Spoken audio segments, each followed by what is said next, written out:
With a splash, Qiye, adrift in the river, was pulled ashore by someone. Ah! Qiye exclaimed, jolted awake as someone pinched his acupoint. Upon regaining consciousness, his instinct was to spring to his feet, but the sudden movement left him momentarily disoriented, nearly causing him to stumble. Ultimately, he took a deep breath and raised his gaze, only to find an elderly man standing before him. Ha, ha, ha.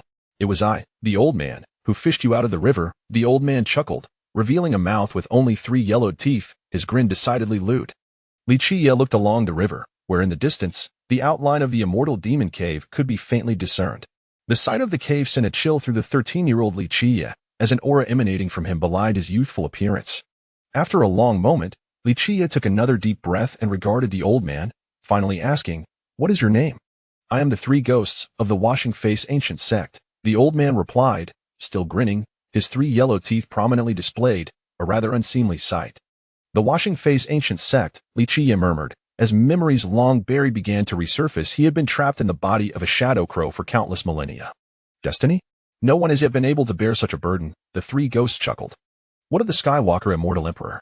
At this mention, Qiye's expression shifted, realizing that his slumber must have lasted for hundreds of thousands of years. The Skywalker immortal emperor disappeared 30,000 years ago. The 3 ghosts continued to smile, his yellowed teeth gleaming inappropriately. And what of the Black Dragon King of the Heavenly Town Sea City? Qiye pressed further. The 3 ghosts shook his head, saying, "No one knows. The Black Dragon King also vanished 30,000 years ago. Let us depart." Qiye's expression darkened as he turned to leave, indifferent to whether the 3 ghosts followed him. Having lived through countless ages and endured immense suffering, he understood what needed to be done. The Heavenly Town Sea City was the most formidable legacy of the present age. In the time when the Black Dragon King was still alive, he looked down upon the heavens and the earth, unrivaled. The 3 generations revered him. Although the Black Dragon King had been missing for 30,000 years, the Heavenly Town Sea City still stood majestically between heaven and earth, a colossal presence. Outside the city, a 13-year-old youth and a rather lewd-looking old man, with his 3 yellow teeth on display, were making their way. Eventually, Qiye raised his head to gaze at the imposing Heavenly Town Sea City, a relic of the past, now transformed into something unfamiliar. He remembered how the Sea City had risen to prominence through the relentless efforts he and his companion, Little Black, had put forth year after year. Regrettably, 30,000 years had passed. Who would remember the shadow crow that once operated behind the scenes? "Let us go," Qiye said calmly. Regardless of the 3 ghosts' mysterious nature or his origins, they did not faze Qiye. Having endured countless tribulations and being trapped within the shadow crow's form for millions of years, having accompanied the immortal emperor and traversed epochs, nothing could astonish him now. Not long after they departed, a breathtakingly beautiful woman emerged from the Heavenly Town Sea City, resembling a fairy of azure waves or a goddess of the seas. As she stepped out of the city gate, preparing to embark on her journey, her gaze inadvertently fell upon a remnant corner of burnt paper money at the base of the city. Upon glimpsing this fragment, a symbol became discernible, causing her expression to shift dramatically. "Who burned paper money here just now?" she demanded in a low voice. An elderly servant quickly procured the answer. Informing her, the guards reported that an old man and a youth, appearing around 13 or 14 years old, were seen burning paper money here not long ago. "Pursue them. Find them," the woman commanded immediately. "Your Highness, are you not to head to the Divine Mountain?" the servant inquired. "Pursue." The moment her words left her lips, she soared into the air, chasing after them in an instant. "Notify everyone to keep an eye on these 2 individuals. Do not draw attention. Report to me immediately upon any news," she instructed solemnly. The servant was taken aback. The Heavenly Town Sea City was a formidable force, and their princess, the sea goddess, was renowned in the present age. It was rare to see her so grave. Regarding the Divine Mountain, the servant began to ponder. "Cancel that," the goddess interjected firmly. "I need to examine the ancient tomes left by our ancestors. This matter is peculiar." With that, she entered the most profound forbidden area of the Heavenly Town Sea City. The Washing Face ancient sect was situated within the realm of the Precious Saint Empire. It was a venerable lineage, a celestial gate established by the illustrious Mingran immortal emperor during the early days of the era of emperors, named Washing Face ancient sect. "Elder, trouble is afoot.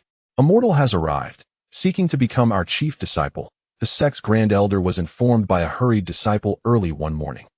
"Cast him down the mountain," the grand elder replied without even glancing at the messenger. Is this trivial matter truly worthy of a report? A mortal aspiring to be the chief disciple of the Washing Face ancient sect? What a farce! The title of chief disciple bore significant weight, often signifying the successor to the sect leader. Although the sect leader was absent, such matters were still within the elder's purview. But he was recommended by the three ghosts, the disciple stammered. The three ghosts? The grand elder shot a sidelong glance. Surely he hasn't bartered for favors by drinking someone else's wine? Indeed, the three ghosts was a member of the Washing Face ancient sect. However, the sect was loath to acknowledge him as such. The name Three Ghosts sounded imposing, yet it brought disgrace to the elders of the sect. The Three Ghosts was known for his three notorious traits, a penchant for wealth, gambling, and debauchery, hence the mockery of being called Three Ghosts. Despite having scarcely practiced any cultivation, the Three Ghosts held considerable sway within the sect. It was said he was the illegitimate son of the previous sect leader, and on his deathbed, the former leader instructed the current one to care for him. Some rumors suggested that he was actually the illegitimate son of the leader before the last, as the former leader owed a great debt of gratitude to the latter. Thus, the previous leader bore the burden of this scandal and continued to care for the three ghosts, urging the present leader to look after him upon his passing. Regardless of whose illegitimate son the three ghosts was, his disreputable origins caused the higher-ups of the Washing Face ancient sect to shy away from investigating further or discussing it openly. The three ghosts, characterized by his love for wealth, gambling, and indulgence, coupled with his minimal cultivation, was not favored by the elders or other disciples of the sect. What of the three ghosts' recommendation? Cast him down the mountain. The grand elder, in no mood for such nonsense, was displeased that this name had spoiled his morning. But he possesses the Washing Face ancient token given by the three ghosts, the disciple stuttered. The Washing Face ancient token. Upon hearing this, the grand elder's expression changed, and after a moment of contemplation, he commanded, "Summon the other elders, have that mortal wait in the great hall." The Washing Face ancient sect had 6 elders, and the other 5, upon hearing about the Washing Face ancient token, could not help but alter their expressions, compelled to attend. Aside from the previous sect leader's instructions to care for the three ghosts, the fact that he could remain within the sect was also due to the token he possessed. Whoever held this token was akin to the Mingren immortal emperor in their authority, able to present a condition to the Washing Face ancient sect. Seated within the grand hall of the ancient Washing Face sect, Qiye gazed upon the venerable edifice and the statue shrouded in a haze of incense and smoke. This vision stirred within him a myriad of long-buried memories. The statue enshrined in the hall was that of the Mingren immortal emperor.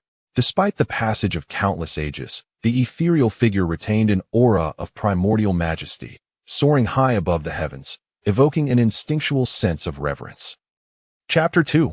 The Three Ghosts Part 2, reflecting on the past, as the ancient era drew to a close and the age of emperors began. His soul was trapped within the shadows of the Raven. During that tumultuous time, after countless years of effort, he had temporarily freed himself from the grasp of the celestial and demonic realms. He reminisced about the moment he first encountered the immortal Emperor Mingren, who at that time was merely a young man, yet to touch the path of the great Tao, a passionate soul with a fervent desire for martial prowess. It was he who introduced the immortal Emperor Mingren to the world of cultivators. Alas, how swiftly time flew, after countless eons. The once invincible figures of that era have vanished into the mist of time. As Qiye's gaze fell upon a charred wooden stick beside the smoky altar beneath the statue, he felt a surge of surprise, followed by a smile that graced his lips. After so many years, he had not expected this stick to remain. He recalled how he had once pummeled a group of young men who had cried out in protest, brimming with youthful vigor. At that moment, the 6 elders of the Qiye ancient sect entered in succession. Though advanced in age, their vitality was robust, each exuding an aura of formidable power and brilliance. Despite the decline of the Qiye ancient sect, it remained an imperial lineage of the celestial realm. Should the elders choose to accept titles in the Baoxing Empire, they could undoubtedly attain great honors. The piercing gazes of the 6 elders settled upon Qiye. Yet, amidst their overwhelming presence, Qiye remained at ease, calmly seated. "Where is the Qiye ancient token?" The grand elder finally spoke, his voice cold and serious. For the Qiye ancient sect, the token was of paramount importance. A relic left behind by their founder, the immortal Emperor Mingren. Qiye slowly opened his palm to reveal an ancient token. When the 3 ghosts had brought him to the town at the foot of the Qiye ancient sect's mountain, he had not anticipated that the 3 ghosts would plunge into the Tsuering pavilion. Before leaving, the 3 ghosts had tossed him a Qiye ancient token. In truth, Qiye had never expected the 3 ghosts to possess such a token. After the immortal Emperor Mingren accepted his celestial destiny, although he remained a shadowy raven, he had gifted Qiye 3 Shiyang ancient tokens. Over time, Qiye had given these tokens away to others. Now, after countless eons, to see the token once more filled Qiye with a sense of nostalgia. He had not required it then, yet today it proved invaluable. The 6 elders examined the token meticulously, ultimately confirming its authenticity, prompting them to exchange glances filled with astonishment. "Where's the 3 ghosts?" the Grand Elder inquired coldly. His disdain for the 3 ghosts, a man known for his gambling and debauchery, was palpable even though he was the illegitimate son of the previous sect master. "He has gone to the Tsurong Pavilion," Qiye replied nonchalantly. This statement left the 6 elders at a loss for words. Despite their refusal to acknowledge the 3 ghosts as a member of the Xiang ancient sect, the truth remained that he was indeed one of them. They were well aware that the Tsurong Pavilion was the most renowned and largest brothel in the vicinity. Such occurrences were not unprecedented. The 3 ghosts had frequented the Tsurong Pavilion before. The elders felt frustration brewing within them at the thought of having such a libertine associated with their sect. "What are your demands?" another elder asked sternly. They were unaware of how Qiye had convinced the 3 ghosts to part with the token, but its authenticity was undeniable. "I have heard that the position of chief disciple of the Xiyang ancient sect remains unfilled. The 3 ghosts strongly recommended me for this role. Hence I seek to become the chief disciple," Qiye declared slowly. This declaration darkened the expressions of the 6 elders. A libertine like the 3 ghosts had no right to recommend a candidate for chief disciple, and the selection process for such a position was typically rigorous. Otherwise, the position would not have remained vacant for so long. "The role of chief disciple is not a trifling matter," one elder cautioned coldly. "I am aware," Qiye replied calmly, "but the holder of the Xiyang ancient token is entitled to make a request, as established by your ancestor, the immortal Emperor Mingren. The token in your possession may not have been acquired legitimately," the Grand Elder retorted coldly. "The position of chief disciple is of great significance and cannot be treated lightly." Qiye remained unfazed, responding leisurely, "I understand your concerns. You fear I may have forcibly taken it from the 3 ghosts. If you doubt my word, you may send someone to the Tsurong Pavilion for verification."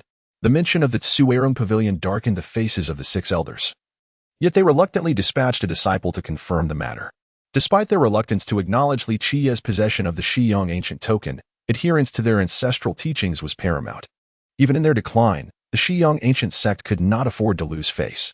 "Bring forth the mirror of true nature," the Grand Elder commanded coldly, acknowledging the token's authenticity. Soon, a disciple presented the mirror, which was used to assess anyone seeking entrance into the sect. It revealed Qiye's essence, appearing hazy and flickering like a candle flame. With a faint bloodlight behind him and a dim aura in his forehead, both unclear and indistinct. His constitution was ordinary, his lifespan average, and his fate mediocre. After assessing Qiye's attributes, the disciple reported, "He possesses an ordinary constitution, an average lifespan, and a mediocre fate." The 6 elders were rendered speechless upon discovering Qiye's unimpressive attributes. Such traits were commonplace among mortals. A candidate for the chief disciple of the Xiang ancient sect would at least need to possess a gifted constitution, let alone a royal or sacred physique. "Your qualifications do not merit the role of chief disciple," the Grand Elder stated coldly. "I am aware," Qiye replied, unfazed. "Yet my condition is to become the chief disciple." His assertion ignited the ire of the other elders with such attributes. Qiye could not possibly qualify for the position of chief disciple, let alone meet the requirements for entry into the Xiang ancient sect. "I trust that the descendants of the immortal Emperor Mingren would not engage in treachery against their own sect," Qiye said, slowly revealing the Xiang ancient token. "If this token were to fall into the hands of another, the consequences would be dire." The 6 elders exchanged glances, their expressions grim. "Even so," the Grand Elder said coldly, "the selection of the chief disciple requires a comprehensive investigation into one's background and lineage. Otherwise, it is impossible to accept someone into that role." "This is your concern," Qiye replied calmly, gazing at the 6 elders. "Moreover, if you suspect that I am an infiltrator from another sect intent on stealing your teachings, I need not become the chief disciple with this token. I could demand the secret manuals directly. You should be more aware of this than I am." With the token in hand, should he truly wish to harm the Xiang ancient sect, it would be an easy endeavor. Qiye's words prompted the 6 elders to exchange glances. Though they remained skeptical of him, "He makes a valid point," they silently acknowledged. "Elder Xiang, one of the 6 esteemed elders, pondered and remarked, "If the ancient order of cleansing remains external, it poses a potential threat to our sect. We cannot refuse the demands of the bearer of the order. Perhaps it is best to make a decision now. This matter is not to be taken lightly." The Grand Elder responded coldly. Historically, the chief disciple has always been the direct apprentice of the sect leader. Whether we succeed or fail, it would be prudent to seek the sect leader's perspective. Another elder contemplated briefly before adding, "That is indeed reasonable. After all, this concerns the sect leader's direct disciple." In agreement, another elder voiced, "Let us convey our message to the sect leader." After deliberation among the 6 elders, the Grand Elder stated icily, "The sect leader is confused and irrational." He reiterated the news regarding the sect leader 3 times, and upon confirmation, he expressed his dissatisfaction with a stern voice. "Brother Gu, since the sect leader has consented, what more can we say? Ultimately, the chief disciple is the sect leader's direct apprentice, and it is the sect leader's authority that prevails," Elder Xiong advised. "The sect leader is indeed misguided," another elder sighed, shaking his head in dismay. Chapter 3. The Ancient Sect of Cleansing Faces, Part 1, 3 days later. Upon paying homage to the founder, you shall become the chief disciple of the Ancient Sect of Cleansing Faces. The Grand Elder expressed his dissatisfaction, his tone icy. Qiye sat there, unfazed by the outcome, and with a calm smile remarked, "Since I am the chief disciple, might I require a few defensive weapons?" The composure of Qiye puzzled another elder. At merely 13 years of age, he exuded an air of tranquility akin to that of a sovereign, a demeanor that seemed genuine rather than feigned. Yet, it was inconceivable for an ordinary mortal like him to possess such audacity. The elder regarded Qiye and shook his head, responding, "Although you are now the chief disciple, we may provide you with a few mundane weapons. However, if you seek treasures or powerful artifacts, that is but a flight of fancy. To obtain formidable treasures or celestial techniques, you must render sufficient contributions to the ancient sect of cleansing faces, such as the sect's decree." Qiye chuckled softly. His aspirations did not lie in celestial techniques or ancient arts. His gaze fell upon a charred wooden stick beside the incense burner. "Very well, then. I shall take that wooden stick," he stated. The elders were momentarily taken aback by his request, for the stick in question was used for stirring ashes during sacrificial rites for the founder. It had seemingly always resided there, and no one had shown any interest in it. The elders had expected Qiye, relying on his status as chief disciple, to demand some artifact or imperial technique. They were utterly unprepared for his choice of a mere stick. With a serene demeanor, Qiye elaborated, "As the chief disciple, my rank and position within the ancient sect of cleansing faces bear significance, representing excellence and longevity. This stick originates from this grand hall, our sect's ancestral temple, holding profound meaning. Moreover, it embodies the authority of our sect, fitting for my esteemed identity as chief disciple." Qiye expounded upon lofty ideals, while the elders regarded him as a fool. At that moment, they could only think that perhaps only a gambler like San Qiye would find camaraderie with such a simpleton as Qiye. "Very well. The wooden stick is granted to you," the Grand Elder interrupted impatiently. To him, it was merely a firewood stick, unworthy of further discourse, and he was disinclined to endure another torrent of Qiye's nonsensical ramblings. "Thank you for bestowing the stick, Elder," Qiye replied, eagerly seizing the opportunity and securing the stick at his waist. To the elders, his actions were akin to those of a simpleton. "Tyrant, take him to his quarters." At last, one elder, growing weary, instructed a disciple to escort Qiye away. For the 6 elders, the day's events were profoundly disheartening. A waste had become the chief disciple of the ancient sect of cleansing faces. Though the sect had diminished in stature, it was still inconceivable that a fool should rise to such a position. Qiye was led by a disciple to a solitary peak, which, while not insignificant, was modest in size, with over 10 acres at its summit, where a small courtyard stood. The courtyard appeared dilapidated, overrun with weeds and vines. Despite its remote location within the sect's territory, it remained part of the ancient sect of cleansing faces. Upon entering the courtyard, the disciple remarked, "Junior brother, no, senior brother. You shall reside here from now on." The disciple quickly adapted his address. Although Qiye could not compare in terms of tenure, his current status as chief disciple mandated that all third-generation disciples, regardless of age, refer to him as senior brother. Qiye surveyed the disciple and the surrounding environment without complaint, nodding in agreement. The distant shadows of this solitary mountain render it a fine place. Coincidentally, this peak was indeed named Solitary Peak. The disciple chuckled and added, "From now on, senior brother will surely move into the main peak. In truth, according to the sect's regulations, the chief disciple was entitled to reside in the main peak. The ancient sect of cleansing faces boasted several main peaks, and the chief disciple had the privilege to choose any of them for residence. However, at present, all major peaks were occupied, and the 6 elders were profoundly displeased with Qiye's unmerited ascent to chief disciple. Thus, they would not permit him to inhabit the main peak. Staying here is sufficient, Qiye stated calmly. He did not express discontent, remaining as tranquil as a still pond. I have brought the necessities for you, senior brother, the disciple. Displaying maturity and thoughtfulness, provided Qiye with essential items and added, should you require anything further, feel free to seek me out in the outer hall. What is your name? As the disciple prepared to leave, Qiye called out to him, inquiring casually. The disciple was taken aback, to be candid. He held little faith in Qiye. With such inadequate qualifications, he deemed Qiye unworthy of admission to the ancient sect of cleansing faces, let alone his elevation to chief disciple. While Qiye's earlier antics in the grand hall seemed foolish, his current composure sparked curiosity in the disciple. Was Qiye truly oblivious? Or did he possess an inner confidence? I am Qiye, came the understated response. Few knew of his true origins and name after countless cycles of existence.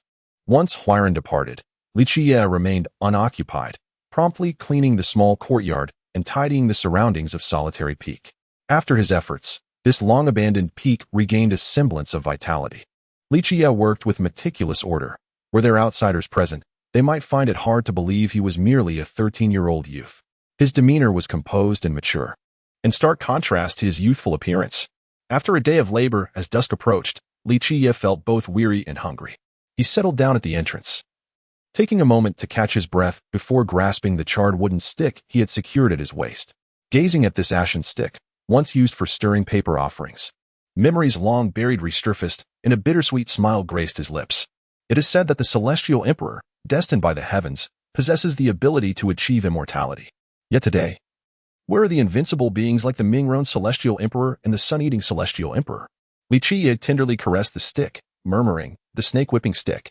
A gentle sigh escaped his lips as memories flooded back. Gripping the stick once more today brought forth a unique sensation. In the aftermath, those renowned and feared youths were thoroughly beaten by this very snake-whipping stick. After training those youths, he had carelessly left the stick within the ancient sect of cleansing faces, never anticipating it would remain in the ancestral hall. Yet, countless individuals have since departed. His relatives, former friends, the medicine god, the blood seal celestial emperor, the Mingren celestial emperor, even the Black Dragon King, who lived 3 lifetimes, ultimately vanished, though transformed into a shadow. Traversing the treacherous grounds feared even by the great sages, he unearthed innumerable secrets, and after enduring countless hardships, his resolve was solidified. Later, he was unwilling to remain an eternal puppet, bound to the fate of the Shadow Crow for generations. Thus, he devised a monumental scheme, severing the ties that the immortal demonic cave had intricately woven into his soul. Ultimately, Qiye let out a soft sigh, but soon after, he took a deep breath, clenched his fist resolutely, and vowed that in this lifetime, he must ascend to the pinnacle, unmatched by any adversary. One day, he would reign supreme over the immortal demonic cave. Chapter 4. The Ancient Sect of Cleansing Part 2. Qiye ascended to the position of the foremost disciple of the Ancient Sect of Cleansing. A piece of news that swiftly spread throughout the sect. Among the mid-level and senior ranks within the sect, there were few complaints regarding his rise. Faced with the edict of the sect, they had no choice but to concede that Qiye, deemed a wastrel, was merely fortunate. However, for the younger disciples of the 3rd generation, the situation was quite different. Traditionally, the position of the foremost disciple had been held by promising young talents from the 3rd generation, who had proven themselves through rigorous assessments by the elders and had contributed significantly to the sect's glory. The significance of becoming the foremost disciple was immense. It not only entailed direct instruction from the sect leader and access to imperial techniques, but also meant a substantially elevated chance of succeeding as the next sect leader. In the current era, the absence of a foremost disciple among the 2nd generation elites implied that the title would be conferred upon someone from the younger 3rd generation. Consequently, the most vociferous dissent came from those exceptionally gifted disciples who had made notable contributions to the sect.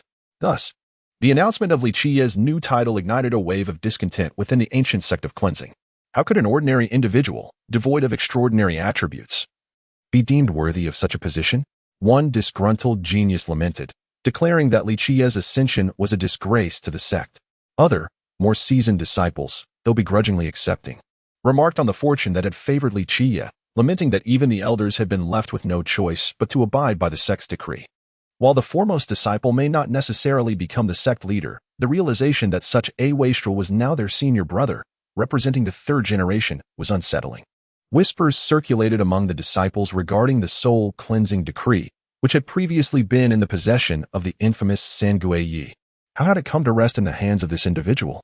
Some expressed their disdain, equating his rise to that of a lowly rat in league with the lecherous old man. Despite the rumors surrounding Qiye, a reputed illegitimate child of the previous sect leader, the ancient sect of cleansing had never held him in high regard. Even the younger generation of disciples refrained from showing him respect. Had it not been for the sect leader's favoritism, he would have likely been expelled long ago. Now, with Qiye and Qiye seemingly allied, the younger disciples could not help but harbor ill feelings toward Qiye. Yet, within 3 days, before Qiye had the chance to pay his respects to the ancestors, the 6 elders of the sect received unexpected news from the 9 Sacred Demon Gate. The elders were taken aback upon learning that the 9 Sacred Demon Gate intended to conduct an assessment. One elder expressed dissatisfaction, remarking on the haste with which the news had arrived, suggesting that the 9 Sacred Demon Gate was eager to test Qiye, whom they deemed unworthy. Another elder speculated that the 9 Sacred Demon Gate sought to renegotiate their long-standing agreement, confident that Qiye, as a mere wastrel, would undoubtedly fail their evaluation. The eldest elder, after a moment of contemplation, reluctantly acknowledged their diminished status compared to the 9 Sacred Demon Gate, which now wielded considerable power. The once mighty ancient sect of cleansing had lost its former glory over the millennia, unable to compete even for regional dominance. What shall we do now? One elder inquired. Understanding full well that an individual like Qiye could never pass the assessment of the 9 Sacred Demon Gate. We must grasp at straws, another elder suggested, proposing that if they could successfully forge an alliance with the 9 Sacred Demon Gate, it might restore some semblance of their former might, even deterring the likes of the heavenly sacred sect and the precious sacred empire. The other elders shared a bitter laugh, recognizing the improbability of such an outcome, yet felt compelled to explore the possibility. Meanwhile, on the solitary peak, Qiye awaited the day of his ancestral worship ceremony when he was visited by Nanhuiren. Senior brother, the elders request your presence at the ancestral hall, Nanhuiren announced upon finding Qiye in a relaxed state. Something significant? Qiye asked casually, observing Nanhuiren's demeanor with mild curiosity. Nanhuiren, surprised by Qiye's nonchalance, nodded and explained, the 9 Sacred Demon Gate has sent word. They have expressed interest in assessing you. He cast a curious glance at Qiye before adding, it is said that your fiancé will be the one conducting the assessment. To ensure Qiye understood the weight of the 9 Sacred Demon Gate, Nanhuiren elaborated. The 9 Sacred Demon Gate is a renowned sect in the central domain, governing the ancient Nojong kingdom. Their founder, the Sage of 9 Sanctities, was once a distinguished general under our ancestor, the immortal Emperor Mingren. In times past, when we held dominion over the ancient kingdom, the 9 Sacred Demon Gate paid homage to us. I am familiar with the 9 Sacred Demon Gate, Qiye replied, a smile gracing his lips as he remained composed. I certainly recall the Sage of 9 Sanctities. During the early years of the Age of Emperors, he had invested considerable effort in guiding Mingren, successfully subduing the Sage of 9 Sanctities to protect his path. Nanhuiren continued, it is said that when our ancestor Mingren ascended to the rank of immortal emperor, an agreement was forged with the 9 Sacred Demon Gate. If their successor were a female disciple, they would unite with our foremost disciple in marriage. He lowered his voice, acknowledging the historical context. At that time, they were indeed looking up to us. Didn't he, the old chicken head, have a female disciple? Qiye mused aloud, recalling vague memories of the Sage of 9 Sanctities having taken a female disciple, though he had not pursued such matters after his long slumber. What do you mean? Senior brother? Nanhuiren inquired, intrigued. It seems the ancient sect of cleansing and the 9 Sacred Demon Gate have not intermarried in a considerable time. Their current successor happens to be a female disciple, Nanhuiren revealed, casting a glance toward Qiye. Word is that the 9 Sacred Demon Gate successor, Li Shuangren, possesses an innate imperial physique. At this revelation, Qiye grasped the implications. In light of the ancient sect of cleansing's decline, it was evident that the 9 Sacred Demon Gate would be reluctant to marry off such a promising successor to them. This is indeed intriguing. Qiye could not help but smile, suddenly grasping the intricate web of causation surrounding him. Nan Huiran was taken aback. Li Qiye's composed demeanor belied the appearance of a mere wastrel. Strangely enough, despite being only 13, his tranquility suggested he was a seasoned nobleman weathered by the storms of life. In Nan Huiran's view, anyone else would have been utterly flustered upon receiving such news. Yet Li Qiye remained utterly unconcerned, which struck Nan Huiran as peculiar. Has Huiran informed you of the specifics? Upon Li Qiye's arrival at the ancestral hall, all 6 elders were present. The eldest elder spoke coldly, revealing their disdain for someone they deemed a waste. Nevertheless, on this day, they harbored a flicker of hope that Li Qiye might not be the true wastrel they presumed he was. Wishing for him to pass the assessment of the 9 Saint Demon Gate, the Qiye ancient sect was in dire need of a formidable ally like the 9 Saint Demon Gate for a potential alliance.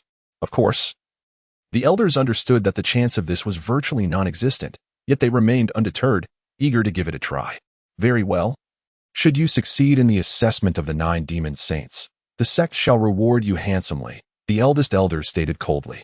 Li Qiye chuckled lightly and replied in a leisurely manner, I am willing to undertake the assessment, but I have 3 conditions. Another elder, who had been audaciously present, retorted sharply, You dare to negotiate terms before the elders? Chapter 5, The Fiancé Part 1.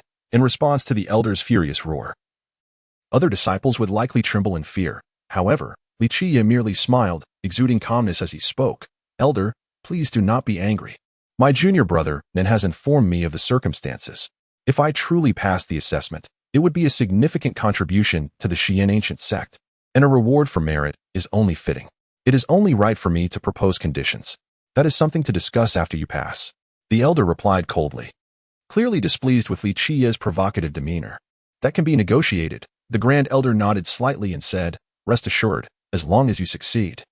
You may choose any skill or weapon within the sect, except for the divine mandate secret arts and core immortal emperor techniques. This is a consensus among us elders. The other elders exchanged glances. If Li Qiye could indeed pass, such demands would not be excessive. However, the probability of his success was nearly 0. Other conditions can await my success, Li Qiye chuckled, but there is one condition I must bring up now, and I hope the esteemed elders are prepared. Once I reach a certain level of physique refinement, I will require a portion of sacred body ointment. Such audacity. Upon hearing Li Qiye's words, the 6 elders' expressions shifted, and one elder exclaimed sharply. Unfazed, Li Qiye replied leisurely, Elder, that remark has exceeded reason. Consider this, an alliance with the 9 sacred demon gate is an immense achievement.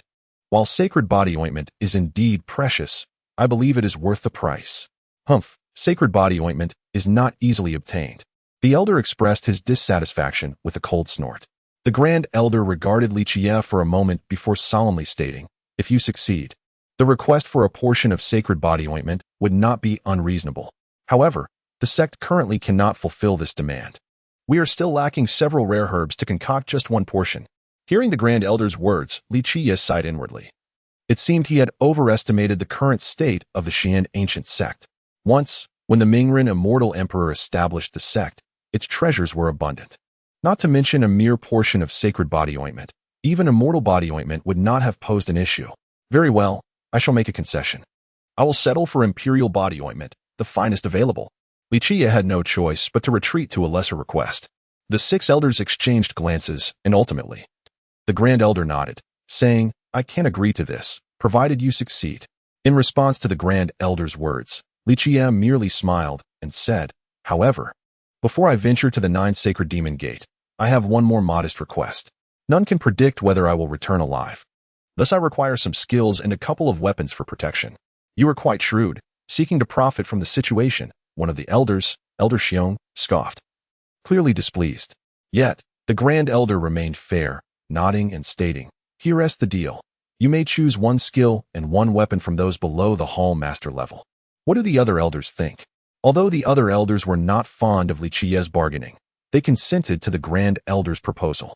They understood that Li Qiye's chances of passing the assessment were virtually nil, and the skills and weapons he would receive would be akin to a dog receiving a meat bun, but they still held out hope for a chance.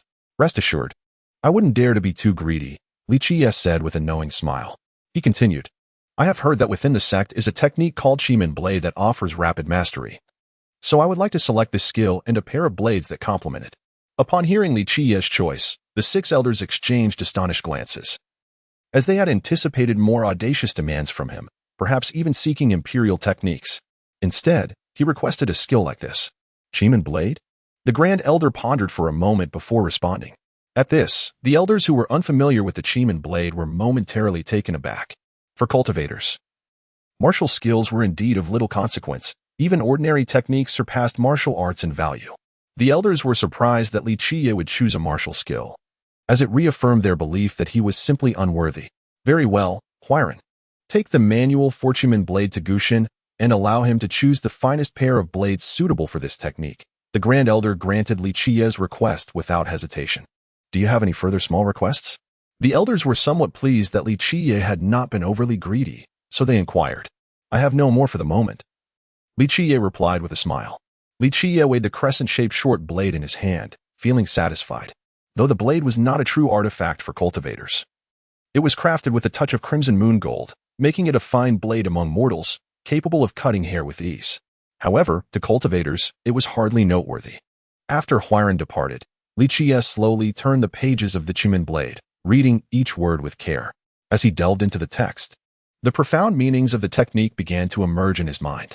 In the past, when he transformed into the Shadow Crow, he devised an astonishing strategy to escape the control of the immortal and demon cave, yet his state remained unstable, often influenced by the cave's power. Consequently, whenever his condition faltered, he would seal himself away and succumb to slumber. He endured countless hardships through the ages, traversing the realms of immortals and burial grounds.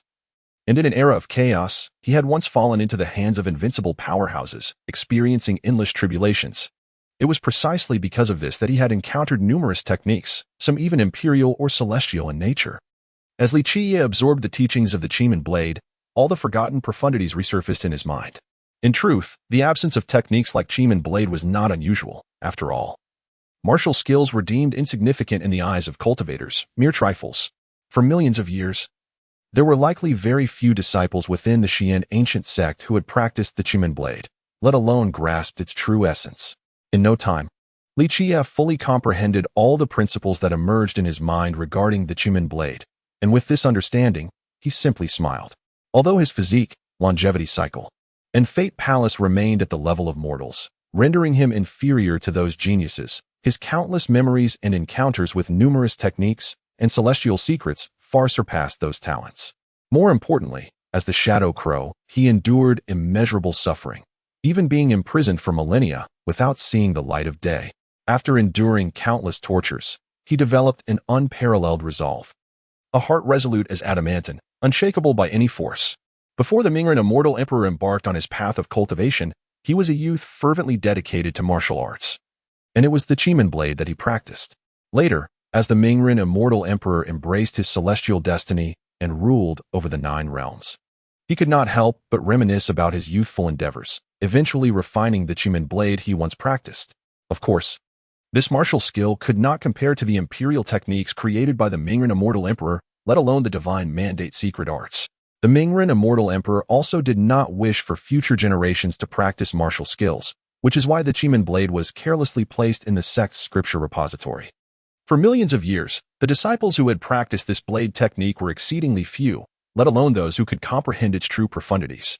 In the bygone days, when the illustrious Emperor Mingren was honing the art of the Qiye Dao, the enigmatic Li Qiye, who was known as the Yin Crow, jestingly remarked to Emperor Mingren that although this Qiye Dao, if perfected, could indeed sever the ranks of nobility, it was merely a rudimentary martial skill, and it was likely that future generations would be disinclined to pursue its mastery. To such words, Emperor Mingren merely offered a bemused smile. However, Li Qiye's observation proved prescient, as, in later times, few from the Xiyang ancient sect ventured to practice the Qiye Dao. Chapter 6. The Fiancé Part 2. At the outset, Li Qiye found himself in a state of utter unfamiliarity. Despite possessing profound insights into the intricacies of swordsmanship, he could not wield his blade without trembling, failing to meet the pinnacle of precision required. Nevertheless, Li Qiye remained undaunted, diligently practicing the sword techniques time and again. As he immersed himself in relentless training, he gradually honed his skills. Within the span of a single night, he practiced 300 times, slowly mastering the essence of this sword art, achieving remarkable accuracy with every strike. Although Qiye harbored countless memories and held within him extraordinary secrets, it was his unyielding resolve that propelled him forward. He understood that to conquer the celestial demon cave in this lifetime, he must exert tenfold, even 100-fold, more effort than others. Otherwise, no amount of resources would suffice for him to prevail. In this era, none possessed a deeper understanding of the celestial demon cave than he. For 3 consecutive days, Qiye remained sequestered, rigorously honing his swordsmanship within the confines of the courtyard. He recognized the impending peril of his journey to the 9 sacred demon gate and knew he had to be adequately prepared. As the 3 days swiftly passed, Qiye set forth on his journey to the 9 sacred demon gate. Accompanying him were not only Nanhuiren, who had been entrusted with the task of relaying messages to Qiye, but also a guardian named Imo. The Xiong ancient sect boasted 6 esteemed elders, 12 guardians, and 36 hall masters. Yet, for this expedition to the formidable 9 sacred demon gate, only 1 guardian led the way, which seemed rather inadequate. Just the 3 of us? Qiye remarked, surveying the meager assembly before their departure.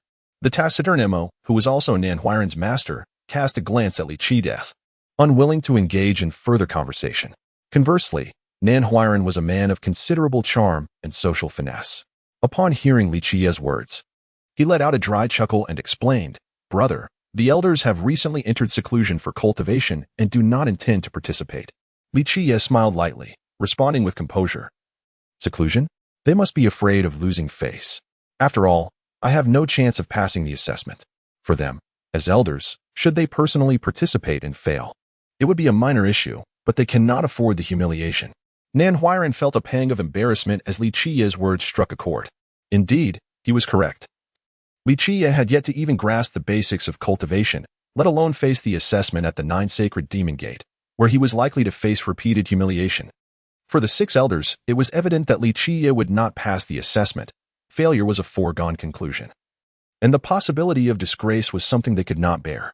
"Brother, you worry too much," Nanhuiren managed a dry laugh before adding. "The 9 sacred demon gate is not particularly friendly towards us. The elders prefer to avoid conflict, hence their absence." Qiye smiled nonchalantly, asserting, "The 9 sacred demon gate is nothing to be concerned about. The Xiong ancient sect is not what it once was. In the past, even the great sages of the 9 sacred demon gate could only pay homage to the Xiong ancient sect." Imo let out a cold snort at Qiye's audacious words, casting him a sidelong glance but choosing to remain silent. Nanhuiren, feeling the tension, awkwardly shifted the conversation, introducing, "Brother, this is my master, the protector of our sect. I hope Imo can look after us on this journey." Qiye bowed respectfully, displaying manners that were both gracious and composed. Imo regarded him with a fleeting glance, showing little inclination for conversation as he stated, "Let us set forth." With that, he turned and departed. As a protector of the Xiong ancient sect, Imo was relatively senior among his peers, possessing commendable skills. However, his reticent nature hindered his social prowess, leading to a modest standing within the sect. Otherwise, he would not have been assigned such a burdensome task as leading this expedition to the 9 sacred demon gate. The higher-ups of the Xiong ancient sect were acutely aware that this trip to the 9 sacred demon gate would likely result in ridicule, with Qiye almost certain to embarrass himself, potentially even incurring grave danger. Hence, this mission was deemed a guaranteed failure. Not only did the 6 elders shy away from it, but even other guardians were unwilling to take the lead, ultimately leaving the responsibility on Mo's shoulders. Imo understood the impending humiliation this assignment would bring, which undoubtedly affected his mood, rendering him even more taciturn. Imo guided Qiye and Nanhuiren into the Grand Dao platform of the Xiong ancient sect. The platform was immense, capable of accommodating thousands. An awe-inspiring sight that surpassed the capabilities of most sects in the vast domain.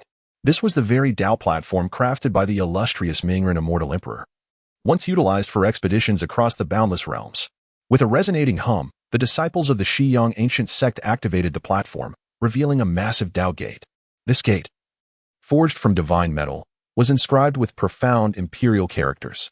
Rows of slots adorned the gate, designed to house crystalline essence walls, which were formed from the condensed essence of heaven and earth. These walls were invaluable, particularly for opening the gate and traversing spatial realms. The greater the number and quality of the crystalline walls, the farther one could travel. Regrettably, the current state of this gate was disheartening, with only a few slots housing crystalline walls of limited quality. Witnessing this scene, Qiye could not help but sigh inwardly, recognizing the decline of the Xiong ancient sect. Once, this gate had been filled with crystalline walls sourced from the celestial lands, capable of traversing the 9 realms to reach any destination, provided one possessed precise coordinates.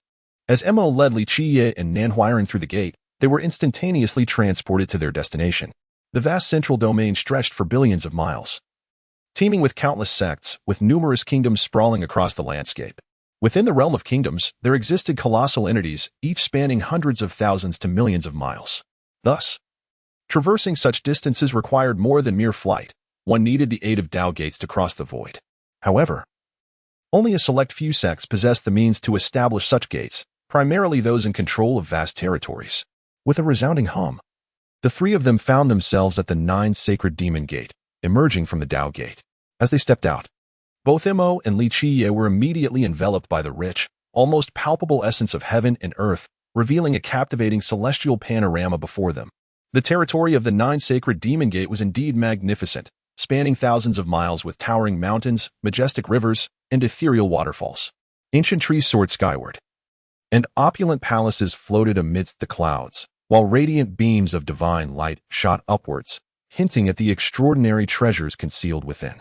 Within the confines of the 9 sacred demon gate, there were celestial beings traversing the mist and mythical beasts soaring through the skies, their presence an embodiment of the grandeur of a great sect.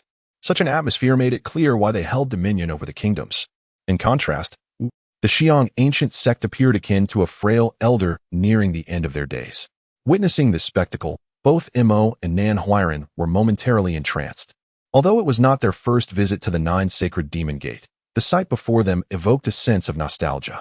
They reminisced about the days when even the formidable 9 sacred demon gate had to pay respects to the Qiang ancient sect.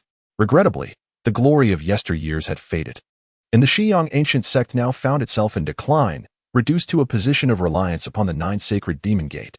Ah, it is indeed Brother Mo who has graced us with his presence.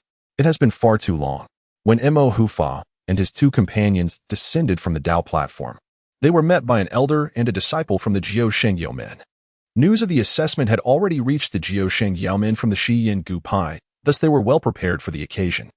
The welcoming party was led by a hall master surnamed Fu, whose countenance was as cold as ice, making it difficult for him to muster even the faintest smile. This Master Fu emanated a luminous aura, and his eyes glinted with a terrifying chill, each glimmer possessing a tangible quality that instilled fear in those who beheld him. "Thank you, Brother Fu, for personally welcoming us. It is an honor for me," Mo Hufa said, bowing respectfully upon encountering Master Fu. Unconsciously, he found his own aura diminished in comparison to his formidable counterpart. This was an inevitable reality, although Master Fu held the title of a mere hall master. The brilliance radiating from him clearly indicated that he possessed the strength of a formidable figure. One could surmise that only elders in the Shiyin Gupai attained the power to be recognized as such, while this hall master already commanded such prowess. Mo Hufa addressed Master Fu. "Brother Fu, we have come for the assessment." Master Fu managed a faint smile, though it lacked warmth, and replied, "The elders have given their instructions regarding this matter." At this juncture, he cast a fleeting glance at Qiye before losing interest and continued, "This must be your esteemed sect's chief disciple." "Indeed, Qiye is the chief disciple of our Shiyin Gupai," Mo Hufa responded, somewhat helplessly, forcing a smile. The presence of someone with Qiye's exceptional talent was hardly a point of pride. The assessment is merely a friendly exchange. Master Fu's smile remained superficial as he remarked, "There is no need for you to force it, Brother Mo." To him, Qiye appeared as nothing more than an insignificant insect. It is merely an assessment. It holds little significance. Qiye, indifferent, responded without further regard for Master Fu.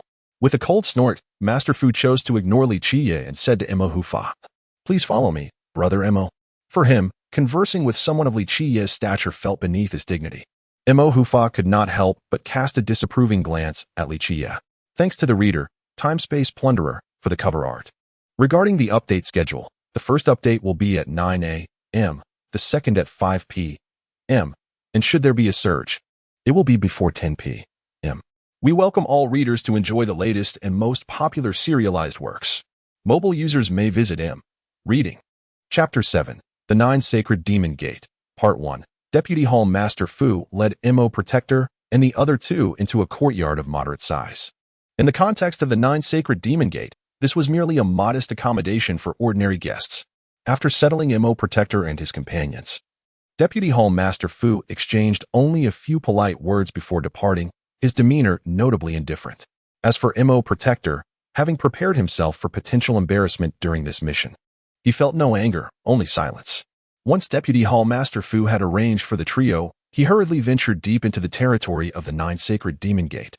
Within the ancient hall, he encountered an elder of the sect, who sat high in the air, radiating divine light from his head. Surrounding him were chains of law, weaving with immense power, resembling a deity from ages past.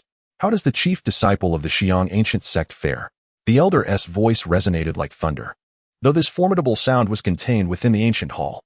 Understood. You may leave.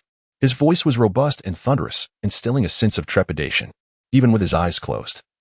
He evoked fear in those present. Deputy Hall Master Fu dared not act recklessly and retreated cautiously. Upon exiting the hall, he found himself drenched in sweat. As a hall master, it was rare for him to have the privilege of an audience with the elder. Even those of noble birth might not receive such an opportunity. Choosing an ordinary man of common fate as the chief disciple, the Qiye ancient sect seemed destined for decline. After Fu's departure, the elder appeared to address a certain individual. It is a pity for the imperial arts of the Mingren immortal emperor. It is said that the secret arts of fate may still reside within the Qiye ancient sect. At this moment, a mysterious and authoritative voice echoed. The enigmatic voice ceased, and the elder fell silent. Any outsider present would likely be astounded, for the demon emperor of the Nine Sacred Demon Gate was a figure of immense fear. Legend has it that the demon emperor held significant influence, and under his command, the Nine Sacred Demon Gate flourished, controlling the vast territory of the ancient Nojong kingdom.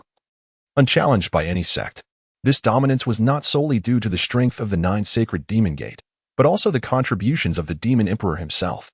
Within the ancient Nojong kingdom, none would dare to defy the emperor's might. After Mo Protector and his companions were settled in the small courtyard, Mo Protector withdrew into seclusion, while the sociable Nanhuiren seemed to have vanished. Once Qiye settled in, he wasted no time and immediately began to diligently practice the strange doorblade. He understood that the Nine Sacred Demon Gate would not let him off easily. He must be prepared. Qiye practiced the blade techniques repeatedly, striving for perfection in every movement, ensuring that not a single mistake occurred. He trained tirelessly, his clothes soaked in sweat, drying and becoming soaked again. In the end, his nerves nearly dulled, yet he persisted in his rigorous training. Countless trials and tribulations had cultivated within Qiye an insatiable pursuit of perfection. With a swift motion, the short blade slipped from his hand. Dancing through the air like a fluttering butterfly, the two curved blades weaving together with an elusive grace. What exceptional swordsmanship! My senior brother is truly diligent. In comparison to his efforts, I feel utterly inadequate. Just then, Nanhuiren entered, accompanied by a young man. Seeing Qiye's intense dedication, Nanhuiren could not help but express his admiration. His words were sincere. Previously, he had not regarded Qiye's abilities highly, but witnessing his diligence significantly enhanced his impression of him. Nanhuiren chuckled and said, "I shall remember your words, senior brother, as motivation for myself." He then introduced the young man beside him, saying, "This is Zhang, a senior brother from the Nine Sacred Demon Gate and a good friend of mine." While Nanhuiren could not be described as a genius, he was of average talent. Unlike Mo Protector, who was taciturn and socially inept, Nanhuiren was the opposite, smooth and well-connected.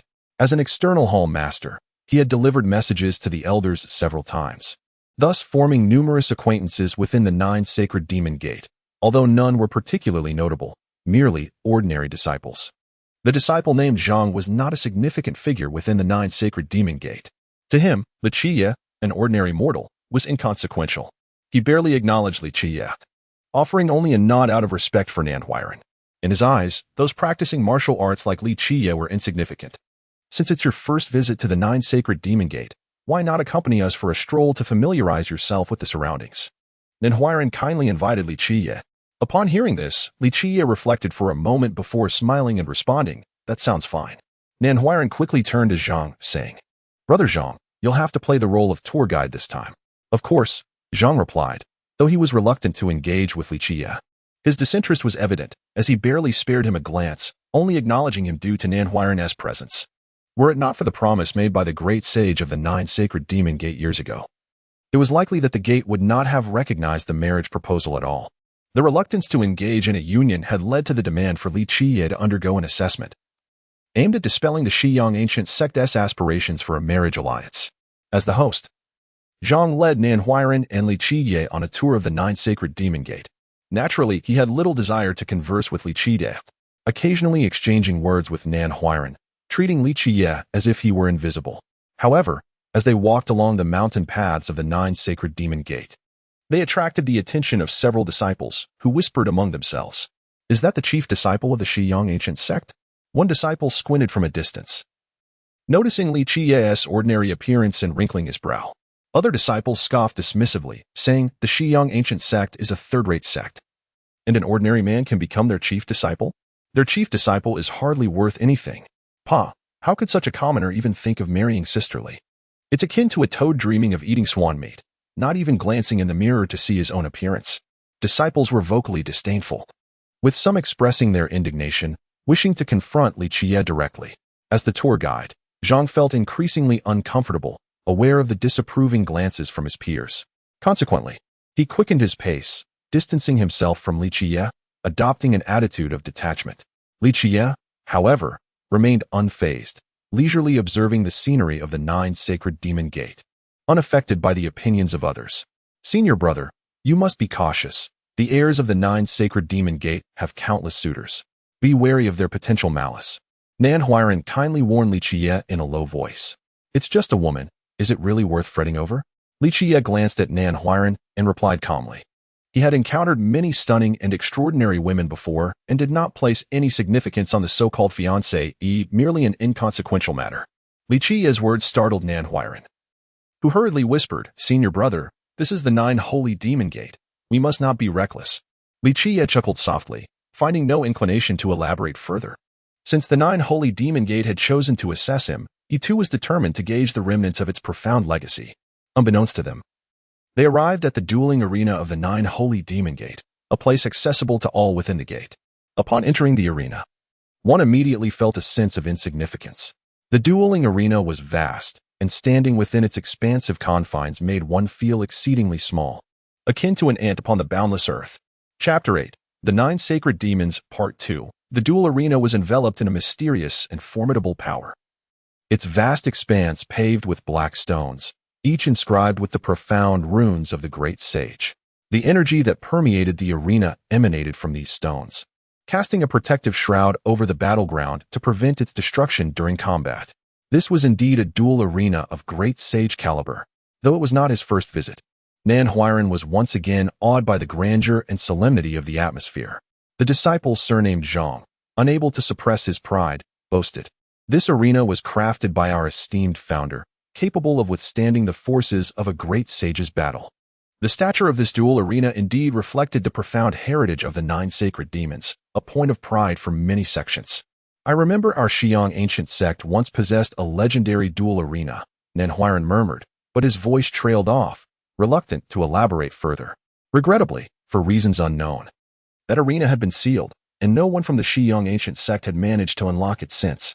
As the conversation between Nan Huairan and his companion continued, Li Qiye, standing nearby, was oblivious to their words. His gaze was fixed upon the colossal stone sculptures at each corner of the arena. Towering statues, each reaching a height of 100 zhang, stood like giants, their expressions varied yet strikingly lifelike, as if crafted by a master sculptor with perfect technique. This was what Li Qiye yearned to behold. After the passing of the great sage of the 9 sacred demons, he had not returned, but to his surprise, after countless years, these 4 stone figures still remained. While Nan Huairan conversed with his friend, he momentarily overlooked Li Qiye's antics. Soon, the disciple surnamed Zhang frowned and remarked, "What is that fool doing?" Nan Huairan turned to see Li Qiye attempting to climb one of the massive sculptures. However, given his limited strength, he struggled to ascend the towering figure.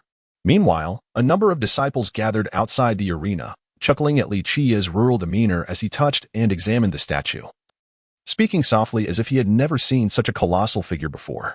This scene filled Nan Huairan with embarrassment. Although the stone sculptures were not sacred relics of the 9 sacred demons, Li Qiye's curious actions made him appear foolish. He felt torn between scolding Li Qiye and remaining silent. Just as he grappled with his discomfort, Li Qiye beckoned him over. Under the scrutiny of numerous gazes, Nan Huairan found himself in a dilemma, ultimately approaching Li Qiye. "This statue is rather tall. Assist me in getting up," Li Li Qiye instructed nonchalantly amidst the onlookers. Nan Huairan was at a loss for words, doubting whether Li Qiye was simply oblivious or truly foolish. In front of so many disciples of the 9 sacred demons, Li Qiye's antics were risking the reputation of the Xiang ancient sect. "Will you help me up, or shall we continue to entertain the crowd?" Li Qiye asked, seemingly unfazed, embodying the demeanor of an observer rather than a participant. With no other option, Nan Huairan reluctantly pulled Li Qiye up, making a leap onto the enormous sculpture. Li Qiye, at ease, perched upon the statue's shoulder, surveying the 9 sacred demons and taking in the vast landscape. Meanwhile, Nan Huairan, feeling the weight of embarrassment, jumped down and stood aside, contemplating an escape. Yet, he could not abandon Li Qiye, fearing that if Li Qiye fell, it would further tarnish the Xiang ancient sect's reputation. As for Nan Huairan's friend surnamed Zhang, he was unwilling to endure the humiliation and quickly departed without a word. "Humph. The disciples of the Xiang ancient sect are nothing but rude bumpkins," scoffed some members of the 9 sacred demons, observing Li Qiye seated atop the stone figure. "Huh. He truly believes himself to be a significant figure, daring to sit there without even considering his own reflection." Another disciple remarked disdainfully. Many disciples of the 9 sacred demons were displeased with Li Qiye's brazen behavior, viewing him as a fool unaware of his own mortality. This spectacle caused Nan Huairan great discomfort, wishing to leave yet unable to abandon Li Qiye. Li Qiye, however, showed no signs of shame, relaxing atop the statue while engaging in what seemed to be a conversation with the stone figure. Time dragged on, and Nan Huairan felt as if he were sitting on needles until, after what felt like an eternity, Li Qiye finally gestured for him to come closer. Li Qiye merely smiled at Nan Huairan's discomfort, nodding lightly. "Look at him, so calm." A disciple of the 9 sacred demons sneered at Li Qiye. "The Xiang ancient sect is merely a minor faction, and this turtle thinks it can aspire to greatness." Li Qiye turned slowly to face the disciple, leisurely responding. "Marry your sister? That's quite the overestimation. Even if a celestial maiden wished to wed me, I would still deliberate on the matter, let alone your sister." His audacity ignited the ire of many present, as numerous male disciples of the 9 sacred demons were infatuated with Li Shuangyan, leading to a storm of furious gazes directed at Li Qiye. Peace is paramount, Nan Huairan thought, shivering at the escalating tension. He promptly grabbed Li Qiye, eager to depart, wishing to avoid further complications. "Scoundrel, if you have the guts, don't run." The disciples of the 9 sacred demons shouted in indignation. If not for Li Qiye and his companion being guests, they would have pursued them relentlessly.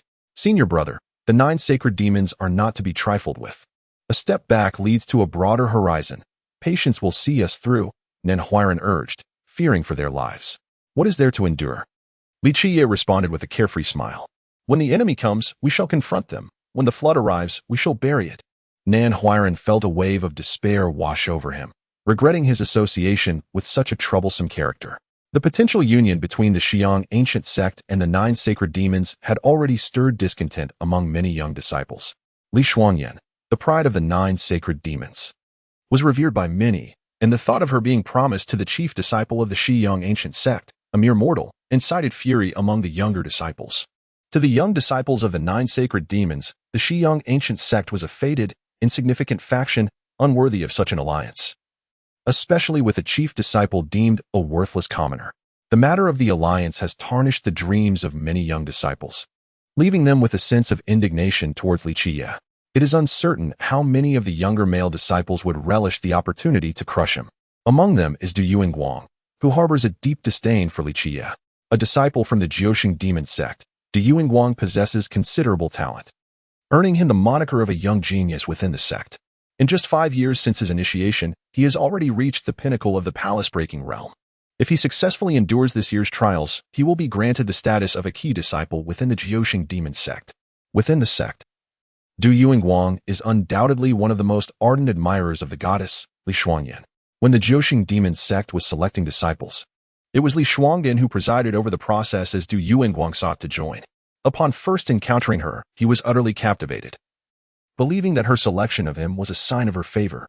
With his considerable talent, Du Yuanguang is imbued with confidence, nurturing dreams of one day cultivating alongside Li Shuangyan as her partner.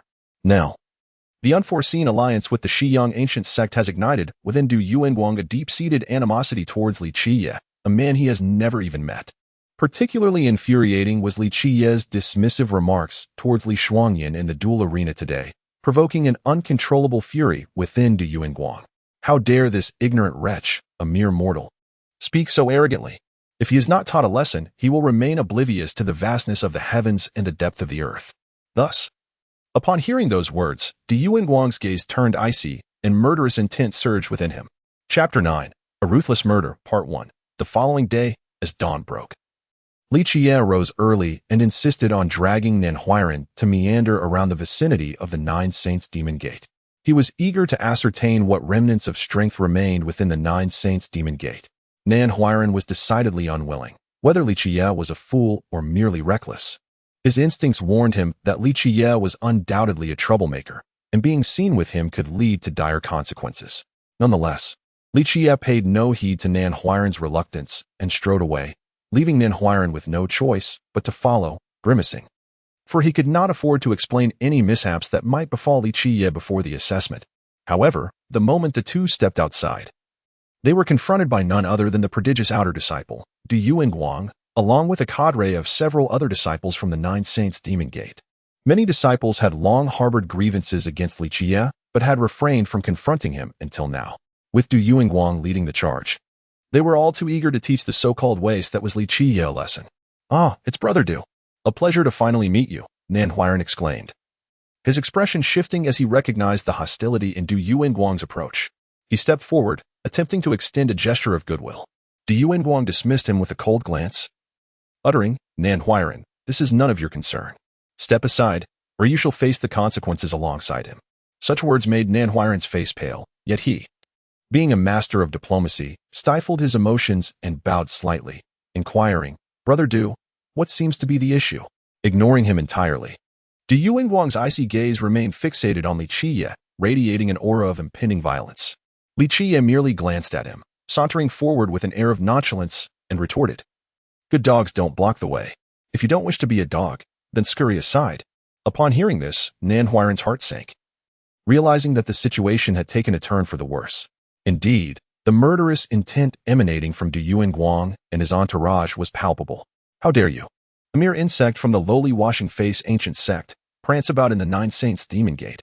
It appears you have grown weary of life." One disciple bellowed in fury. Just as Li Qiye was about to respond, Nanhuiren desperately pulled him back, whispering urgently, "Senior brother, let it go. Do not stoop to their level. Du Yuanguang is a key disciple groomed by the Nine Saints Demon Gate and is favored by the Protector Su. If he passes this year's assessment, he will ascend to the inner circle." Nanhuiren's words served as a caution to Li Qiye, indicating that they could not afford to provoke someone of Du Yuanguang's stature, especially with the backing of the formidable Protector Su, who held a higher rank than the elders of the washing-face ancient sect. Du Yuanguang's eyes glinted menacingly, yet he refrained from striking immediately. The Nine Saints Demon Gate holds dominion over the ancient realm, and though the washing-face ancient sect is but a small faction, we do not neglect our guests. However, recently we have lost a treasured item. Nanhuiren's countenance shifted dramatically at these words. "Brother Du, what do you mean by that?" Du Yuanguang shot him a frigid glance, replying, "It means nothing. Recently, we have had no outsiders, and you are the only guest from the washing-face ancient sect." His insinuation was unmistakable. Du Yuanguang was accusing the washing-face ancient sect of thievery. This was not merely a personal affront, it tarnished the reputation of the entire sect. Even a diplomat like Nanhuiren could not hide his dismay. "Brother Du, I must ask you to choose your words carefully." Nanhuiren attempted to mediate, but the matter at hand was too grave for him to simply smooth over. Du Yuanguang sneered, "Choose my words carefully? The washing-face ancient sect is already destitute. Who can guarantee that you haven't allowed thieves to infiltrate your ranks? It is laughable that a mere mortal, a waste like you, could be the chief disciple of your sect. It is not surprising that you would accept such ruffians as disciples." Nanhuiren's face flushed with indignation. Such slurs against the washing-face ancient sect were intolerable. "Brother Du, we demand to see your hall master.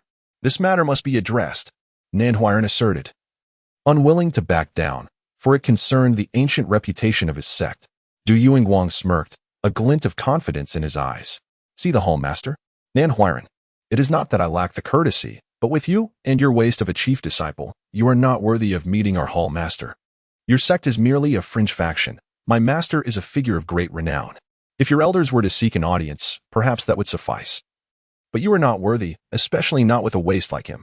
He glared at Qiye as he spoke. Indeed, what is the washing-face ancient sect? And what of a chief disciple who is nothing but a pile of mud? To have him linger at the Nine Saints Demon Gate would only tarnish our threshold. The other disciples laughed mockingly. For Nanhuiren and the washing-face ancient sect, this was a profound humiliation, leaving him trembling with fury. Yet, Qiye remained unfazed. Casting a glance at Du Yuanguang and calmly stating, "Whether this is your intention or that of your hall master, it matters not. You are merely enamored with your sect's so-called goddess, Li Yinchuang. Though I have yet to lay eyes on your so-called celestial being, your short-sightedness is evident. If Li Yinchuang wishes to wed me, it is merely your sect's unilateral desire. Given your station, I might consider having your goddess serve as a maid beside me. But as for you, your caliber is not even worthy of contention. You should simply stay where it is comfortable for you. You wretched fool, you seek death." Du Yuanguang's fury reached a boiling point, his voice echoing with rage as a divine light shimmered behind him, a sword materializing in his grasp. Du Yuanguang, if it is a fight you seek, I shall oblige. Qiye's audacity ignited a thrill of exhilaration in Nanhuiren. Yet he was acutely aware that Qiye had never trained before. He instinctively moved to shield him. "Fine, Nanhuiren, I shall deal with you first, and then eliminate this wretched fool." Du Yuanguang's eyes blazed with wrath. In his mind, Li Yinchuang was an unmatched goddess, and Qiye's insult to her was a greater offense than any directed at himself. Qiye gently pushed Nanhuiren aside, speaking with deliberate calmness. "Huiren, since someone seeks my life, I shall personally see to his demise. Just watch." Good. Du Yuanguang laughed maniacally, his demeanor rife with mockery. "This is the most ludicrous joke I have ever heard. A waste who has mastered but the most rudimentary techniques dares to utter such threats against me. A cultivator in the palace realm? Very well, I grant you the opportunity for a duel."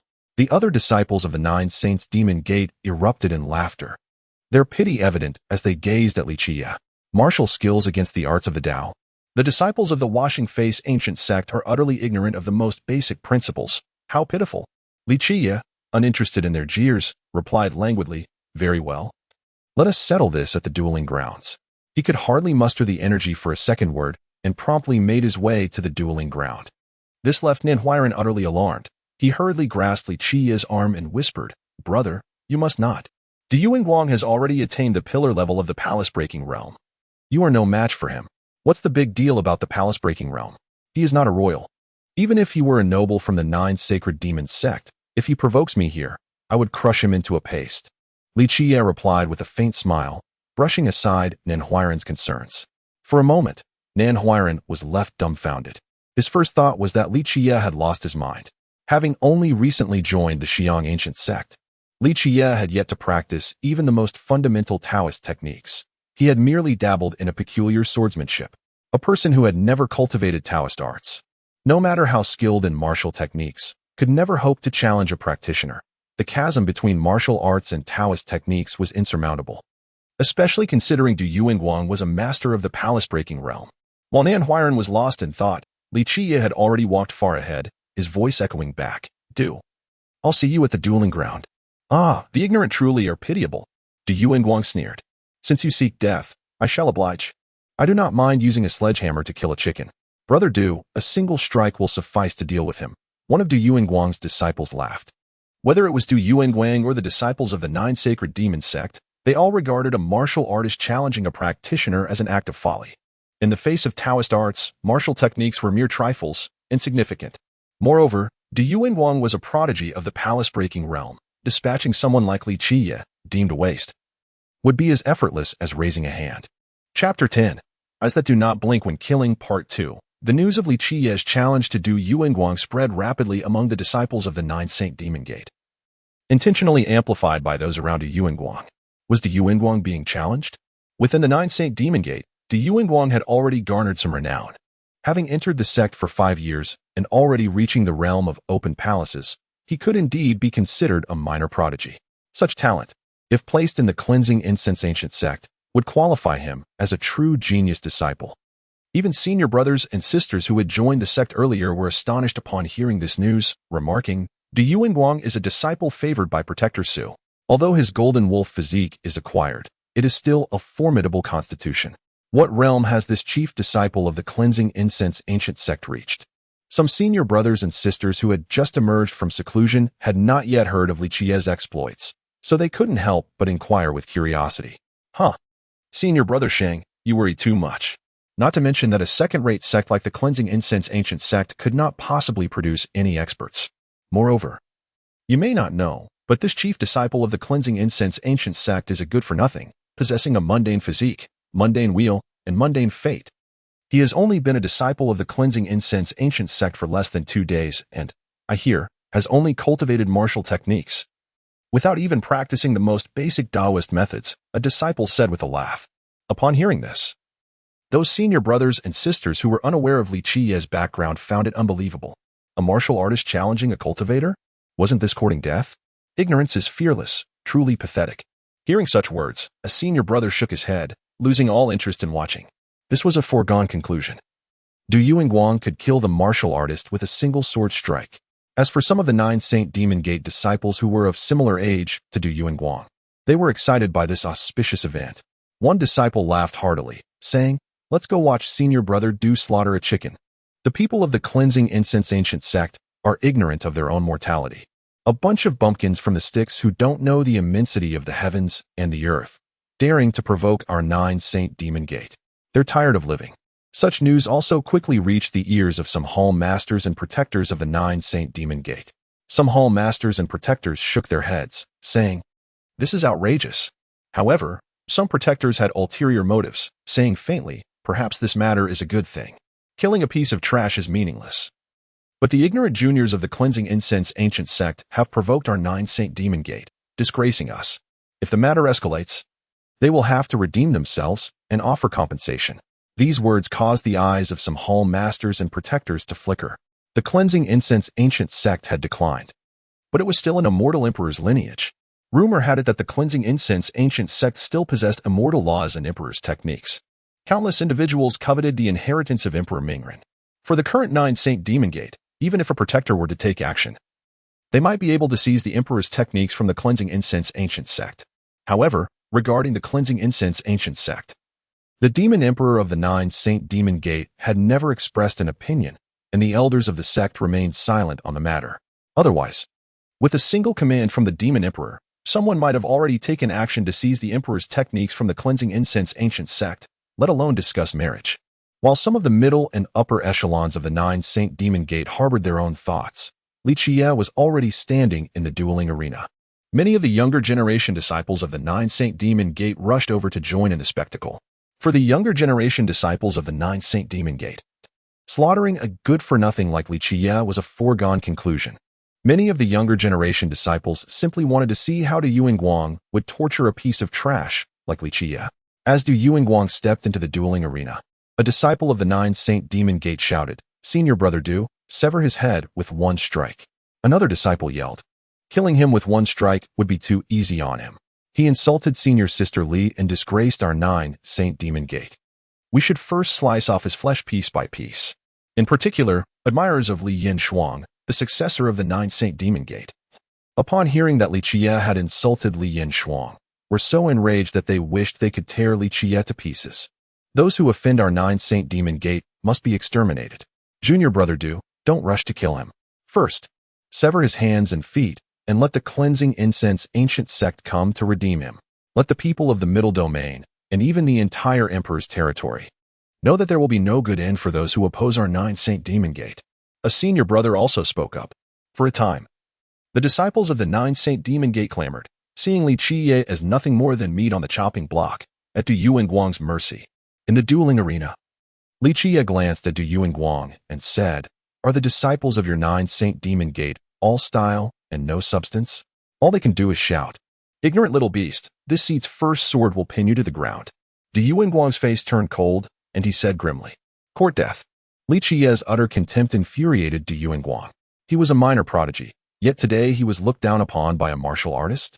In a fit of rage, he slashed through the air with his sword, the sword like a bolt of lightning, sharp and domineering, directly thrusting towards Qiye's heart. This sword filled with Du Yuanguang's anger. Qiye did not retreat but advanced, taking a step forward. The left-hand saber was like a nimble snake, instantly coiling around, deflecting Du Yuanguang's long sword slightly. with a soft sound, in the blink of an eye, although the sword did not strike Li Qiye's heart. It instantly pierced Li Qiye's left shoulder. Du Yuanguang sneered, but the sound suddenly stopped abruptly. At the instant the sword pierced Li Qiye's left shoulder. Li Qiye's right wrist moved, silently and without a sound. In the blink of an eye, even Du Yuanguang did not see Li Qiye's right-hand saber move. What a strike! Too fast, incomparably profound, the trajectory of the saber is fundamentally invisible. The disciples of the Nine Saint Demon Gate cheered as they watched Du Yuanguang pierce Li Qiye's left shoulder with his sword. But at this moment, a trace of blood had already seeped out of Du Yuanguang's throat, and his body fell backward. However, Li Qiye was incomparably fierce, and in an instant, 2 exotic sabers flew out of his hands. Spare him. As Du Yuanguang's long sword pierced Li Qiye's left shoulder, Nanhuiren finally brought Protector Mo over. Protector Mo saw Li Qiye's left shoulder being pierced from afar and shouted.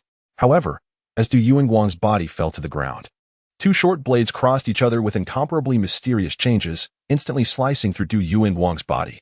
When Du Yuanguang's body fell to the ground, his body had already been cut into 5 pieces, falling to the ground, with blood flowing everywhere. Spare him. Protector Mo rushed over to save him. But upon arriving at the dueling arena, the words stopped abruptly. Du Yuanguang's eyes were wide open. He did not know how he died, even in death. How could he know that Li Qiye's exotic saber technique was once honed by Emperor Mingren? Even a casual honing was terrifying beyond compare. What a terrifying thing. A martial technique honed by an immortal emperor. Even if it could not be compared to an emperor's technique, it was still not comparable to ordinary Taoist methods. Even more terrifying was that Li Qiye understood the ultimate profound meaning of this saber technique. Since ancient times, apart from Emperor Mingren, only Li Qiye knew the ultimate profound meaning of this saber technique. One must know that if this saber technique were cultivated to the point of perfection, it could slay kings and marquises. Du Yuanguang, who underestimated Li Qiye, could not avoid this mysterious and unparalleled saber technique under carelessness. A fatal strike was what Li Qiye had exchanged for with a sword through his shoulder. For a time, the entire dueling arena was silent. All the mocking sounds stopped abruptly, and everyone watched this scene in disbelief. Nanhuiren's mouth was wide open. He had dragged in reinforcements to save Li Qiye's life. But what he did not expect was that Li Qiye had actually dismembered Du Yuanguang with a single saber strike. It was absolutely impossible for martial techniques to kill cultivators. Unless Li Qiye was an expert, but Li Qiye was not an expert. This was simply impossible. At this time, Li Qiye was pulling out the divine sword that had pierced his shoulder inch by inch. The sound of the sword blade grinding against the bones was extremely grating. But Li Qiye did not even frown. He had endured even more terrible pain. So what was this little pain? Drawing forth the divine blade. Blood gushed forth as Li Qiye casually discarded it, casting a glance at the onlookers and lamenting, "It appears my swordsmanship still requires refinement." One sword exchanged for a lesson. Nanhuiren's mouth could accommodate a goose egg, yet it remained tightly shut, unable to utter a sound. To cleave Du Yuanguang into pieces and still feel regret was nothing short of an impossibility. This transcended the bounds of his understanding. This was inconceivable. The Qiye blade was merely a mundane martial technique. How could it possibly slay a master of the palace-breaking realm? After tending to Li Qiye's wounds, Nanhuiren remained preoccupied with the earlier events. In truth, he had previously perused the Qiye blade and dismissed it as mere martial skill, having no interest in practicing it. It was simply a matter of your lack of comprehension. Li Qiye reclined in the Grandmaster's chair, leisurely and at ease. Of course, the Qiye blade's secret tome from the lavish ancient sect was incomplete, yet the entirety of the swordplay and its profound mysteries danced vividly in his mind. Had Li Qiye uttered such words prior to this moment, Nanhuiren would undoubtedly have deemed him mad, spouting nonsensical bravado. Chapter 11, My Arrogance. My Domineering Nature, Part 1. Although Nanhuiren was not a genius, his aptitude was commendable, otherwise he would not have attained the position of a hall master. He had once perused the Qiye knife, which he regarded as merely an ordinary martial technique. Yet today, in the hands of Li Qiye, it possessed a transformative power that turned decay into the miraculous.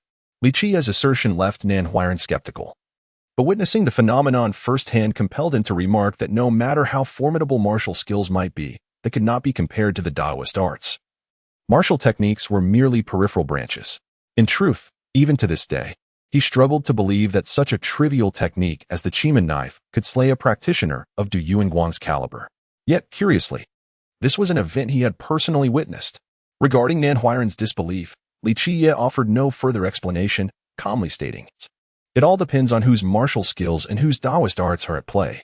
Unbeknownst to Nan Huiran, although the Qiye knife originated from the mundane world, it had been refined by the immortal Emperor Mingern. While this knife technique could not rival the Emperor's arts, it far surpassed ordinary Taoist methods. Nan Huiran was filled with uncertainty. Had it been before this, he would have deemed Qiye arrogant and ignorant. However, it now appeared that Qiye was anything but foolish. His casual demeanor spoke volumes of his confidence and assured victory. This left Nan Huiran regarding Qiye with a peculiar gaze. Despite being adept at reading people's expressions and discerning their thoughts, he found the 13-year-old Qiye unfathomable. At such a tender age, Qiye, within the Xiyang ancient sect, was merely a fledgling disciple. Typically, such youth would be exuberant and impetuous. However, Qiye exuded a depth akin to the vast ocean and a stillness reminiscent of tranquil waters, instilling an indescribable sense of mystery. Just days prior, Qiye had wielded the Xiyang ancient sect's decree of the three ghosts to become the chief disciple. Although he was merely an ordinary mortal, Nan Huiran felt that even the six elders would consider Qiye as lacking in potential. Upon first encountering him, Nan Huiran perceived Qiye as somewhat deranged, exhibiting a blend of arrogance and ignorance. Yet, upon deeper reflection and interaction over the past few days, what had initially seemed like folly to Nan Huiran appeared to be entirely reasonable from Qiye's perspective. As Nan Huiran wrestled with his uncertainties, his master, Imohufa, was in despair. Having slain a disciple of the Nine Saint Demon sect, particularly one favored by Su Hufa, was tantamount to inviting catastrophe upon the Xiyang ancient sect. This was but a minor incident, hardly warranting flight. Yet Qiye remained unperturbed, reclining in a grand chair with an air of authority, slowly stating, "In my view, there is no place safer than the Nine Saint Demon sect."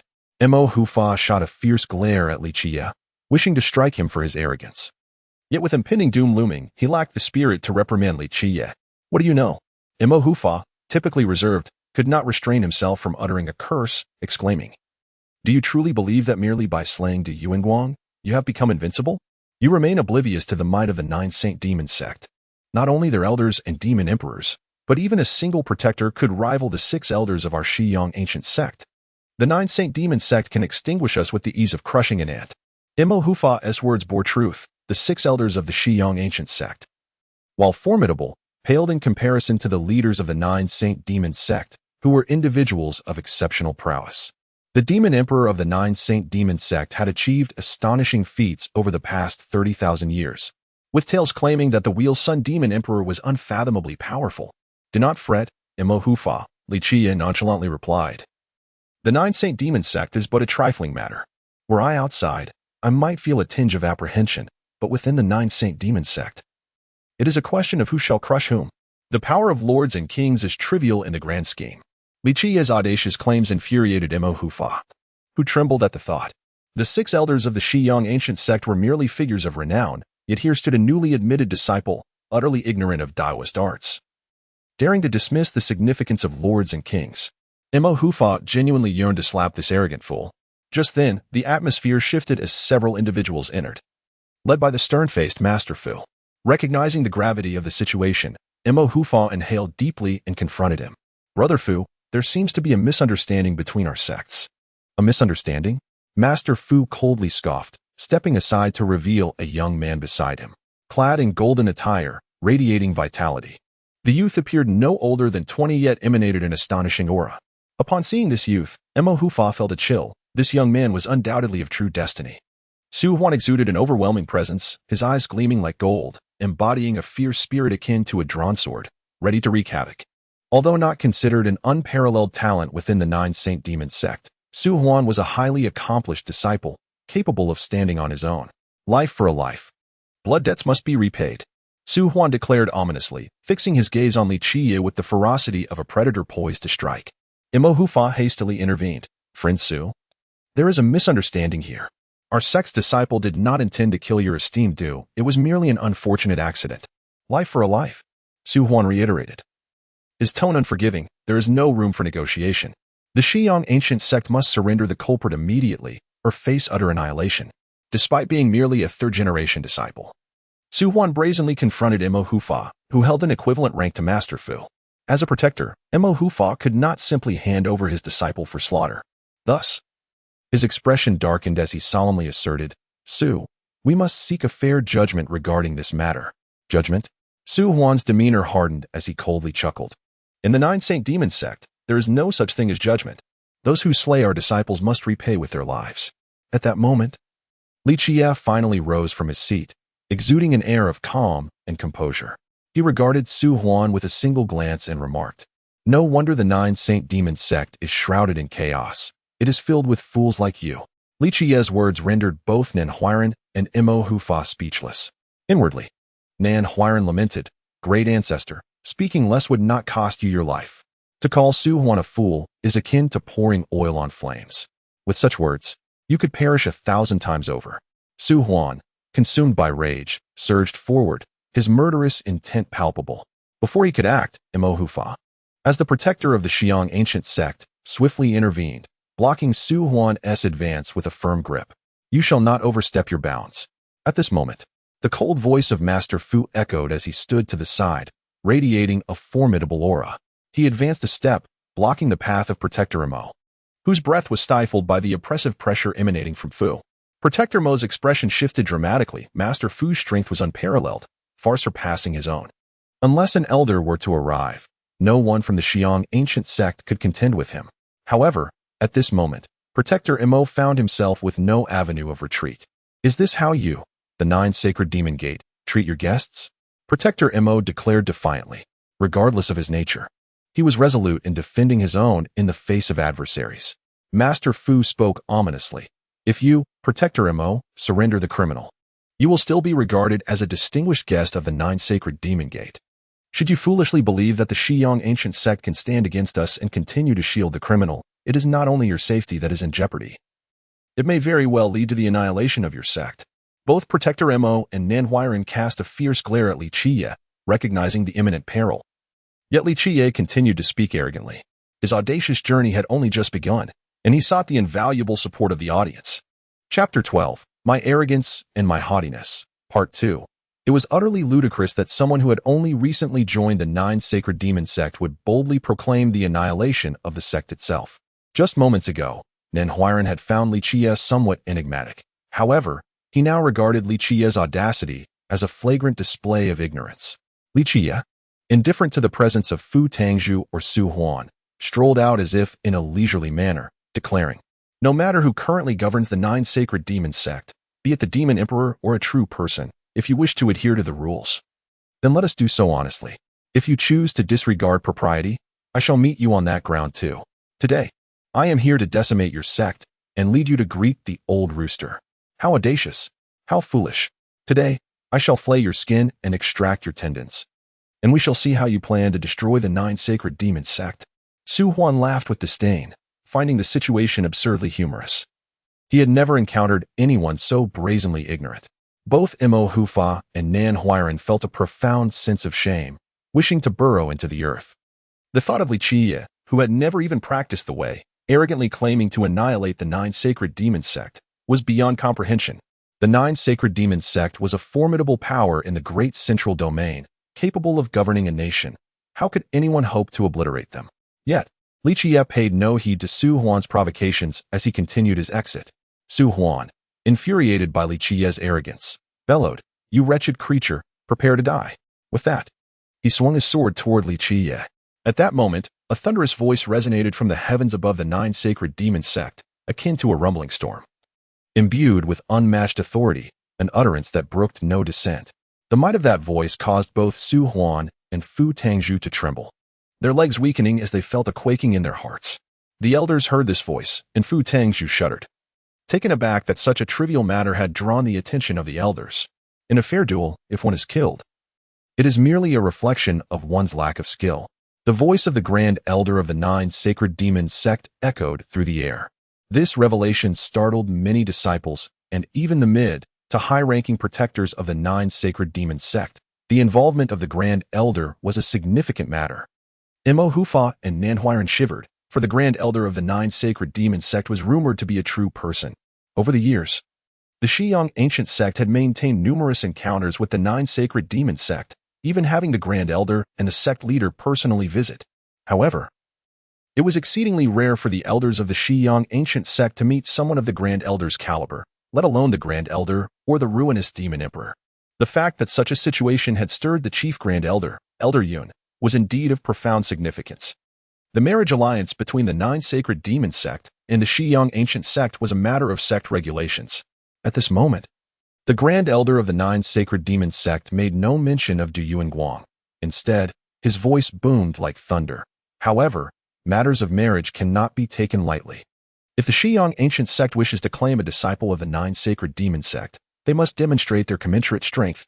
At last, the Nine Sacred Demon sect had produced an individual willing to shoulder responsibility. Qiye calmly responded to the Grand Elder's words, "Of course, if you adhere to the rules. I shall do the same. You desire to assess me, do you not? Very well, I shall oblige. There is no day better than today. Whether or not I wish to marry your sect's disciple is my affair, but should anyone belittle me, I will not hesitate to teach them a lesson." With that, he continued on his way. Qiye's words were so brazen that even Emo Hufa and Nan Huiran wished to kneel and plead with him to cease his bluster, fearing he would overreach. At this moment, both of them longed to vanish from sight. It was an embarrassment of monumental proportions. Regrettably, Nan Huiran and Emo Hufa lamented their decision to take on this task, with the Grand Elder of the Nine Sacred Demon sect intervening to resolve the Du Yuanguang incident. A more prudent individual would have seized the opportunity to de-escalate the situation, fostering good relations with the Nine Sacred Demon sect, even if they could not marry Li Shuangyan. That would be inconsequential. Yet Qiye continued to boast about teaching the Nine Sacred Demon sect a lesson, a reckless endeavor indeed. At this moment, both Nan Huiran and Emo Hufa perceived Qiye as woefully ignorant and arrogantly foolish. Let it be today. The Grand Elder of the Nine Sacred Demon sect imparted his edict, and after uttering those words, he fell silent. Su Huan trembled with anger. Qiye's arrogance infuriated him to the point where he longed to eradicate him. Qiye's provocations and disdain were intolerable. Yet the Grand Elder's decree rendered him powerless to retaliate. "I await you. I shall make you wish you were never born." Su Huan spat bitterly before leaving with his entourage. "Must you be so tremulous?" Qiye expressed his exasperation as he was dragged into the courtyard, pushing aside Emo Hufa's hands. Emo Hufa, seething with rage, shot a furious glare at Qiye, wishing to vent his frustrations upon him. However, he restrained himself, suppressing his ire for the forthcoming assessment. "You ignorant fool," Emo Hufa seethed, "you are courting death. If you seek to perish, do not drag the Xiyang ancient sect down with you." Emo Hufa's rage left him stammering. Unable to articulate his frustration, Qiye had rendered him breathless with indignation. Nan Huiran, too, found himself at a loss for words, believing Qiye had lost his sanity, displaying a depth of ignorance and arrogance that was beyond redemption. He contemplated slapping Qiye across the face. "Do you understand how powerful the Nine Sacred Demon sect is at present? Many of their protectors are qualified to be lords, not to mention their elders and the ruinous Demon Emperor. Should the ruinous Demon Emperor intervene, a mere gesture could obliterate our Xiyang ancient sect," Nan Huiran lamented. Earlier, when the Grand Elder of the Nine Sacred Demon sect resolved the Du Yuanguang issue, Qiye should have seized the opportunity to diffuse the tension. Marrying the princess of the Nine Sacred Demon sect was trivial. Establishing a good rapport with their elders would benefit not only him, but also the entire Xiyang ancient sect, allowing him to achieve significant merit and lifelong rewards. The astute Nan Huiran could not help but analyze the situation for Qiye. "And what of it?" Qiye replied nonchalantly, "I prefer to resolve matters with my fists." Qiye could not divulge the secrets within his heart. If the Nine Sacred Demon sect chose not to adhere to their regulations, he would seize the opportunity to undermine them. Though he had once promised the Nine Sacred Sage, he cared little for the fate of his descendants, ready to cleanse the Nine Sacred Demon sect of its flaws. He would also exploit the full extent of their resources. Nan Huiran rolled his eyes, unwilling to continue the discussion. He felt as though he was speaking to a wall. Dealing with such a fool was not worth his time. This ignorant wretch was simply a waste of breath. Inwardly, Nan Huiran scoffed. "With your meager skills? Even if you were to miraculously slay Du Yuanguang, it would amount to nothing before the Nine Sacred Demon sect. With such limited strength, how dare you boast of solving matters with your fists?" He believed that after the fortunate demise of Du Yuanguang, Qiye's confidence had swelled to an intolerable degree, truly believing himself invincible. If the Nine Sacred Demon sect were not secure, then other places were even less so. Qiye chuckled, unfazed. "If the Nine Sacred Demon sect is not safe, then how can other places claim to be secure? Imo Hufa was so enraged that he spat blood. Dealing with such a fool made him lose his will to converse any further. Speaking to him was akin to playing music to a cow. If such a simpleton did not learn his lesson, he would remain oblivious to the vastness of the heavens and the depth of the earth. Amidst the turmoil experienced by Imo Hufa and Nanhuiren, the examination took place atop a principal peak of the Nine Holy Demon Sect. Strikingly, not a single elder from the Nine Holy Demon Sect made an appearance. Instead, 2 guardians were appointed to preside over the proceedings. One was Su Huan's master, Protector Su, while the other was the mightiest chief guardian of the Nine Holy Demon Sect, Yu He. Protector Su radiated a terrifying brilliance, his form seemingly forged from divine gold. As for the chief guardian, he was even more formidable, exuding an overwhelming aura befitting a noble, his blood essence vast and boundless. At this level, he wielded the power to summon clouds and rain at will. The judgment of the competition was entrusted to Protector Su and Chief Guardian Yu He, while Imo Hufa represented the Qiye ancient sect as a judge. At that moment, the main peak was encircled in 3 concentric circles, teeming with countless young disciples who had gathered to witness the spectacle. The union between the Nine Holy Demon Sect and the Qiye ancient sect faced vehement opposition from the younger male disciples, who expressed their dissent most fervently. Li Shuangyin was regarded as a goddess in their eyes, while Li Yinshuang was the princess of the Nine Holy Demon Sect. Such a minor sect as the Qiye ancient sect had no standing to ally with the Nine Holy Demon Sect, let alone someone like Qiye, a mere mortal with a mundane fate, utterly unworthy even to hold the shoes of their princess. Chapter 13. The Chaotic Heart Forest, Part 1. This time, however, the younger generation of the 9 Sacred Demon Gate had gathered together, their emotions running high. Many of them were seething with rage, particularly upon the appearance of Li Qiye, whose presence ignited their fury. Kill him! How dare this wretched creature come to our 9 Sacred Demon Gate with such impudence? One disciple roared. Another shouted fiercely. Killing him would be too lenient. We should cripple his limbs and use him as a lantern to light the way. To insult our 9 Sacred Demon Gate deserves a fate worse than death. Using him as a lantern? How merciful! We, the 9 Sacred Demon Gate, govern the ancient Yojiang Kingdom, instilling fear across the central region. How dare this insignificant insect defame our princess? He should be imprisoned atop the Eagle Release Cliff, forced to endure the pecking of eagles for a century, howling in agony, his blood staining the cliff for 100 years. Another disciple bellowed in anger. Not only must we slay this wretch, but we shall also obliterate the washing face ancient sect. One disciple cried out madly. The collective outcry grew deafening, as the disciples' wrath threatened to engulf the scene. Li Qiye's insults towards their princess and his threats to annihilate their sect had incited a hatred so profound that they longed to tear him to shreds. They sought to demonstrate to the world that the might of the 9 Sacred Demon Gate was not to be trifled with. Both Protector Mo and Nanhuiren shuddered internally. If the protectors of the 9 Sacred Demon Gate spoke out, it was likely that the disciples would rend Li Qiye apart. The clamorous cries of vengeance filled the air, threatening to drown out reason. Yet Li Qiye remained unperturbed, strolling forth with an air of tranquility, as if he were taking a leisurely walk. Such audacity, such arrogance. Though both Mo and Nan believed Li Qiye to be mad and irredeemably ignorant, they couldn't help but admire his courage. In such a tempest of rage, most would have been paralyzed by fear, yet he approached with the composure of one unshaken. At that moment, the chief protector, Yu He, cleared his throat. His single cough reverberated like thunder, instantly silencing the tumult. An overwhelming aura of nobility descended, making it difficult for anyone to breathe. When the chief protector spoke, the disciples fell silent, though their eyes still burned with rage, capable of drowning Li Qiye in their fury. If gazes could kill, he would have perished countless times over. This assessment will determine if you can pass. If successful, a union between the 2 sects will be established in accordance with our ancestral vows. Should you fail or lose your life, it shall be attributed to your lack of skill. Protector Su fixed his cold, knife-like gaze upon Li Qiye, his voice chilling.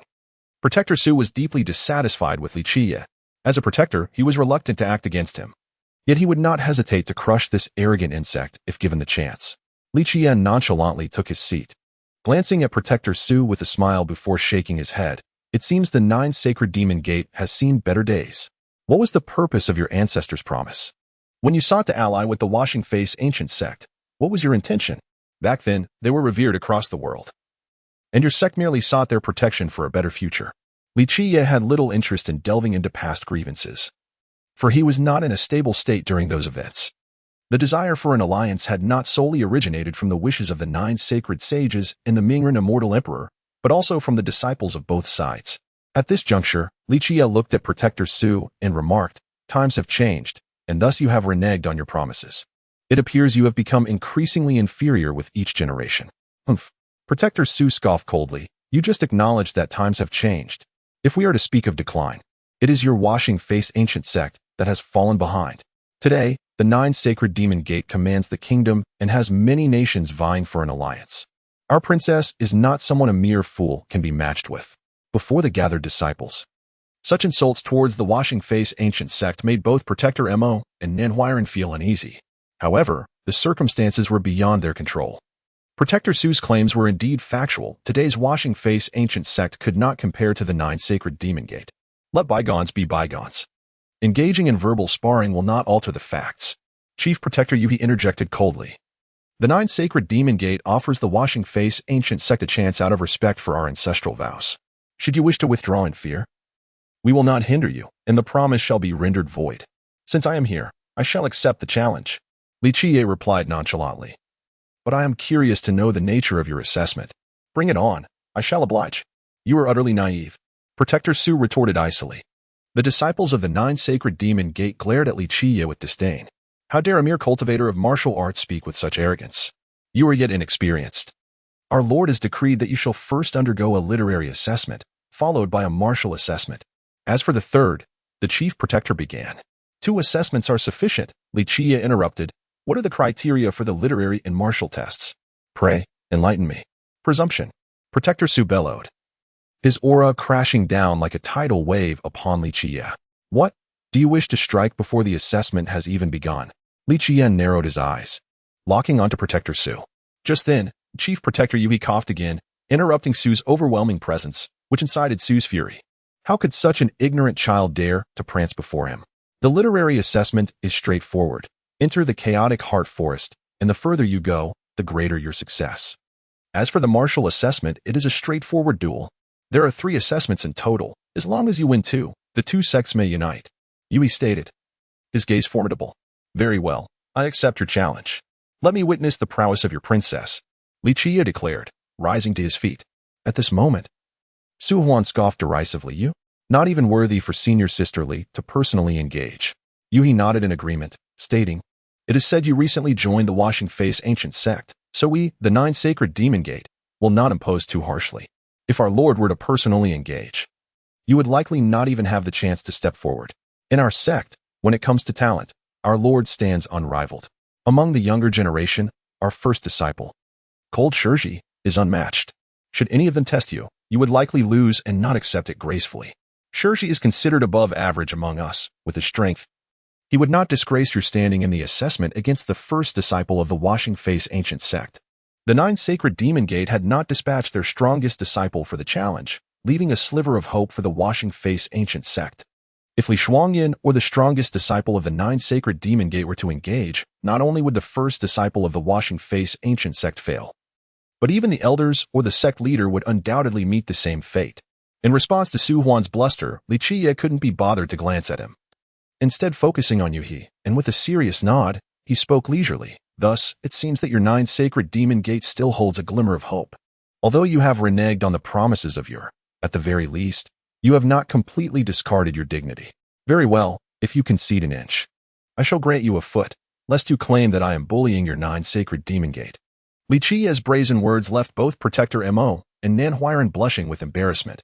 They wished for nothing more than to burrow into the ground, yearning to beseech Qiye to tone down his bravado, believing that a few less boastful words would not be the end of him. The sheer ignorance displayed was truly lamentable. At that moment, the furious disciples of the 9 sacred demon gate felt a mixture of anger and amusement. One disciple scoffed coldly, remarking, "The washing-face ancient sect has not only fallen into decline, but has also lost its senses, allowing a lunatic to become the chief disciple. Is this truly the way of the immortal sects? It is a disgrace to the lineage of our ancestors." Many enraged disciples of the 9 sacred demon gate could not help but burst into laughter at Qiye's blind arrogance. This was not mere ignorance, but rather insanity. The derision from all the disciples of the 9 sacred demon gate left Protector Mo and Nanhuiren with their heads hung low, unwilling to meet anyone's gaze. Protector Su sneered, finding this ignorant rabble truly pitiable. He, a figure who had weathered countless storms, now regarded Qiye as a freak. He could hardly fathom how one could be so utterly oblivious, embodying such sheer incompetence. Did Qiye truly not comprehend the formidable strength of the 9 sacred demon gate? Did he lack a clear understanding of power? He could not help but find this encounter with such unparalleled ignorance amusing. As the assessment commenced, everyone naturally moved towards the chaotic heart forest, and soon, the periphery of the forest was brimming with countless disciples of the 9 sacred demon gate. Chapter 14. The Chaotic Heart Forest, Part 2. Hey, can a mere fool from the Xiang ancient sect dare to enter the chaotic heart forest? Sneered a disciple from the 9 sacred demon sect outside the forest. Another disciple chimed in, Senior Su, during his assessment. Once ventured to the 5th layer of the chaotic heart forest. Now, he has attained the true fate realm and is on the verge of the Huagai realm. Both his cultivation and heart have significantly improved since then. In my view, reaching the 7th layer should pose no challenge. The hierarchy of cultivators ascends from low to high as follows: Knock Palace, Expand Territory, Cultivate Body, Open Palace, Strengthen Longevity, True Fate, Huagai, Nirvana, Heavenly Origin, Nurture Spirit. Upon achieving true invincibility and bearing the heavenly mandate, one becomes an immortal emperor. Yet, the world has heard of no immortal, let alone an emperor who commands all immortals. However, there exists a saying, my fate is determined by me, not by heaven. The heavenly mandate is bound only by the immortals. Therefore, when a cultivator reaches unparalleled heights, their pursuit is to seize the heavenly mandate, to bear it themselves. Truly achieving the state where fate is governed by oneself. Only the immortals can bind the heavenly mandate, while emperors, in turn, enjoy countless lifespans. Thus, an immortal emperor signifies an immortal capable of bearing the heavenly mandate for eternity. Whether an immortal emperor is truly immortal remains a mystery to this day. Concurrently, in this grand era, the heavenly mandate is singular. In this great age, achieving the title of immortal emperor is also unique. At this moment, countless disciples of the 9 sacred demon sect congregated outside the chaotic heart forest, fervently discussing the matter. To all present, it appeared that Qiye posed no threat in this literary examination. A mere martial artist, lacking even a heart of the Tao, speaks of entering the chaotic heart forest? Someone scoffed. The chaotic heart forest serves as a testing ground for the disciples of the 9 sacred demon sect, assessing their talent, wisdom, and heart of the Tao. Where the heart of the Tao is of utmost importance. The chaotic heart forest comprises 14 layers, and while it appears similar to an ordinary forest, it was meticulously crafted by the sect's founder, the 9 sacred sage. Upon entering the forest, illusions manifest that feel utterly real. Even those with keen insight cannot pierce through them unless they surpass the 9 sacred sage. Otherwise, the illusions are indistinguishable from reality. For instance, upon entering the chaotic heart forest, one might find themselves engulfed in a fiery abyss, feeling the searing heat as if truly ablaze, experiencing profound agony that intensifies the deeper one ventures. Naturally, during this ordeal, one may employ their techniques to mitigate the suffering, perhaps even utilizing unparalleled skills to resist the fierce flames. However, none can guarantee absolute passage through the entire forest unless they are mightier than the 9 sacred sage, capable of using their skills to completely block out the illusions and traverse unhindered. Foolish child, you go first. Outside the forest, Su Huan coldly mocked. Looking down upon Qiye, he held unwavering confidence in this literary examination, firmly believing that entering the 8th layer of the chaotic heart forest would be a mere formality for him. Gazing at the forest, Qiye could not help but smirk. The chaotic heart forest, crafted by the old rooster, is indeed a true test of one's heart of the Tao. Me? Qiye languidly replied. Such a trivial challenge as the chaotic heart forest holds no allure for me. If I were to go first, you might not even get the chance to make an entrance. You go ahead, lest you claim I denied you an opportunity. Qiye's audacious claims incited the ire of Mo Hufa and Nan Huiran, who wished to silence him. Must you boast incessantly? Does it not tire you? They thought. Ignorant fool. Hufa Su coldly snorted. A waste who knows not the essence of the Tao dares to speak so brazenly. Su Huan seethed with rage, trembling at the audacity of this mortal body fool to belittle him. Laughing in fury, he retorted, Fine, fine. I shall see how many layers you can traverse. How many layers? That is hardly a challenge. Traversing all 14 layers is trivial, Qiye drawled. Thus, I shall let you enter first, so as not to crush your spirit too severely. Qiye's arrogant words irked countless disciples of the 9 sacred demon sect, prompting one to coldly remark, "Is it typical for the Xiyang ancient sect to be so shameless? Boasting without a draft." Mo Hufa and Nan Huiran were left speechless, wishing to cast Li Qiye aside. This was simply absurd. They knew all too well that to reach the 7th layer is already a remarkable feat, achievable only by those with an unwavering heart of the Tao or exceptional cultivation. Even the chief Grand Protector Yui shook his head in disbelief. How could the Xiyang ancient sect accept such a braggart as their chief disciple? To traverse 14 layers of the chaotic heart forest? That was a ludicrous boast beyond belief. He lacked the strength to achieve such a feat. 14 layers?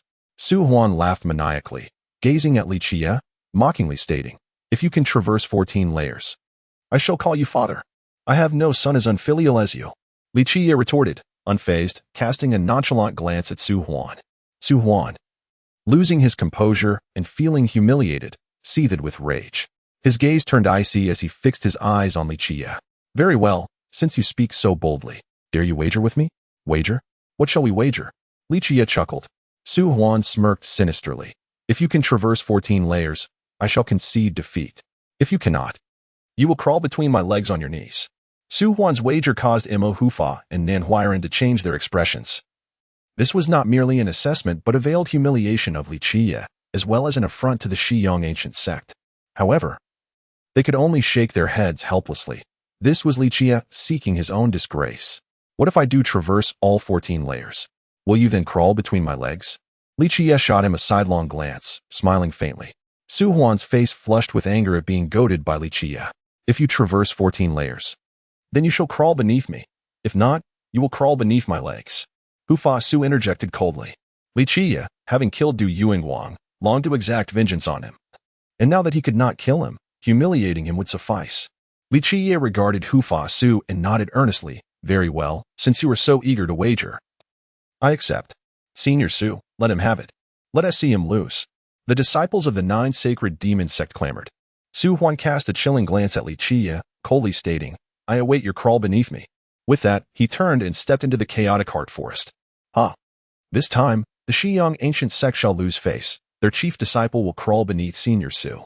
The disciples of the 9 sacred demon sect cackled. Mo Hufa and Nan Huiran averted their eyes, unwilling to witness further.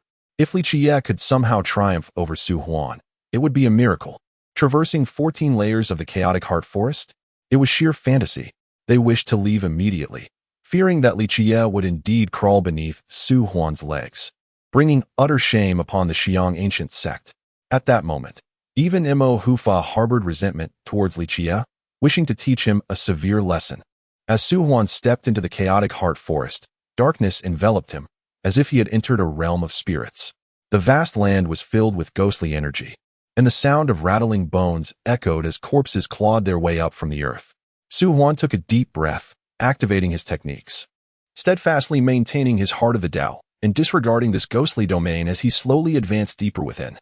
All eyes from outside the first layer were fixated on Su Huan within the chaotic heart forest, and without a doubt, he swiftly navigated through the first layer. In the second and third tiers, Su Huiran indeed performed admirably. Both his mastery and resolve were exceptional. He swiftly traversed the 3rd tier, but upon reaching the 4th, his pace began to wane as the fearsome skeletal apparitions of the ghost realm began their assault. Initially, he managed to disregard their attacks. Yet after several instances of having his arms torn asunder, he cried out in agony, instinctively retaliating. Upon arriving at the 5th tier, Su Huiran found himself fully ensnared within the ghost realm. With a fierce roar, he summoned a treasure. His divine sword soared skyward as he unleashed a true artifact that descended, scattering laws in its wake and sweeping through his surroundings. A life will manifested behind his head, exuding an overwhelming aura of vitality as he invoked the unparalleled law, charging forth with unyielding ferocity. To everyone's astonishment, Senior Brother Su had indeed cultivated the formidable fiery slaughter sword technique of the great sage. Witnessing Su Huiran's formidable prowess as he cleaved through the chaotic heart forest of the 5th tier, disciples from the 9 sacred demon gate were filled with both envy and admiration. The technique, known for its life and vitality principles, also encompassed physical prowess. The life principle, primarily focused on slaughter, bore a striking resemblance to the elite techniques left behind by the great sages, amplifying its might. As Su Huiran surged through the 5th tier, Li Qiye gently shook his head. The chaotic heart forest, so aptly named, was said to drive one to madness. To attempt to conquer it through sheer force was a path fraught with peril. It was said that the 9 sacred great sages had established the chaotic heart forest to temper the resolve of their disciples. Finally, upon reaching the 7th tier, Su Huiran's performance left countless disciples in awe. Even Protector Su expressed his satisfaction. As his disciple, Su Huiran was indeed a source of pride. Although Su Huiran's innate talent could never rival that of Princess Li Shuangyan, nor could his mastery compare to that of his senior disciple, Lang Shifeng. His achievements thus far were a testament to his growth, and as a mentor, he felt content. With a resounding crash, shortly after Su Huiran had entered the 7th tier, he could no longer endure the might of the chaotic heart forest and was abruptly ejected from its depths. Chapter 15, Miracles in My Hands, Part 1. You have performed admirably. There is no need to push yourself further, consoled Su Hufa to his disciple. Yui nodded in agreement, stating, at your age, to reach the 7th layer is already an extraordinary achievement among the younger generation of our sect. Hey, it's not too late to concede now, mocked a disciple from the 9 holy demon gate. With your utter lack of cultivation in any form of magic, just passing through the 1st layer would be a miracle. Su Huan spread his legs, gazing at Li Qiye with a sinister smile. If you crawl through on your knees right now, I won't give you a hard time. But if you wait and crawl later, that might be a different story. Nan Huiran and Mo Hufa turned away, unwilling to witness this spectacle any longer. Undoubtedly, Li Qiye had already lost. Even if by some miracle he managed to pass through the chaotic heart-perturbing forest of the 7th layer, he would still have to crawl through Su Huan's legs. Yet, Li Qiye remained unfazed, slowly asserting, no, I am waiting for you to crawl under my legs. With that, he stepped into the heart-perturbing forest. Upon entering, Li Qiye was instantly engulfed by a sea of flames, plunging into a world of molten lava.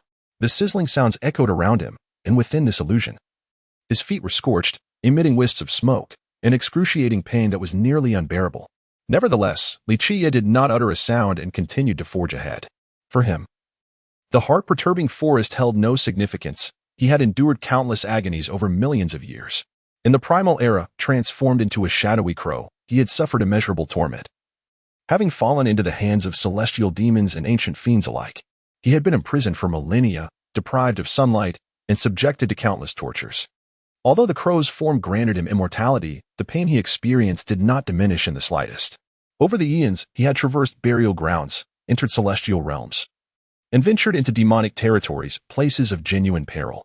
Compared to these experiences, the trials of the heart-perturbing forest were trivial and insignificant. The heart-perturbing forest could not shake Li Qiye's resolve in the slightest.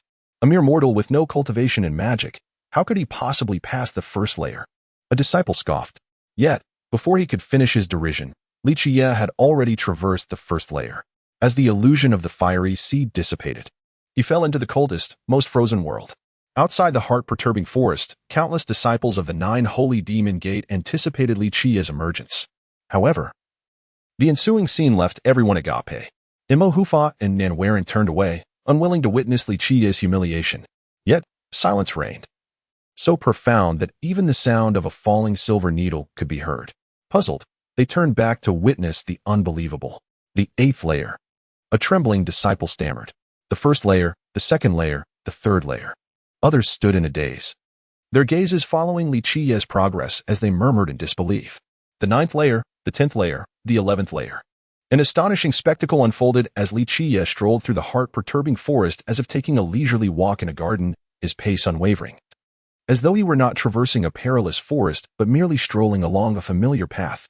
Ultimately, Li Qiye calmly emerged from the 14th layer of the heart-perturbing forest, exuding an air of ease and tranquility. At this moment, all present were rendered motionless, having witnessed him traverse the 14th layer. This was utterly impossible. Throughout the ages, no young disciple of the 9 holy demon gate had ever been known to pass through the 14 layers of the heart-perturbing forest, not even the highly esteemed Li Shuangyan, renowned for her exceptional talent and unwavering resolve. Impossible, impossible. This cannot be. Su Huan was utterly bewildered. Such a feat was beyond comprehension yet unfolded before their very eyes. Su Hufa, his mouth agape, could scarcely close it. To pass through the 14 layers was something even their leader, Lunri Yaohuang, could not accomplish. What fortitude of spirit must one possess to achieve such a feat? What now? Crawl over here, Li Qiye remarked nonchalantly, casting a sidelong glance at Su Huan. No, no, this is absolutely impossible. Su Huan shouted, and at that moment, not only he but all present were incredulous. This was simply unfathomable. Even Su Hufa hesitated. Could there be an issue with the heart-perturbing forest? It must be so. The restrictions must have failed. Indeed, it must be. Su Huan exclaimed, seizing upon this notion desperately. This round does not count. It must be that the heart-perturbing forest's defenses have faltered. Yuhi, strong and formidable as he was, had effortlessly navigated the first 9 layers. However, upon reaching the 10th layer, his pace began to slow. With a resounding thud, Yuhi could not pass through the entire heart-perturbing forest. He was expelled before he could complete the 11th layer, his resolve unable to withstand the forest's trials. The heart-perturbing forest has not failed, Yuhi affirmed with a shake of his head, gazing at Qiye with a mix of astonishment and disbelief. Qiye was merely a 13-year-old boy, yet he had traversed the 14 layers of the heart-perturbing forest. Either there was some trickery at play, or his resolve was unshakable. But for a 13-year-old to possess such strength of spirit was simply inconceivable. Such fortitude could only be forged through countless trials, and even with poor aptitude. One could achieve great wisdom given time and opportunity.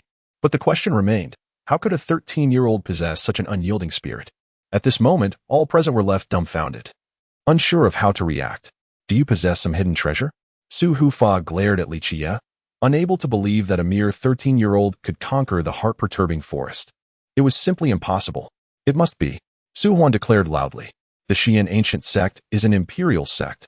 Perhaps he possesses a treasure of the celestial emperor. At this, countless disciples gazed at Qiye, many from the 9 holy demon gate considering the possibility, for the Qiye ancient sect had indeed been founded by the Mingron celestial emperor. Perhaps they still possessed a few treasures of celestial origin. If he truly had such a treasure and used it to cheat his way through the heart-perturbing forest, it might indeed be plausible. Cheating with treasures? This round does not count. Su Hufa stated coldly, firmly accusing Qiye of cheating. Cheating with treasures? Absolutely not. Su Hufa reiterated coldly. Mo Hufa, naturally, sought to defend Qiye, asserting, regardless of whether he used treasures to pass through the heart-perturbing forest, it matters not. The 9 holy demon gate has never stipulated that one cannot use treasures to navigate the forest. Our disciple is passed, thus, we have won this round. Shameless, cheating. The Qiye ancient sect is a band of scoundrels. The disciples of the 9 holy demon gate, unable to accept that Qiye could pass through the forest, erupted in derision. Unwilling to engage further, Mo Hufa turned to Yuhi, asking, Yuhufa, did our disciple from the Qiye ancient sect not win this round? The river of difficulties weighed heavily upon Yuhi, who found it hard to believe that Qiye could indeed traverse the heart-disorder forest. However, the 9 sacred demon sect had not stipulated that treasures could not be employed to navigate through it. I walk with integrity and sit with dignity, questioning the heavens without remorse. At this moment, Qiye spoke with an air of tranquility, unlike those from the 9 sacred demon sect, who dare to gamble, yet cannot bear the loss, denying their defeat. Since you believe I possess treasures, by all means, seek them out. If you find such a treasure, it shall belong to you. After a moment of contemplation, Yuhi raised his head and addressed Qiye in a solemn tone. If you truly wish to clear your name, our 9 sacred demon sect possesses a method. Our ancestral master once left behind a treasure known as the immortal bone mirror, capable of revealing all origins. If you are willing, we can use the immortal bone mirror to ascertain the truth. If you indeed carry an imperial treasure, this mirror will undoubtedly reveal it. I concur, let us utilize the immortal bone mirror. The first to voice agreement was Su Hufa, declaring, if the mirror does not reveal anything, it signifies the absence of any treasures. Indeed, to refuse its scrutiny would be tantamount to cheating. Echoed the other disciples of the 9 sacred demon sect in unison. You are truly pitiable, Qiye remarked, casting a glance at the assembly with a smile. Very well. Let us proceed. Allow the mirror to reveal its truth. Upon Qiye's consent, Yuhi promptly dispatched someone to retrieve the immortal bone mirror. This mirror, possessing a grand legacy, was said to have originated from the primordial era and even refined by the hands of an imperial being. The immortal bone mirror could unveil the essence, far surpassing the capabilities of the ordinary mirrors by countless magnitudes. Chapter 16, Miracles at My Fingertips, Part 2. The celestial bone mirror was summoned forth, its smooth surface adorned with ethereal patterns that flowed gracefully. The entire mirror exuded a terrifying aura. Even a prominent figure like Yuhi found himself overwhelmed with reverence in the presence of such a powerful essence emanating from the celestial bone mirror. As the mirror cast its light upon Qiye, his life wheel and fate palace manifested vividly. The life wheel began to rotate slowly, pulsating with vitality, while the fate palace remained unopened, signifying his mortal existence. A mortal body, a mortal wheel, a mortal fate, the fate palace still sealed, indicating no signs of cultivation. He bore no treasures of the celestial emperor upon him. Ultimately, he reached a conclusion. Knocking on the palace is the most fundamental level for a cultivator. Any practitioner, regardless of their innate talent, can open their fate palace within a span of days or even hours. However, the fact that Qiye's fate palace remained closed indicated a lack of cultivation. Under the scrutiny of the celestial bone mirror, Qiye was laid bare, with everything visible to the assembly. "Are you satisfied now, Protector Su and Protector Yu?" Mo Protector remarked coldly. Being compelled to face the celestial bone mirror was indeed a humiliation for their sect. "My apologies," Yu, possessing a sense of dignity, nodded and stated. Qiye has not resorted to any form of deceit. With Yu's acknowledgement, the crowd fell into a stunned silence. Yet, disbelief lingered in their hearts. How could a mere 13-year-old boy traverse the chaotic heart forest, immortal, without even beginning his cultivation? Such a being was deemed worthless in the eyes of all cultivators. Yet, this so-called worthless individual had indeed traversed the chaotic heart forest. But this is impossible. Su Huan could not accept this reality.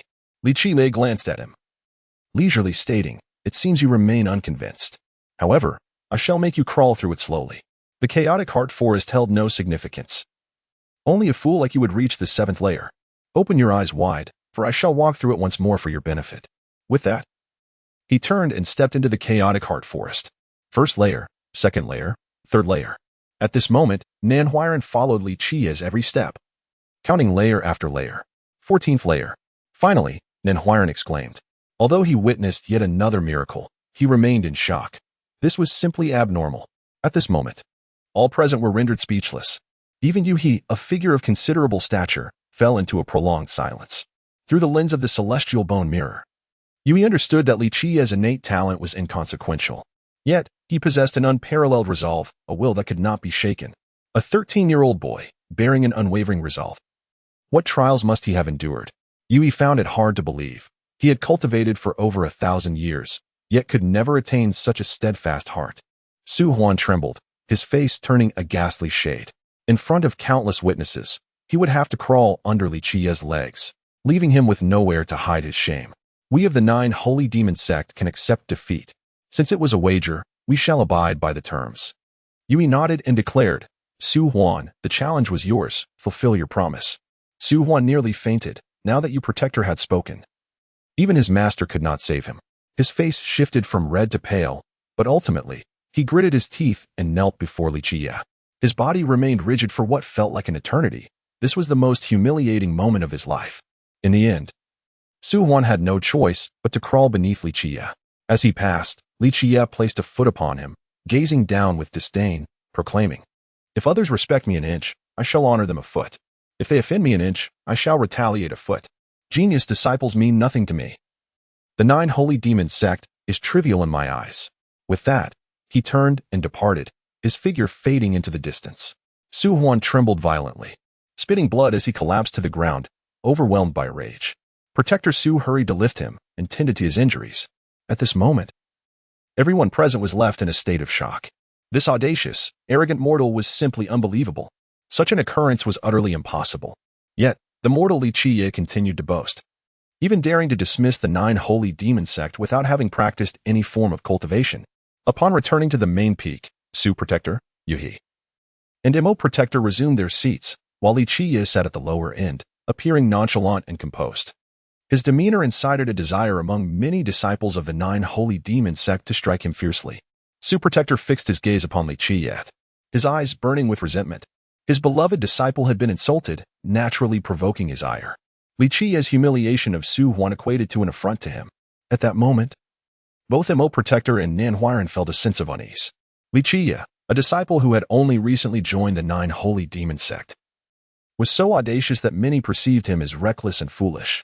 Yet, upon reflection, it seemed that his words were merely a reflection of reality. This left Mo Protector and Nanhuiren perplexed, unable to decipher Qiye's true nature. Immortal yet to cultivate. With no backing, what could possibly empower him to act so brazenly? The written examination has passed. Let us proceed to the martial assessment, Qiye remarked, lightly tapping his fingers on the table, speaking languidly with a faint smile. Such arrogance was astonishing. Had it not been for Qiye's earlier display, the disciples of the 9 holy demon sect would have surely drowned him in scorn. However, now they fell silent. For Qiye's actions had not only humiliated Su Huan, but had also dealt a resounding slap to the 9 holy demon sect. Qiye regarded Qiye with an odd expression. As a figure capable of becoming a king or lord, he had experienced countless storms. Previously, he perceived Qiye as dangerously ignorant and outrageously arrogant, but upon deeper reflection, it appeared that Qiye might indeed possess some form of capital. What could a mere mortal, untrained in any arts, have to provoke the 9 holy demon sect? Could it be that the Xiang ancient sect possessed some hidden strength? As the chief protector, Qiye quickly dismissed this notion. The 9 holy demon sect was well aware of the Xiang ancient sect's circumstances. Had they possessed any means to provoke the 9 holy demon sect, they would not have endured years of hardship, inevitably falling under the jurisdiction of the Baoxing Empire. Moreover, the 9 holy demon sect knew precisely of Qiye's situation. He was merely the top disciple of the Xiang ancient sect, holding the ancient order. And even the 6 elders of the sect looked down upon him. What kind of prowess could someone without connections or support possibly wield? This left Qiye utterly baffled. Regaining his composure, Qiye slowly stated, "Since Su Shixi is unwell, if you wish to proceed with the martial assessment, the 9 holy demon sect can provide you with a different opponent." Having been so humiliated by Qiye, he swore to personally kill him. To make Qiye wish for death, to cleanse his shame with Qiye's blood, Su Huan stood tall, striving to maintain the last shred of his confidence. With his head held high, he resolutely declared to Qiye, "Protector, I am ready to fight again." Qiye furrowed his brow slightly. He understood Su Huan's intentions all too well. He spoke gently, "Su Shixi, it is not suitable for you to engage in combat now. This matter was of great significance for the 9 holy demon sect. Qiye had already secured one victory. Brother Yu, Su Huan possesses a steadfast spirit. Even in the face of adversity, he would never succumb to despair. He is a person who confronts challenges head-on, so let us grant him this opportunity." Su Huan, with determination, firmly declared, "Guardian, should I falter during the martial examination, I shall offer my life as recompense to the sect, in pursuit of vengeance." He vowed an oath of military commitment. Qiye pondered thoughtfully. Among the younger disciples, Su Huan had reached the true destiny realm and was advancing towards the Huagai stage. It could be said that his age rendered him exceptionally talented within the 9 sacred demon sect. Few among his peers surpassed him, especially considering he had cultivated the esteemed great sage level technique, the fiery slaughter sword art. Qiye was acutely aware of the sword technique's potency. Should Su Huan truly fight for his life, defeating him would be a formidable task. Not even the Xiang ancient sect could boast many capable of besting him among the younger generation, with only true prodigies like Lung Chengfeng possessing such prowess. Brother Yu, Su Huan has always shown remarkable strength. He will not falter. Let us give him this chance, Guardian Su hurriedly urged. Qiye contemplated deeply. If Su Huan could not prevail, their only recourse would be to call upon a genius like Lang Chifeng or have Princess Li Yinchuang intervene to ensure success. Moreover, considering Qiye had not even practiced any Dao techniques, Qiye found it hard to believe that Qiye could defeat a master of the true destiny realm who practiced a great sage-level technique. Very well. Let it be you who faces this challenge. Ultimately, after much deliberation, Qiye acquiesced to Su Huan's request to battle. Chapter 17, The Demon Emperor of the Wheel, Part 1. In the midst of this martial confrontation, Qiye and the others held their breath, fixated on the 2 combatants. At this moment, neither Guardian Emo nor Nan Huiran believed that Qiye could triumph over Su Huan. After all, Su Huan was a formidable force at the true fate realm, and even more daunting was his mastery of the great sage-level techniques. Qiye had only recently joined the Xian ancient sect and had yet to cultivate any Taoist methods. Defeating Su Huan seemed utterly implausible. Could he truly overcome senior brother Su? Having traversed through the chaotic heart confusion forest, even the disciples of the 9 sacred demon gate began to waver in their confidence. One senior brother shook his head, declaring, "It is impossible. A mortal defeating a cultivator has never occurred throughout the ages. Unless he possesses a true artifact of an immortal emperor, but that too is improbable. Even if he did, he lacks the formidable vitality to wield such an artifact." Indeed, someone who had yet to practice any Taoist methods could not possibly command the true artifact of an immortal emperor, even if he were fortunate enough to possess one. Su Huan's flame-butchering sword art was exceedingly fearsome, profound, and unmatched, exhibiting overwhelming ferocity. If he were to unleash his full power within our 9 sacred demon gate, only the princess or the senior brother could stand a chance against him, as acknowledged by another senior brother who had once sparred with Su Huan. The disciples of the 9 sacred demon gate were equally skeptical that a mere mortal like Qiye could defeat Su Huan. They noted, although Su's senior brother's golden eagle body is an acquired physique, it is incredibly swift and fierce. In terms of speed and attack, Su's senior brother is renowned among our brethren. Cultivators place great emphasis on physique, which can be innate or acquired, with varying qualities ranging from the weakest mortal body to the divine bodies. In this world, mortal bodies are the most common, comprising the vast majority of humanity. Qiye, too, was merely a mortal. The mortal body, in terms of both vitality and constitution, ranks as the weakest.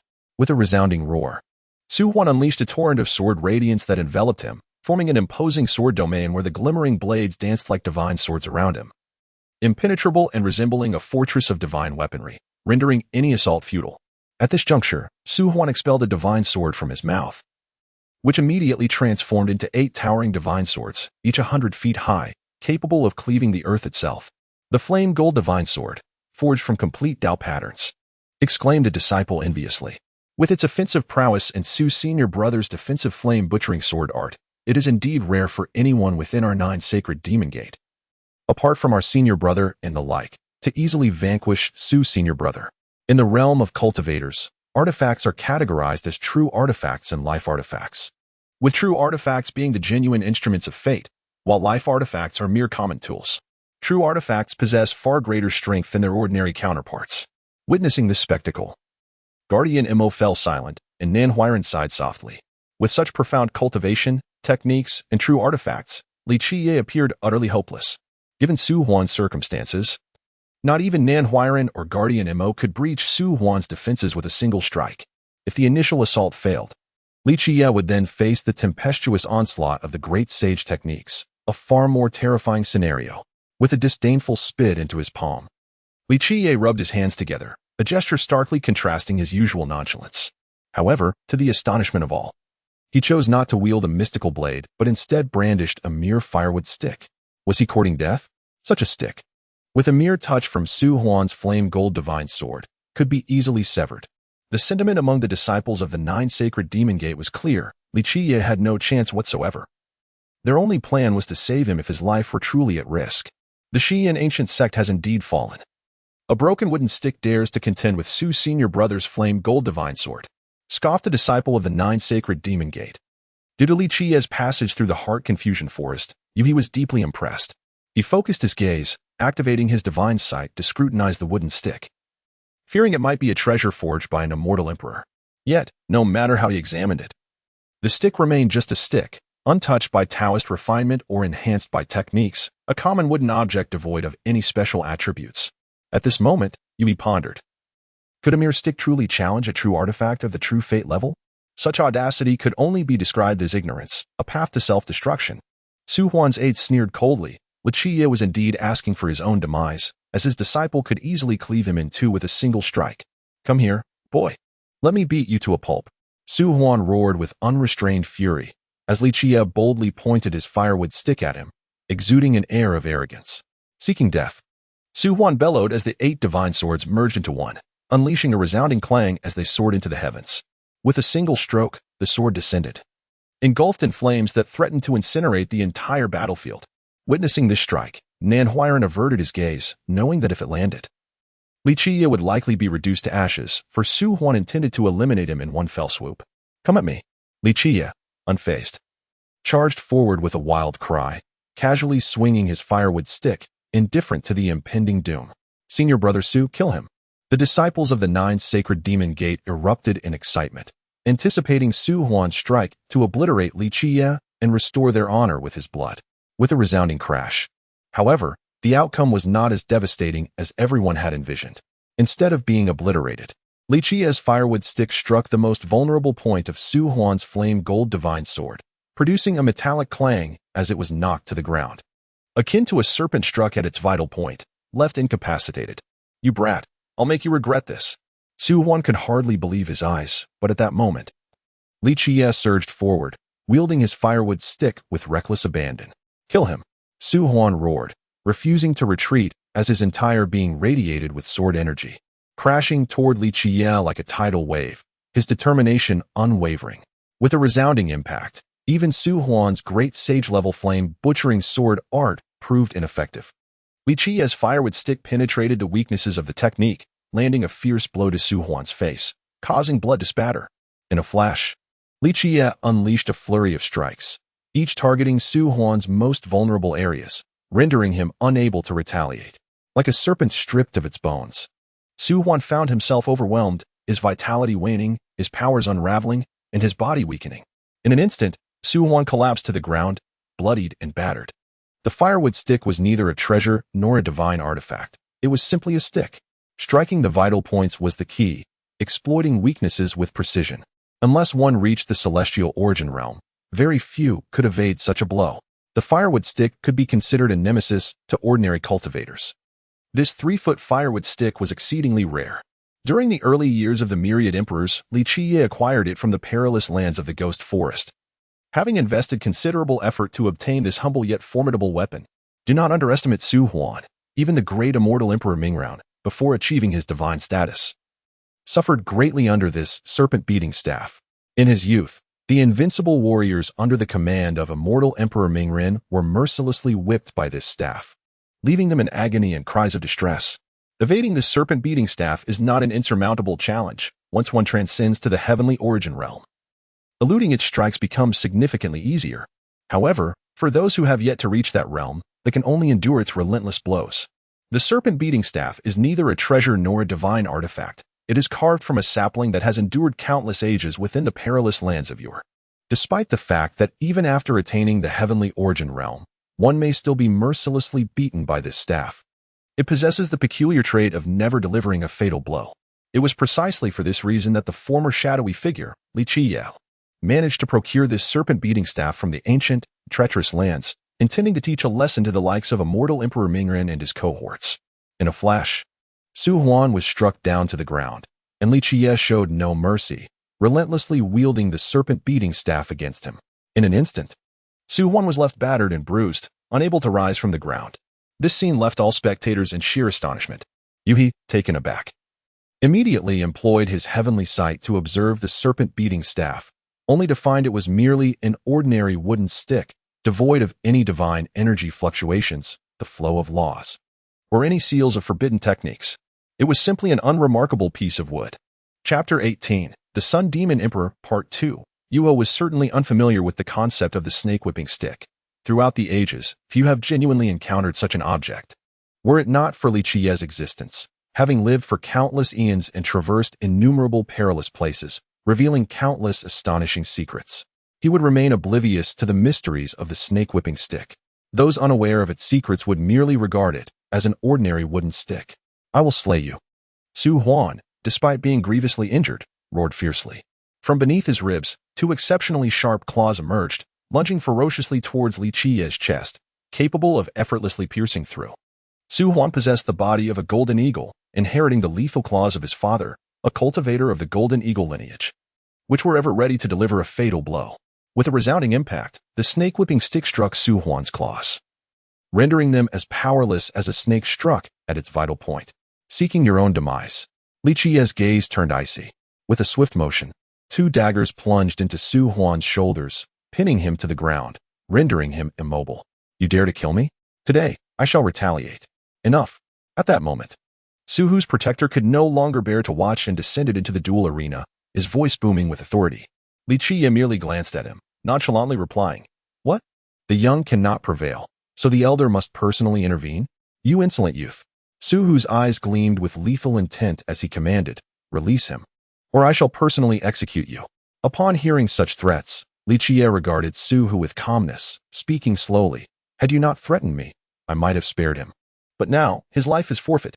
As soon as the words left his mouth, he tightened his grip on the daggers. A pain scream erupted from Su Huan as the daggers twisted, cleaving his body into 5 pieces in an instant, blood staining the earth crimson. "Su Huan." Su Hu's anguished cry echoed, disbelief washing over him as he realized Qiye's ruthless nature, unhesitatingly slaying his disciple right before his eyes. "You wretched beast, prepare to die." Suhu bellowed, his rage surging as he unleashed a formidable sword strike aimed at Qiye's head. At that moment, Qiye was paralyzed with fear, realizing that any attempt to save Qiye would be too late. With a thunderous clash, a colossal foot descended, an unstoppable force against which none could resist. Be they mighty warriors or sovereigns, even the most revered saints would be reduced to mere insects beneath such power. Suhu's scream was cut short as he was crushed beneath the foot, reduced to a grotesque mass. All present stood in shock, as the foot that had descended did not belong to Qiye, but rather to one of the 4 colossal stone statues towering in the duel arena. The mere act of its foot striking down resulted in Suhu's demise, a feat shocking even for someone of his formidable prowess.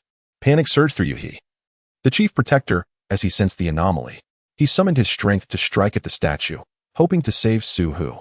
However, just then, the statue that had crushed Suhu raised its foot and kicked out, sending Qiye crashing into the mountain peak, blood erupting from his wounds. "Do not act recklessly." A thunderous voice reverberated, akin to a celestial waterfall of laws enveloping the heavens. A figure appeared in the sky, radiating divine light.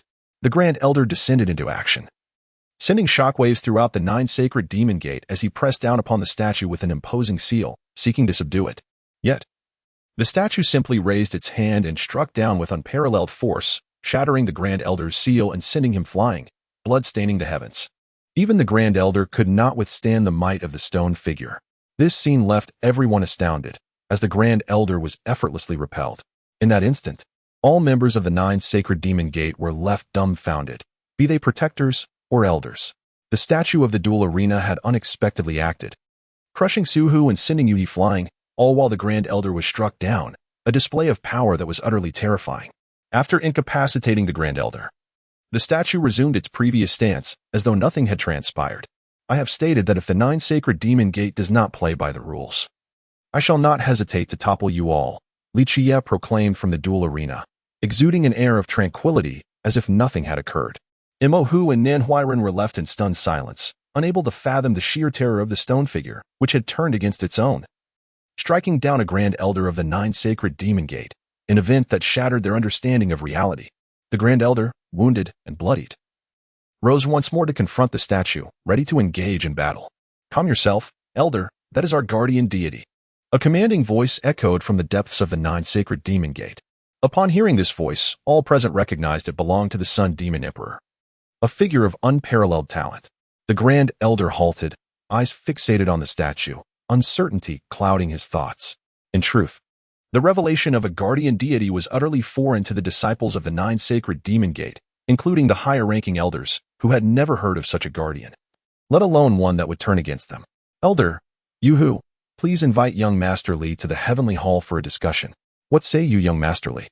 The Sun Demon Emperor's voice resonated once more, laced with authority. In response to the Emperor's words, Qiye remained composed, a smirk gracing his lips as he replied, "Since there is someone with discernment, what harm is there in a conversation?" At long last, the chief protector Yuhi approached Qiye. Yet he felt a shiver run down his spine, for he found the 13-year-old boy before him to be profoundly unsettling. The Heavenly Hall was a sacred place within the 9 sacred demon gate, where significant decisions were made, and only elders had the privilege to attend. Qiye and Nanhuiren were not permitted entry, and the hall floated above the deepest parts of their domain. Though Qiye could not fly, Yuhi, a powerful sovereign, bent down to carry him. Within the Heavenly Hall, all elders of the 9 sacred demon gate were present, including the Grand Elder. Each elder radiated divine light, their aura swirling as if they were capable of reshaping worlds. They were not mere sovereigns, they were true beings of legend. One sovereign alone could potentially obliterate the Qiye ancient sect, while a being of legend was a force to be reckoned with. The strength of the 9 sacred demon gate was staggering, explaining their dominance over the ancient territories. Even amidst such formidable presence, Qiye sat with an air of serenity and ease in the Heavenly Hall. Never before has anyone communicated with the guardian deity of the 9 sacred demon gate. The Sun Demon Emperor's voice echoed once more, though his figure remained unseen. Qiye shook his head, stating, "I do not converse with those who hide in shadows. It is not that I am unwilling to meet young Master Li, but rather that I am currently within the confines of the inner realm, making such a meeting inconvenient." The radiant Sun Demon Emperor explained calmly, despite being the sovereign who governs the entirety of the ancient bull frontier. Very well, I shall not impose upon you. At least I am one who values reason, Qiye replied with a smile, nodding in agreement. Qiye's audacious demeanor incited a swell of frustration among all the elders of the 9 holy demon sect present. Their demon emperor held a position of elevated authority, and even the numerous lords and true immortals of the ancient bull frontier dared not act with impudence in his presence. Yet here was a mere 13-year-old boy, exhibiting such arrogance before their esteemed demon emperor. I am curious to learn how young Master Li communicates with the guardian deity of our 9 holy demon sect. The Radiant Sun Demon Emperor inquired. At this moment, all the elders of the 9 holy demon sect exchanged bewildered glances, for they had never before heard of such a guardian deity. As elders, they had been oblivious to the existence of a guardian for their sect. The Radiant Sun Demon Emperor elaborated. Our 9 holy demon sect is protected by 4 guardian deities, represented by the 4 stone statues within the arena of combat. These were personally invited by our forebear to safeguard our sect. Furthermore, beneath the arena lies the ley lines of our sect's celestial essence, vigilantly guarded by these deities. However, since the inception of the 9 holy demon sect, these 4 guardians have never manifested their powers until today. At this juncture, even the tone of the Radiant Sun Demon Emperor turned grave. All the elders now turned their gazes toward Qiye, incredulous that the guardian deities, who had remained dormant throughout the ages, would choose to act through him. Such a notion was simply unfathomable. Chapter 19. The Arrogance That Needs No Place, Part 1. At this moment, the elders of the 9 holy demon gate gazed at Qiye, their hearts brimming with frustration. Here was Qiye, an ordinary mortal with a mundane body and fate, yet he could communicate with their guardian deity. Such an affront to reason was simply intolerable. If Qiye were one of their disciples, it might have been acceptable. However, he adamantly refused to be affiliated with the 9 holy demon gate. The thought that their guardian spirit was protecting an outsider, having first crushed Protector Su and then grievously injured Elder Yuhi, only served to exacerbate the elder's ire. Could young Master Li share the secret of communicating with our guardian deity? Inquired the voice of the sun-wheeled demon emperor. Qiye chuckled softly and shook his head. A secret to communication? I possess no such technique. Since it is your guardian deity, you should know it better than I. Of course. Qiye could not divulge the true secret. In the Wild Era, he had transformed into the Shadow Crow, spending countless efforts devising a grand scheme to escape the immortal demon cavern. However, through the millennia, he had endured immense suffering and learned a profound truth. To master one's destiny, one must attain sufficient strength. In the past, the founder of the 9 holy demon gate, the venerable 9 holy sage, had served the Mingren immortal emperor, accumulating numerous merits by carrying out the heavenly mandate. The 9 holy sage had long coveted Qiye's 4-symbol stone guardian, pestering him countless times for it. Eventually, when the Mingren immortal emperor ascended to power, recognizing the 9 holy sage's unwavering loyalty and substantial contributions, Qiye lent the 4-symbol stone guardian to the 9 holy sage to safeguard the sect and protect future generations. After securing the 4-symbol stone guardian, the 9 holy sage stationed it atop the ley lines of the 9 holy demon gate, allowing it to cultivate its essence. However, an agreement had been made. Unless the 9 holy demon gate faced annihilation, the 4-symbol stone guardian would not emerge. It was not a personal enforcer for the 9 holy demon gate and would not safeguard its descendants. The 9 holy demon gate had flourished, initially under the protection of the formidable Shiyang ancient sect, and after its decline, the 9 holy demon gate stood independently without falling into ruin. Thus, despite its ups and downs, the 9 holy demon gate had never attracted the threat of annihilation. Hence, the 4-symbol stone guardian remained dormant atop the ley lines, never revealing its powers. Qiye had personally unearthed the 4-symbol stone guardian from the ancient earth, and naturally, he knew how to communicate with it. His previous ascent onto the stone guardian's shoulder for a casual chat was indeed a form of communication. Indeed, there is no secret. It's merely casual conversation. Discussing mundane matters and reminiscing, Qiye remarked with a smile. This statement held a kernel of truth, though he withheld the deeper reality. The elders of the 9 holy demon gate and the sun-wheeled demon emperor found it hard to believe Qiye's words, yet they were powerless to compel him. The consequences of doing so were unimaginable. However, I must inform you that I require a drop of blood from the 4 guardians. Qiye stated calmly as the sun-wheeled demon emperor fell silent. The implication of drawing blood from the guardian deities sent a shiver through both the sun-wheeled demon emperor and the assembled elders. These are our 9 holy demon gates guardian deities, the sun-wheeled demon emperor pondered aloud. Qiye waved his hand dismissively and replied, "They will remain your guardians, continuing to protect the ley lines of the 9 holy demon gate. However, at times, I may need to borrow them. The 4 guardian statues are the protectors of the 9 holy demon gate. Outsiders cannot be permitted to utilize them." One elder interjected, unable to suppress his indignation. The notion of lending their guardian deities to another was intolerable. Qiye shot him a glance, calm and collected. "This matter is beyond your control. If you find it unsatisfactory, you may discuss it with your guardian deities." Had it not been for the promise made to the 9 holy sage, he would have taken the 4 symbols stone guardian long ago, and the 9 holy demon gate would be powerless to stop him. The elder felt a surge of anger, clearly displeased. "Since young Masterly can communicate with our guardian deities, their awakening is not necessarily a bad thing," the sun-wheeled demon emperor finally said after a moment of contemplation. In truth, the sun-wheeled demon emperor had no choice. It was evident that the 4 guardian statues were favoring Qiye, a situation they could not alter, though the 9 holy demon gate was formidable and possessed ample heritage. The sheer power of a single statue, which could effortlessly strike the elder aside, left even the sun-wheeled demon emperor feeling uncertain. "This is the mark of a wise individual," Qiye remarked with a faint smile.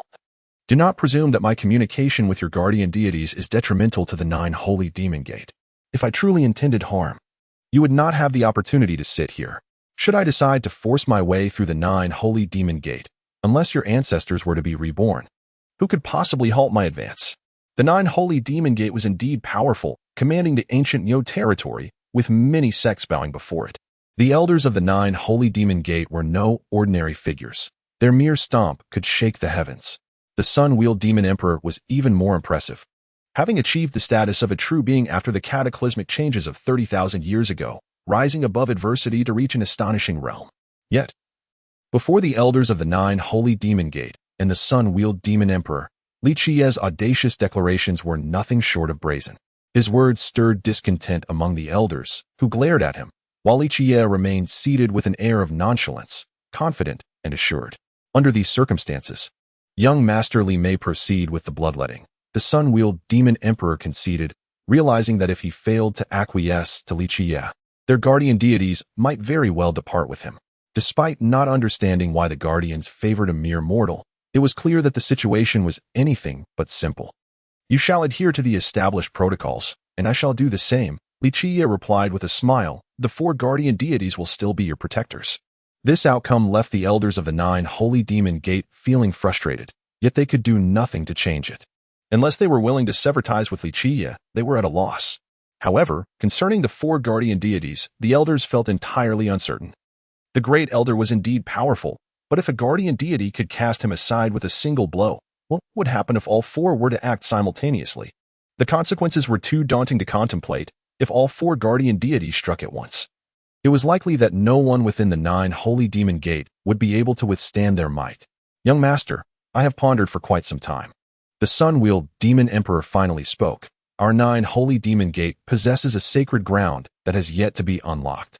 I wonder if young Master Li might be interested in exploring it." "Your Majesty, that cannot be."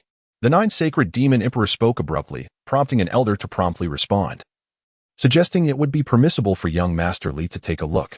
However, the wheel-sun demon emperor interjected, his voice resonating with authority. Upon hearing this, Qiye's eyes sparkled with intrigue as he remarked, "It must be the sacred cave left behind by your ancestor, the 9 sacred sage." At that moment, a memory resurfaced in his mind. In the past, the old rooster had mentioned this matter, which occurred after the Mingren immortal emperor had assumed his heavenly mandate.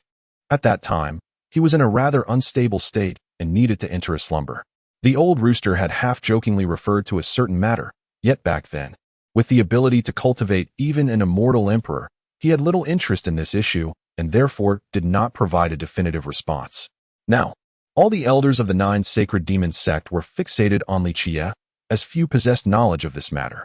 Indeed, Qiye's words invigorated the wheel-sun demon emperor, who declared, "If young Master Li can unlock the sacred cave, my 9 sacred demon sect shall offer our profound gratitude."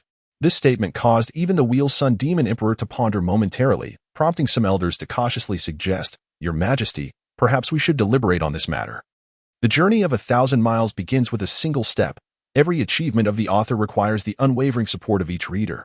Therefore, dear readers, I kindly ask you to save, vote, and support this book, adding your own bricks and tiles to its foundation. Chapter 20. The Overbearing Does Not Require a Place. Part 2. The Rounding Sun Demon Emperor decisively declared, "Very well, open the sacred cave." Within, young Master Li may take any one item he desires. After Qiye departed, an elder within the heavenly palace could not restrain himself from speaking. "Your Majesty, the matter of the sacred cave seems rather hasty." "Not necessarily," the Rounding Sun Demon Emperor responded. "Since the establishment of the 9 Sacred Demon Gate, has anyone ever opened the sacred cave? It has remained sealed, with no one daring to breach it. Perhaps this is an opportunity, aligning with a profound truth left by our ancestors." The Grand Elder nodded in agreement with the Rounding Sun Demon Emperor, stating, "We might as well give it a try. Since your Majesty has made a decision, let Qiye attempt it." "Your Majesty, why have we never heard about the guardian deity?" Another elder interjected. "Is it a celestial beast, or perhaps a longevity essence?" "I am uncertain," replied the Rounding Sun Demon Emperor. "Records regarding our guardian deity are exceedingly scarce. Only a few lines are mentioned in the ancestral secret tome, which states that the guardian deity reveals its powers only when our 9 Sacred Demon Gate is faced with annihilation. This tome is accessible only to the masters of each generation. Yet, this time, it has indeed manifested its powers," another elder remarked. "This is the very enigma I cannot comprehend," the Rounding Sun Demon Emperor admitted. "The guardian deity chose him for a reason. The lad is truly extraordinary, Elder Yin." The Grand Elder remarked. "As Yula has stated, he effortlessly traversed the fractured mind forest, twice with ease. Such feats are utterly impossible. And now the guardian deity has chosen him. This is illogical." His words silenced the other elders, for they were all too aware of the significance of surpassing the 14 layers of the fractured mind forest. "It is indeed extraordinary," one elder echoed. "Today, our 9 Sacred Demon Gate is flourishing. Among the younger generation, in terms of Taoist cultivation, it is young Master Lung who stands out. And in regard to talent and potential, the princess reigns supreme. Yet, the guardian deity has neither chosen young Master Lung nor the princess, but rather a mere novice of mundane origins." Upon reaching this point, the elder could not suppress his grievances. Their guardian deity had opted for an outsider. Even if it had to select an outsider, one would expect it to choose an unparalleled genius, someone deserving of respect. Yet it has chosen a boy deemed as a waste. The affairs of ages long past are beyond our comprehension. Ultimately, the Rounding Sun Demon Emperor could only acquiesce, for the day's events were too bizarre, even for one seasoned in many grand matters. "Your Majesty, if by some miracle Qiye truly opens the sacred cave and is permitted to select a treasure," another elder ventured. "Indeed, Your Majesty. It is said that within the sacred cave there may be an artifact of the celestial emperor," another elder lamented, for this was indeed an artifact of great renown. "If he can open the sacred cave, it would be destiny." The Rounding Sun Demon Emperor replied, "Elder Jian has proclaimed that in this lifetime, no one can open the sacred cave. Perhaps Qiye may yet be a miracle. Since it cannot be opened, why not allow him to try?" Upon hearing the mention of Elder Jian, the elders of the 9 Sacred Demon Gate ceased their protests, for none held more authority than he within their ranks. A decree was issued. Today, regarding matters of the sect, no disciple is to divulge a single word. Otherwise, severe punishment will ensue. This is an ironclad rule. Thus, the Rounding Sun Demon Emperor rendered such an order. As for the guardian deity of the 9 Sacred Demon Gate, they were reluctant to allow outsiders too much insight. This special treatment left Nanhuiren and Protector Mo astonished, not to mention their humble status. Even the elders or the sect master of the Washing Face Ancient Sect would not receive such honors. Now, both Protector Mo and Nanhuiren realized that this treatment stemmed entirely from Qiye. At this moment, even Protector Mo refrained from inquiring about Qiye's conversation with the Rounding Sun Demon Emperor, for it was beyond his rank to meddle. Currently, both Protector Mo and Nanhuiren were left speechless. In recent days, Qiye's words had been excessively arrogant. First, he had slain Du Yuanguang, then disregarded Su Huan, even boasting that he would extinguish the 9 Sacred Demon Gate. Particularly today, Protector Mo felt that Qiye had lost his mind, so woefully ignorant. However, upon careful reflection, they began to understand that Qiye was not ignorant nor merely speaking boastfully. He was merely stating a fact, confident and assured. Nanhuiren could not fathom it, nor could Protector Mo. How had Qiye traversed the 14 layers of the fractured mind forest in one breath? Why did the invincible stone guardian protect Qiye? Such mysteries eluded their understanding. Yet, at this moment, Nan Huiran finally comprehended one thing. When Qiye had climbed upon the massive stone guardian's shoulder, it was not merely for amusement. He had come prepared. In hindsight, Nan Huiran felt his own insights were rather superficial. Speak freely, whatever you wish. Noticing the hesitance of Protector Mo and his disciple, Qiye chuckled. Reclining casually as though nothing had transpired, Protector Mo opened his mouth to speak but found himself at a loss for words. Typically a man of few words, he ultimately settled into silence beside them. In contrast to Protector Mo's reticence, Nan Huiran was far more agile. He gazed at Qiye, hesitating before finally summoning the courage to ask, "So, has that matter come to fruition?" "What matter?" Qiye was momentarily taken aback, unsure of what Nan Huiran referred to. The matter of the union, marrying Princess Li," Nan Huiran stammered. "You mean Li Shuangyan?" Qiye chuckled lightly, shaking his head. "I haven't inquired about it. Nor do I care to. She is merely a woman. Why trouble myself?" Qiye's outrageous words left Nan Huiran speechless. He understood well who Li Shuangyan was, the heir of the 9 sacred demon gate, the future demon Empress, the princess of the ancient Nojong kingdom. Her unparalleled beauty and exceptional talents, such as her royal physique, royal wheel, and sacred fate, had astonished countless admirers. It was evident that, not just in the ancient Nojong kingdom, but throughout the entire central domain, young heroes lining up to marry Li Shuangyan could stretch from east to west. And now, this goddess, admired by thousands, was reduced to merely a woman in Qiye's eyes. Such audacity was unparalleled and utterly domineering. Nevertheless, at this juncture, Nan Huiran no longer regarded Qiye as arrogant. Now, anything Qiye stated, no matter how audacious, felt entirely reasonable. Qiye's actions today had entirely shattered Nan Huiran's perceptions and obliterated his common sense. Nan Huiran fell silent. Yet his eyes could not help but wander to the snake whipping staff in Qiye's possession. This seemingly inconspicuous wooden stick had left a deep impression, having left Su Huan, a formidable master of the true fate realm, wounded and unable to rise. "Take a look if you wish," Qiye offered generously, noticing Nan Huiran's curious gaze. He retrieved the snake whipping staff and tossed it to him, speaking nonchalantly. Nan Huiran took the snake stick and held it carefully in his hands, observing it intently. At that moment, even his master, Mo Hufa, leaned in to examine the stick with curiosity as the master and disciple studied the ordinary wooden rod together. However, regardless of their efforts, it remained simply a mundane stick. Could this really be the firewood stick from the ancestral hall? Nan Huiran could not help but inquire of Qiye, struggling to believe that this very stick could have caused Su Huan to wail in despair. Indeed, Qiye affirmed with a nod. Nan Huiran swallowed hard, summoning his courage to ask, "Senior brother, may I give it a try?" Seeing his timid demeanor, Qiye couldn't help but chuckle, replying, "Go ahead and have your fun." With Qiye's consent, Nan Huiran eagerly began to wield the snake stick, while Mo Hufa watched intently, eager to witness the stick's wonders. Yet, after a series of attempts, Nan Huiran found that the stick lacked the formidable power it displayed in Qiye's hands. It did not possess the same precision and efficacy when wielded by him. "Senior brother, why is it that in your hands it transforms the mundane into the extraordinary?" Nan Huiran was utterly perplexed. How could such an ordinary wooden stick become so formidable when held by Qiye? Qiye cast a glance at him before slowly responding. Sincerity of heart begets efficacy. He left his explanation at that, not willing to divulge the true secret of the snake stick so easily. Clearly, the snake stick could not unleash the same potency in Nan Huiran's grasp, for it was Qiye who had retrieved it from the ghost forest. And no one in the world understood this remarkable stick better than he did. Chapter 21, The Sacred Cave, Part 1. On the following day, the elders of the 9 sacred demon gate had made their preparations, thus inviting Qiye to proceed. The chief guardian, Yuhi, served as Qiye's charioteer, escorting him deep into the heart of the 9 sacred demon gate's territory. Yuhi, a figure of considerable power, stood at the level of a noble lord. His prowess was such that, even beyond the confines of the 9 sacred demon gate, he commanded respect across the entire ancient Nojong kingdom, a force capable of shaking the earth with a single stomp. Yet today, even this formidable individual was relegated to the role of a mere charioteer for Qiye.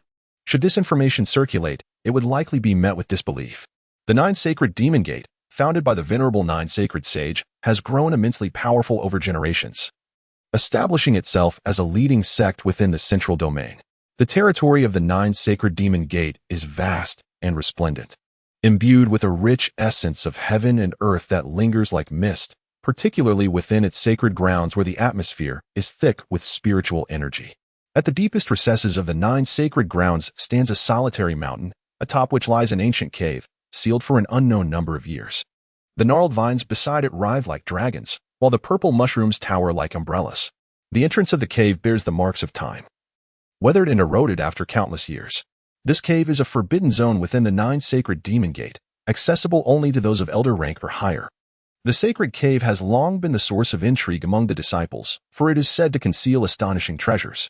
This cave was left behind by the 9 sacred sage, and throughout millennia, none among the successive leaders of the sect have managed to unlock its secrets. Legend has it that after establishing the 9 Sacred Demon Gate, the 9 sacred sage imparted his teachings and various techniques to his disciples. Yet he chose to keep certain treasures sealed within the sacred cave. One theory suggests that he feared his descendants might become ungrateful, thus retaining a reserve of power. As long as the sacred cave remains, the 9 Sacred Demon Gate may one day rise again, even should it falter. The nature of the treasures concealed within the sacred cave remains a tantalizing mystery speculated upon by generations of disciples. Nevertheless, it is widely believed among them, including the elders and leaders, that within lies an artifact of the immortal emperor. According to legend, upon ascending to his throne, the Mingren immortal emperor, in gratitude for the 9 sacred sages' protection of his path, bestowed upon him an artifact of immense power. Yet, the 9 sacred sage chose not to pass this artifact to his disciples, leading to the assumption that it remains hidden in the sacred cave. This artifact, crafted by the Mingren immortal emperor himself, is regarded as an unparalleled weapon, having fought alongside the emperor in battles across the heavens and earth. The allure of such a treasure ignites the imaginations of all. Before the sacred cave, the elders of the 9 Sacred Demon Gate held their breath, the ancient cave exuding an air of antiquity, while the towering trees outside resembled dragons with their bark splitting like scales. To the left of the cave, a line of words glimmered amidst the weathered stone: Heavenly Demon, only I. These 4 characters, inscribed by the 9 sacred sage, resonate with grandeur, their strokes bold and vigorous, still exuding the sage's aura despite the passage of countless years. The disciples of the 9 Sacred Demon Gate believe that these words hold the key to unlocking the sacred cave. While the left side bears Heavenly Demon, only I, the right side remains blank, leading them to speculate that it may be a couplet requiring completion to open the cave. Some theorize that the phrase embodies profound Taoist principles, asserting that understanding its true essence could lead to the cave's unlocking. Regardless of the theories, disciples throughout the ages have attempted to decipher its meaning. The most gifted among them have sought enlightenment at this site, while past leaders have even sought the most talented scholars from the mortal realm to compose a complementary line. Despite all these efforts, for millions of years, no one has succeeded in opening the sacred cave. Upon reading the words Heavenly Demon, only I, Qiye couldn't help but smile, memories of the past flooding back. He recalled a time when he had summoned the 9 sacred sage to aid the Mingren immortal emperor. Back then, the sage had not yet earned his title. He called himself the Heavenly Demon of the 9 Sacred, proud and audacious. He had rejected Qiye's invitation with a resounding declaration: Heavenly Demon, only I. Thus, seeing this phrase again brought a smile to Qiye's face. After the Mingren immortal emperor assumed his divine mandate, his state of being became unstable, leading him to prepare for a period of dormancy. In his final moments, the 9 sacred sage had hoped for the longevity of his sect, leaving behind the sacred cave and entrusting Qiye with the hope that he would one day look after the 9 Sacred Demon Gate. Upon seeing the words, Qiye instantly understood how to open the sacred cave. However, under the watchful gaze of the elders, he could not reveal his knowledge outright. Approaching the cave, he examined it with a thoughtful demeanor, tapping and probing in a manner that seemed earnest, yet after much ado, he shook his head and pondered the meaning of Heavenly Demon, only I. As the elders grew increasingly impatient, they remained silent, holding their breath as they observed Qiye's every move. Eventually, Qiye settled himself in front of the cave, adopting a meditative posture. Time passed slowly, from morning to afternoon, until the sun dipped low in the sky, painting it in hues of crimson. Qiye sat there for an entire day, causing even the elders of the 9 Sacred Demon Gate to lose their composure. Is this going to work? One elder muttered skeptically, "This fellow isn't just playing tricks, is he?" With no signs of activity from Qiye, The other elders felt a growing sense of uncertainty. Yet, they could not deny the uncanny nature of his abilities. He had traversed the chaotic heart forest and communicated with the guardian deity, feats that defied explanation. Perhaps he was merely lucky, another elder grumbled. Feeling a sense of dissatisfaction at having an outsider attempt to comprehend their sacred site. Bring me ink and paper. Qiye finally stood up, speaking with calm assurance. After sitting for an entire day, he was quite uncomfortable. The elders, restless, quickly provided him with the requested materials. Qiye feigned a moment of epiphany, exclaiming, "Ah, so that's how it is. The 9 sacred sage truly is remarkable." With that, he dipped his brush and began to write on the right side. A pile of chicken feathers. The characters he inscribed lacked the elegance of the sage's calligraphy, appearing clumsy and unrefined, a stark contrast to the grandeur of heavenly demon. Only I. The juxtaposition was utterly absurd, a comedic spectacle in the eyes of onlookers. As Qiye completed his phrase, the elder's expression shifted dramatically. The words were an affront to the 9 sacred demon gate, a disgrace that bore no semblance to the dignity of the sacred cave's inscription. "How dare you insult the 9 saints demon sect?" An elder exclaimed, his countenance darkening. Qiye cast a sidelong glance at him and calmly retorted, "You, a mere martial artist, understand nothing of the profundities of language. You are utterly oblivious to the conscience of your ancestors, yet here you are, making a ruckus." Qiye's audacity flushed the elder's face crimson, his eyes narrowing in fury, ready to erupt. Just as the elder was about to unleash his wrath, a heavy sound resonated, and the sacred cave slowly began to open. In an instant, the elders of the 9 saints demon sect widened their eyes in disbelief, struggling to comprehend the spectacle before them. Throughout the generations, the leaders and venerable figures of the 9 saints had attempted to unravel the essence of the phrase heavenly demon. Only I with their most gifted disciples and had sought the most talented scholars to compose couplets in its honor. Yet, all efforts had proven futile. However, today, the seemingly absurd phrase "a ground of chicken feathers" had inexplicably managed to unlock the sacred cave, a notion so astonishing that it defied belief. This phrase bore no resemblance to heavenly demon, only I in any conceivable manner, yet the impossible had transpired, leaving all the elders of the 9 saints dumbfounded. How can this be possible? One elder murmured, unable to believe his own eyes. The situation was simply outrageous. Qiye smirked, his lips curling in amusement, and leisurely remarked, "That is because your progenitor was a chicken essence, hence it is a ground of chicken feathers." Of course, Qiye would never divulge the secret. Years ago, the proud and haughty sage of the 9 saints had arrogantly rejected Qiye's invitation. Yet, the once mighty sage ultimately fell into Qiye's grasp, who suppressed him and compelled him to reveal his true form, stripping him of all his feathers and mockingly dubbing him a ground of chicken feathers. Chapter 22. The Sacred Cave, Part 2. Indeed, the 9 saint sage was a mere mountain chicken that cultivated the Tao.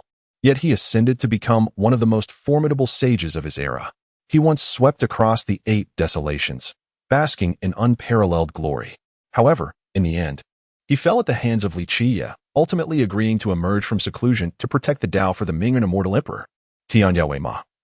This was the battle cry of the 9 saints sage, while a pile of chicken feathers was a derisive retort from Qiye at that time. The secrets within these words remain unknown to the world. Such an absurd scene left the elders of the 9 saints demon sect in disbelief.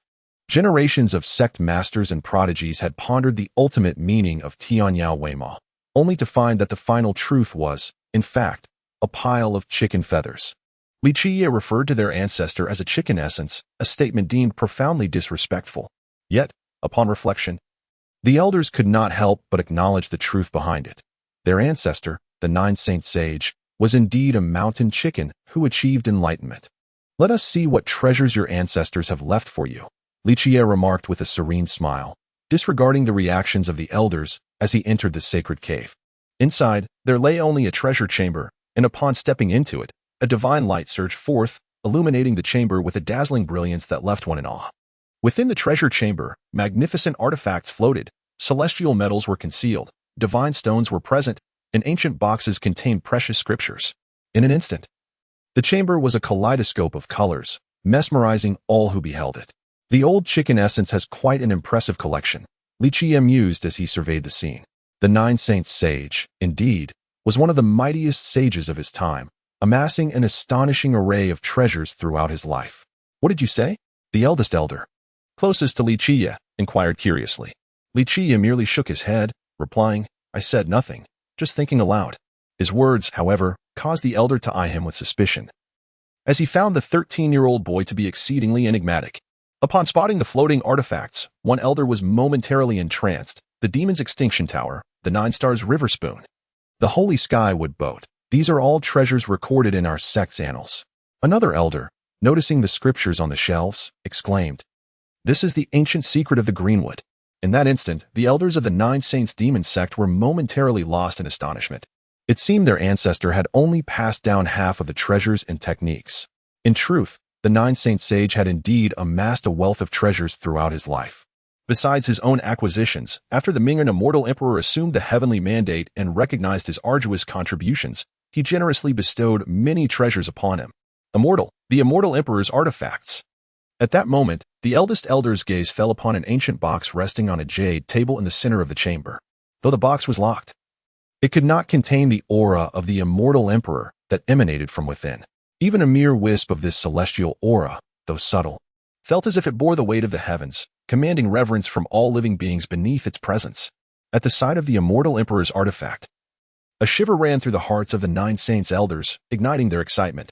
Such a treasure, a relic left behind by the immortal emperor, crafted by his own hands.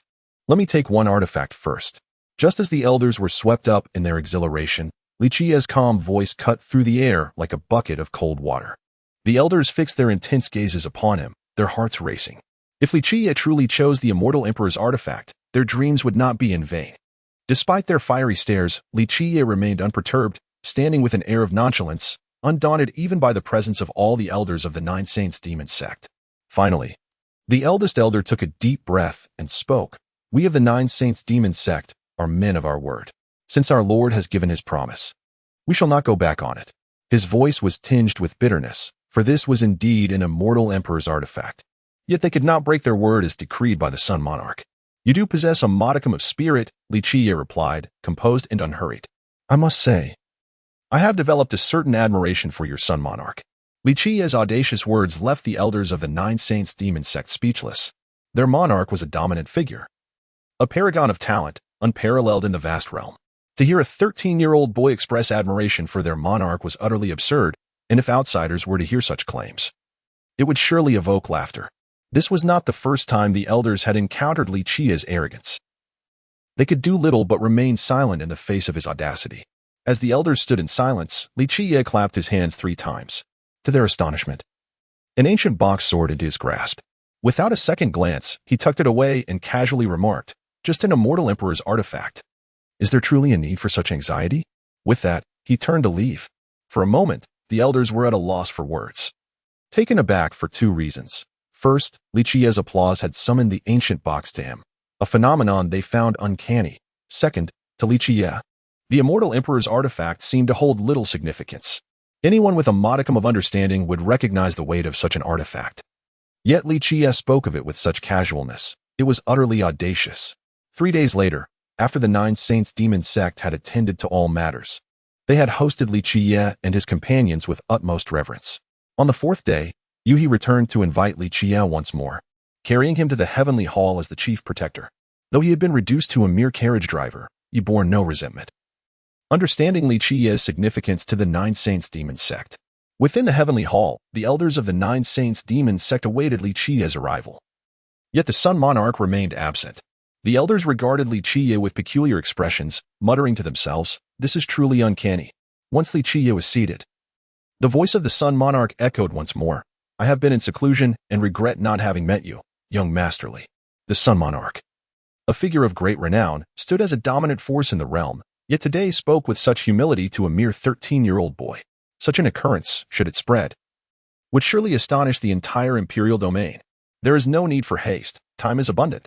Even before a great monarch, Qiye remained tranquil and unruffled, exuding an air of ease. After a prolonged silence, the Sun Monarch spoke again. "How about you remain with our 9 Saints demon sect? What the Shiyang ancient sect can offer, we can provide as well." The Sun Monarch's proposal evoked calm among the elders, as it was evident that he had conferred with them prior. Qiye paused for a moment, recognizing the advantages the 9 Saints demon sect held over the Shiyang ancient sect. Today, the 9 Saints demon sect surpassed the Shiyang ancient sect by leaps and bounds. For any cultivator, particularly the younger generation, choosing between the two would undoubtedly favor the Nine Saints demon sect. Ultimately, Qiye smiled gently, shaking his head as he replied, I must decline your gracious offer, your majesty. I am fated to be connected with the ancient washing sect. As the foremost disciple of the ancient washing sect, I shall remain a disciple for life. Although it is true that the nine sacred demonic sect currently surpasses the ancient washing sect in power, there are advantages and disadvantages to both, and moreover, they do not care to restore the ancient washing sect. He chose not to remain in the heavenly sea city, nor would he ever choose to remain within the nine sacred demonic sect. His choice of the ancient washing sect is indeed well-founded. How can the mere ancient washing sect possibly compare to my nine sacred demonic sect? An elder huffed in dissatisfaction. It is not surprising that the elders of the nine sacred demonic sect feel this way. Today, they command the ancient territory of the Bull Kingdom, wielding authority over countless sects and demarcating realms and kings. Many aspire to join the nine sacred demonic sect, yet today, even the demon emperor personally requested Qiye to stay, and he chose not to. This is a significant affront to their pride. In response to the elder's remarks, Qiye merely curled his lips in a slight smirk and calmly stated, True strength does not hinge upon the might of one's sect. True invincibility is indifferent to one's noble or humble origins. These words left the elders of the nine sacred demonic sect momentarily speechless. His composed tone and unassuming delivery conveyed the most domineering and self-assured sentiments. Yet, such declarations came from a mere 13-year-old boy. However, Qiye's poise and tranquility were far from that of an arrogant fool. He exuded an air of profound wisdom. Chapter 23, The Ninth Holy Princess, Part 1. Amidst the stifled silence of the elders of the Nine Sacred Demon Gate, Qiye spoke nonchalantly. Since matters here have been resolved, let your successor come forth and present themselves. In my eyes, no matter how prodigious a talent may be, there is no need for pretense. His words prompted a shared glance among the elders. A 13-year-old boy dared to utter such audacious claims. The striking nature of his bravado, however, rendered it almost acceptable, leaving them somewhat speechless. Frost, meet young Master Li, came the authoritative command from the Sun-wheeled Demon Emperor. When the successor of the Nine Sacred Demon Gate, Li Shuangdian, made her entrance into the heavenly hall, she instantly captivated the audience. A peerless beauty of her generation. Praise flowed effortlessly.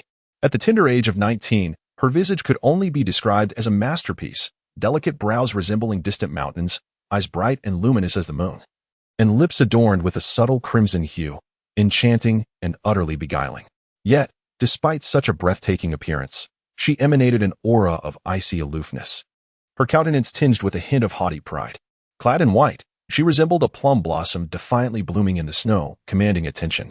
Li Shuangdian, true to her name, was the pride of the Nine Sacred Demon Gate and hailed as the most beautiful woman of the ancient Nojong kingdom. Her innate talents matched her beauty.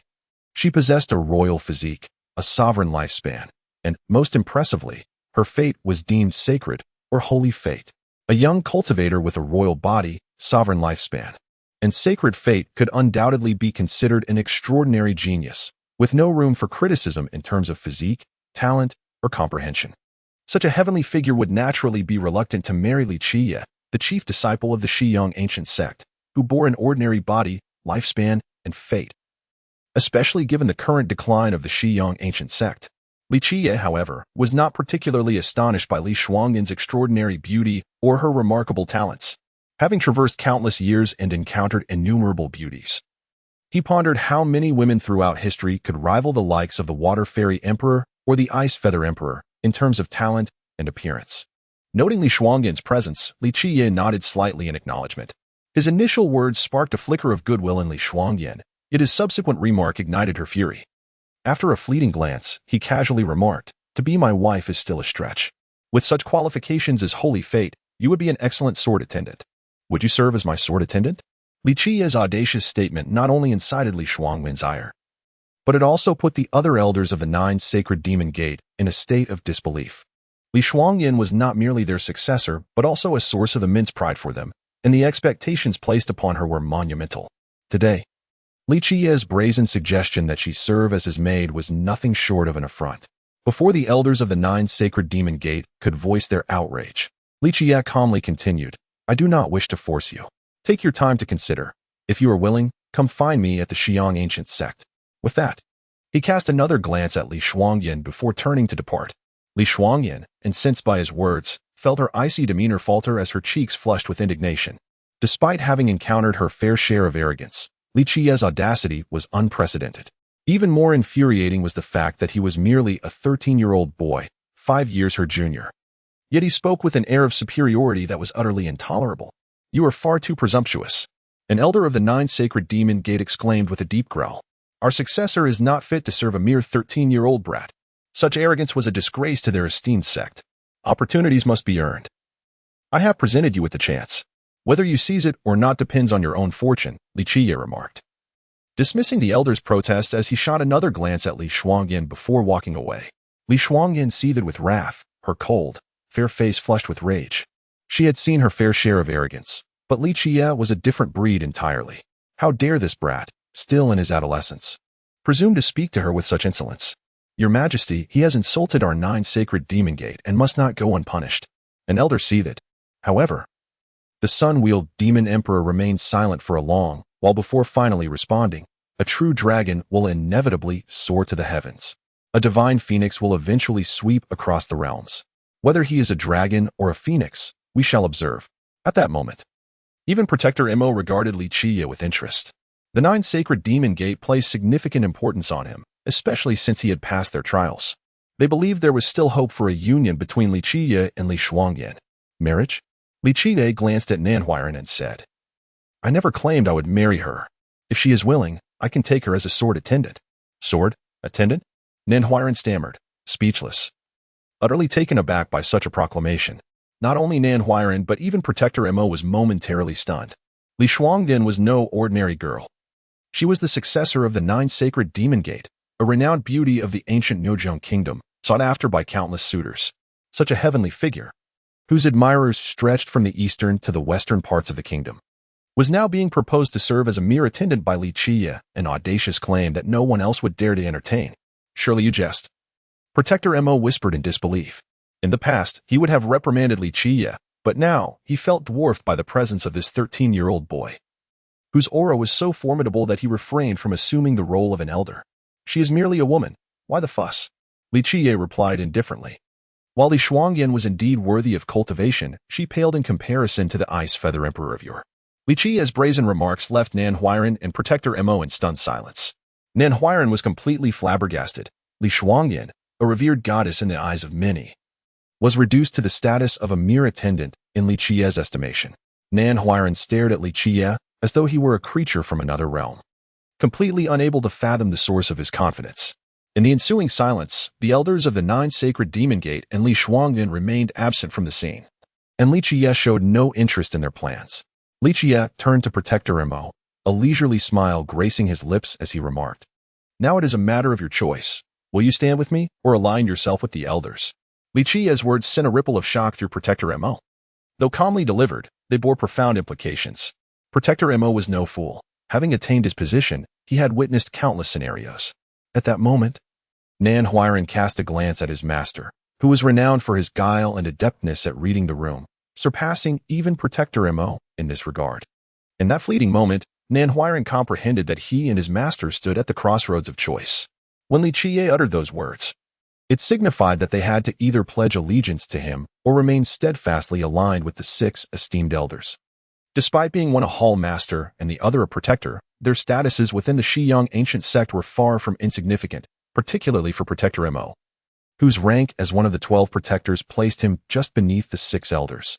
The notion of a protector choosing to side with a mere novice disciple seemed utterly preposterous. Protector Mo remained silent, yet in that fleeting instant, Nanhuiren felt as though he had grasped a glimmer of hope, as if a door had swung open before him. "Master," he inhaled deeply, softly calling out to Protector Mo. A tremor of realization coursed through Protector Mo. He knew his disciple well. However, the absurdity of this situation weighed heavily on him. The idea of a dignified protector aligning himself with a neophyte disciple was beyond reason, unless he had succumbed to madness. "Your word is my command," he ultimately declared, taking a profound breath as he made the most significant decision of his life, a choice of monumental importance. In that moment, Protector Mo felt as though he had lost his sanity.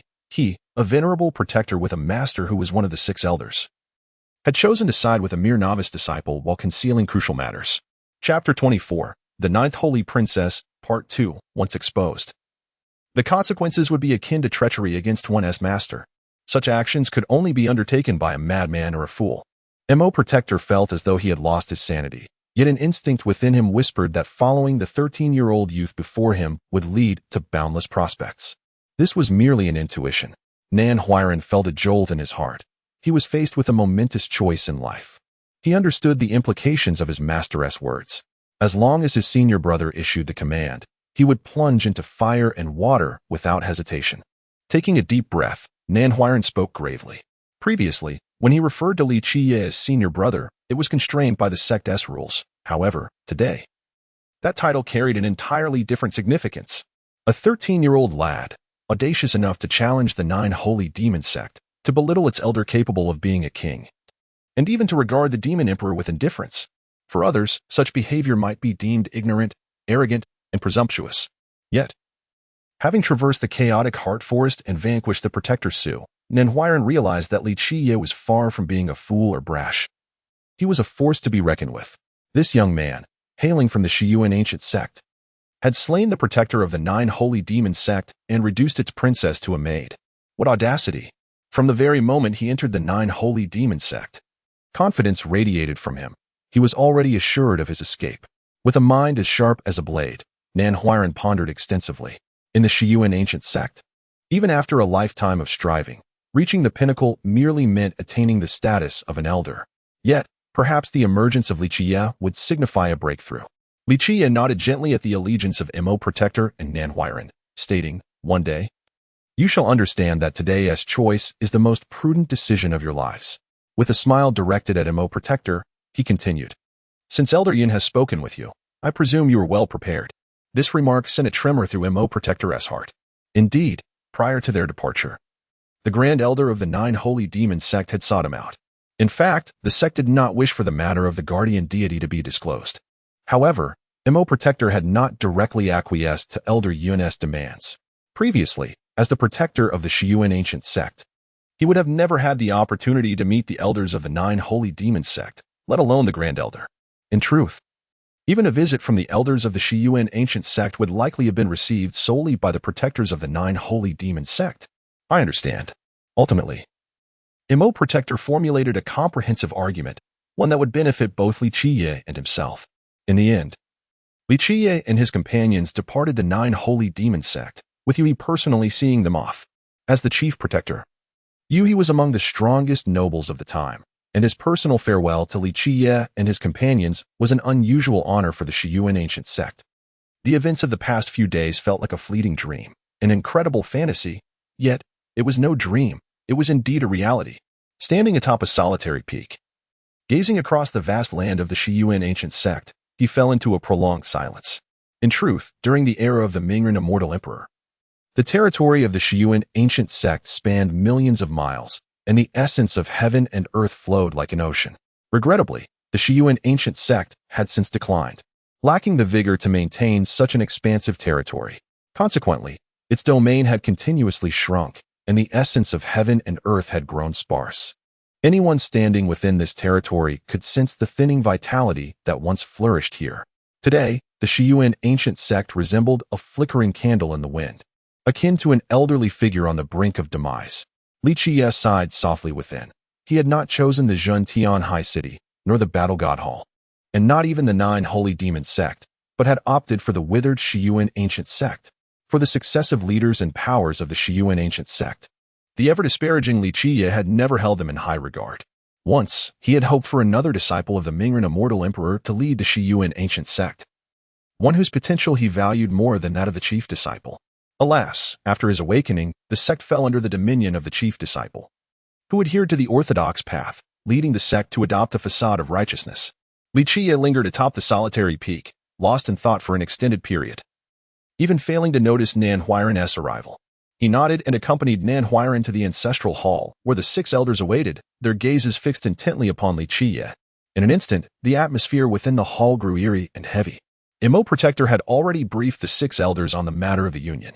His report was vague.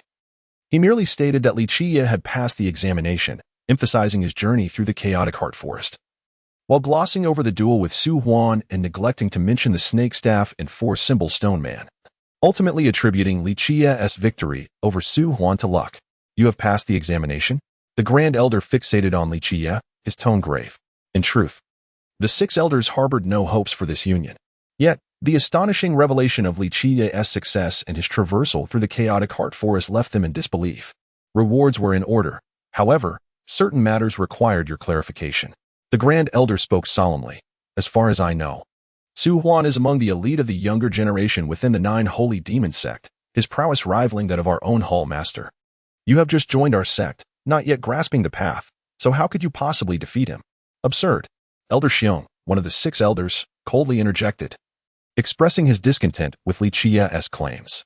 This elder had previously supported Li Qiye, yet today he was harsh in his judgment, a stark contrast to his earlier stance. Li Qiye cast a glance at Elder Xiong and replied, Elder, what I spoke is the truth. Just because others cannot achieve it does not imply that I cannot. He then turned his gaze to the 6 elders, calmly asserting, Esteemed elders, I stand here today as a benefactor of the Shuan ancient sect. If you suspect me of cheating, rest assured that Mo Protector witnessed everything with his own eyes, as did the members of the 9 holy demon sect. The elders were well aware that this union was fraught with peril. Venturing into the 9 holy demon sect was tantamount to courting death. Yet, for the honor of the Shiyuan ancient sect, he had willingly faced that risk. Upon returning as a benefactor, how could the elders cast doubt upon him? Was this the treatment a benefactor deserved in the Shiyuan ancient sect? If so, it was a disheartening reality. Who would be willing to serve the sect or lay down their lives for it? Li Qiye spoke deliberately, his tone heavy with gravity. Before this union, we had an agreement, esteemed elders. Do you mean to retract your words today? If that is the case, I must regretfully declare that joining this sect was a mistake. We of the Shiyuan ancient sect are a lineage of ancient emperors. If the elders are untrustworthy, how can we speak of our sect as credit? The sect's credibility does not require your admonishment. One elder retorted sternly. In the face of the elder's ire, Li Qiye remained composed, looking at the 6 elders, and asserted, I risked my life entering the 9 holy demon sect, achieving a glorious outcome. If you, esteemed elders, honor your promise and refrain from doubting a benefactor, I expect the rewards I rightly deserve. If not, then I must voice my grievances, for my life was the price I paid for this. He fixed a cold gaze upon the 6 elders. Your words are too harsh. One elder cleared his throat, a hint of awkwardness evident in his demeanor. The Grand Elder spoke. Qiye, we harbor no doubts about you. It is merely that this matter appears somewhat peculiar. Su Huan's actions are understandable. Yet I am keen to hear your thoughts on the tumultuous heart disturbance forest.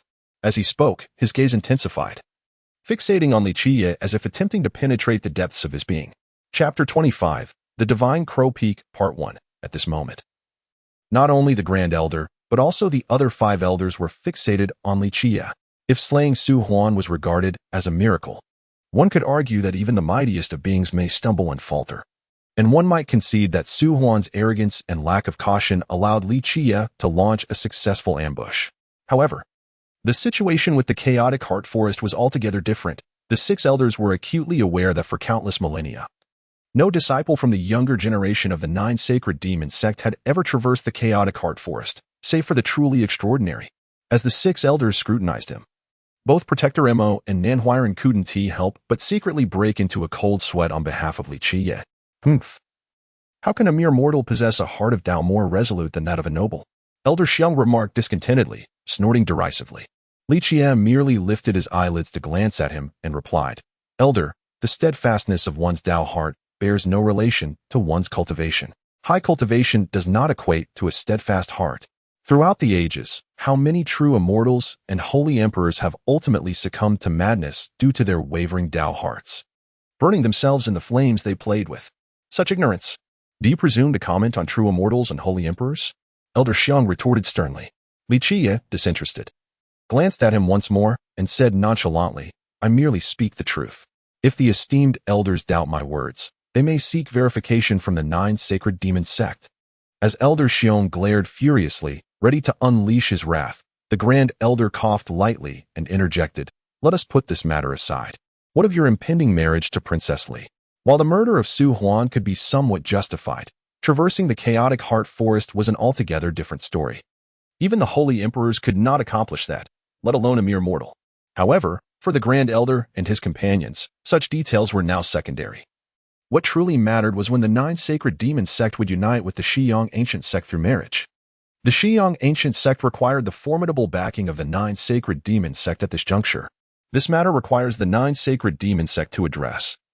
It is beyond my purview to decide, Qiye stated, expressing his disinterest in further discussion.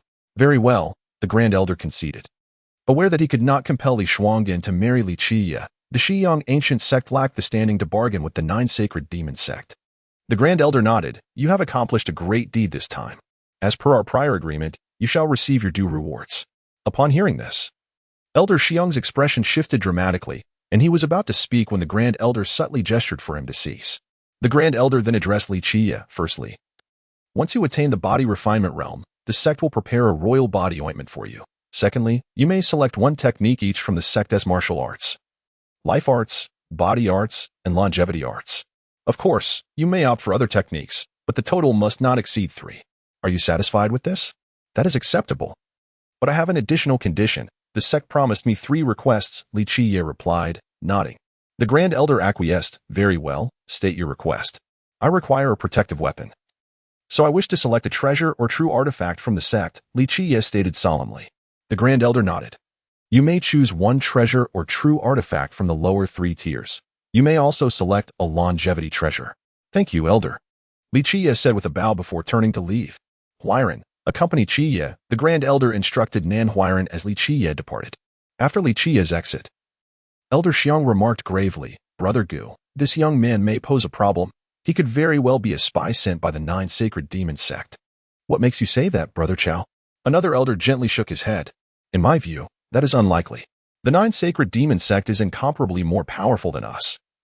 They currently control the ancient territory of Gunyojian and have no need to infiltrate our Xiyang ancient sect, an elder responded. Elder Sun concurred. Our Xiyang ancient sect holds no allure for the 9 sacred demon sect, does it? That cannot be ruled out. Perhaps the 9 sacred demon sect covets our imperial techniques, especially the secret technique of destiny, Elder Xiong asserted. His words prompted the other 5 elders to exchange glances, fully aware of the Xiyang ancient sect's circumstances. I believe such caution is unwarranted. Elder Sun, ranked 4th among them, shook his head. Qiye possesses the Xiyang ancient token. If he truly desired our imperial techniques, he could simply request them. Would we grant them or not? If we were to concede, should the 9 sacred demon sect truly wish to seize our imperial techniques, the Sun Demon Emperor would personally intervene, and I doubt any of us could withstand him. Elder Sun's remarks left the others in contemplative silence. If the 9 sacred demon sect genuinely sought to claim their imperial techniques, they could easily annihilate the Xiyang ancient sect. The Sun Demon Emperor's personal involvement would render them utterly defenseless. In fact, even if the 9 sacred demon sect's elders acted, they would not stand a chance against them. Brother Gu, I believe we must remain vigilant. Caution is prudent, Elder Xiong concluded gravely. This matter should be reported to the sect leader, the Grand Elder finally stated. Refraining from further elaboration, Elder Xiong merely snorted, perhaps indicating his dissatisfaction with the sect leader. The elders began to suspect that their senior brother might be a spy sent by the 9 sacred demon sect. After leaving the ancestral hall, Nan Huiran quietly told Qiye, they suspect you of being a spy sent by the 9 sacred demon sect. He was astute and adept at discerning the thoughts of others, easily grasping the elders' intentions. Let them speculate, Qiye chuckled softly, shaking his head. The decline of the Xiyang ancient sect was not without reason, despite their esteemed positions. The 6 elders lacked both the cultivation to ascend to nobility and the capability to stand firm against formidable forces. Inquiring further, Qiye asked, what of Elder Xiong? His attitude has shifted drastically since the day he supported my ascension to the position of chief disciple. Be cautious of Elder Xiong, Nan Huiran replied, glancing around before lowering his voice. Elder Chao Xiong has long harbored ambitions to contend for the sect leadership, but has never succeeded. He once attempted to instate his disciple, Yingjian, as the chief disciple, only to be rebuffed by the sect leader. He has never lost hope for the position, even if he cannot become the leader himself. He wishes for his disciple to take the role, and he has support from external guests. I understand now. If I were useless, my role as chief disciple would yield no opportunity for leadership. However, should I unite with Li Shuangyan, that might change, Qiye smiled, grasping the reason behind Elder Chao Xiong's stark change in demeanor. Nanhuiren nodded gently, whispering, Elder Chow has always been wary of the sect leader recruiting talented disciples. The position of chief disciple has remained vacant for some time, and he has conferred with several elders, hoping for He Yingjian to assume the role. Yet the sect leader has consistently declined. What of the sect leader? Li Qiye inquired, intrigued. Since joining the Xiang ancient sect, he had not once encountered sect leader Su Yonghuang, who seemed almost like a ghostly presence. Nanhuiren shook his head. The sect leader has never resided within the sect grounds, always practicing in seclusion outside. In fact, I have seen him only a handful of times.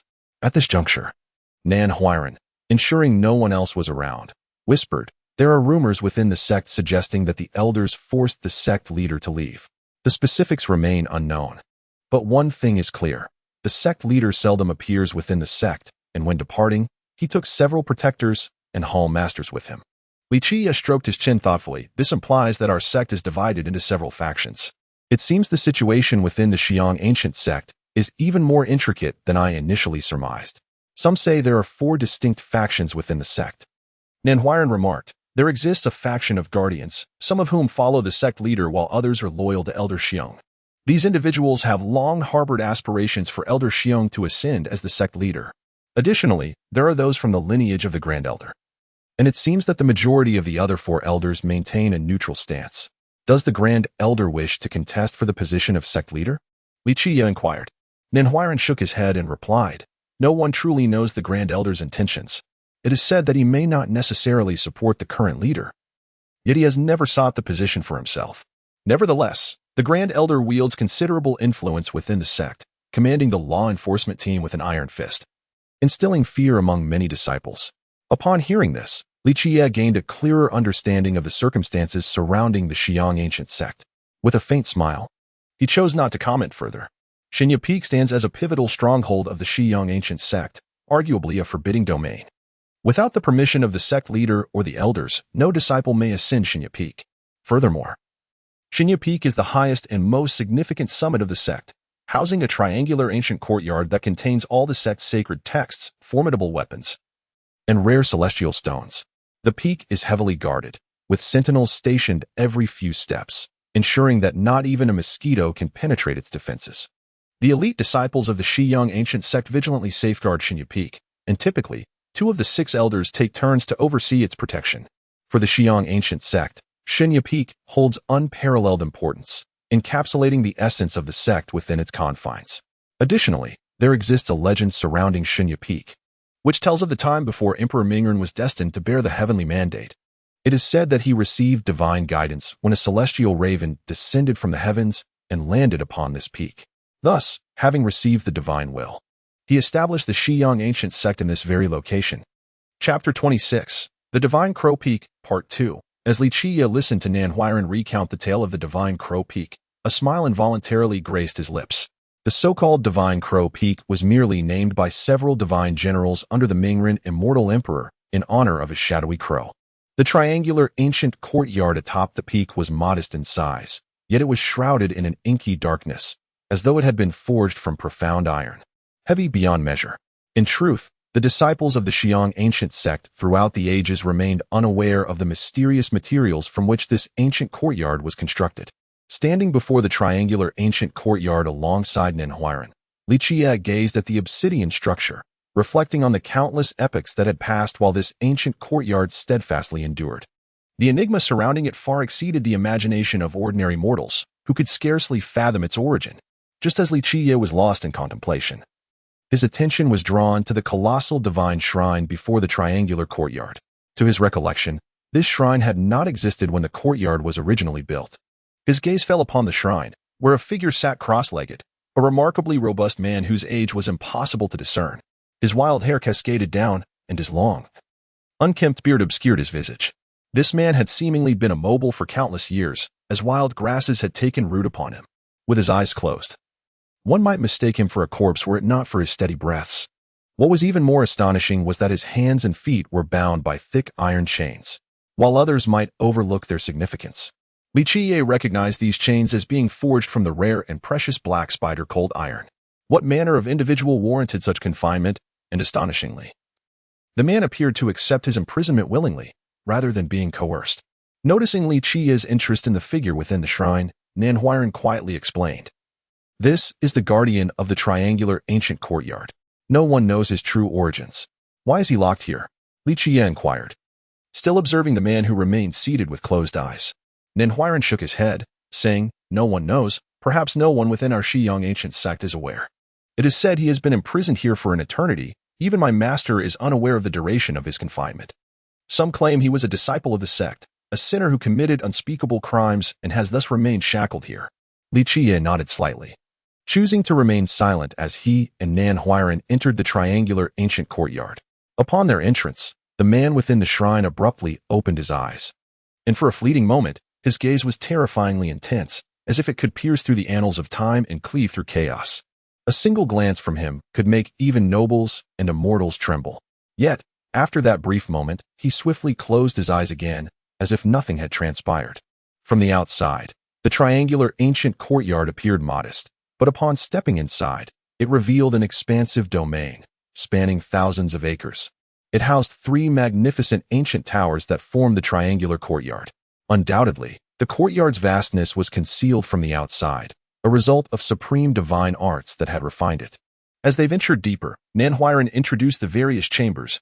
Over here is the scripture repository, there the armory, and lastly, the treasure vault. Each ancient tower safeguards the secrets, artifacts, and divine materials of the Xiyang ancient sect. He continued, each tower is overseen by a guardian, and any disciple wishing to borrow scriptures, artifacts, or materials must be granted permission by the guardian. At this point, Nanhuiren queried, which would you like to explore first, senior brother? Let us begin with the scripture repository, Li Qiye replied casually, having glanced at the 3 ancient towers without further comment.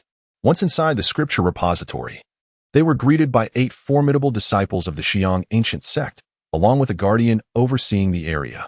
Upon presenting their Elder S token, the guardian permitted their entry. Stepping into the repository felt akin to entering a vast library, its expanse seemingly endless.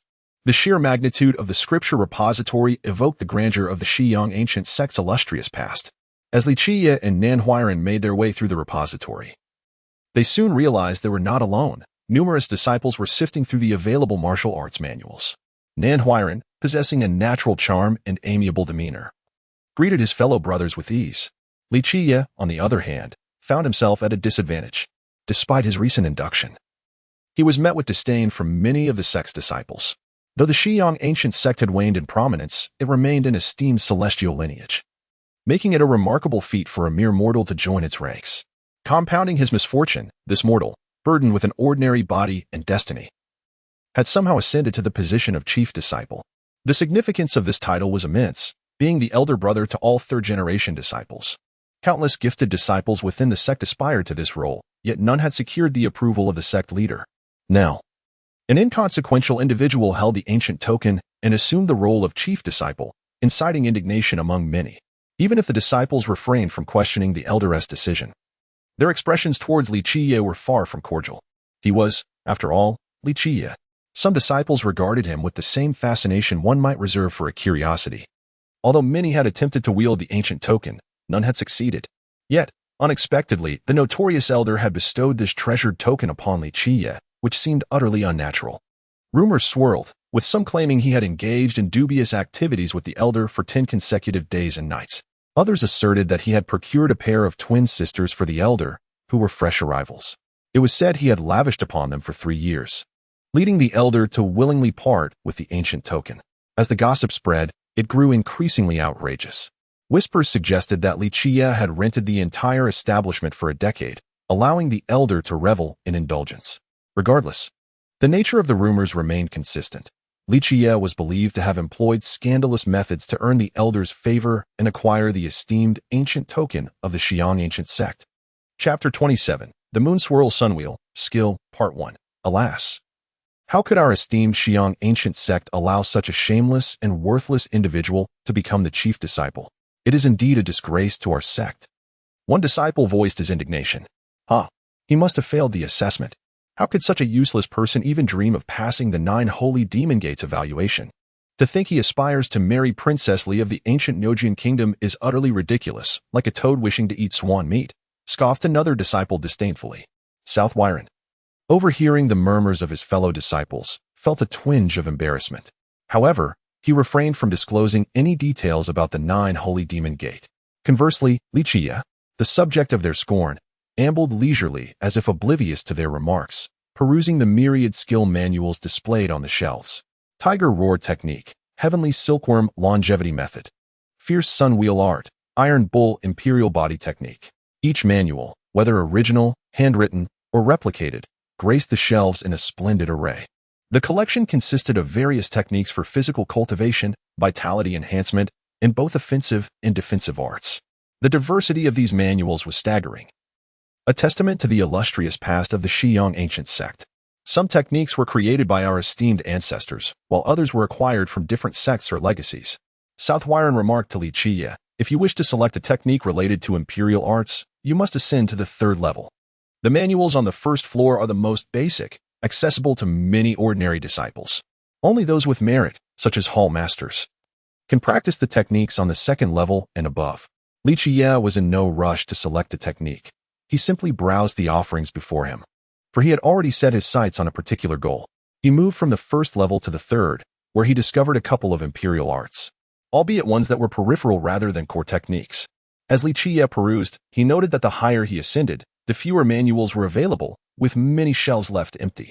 Some merely bore labels indicating that certain techniques had once been housed there, now conspicuously absent. Surely, the missing manuals could not have all been borrowed? After surveying the 3rd level, Qiye pondered aloud. Southwiren shook his head, replying, "It is said that our Qiye ancient sect has lost a great many skill manuals. I have heard from my master that the number of imperial arts we possess is exceedingly scarce. If any do remain, the core techniques are fewer than 3 tomes. Should they be absent from the last 3 levels, our sect would merely be a hollow title of an imperial lineage." The sage Emperor Mingren, favored by destiny, created countless techniques throughout his life, particularly after ascending to the position of Sage Emperor, developing methods that could commune with heaven and earth, including the fabled destiny techniques. Were they stolen? Qiye understood the extent of the imperial arts held by the Qiye ancient sect was far more than just those created by the sage Emperor Mingren. It encompassed techniques acquired through past raids on other legacies, along with ancient arts from the primordial age, some derived from the celestial demons, bloodline clans, stone people, enigmatic spirits, and other myriad races. "I cannot say for certain," Southwiren murmured, "but it is said that 50,000 years ago, our invincible genius ancestors suffered defeat, leading to calamity. Furthermore, 30,000 years ago, a monumental event transpired, resulting in severe losses for our sect. Rumors suggest that our imperial arts were sealed away by the priest ancestor in the final 3 levels, while others claim that we lost a significant portion of our techniques to the Holy Heaven sect." The priest emperor? Upon hearing Southwiren's words, Qiye recalled the genius of the Qiye ancient sect from 50,000 years prior. However, he had been somewhat disengaged from the events of that time. Yes, it was the priest ancestor. Southwiren's spirit ignited at the mention of the priest emperor. Legend has it that he was the most likely candidate to become the sage emperor after our sage Emperor Mingren. He was once the strongest rival of the Void Emperor, with reports of their contest resulting in 3 wins and 3 losses. Even the unparalleled genius of the Void Emperor fell to the priest ancestor 3 times. During that era, our sect reached its zenith after sage Emperor Mingren, sweeping across the realm, instilling fear throughout the entire human domain.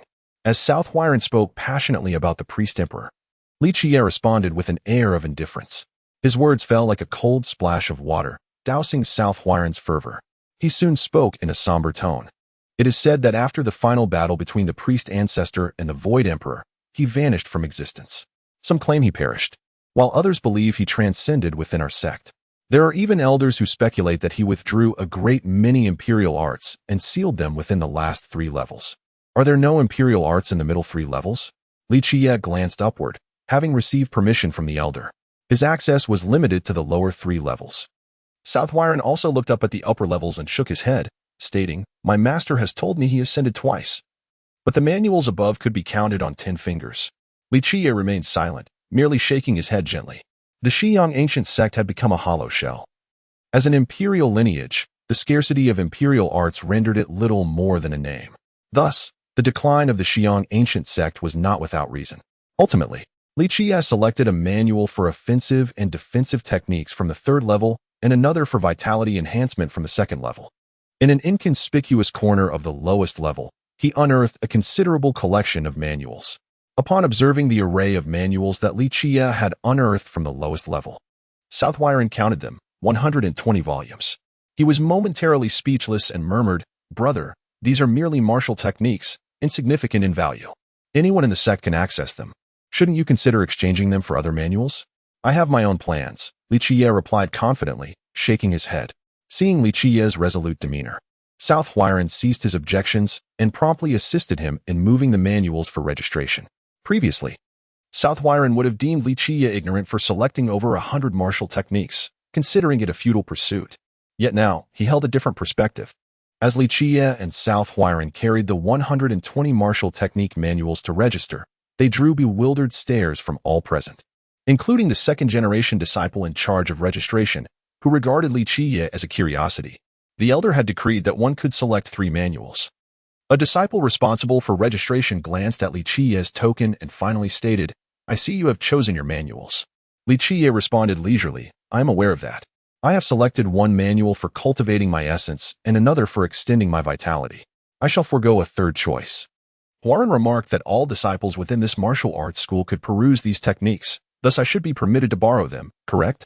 The several disciples responsible for registration exchanged glances, then turned to the guardian present.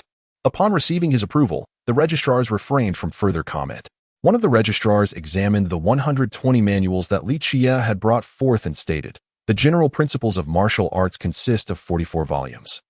Miscellaneous martial techniques encompass 36 volumes, and the iron skin and copper muscles comprise 40 volumes. At this juncture, the disciple regarded Qiye as if he were a fool. These martial arts were all of an inferior caliber. Not only were they lacking in comparison to Taoist methods, but among martial arts themselves. These 120 volumes were equally substandard. The thick layer of dust accumulating on these manuals was a clear indication that they had not been perused by anyone. Upon hearing that Qiye had chosen these over 100 volumes of martial arts, the disciples present seeking to borrow manuals erupted into laughter. "An ignorant fool. Even if you mastered every martial technique in existence, you would still remain inconsequential," one disciple disdainfully remarked. Another added mockingly, "Brother Wang, this individual possesses a keen self-awareness.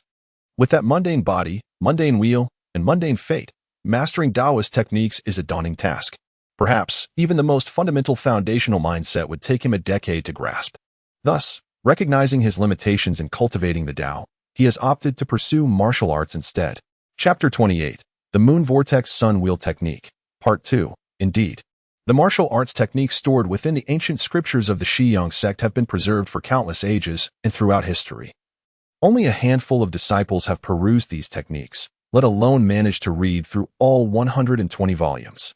In response to the mocking remarks, Qiye merely cast a cold glance at them, causing a bead of sweat to form on the brow of Southwiren, who could not help but worry for his fellow disciples. While others might be oblivious, he was acutely aware that when Qiye chose to kill, he did so without a flicker of hesitation. Figures like Du Yuanguang and Su Huan had met their demise at his hands without mercy, let alone the disciples present. At that moment, a second-generation disciple in charge of registration furrowed his brow and said to Qiye, "Martial arts techniques are best sampled in moderation. One should not overindulge." In response to this well-intentioned advice, Qiye smiled leisurely and replied, "The first technique I practice is the Qimen knife technique, which is indeed a martial art of considerable power. Therefore, if I were to practice 300 to 500 martial arts techniques, I might just become invincible in the world." His words prompted a chorus of laughter from those present, with one disciple joking, 300 to 500 martial arts techniques may not grant you invincibility, but perhaps 3,000 to 5,000 would. With that, he laughed derisively. The second-generation disciple shook his head solemnly, stating, "Absurd. Martial arts are merely peripheral branches. If one wishes to learn, mastering 1 or 2 is sufficient. To delve into over 100 volumes is a waste of effort and a squandering of cultivation. Little uncle. He is simply ignorant of good intentions. Why bother wasting your breath on him? Let him be." A third-generation disciple chimed in with a smile. "A good-for-nothing is just a good-for-nothing. No matter how much you try to help, he might just take it for granted." With that, he cast a disdainful glance at Qiye. Martial arts were looked down upon by all. Cultivators seldom practiced them, and now, Qiye's request for over 100 volumes was deemed foolish by others. Nevertheless, as Qiye insisted on borrowing the 120 volumes. The well-meaning disciple had no choice but to register them for him. When Qiye presented the second volume of the secret technique for registration, the kind disciple nodded, saying, "Now this is more like it. You have chosen well with this technique, Qiye subtlety 6 forms. It is one of the lesser techniques of our Xiyang sect's imperial arts. Even as a lesser technique, it remains profound and powerful." The guardian present also nodded in agreement, stating, "This technique deserves your diligent practice. Do not squander its esteemed reputation. Qiye subtlety 6 forms is a subsidiary technique of the core imperial art Qiye 6 transformations. If you master this technique well, it will lay a solid foundation for you. And should you have the opportunity to practice Qiye 6 transformations in the future, you will reap great rewards." Upon hearing such words, the other disciples present could not help but feel a mixture of envy and jealousy. This was indeed an imperial art, even as a lesser technique. Its power far surpassed that of ordinary practices. An imperial art, even the grandest of techniques, could not be compared. Merely a good-for-nothing. Imperial arts are so profound that even if Qiye's subtlety 6 forms consists of only 6 forms, he will never succeed in mastering them in his lifetime. Scoffed one disciple with a sour tone. Others were indignant as well, unable to restrain themselves. Why should he have the privilege to practice imperial arts? Of course. Those who felt aggrieved soon fell silent under the fierce gaze of the guardian. Qiye possessed the hand seal acknowledged by the 6 elders. Unless they wished to challenge the elders' decision, they could only watch with envy and jealousy as Qiye practiced this imperial art. Finally, Qiye produced the last secret technique, which appeared exceedingly ancient. The pages of this tome bore the marks of time, having been turned countless times yet showing no signs of wear. The moon vortex sunwheel technique. Upon seeing this technique, the kind disciple regarded Qiye with a perplexed expression before glancing at the guardian. The guardian furrowed his brow slightly as well. The moon vortex sunwheel technique was infamous within the Xiyang sect, known for its ability to yield rapid results. In the early stages of practice, it harnessed blood energy to invigorate one's life force, propelling one's cultivation to new heights. However, upon reaching a certain level, as one's cultivation deepened, the blood energy could no longer sustain the technique, leading to stagnation in progress. Thus, the moon vortex sunwheel technique was known as a technique for quick success, yet also as a technique for the inept in the Xiyang sect. Many talented individuals had attempted to practice this technique, only to ultimately fail. Thank you for your guidance, Guardian. I shall exercise my own discretion, Qiye replied with a smile, seemingly unfazed by the Guardian's warnings. Seeing that Qiye was obstinate, the Guardian snorted coldly and closed his eyes, disinclined to engage further. In his eyes, Qiye was merely a worthless being of common lineage, and he could not be bothered to expend further words. Had Qiye possessed exceptional aptitude, the Guardian would certainly have forbidden him from practicing this technique. Nanhuiren also acquiesced, genuinely puzzled as to why Qiye had chosen so many martial arts secret volumes. To master these 100-plus volumes would require at least 3 to 5 years, a rather extravagant use of time. However, seeing Qiye so determined, Nanhuiren did not press further, saying instead, "With so many secret volumes, I will request a Qiye bag from the Outer Affairs Hall for you tomorrow. It will facilitate your outings." Qiye merely nodded in acknowledgement, saying nothing more. Just as Nanhuiren was about to leave, Qiye inquired, "What is the name of that senior disciple in the scripture hall?" Nanhuiren, ever astute, replied promptly, "Judaeli." He was originally a third-generation disciple, but due to his exceptional talent, he chose to remain in the scripture hall and was promoted to second-generation disciple. Qiye smiled slightly, saying nothing more, and Nanhuiren took his leave. Once Nanhuiren had departed, Qiye closed the courtyard door, prepared his ink and brush, and laid out the 120 volumes of martial arts secret techniques, arranging them in an order indecipherable to others. With a serious demeanor, Qiye meticulously organized all the secret techniques, then opened the first page of each volume, transcribing a single character from each before turning to the second page of each book. Qiye approached each step with utmost caution, for he alone knew that within the seemingly mundane techniques of martial arts, there lay an astonishing secret, one that he had personally concealed. If there existed a power more formidable than the Destiny secret technique, it would likely be inconceivable to most, or perhaps only known to those of ancient lineage. Should there be any technique surpassing the Destiny secret technique, it would undoubtedly be the 9 great heavenly scriptures. In the primordial era, There existed a legend that spoke of a time before the heavens and the earth were formed, when the universe was akin to an egg, and chaos gave birth to the primordial beginning. This beginning birthed the 9 characters, which in turn gave rise to the 9 treasures, each inscribed with the 9 scriptures. These 9 scriptures are known as the fabled 9 heavenly scriptures. Yet, throughout the ages, it is rare to find a soul who has laid eyes upon these illustrious texts or their corresponding treasures. However, Qiye is one of the few who has indeed witnessed one of the 9 heavenly scriptures. In that bygone era, by a twist of fate, Qiye, transformed into a shadowy crow, encountered one of these scriptures, the body scripture. Subsequently, through countless schemes and an unwavering dedication spanning 100 millennia, he faced innumerable trials and tribulations, ultimately acquiring the body scripture. Yet, this acquisition came at a great cost, as it incited relentless pursuits against him, with countless adversaries, including beings of celestial stature, seeking to claim it for themselves, for even celestial emperors were consumed by desire for the body scripture. Upon obtaining the scripture, Qiye delved into its profound mysteries of the cosmos. As a result, even when he could not cultivate, he remained extraordinarily formidable. This sacred body scripture later became intertwined with the fates of invincible figures such as the sun-eating celestial emperor and the overlord celestial emperor. As for the Mingren celestial emperor, it suffices to say that he was nurtured by Qiye himself. Indeed, many in later generations regarded the Mingren celestial emperor as a naturally gifted being. Even the disciples of the ancient Shiyang sect held this belief across the ages. Chapter 29, The 12 Celestial Bodies, Part 1, The Day Celestial Body. What an extraordinary physique. One of the 12 celestial bodies. It is fundamentally impossible for anyone in the world to be born with a celestial body. The day celestial body of the immortal Emperor Mingren was cultivated through rigorous practice, and the technique he utilized to attain this body was derived from Qiye's body scripture. Qiye understood that the body scripture has lingered in people's minds throughout the ages, which is why he concealed it. He feared that one day he might lose the body scripture and, consequently, be stripped of all memories related to the sacred techniques. To prevent such an occurrence, Qiye devised a method to ensure the secrets of the body scripture were passed down.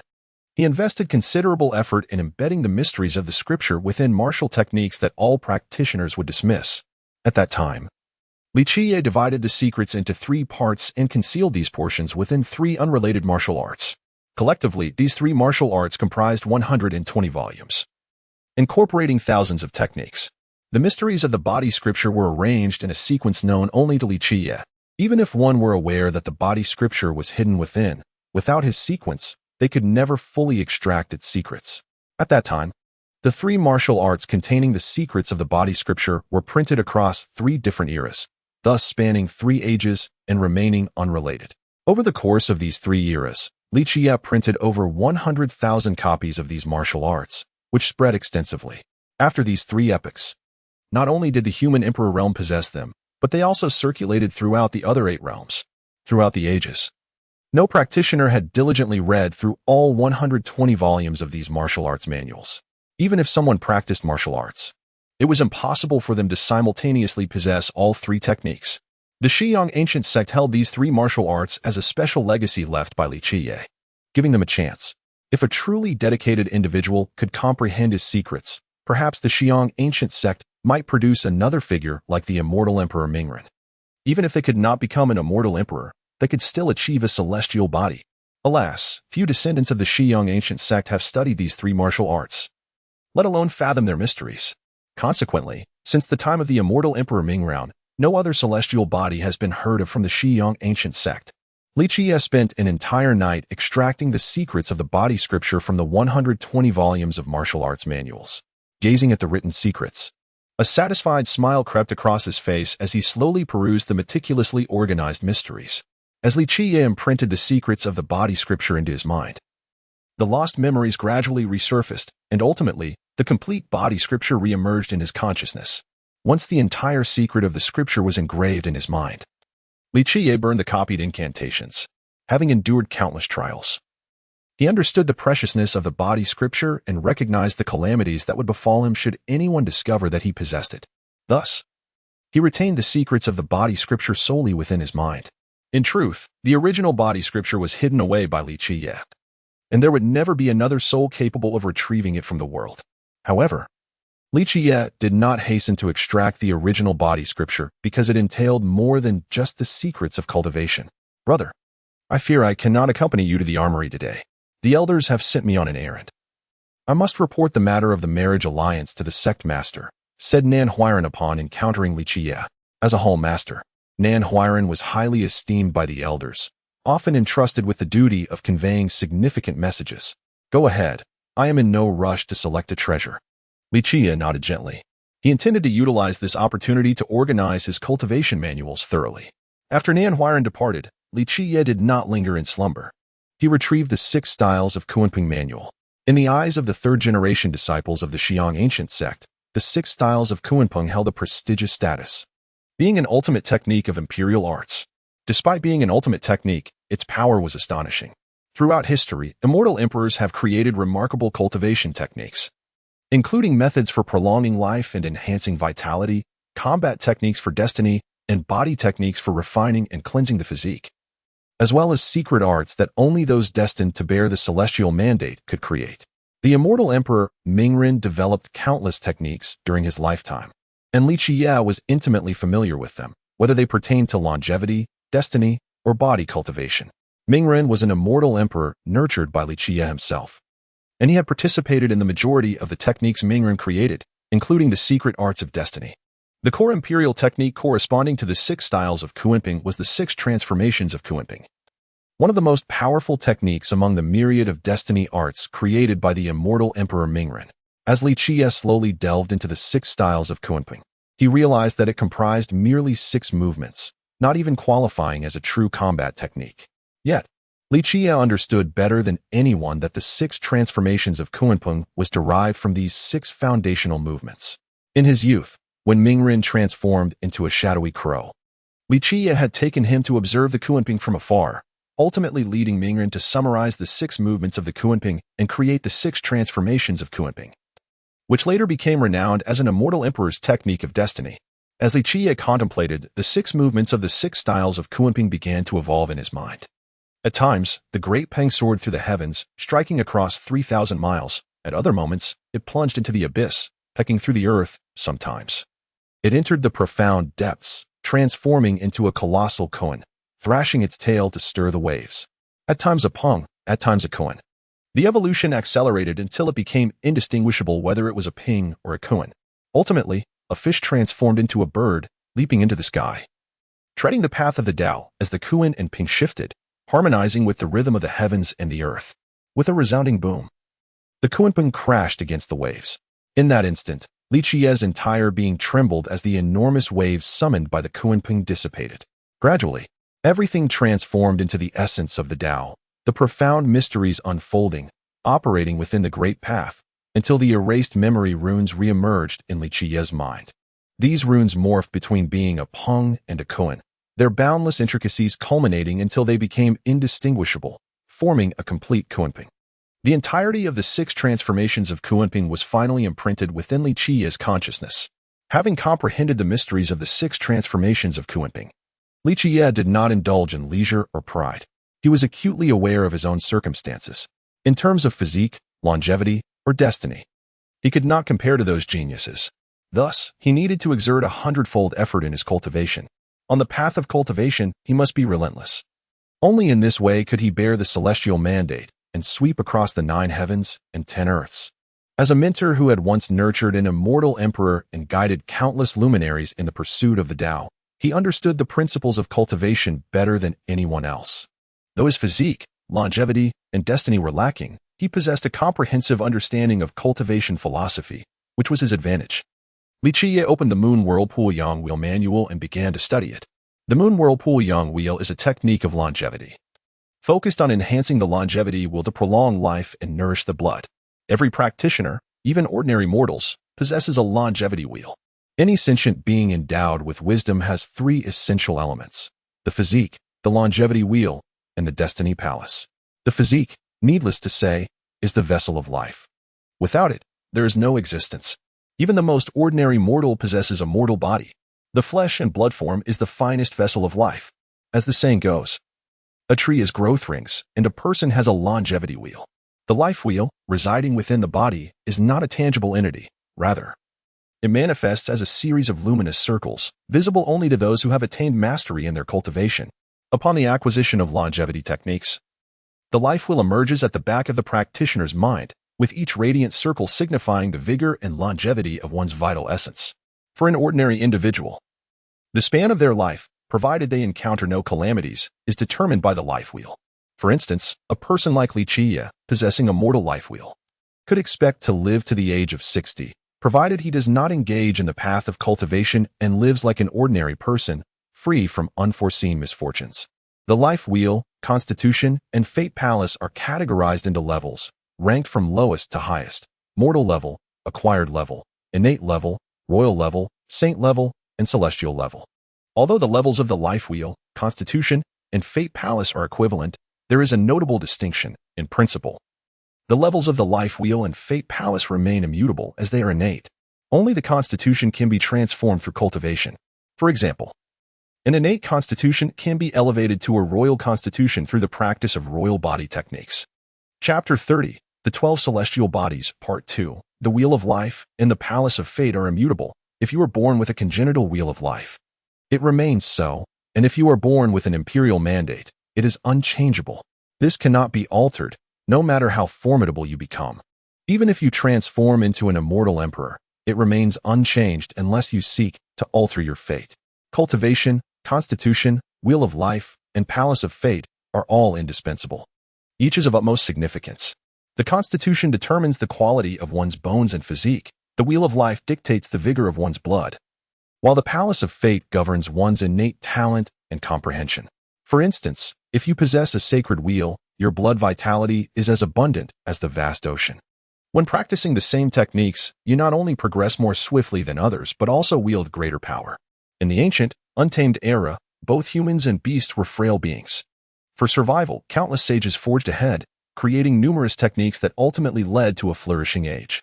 In that distant, primal time, a brilliant sage established a rapid cultivation method known as the moon vortex yang will technique. This genius was indeed extraordinary, and this technique could facilitate swift advancement, utilizing the practitioner's own blood vitality to propel the soul, thereby accelerating their path to enlightenment. However, the moon vortex yang will technique harbors a fatal flaw. In its early stages, the vigorous blood vitality can indeed serve as a catalyst for cultivation. Yet, as one's cultivation deepens, the individual's blood vitality ceases to sustain the soul's technique. At this juncture, it may lead to a deficiency in blood vitality and stagnation in cultivation. Forced practice could even shorten one's lifespan. During that primordial age, Qiye acquired this technique and imparted it to many, yet none could perfect it. To enhance this technique, Qiye expended countless efforts and even enlisted several immortal emperors, such as Blood Seal Immortal Emperor, Mingren Immortal Emperor, and Sun Eater Immortal Emperor, to assist in its refinement. Ultimately, Qiye's mind conceived the complete moon vortex yang will technique. After storing away the secret manual, he took a deep breath. Though this process was brief, how could the world comprehend the immense effort Qiye had dedicated to the moon vortex yang will technique over countless millennia? How many people would know of the countless human sages who had relentlessly pursued this path? In truth, after Qiye left the secret manual at the Qiye ancient sect, many talents from the sect attempted to practice this technique, yet none succeeded in mastering it completely. Having organized the techniques of longevity and fate, Qiye commenced his cultivation. In the realm of practice, he was exceptionally experienced. Despite lacking innate talent, his vast experience rendered him unparalleled. While Qiye possessed the formidable Qiye 6 transformations in the extraordinary moon vortex yang will technique, he did not rush for immediate results. He understood that haste could leave hidden dangers on his long journey of cultivation. Simultaneously cultivating the Qiye 6 transformations in the moon vortex yang will technique, he maintained their distinct paths, as they were unrelated and did not intermingle. The Qiye 6 transformations pertained to life-preserving and combat techniques, while the moon vortex yang will technique focused on extending life and nourishing blood. One cultivates the palace of fate, while the other cultivates the wheel of life. Initially, they can be practiced separately. Cultivation methods can be categorized into 4 types. First, longevity and blood nourishment. Second, life-preserving and combat techniques. Third, body forging and marrow cleansing techniques. And fourth, the secret arts of destiny. There exists another type of technique, referred to as foundational or basic mental methods. This universal technique integrates blood nourishment, life preservation, and body forging into one. With this singular technique, one can cultivate the Wheel of Life, Palace of Fate, and Constitution. Although this universal mental method is versatile, it is generally considered a lower-level technique with limited power. Cultivating this method makes it challenging to attain unparalleled strength.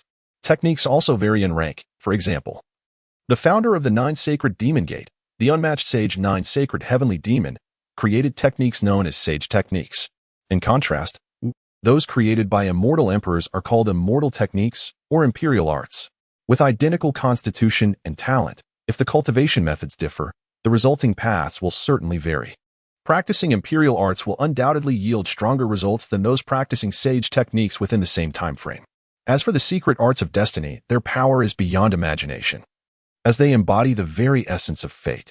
Of course, cultivation is not without challenges. Without a steadfast heart, all efforts are in vain. Throughout the ages, how many geniuses have faltered while pursuing extraordinary techniques, encountering smooth sailing in their cultivation only to fall into madness? Some brilliant prodigies, born destined to practice immortal techniques, ultimately failed to forge their own secret arts of destiny when contending for fate, becoming failures of their generation. Qiye understood these profound truths of cultivation better than anyone. Thus, even with countless secrets at his disposal, he pursued his practice with gradual diligence. As Qiye harmonized both techniques, he invoked the true essence of the Moon Vortex Yang Will technique to energize his Wheel of Life, with clearly observable results. Gradually, luminous rings appeared behind his head, reminiscent of the growth rings of trees, cycling and revolving as the Wheel of Life spun, allowing the blood vitality to ebb and flow within. The blood vitality flowed with the Wheel of Life, akin to river waters being stirred by a water wheel, ceaseless and unending. Blood vitality is fundamental to one's health. If it wanes, one faces the inevitability of aging, illness, and death. Qiye was born with a mortal wheel. His inherent advantage in this regard was minimal. His blood vitality could only be described as modest. Thus, when his Wheel of Life revolved, his blood vitality flowed continuously and unceasingly. In contrast, those born with a congenital Wheel of Life or an imperial wheel experience blood vitality akin to the roaring currents of a mighty river, especially individuals with a sacred wheel, whose blood vitality surges like ocean waves.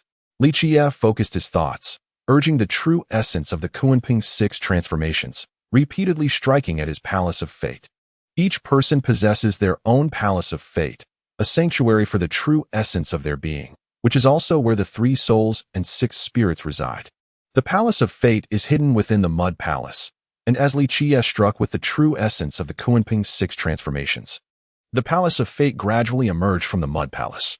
Upon its emergence, the ancient Palace of Fate appeared grand and majestic, gleaming like jade.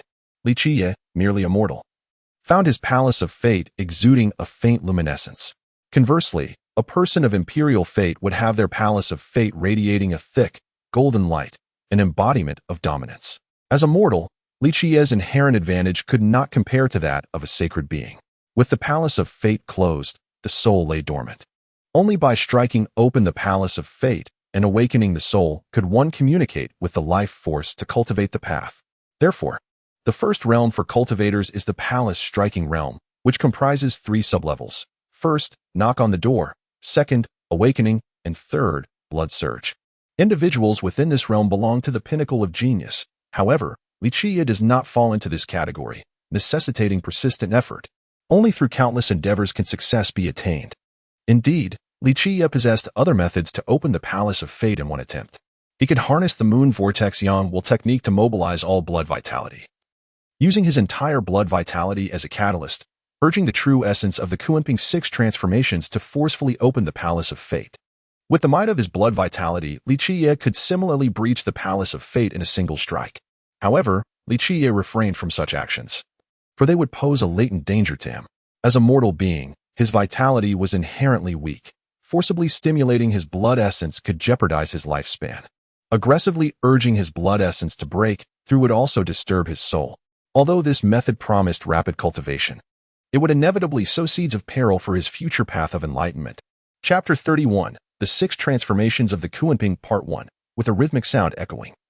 Qiye persistently struck the door of his Fate Palace, his knocks resonating through the air. He had lost count of how many times he had tapped. Yet the door remained unyielding, offering no sign of response. For many cultivators, such a situation would be disheartening. To have struck for so long without success would indicate a lack of aptitude. Nevertheless, Qiye possessed an unwavering heart. Even if he had to strike 1,000,000 times, he would remain resolute, continuing until the door of his fate palace finally opened. When the door did yield, a surge of vitality emanated from within. However, as an ordinary mortal, Qiye's life force was limited. Had he been a genius, his vitality would have been boundless. At that moment, the true incantation of the Qiye's 6 transformations surged into the Fate Palace, his consciousness flowing in like an unstoppable tide. The expanse of the Fate Palace was vast and boundless, a realm of infinite possibilities. In its center, the true incantation of the Qiye's 6 transformations spiraled around a radiant orb of light, the runes of the incantation entwining with it. As if striving to awaken this luminous essence, this orb of light represented what many referred to as the soul of destiny, also known as the 3 souls and 6 spirits, and more commonly as true fate. It is the fundamental determinant of a person's destiny, regardless of the being. Only through diligent practice could one awaken their true fate and their 3 souls and 6 spirits. Only upon awakening their true fate could they wield divine powers, harness the life force, connect with the myriad of existence, and defy adversaries. The Qiye's 6 transformations represented a cultivation method of fate. It was imperative to awaken true fate, using it as a foundation to cultivate Qiye's unique path. Thus, the profound runes of the Qiye's 6 transformations continuously swirled around true fate, transforming at times into a celestial bird soaring through the skies, at times into a colossal Qiye leaping through the waves, and at other times into a creature that was neither fish nor fowl, merging seamlessly with true fate. As these manifestations of the profound runes integrated with true fate, they surged forth and retreated, causing the brilliance of Qiye's true fate to ripple like the depths of an ocean. This process was referred to as awakening, representing the second tier of the palace-knocking realm. Only upon true fate awakening could genuine cultivation commence. For those who were gifted, particularly those of royal or holy lineage, awakening true fate was typically an effortless endeavor, often achievable within mere hours. As an ordinary mortal, Qiye could not be compared to those prodigies. However, he remained unperturbed, practicing with a serene mindset. He understood that as long as the Qiye's 6 transformations continued to circulate, his true fate would inevitably awaken. Within the Fate Palace, the vastness was unfathomable, a boundless expanse where clarity was elusive. Even after awakening true fate, Qiye would still find it impossible to perceive the entirety of the palace. Though he could not fully comprehend it, he could faintly sense other existences within. In the far eastern reaches of the palace, he sensed a great spring. Yet it lay dormant, devoid of flowing water. This life spring, one of the legendary 4 symbols of the Fate Palace, was believed by some sages to be the source of life force. In the distant western expanse, he perceived an immense furnace, yet it remained cold and lifeless. The life furnace, a saying echoed through the realms. The great path is like a furnace, capable of refining all. Many believed that this furnace referred to the life furnace, where the flames of life were kindled from true fate, also known as the fire of the soul. In the southern reaches, a colossal tree towered, standing tall within the Fate Palace, yet it exhibited no signs of vitality, resembling a dead tree. The life tree has always represented a profound mystery within the Fate Palace, said to connect heaven and earth and seize creation. In the north, a gigantic pillar stood between heaven and earth, inscribed with innumerable runes, shrouded in mystery, as if it had stood there since time immemorial. The life pillar, believed to be the root of destiny, indicated that without it, all existence would cease. The 4 symbols of the Fate Palace, life spring, life furnace, life tree, and life pillar, are among the most enigmatic elements in existence, and throughout the ages, countless sages have sought to unravel their true mysteries. A saying circulated: whoever grasps the profound meaning of the 4 symbols could inherit the mandate of heaven, achieving the status of an immortal emperor, even attaining eternal life. Qiye allowed the Qiye's 6 transformations to flow endlessly and turned the wheel of life with the moon and sun, elevating his state to one of profound mystery and subtlety. Having only just begun his practice, he progressed steadily, unhurried because he held absolute confidence in himself and his path, unshakable by any external force. It's merely a trivial matter, Qiye calmly remarked. Upon mentioning the second senior brother, Nan Huiran cast a peculiar glance at Qiye, remaining silent. What's wrong with the second senior brother? Qiye asked, noticing Nan Huiran's odd expression, yet remained unconcerned. Nanhuiran chuckled awkwardly, scratching his head. To be honest, brother, I can't quite explain it either. You will understand once you meet him. The second senior brother's situation is a bit unique, he added. Qiye merely smiled, not probing further. These matters held little significance for him. Regardless of the second senior brother's circumstances or intentions, he was indifferent. For Qiye, the resolve to restore the ancient Xiyang sect was as firm as iron, unmovable by anyone. When the time was right, he would rebuild the sect, and on this path, anyone who obstructed him would face dire consequences, be it Buddha or God. He would strike them down. In the early years of the Emperor's reign, the Xiyang sect was established under his guidance, sweeping through the 9 realms. In this lifetime, he would once again restore the Xiyang sect, and one day, he would lead it to conquer the 8 desolations and extinguish the lairs of immortals and demons. His unwavering determination was impervious to any hindrance. However, Nanhuiran had grown accustomed to Qiye's tranquility. Even when facing the Wheel Sun Demon Emperor, he remained composed, and concerning the second senior brother, he was even less perturbed. Nanhuiran couldn't help but glance at Qiye again, and, upon seeing him engaged in practice, exclaimed in surprise, "Brother, you have already opened the door to your fate palace. How long did it take you?" "Not long, just 5 days and 5 nights, Qiye replied leisurely. This response left Nanhuiran momentarily speechless. 5 days and 5 nights was considered insignificant? In any sect, if a disciple took 3 days and nights to knock, they would surely be scolded as a fool, deemed incapable of cultivation. As for 5 days and nights, that would mark them as the greatest fool. If others discovered that Qiye had taken such a long time, he would undoubtedly become the subject of ridicule within the Xiyang sect. Even the most mediocre disciple of the wash-face ancient sect could manage such a feat in merely 3 days and nights. However, Qiye took an astounding 5 days and nights. Yet, from Qiye's demeanor, it was evident that 5 days and nights were trivial to him. He spoke with a calm assurance, as if it were a gentle breeze beneath a clear sky. While other disciples, after knocking for 5 days and nights, would undoubtedly feel a profound sense of inferiority, Qiye remained neither self-deprecating nor arrogant. To him, this endeavor was as effortless as partaking in a meal. Certainly, Nanhuiran would not be so naive as to believe Qiye a fool. Anyone who harbored such a belief would, in fact, be the true fool, much like Du Yuanguang, Su Huan, and Protector Su, who fancied themselves more astute than Qiye, only to meet their demise at his hands. Du Yuanguang and Su Huan were even dismembered by Qiye. Contemplating this, Nanhuiran could not help but shudder. Here was a man who, after knocking for 5 days and nights, remained composed and unperturbed, a seemingly foolish individual who, nonetheless, gazed down upon the world with absolute confidence and an unshakable resolve. The mere thought of such a person was profoundly terrifying. Ultimately, Nanhuiran dared not utter another word and accompanied Qiye in selecting treasures. Chapter 32, The 6 Transformations of Kunping Part 2. Within the Hall of Hidden Armaments stands a statue, not of the esteemed ancestor Mingren, the immortal emperor of the Xiyang ancient sect, nor of any illustrious forebear, but rather a colossal raven. This immense raven spreads its wings, yearning to soar and shake the heavens. Yet, in its grasp, it clutches 2 short blades. These are the Qiye knives, crafted not from divine materials, but forged of ordinary iron. The blades, worn and rusted from the passage of time, appear fragile and on the verge of breaking.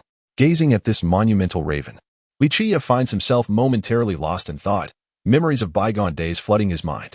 While the pose and action of the statue are familiar to him, he had long forgotten them. However, Mingren, the immortal emperor, had not. Observing Qiye's rapt attention to the statue, Nanhuiran gently elucidates, "Senior brother, this is the legendary divine raven. It is said that our founder received guidance from the divine raven in his youth, with the raven descending upon this peak. Consequently, our founder established the Xiyang ancient sect here to commemorate the divine raven after fulfilling his celestial destiny." Upon hearing Nanhuiran's words, Qiye merely smiles. The so-called divine raven is, in fact, the very raven depicted in the statue.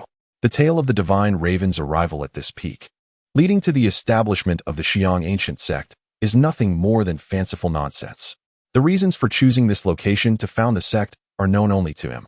Indeed, the statue's posture is accurate. During their first encounter, when he met the young Mingren, he was but a passionate youth, having snatched the Qiye's short knife from Mingren's grasp. In the Hall of Hidden Armaments, numerous treasures and longevity artifacts are stored, particularly on the first floor, which houses thousands of weapons. Most of these weapons are of lower quality, forged from precious iron and divine gold. Even if there are treasures or genuine artifacts on the first floor, they are of a relatively inferior grade. Weapons for cultivators are categorized into four main types. First, ordinary weapons. Second, longevity artifacts. Third, ordinary life instruments. And fourth, genuine life instruments. Ordinary weapons are typically wielded by novice disciples, abundant in number, and crafted from a blend of precious iron and various divine metals. Though such weapons may seem extraordinary to mortals, they are inconsequential in the eyes of cultivators, as they cannot unleash the power of the great principles. Longevity artifacts, distinctly separate from weapons, serve as treasures that enhance lifespan and vitality.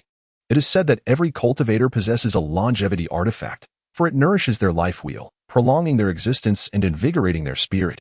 In battle, longevity artifacts can also provide assistance, replenishing vitality when it wanes. Ordinary life instruments and genuine life instruments are essential for every cultivator. Both serve to protect and combat adversaries. Ordinary life instruments, often referred to as life instruments or treasures, while genuine life instruments are known simply as genuine artifacts. A cultivator may possess numerous treasures throughout their life, even inheriting others' artifacts, yet they can only own one genuine life instrument, as it is intrinsically linked to their true essence and must be personally refined. Although genuine artifacts must be self-cultivated and accompany a cultivator throughout their life, their power far surpasses that of ordinary life instruments. A genuine artifact of the same grade can easily obliterate an ordinary life instrument. On the first floor of the Hall of Hidden Armaments, there are thousands of weapons, including Qiye iron swords, cold moon blades, and flying star claws, alongside treasures such as the Mountain River Tower, Demon Suppressing Wheel, and the Jiangjiao. Additionally, there are genuine artifacts like the Azure Treasure Divine Stone, Crimson Blood Heavenly Rope, and the Fiery Sun Ink Pen. These treasures and genuine artifacts are of a lower caliber, suitable only for the third-generation disciples. Those who have achieved merit ascend to the second floor. As Qiye traverses the first floor, he feels the chilling aura emanating from the weapons, as well as the profound power exuded by the treasures and genuine artifacts. He inspects each piece before ascending to the second floor, where he finds no ordinary weapons, only treasures and genuine artifacts of a noticeably higher caliber. However, after a thorough examination, none of the treasures or genuine artifacts catch his interest. Finally, accompanied by Nan Huiran, he ascends to the third floor. Upon entering the third level of the Hall of Hidden Armaments, some disciples selecting treasures cannot help but express their disdain. One disciple scoffs, "I had to slay a longevity beast in Nan Taizhan to earn the right to select genuine artifacts in the second level. Yet, this newly initiated waste has neither merit nor accomplishment. What right does he have to enter the third level?" Access to the third floor is reserved for those who have achieved significant merit or hold the rank of Hall Master or above. Qiye's swift ascent to this level incites their ire. The disciples, feeling slighted, redden with anger as they hold notable positions among the third-generation disciples. One mutters, "Just wait. I will teach you a lesson someday." Yet, Qiye pays them no mind as he steps into the third level. Nan Huiran shakes his head in silence. Recognizing their ignorance, they fail to see beyond appearances and mistakenly believe Qiye to be a mere fool. Upon entering the third floor, Qiye is greeted by a radiant glow, waves of profound power rolling in like a tide. The treasures and genuine artifacts resonate with a symphony, as if each piece possesses its own life. Undoubtedly, the treasures and genuine artifacts housed here are far superior to those on the lower levels, each with its own remarkable history. "Senior brother, the treasures and genuine artifacts here are of a higher grade than those below," Nan Huiran eagerly explains. The lowest tier here is the Zhuangshou level, while the highest reaches the Tianyuan level, with some even at the Yushan level. The grade of treasures and genuine artifacts is directly correlated to the level of the cultivator who refined them. For instance, a cultivator of the Zhuangshou realm would have refined treasures and genuine artifacts of the Zhuangshou grade. "Behold, this is the 9-deer longevity wheel," Nan Huiran introduces. It is crafted from the life rings of a 3,000-year-old iron deer longevity essence, inheriting its virtues. Utilizing this wheel to nurture one's life wheel will surely enhance the purity of one's life essence. "And this is the flying Jiao heavenly rope," he continues, his enthusiasm palpable. "This treasure is forged from the bones of a heavenly beast, comparable to the Huagai realm. It is said to be made from a two-headed Jiao, and when cultivated to a certain level, it can invoke the laws of the two-headed Jiao. This is a shattered earth axe, refined from a fragment of star god metal. Huiran seems well acquainted with the treasures and genuine artifacts on this third floor, eagerly sharing their details with Qiye. Noticing Huiran's excitement, Qiye glances at him and remarks, "It appears you are quite familiar with this place." Upon being questioned by Qiye, Huiran awkwardly chuckled a few times before quietly responding, "Every time my master arrives, I shamelessly tag along, hence I have acquired some knowledge. I have only ascended to the 4th level once, accompanied by my ancestral master." Huiran, adept in the art of persuasion, was markedly different from his master, Immortal, which garnered him considerable affection from Elder Son, one of the 6 elders of his lineage. What treasures or genuine artifacts await on the higher levels? Qiye casually inquired. The Songbing Pavilion comprises 9 levels, but presently I can only access the 3rd level, Huiran replied. I have only visited the 4th level once. And the finest treasures there are of royal caliber. Beyond that, I am not well informed. Are there any Emperor-grade artifacts on the 9th level? Qiye asked. Emperor Mingren forged far more than a single Emperor-grade artifact during his lifetime, and I am aware that he left several behind to safeguard the Xiyang ancient sect. At this juncture, Huiran glanced around cautiously and lowered his voice to a whisper. It is said that our Xiyang ancient sect no longer possesses any Emperor-grade artifacts, let alone true Emperor-grade relics. None at all. Qiye expressed surprise at this revelation, for Emperor Mingren had certainly bequeathed more than one artifact. Surely, the descendants of the Xiyang ancient sect could not have squandered all of them. Huiran shook his head and replied softly, I am not privy to the specifics. In fact, even my master is unaware. It is rumored that during our 3,000-year conflict with the Holy Heaven sect, we not only lost dominion over our ancient kingdom, which had endured for millions of years, but also the last of our Emperor-grade artifacts was lost in that battle. Chapter 33, The Qimen Daggers, Part 1. The Celestial Emperor's treasured artifacts hold immense significance not only for all cultivators, but also for the imperial sect of the Qiye ancient school, where they serve as a formidable emblem of power. The Celestial Emperor Mingren established the Qiye ancient school and left behind these artifacts for protection and guardianship. However, after countless millennia, the current Qiye ancient school finds itself devoid of even a single Celestial Emperor artifact. At this moment, Qiye comprehends that the decline of the Qiye ancient school is not without reason. The loss of imperial techniques, the disappearance of the Celestial Emperor artifacts, and the absence of a revitalizing leader have led to its inevitable downfall. Brother, do you wish to select a longevity treasure, a treasured artifact, or perhaps a true weapon? In his moment of contemplation, Huiran inquired of Qiye. However, after perusing the armory on the 3rd floor, Qiye shook his head, finding nothing of worth among the artifacts. Instead, he had his eye on a longevity treasure. Huiran could not fathom why Qiye dismissed the armory. Although the weapons on the 3rd floor were not the pinnacle of excellence, they were highly coveted by the disciples of the Qiye ancient school. Even Huiran himself longed for certain items from the 3rd floor, yet he lacked the merit to exchange for them. Noticing Qiye's disinterest, Huiran refrained from commenting. Well aware of Qiye's independent judgment, and thus followed him down from the armory. The disciples who had mocked Qiye earlier were still present, and upon seeing him return empty-handed, one of them remarked with a hint of envy, "Oh, our esteemed senior brother certainly has lofty standards. He deems the meager offerings of the 3rd floor beneath his notice." Another disciple chimed in, "You know not the depths of our senior brother's aspirations. He only has eyes for the Celestial Emperor artifacts. Mere treasured artifacts fail to catch his gaze." Yet another disciple, dripping with sarcasm, retorted, "But look at yourself. A mere good-for-nothing is granted the privilege of selecting treasures from the 3rd floor. What a mockery!" Anger simmered within some of the disciples, for they felt it unjust that a perceived failure was allowed such access. One disciple spat in disdain, with a worthless fellow like him. Even if Celestial Emperor artifacts were laid out before him, he would mistake them for mere scrap. How could such a blind fool ever recognize true treasure? Their unabashed derision drew a frown from Huiran, while Qiye merely cast them a sidelong glance and calmly stated, "It seems you harbor quite the discontent towards me." "Humph, a good-for-nothing has no right to be the senior brother of the Qiye ancient school." One disciple scoffed. "Alas, I am still the senior brother," Qiye replied leisurely. "Since you dare to offend, I suppose it would be remiss of me not to teach you a lesson." At his words, the disciples straightened their spines and sneered, "Oh, our senior brother seeks to impart wisdom upon us. As juniors, we must heed his teachings." Laughter erupted among the other disciples, all wearing expressions of disdain. For in their eyes, Qiye, a mere mortal, was easily vanquished with a single hand. "Huiran, expel them." Qiye said, barely glancing back. While the others may not have understood Qiye, Nan Huairan was all too aware of the fate that befell De Yuanguang and Su Huan. At this moment, he felt a wave of anxiety for these mocking disciples. Should Qiye become enraged, they would surely meet a gruesome end. Upon receiving Qiye's command, Nan Huairan exhaled in relief. Without hesitation, he approached the group of disciples, surveyed them coldly, and stated, "For your disrespect towards the senior brother, I must carry out his orders." Nan Yu. The disciples felt a mix of anger and indignation as they protested. "Brother Nan, you are a favored disciple in front of the elders. To show loyalty to a good-for-nothing is a disgrace to you."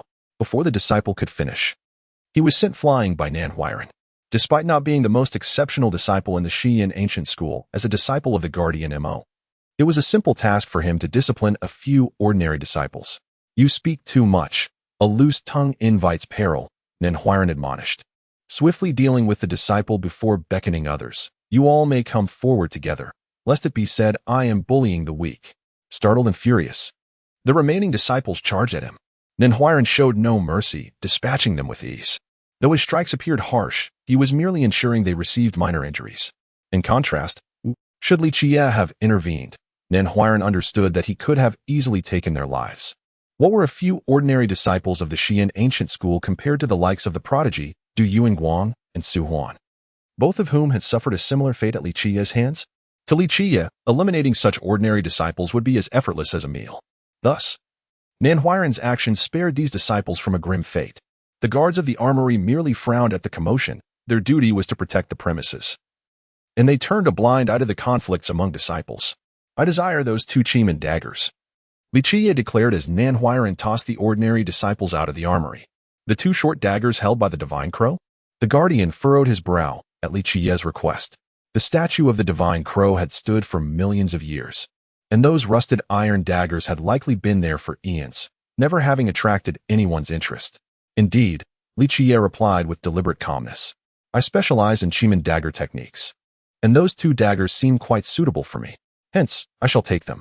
Qiye's unusual request drew strange glances not only from the guardian, but also from the other disciples, who regarded him as though he were deranged. The daggers grasped by the crow were but rusted iron tools, far inferior to the weapons of the 1st or even 2nd floor, let alone the 3rd.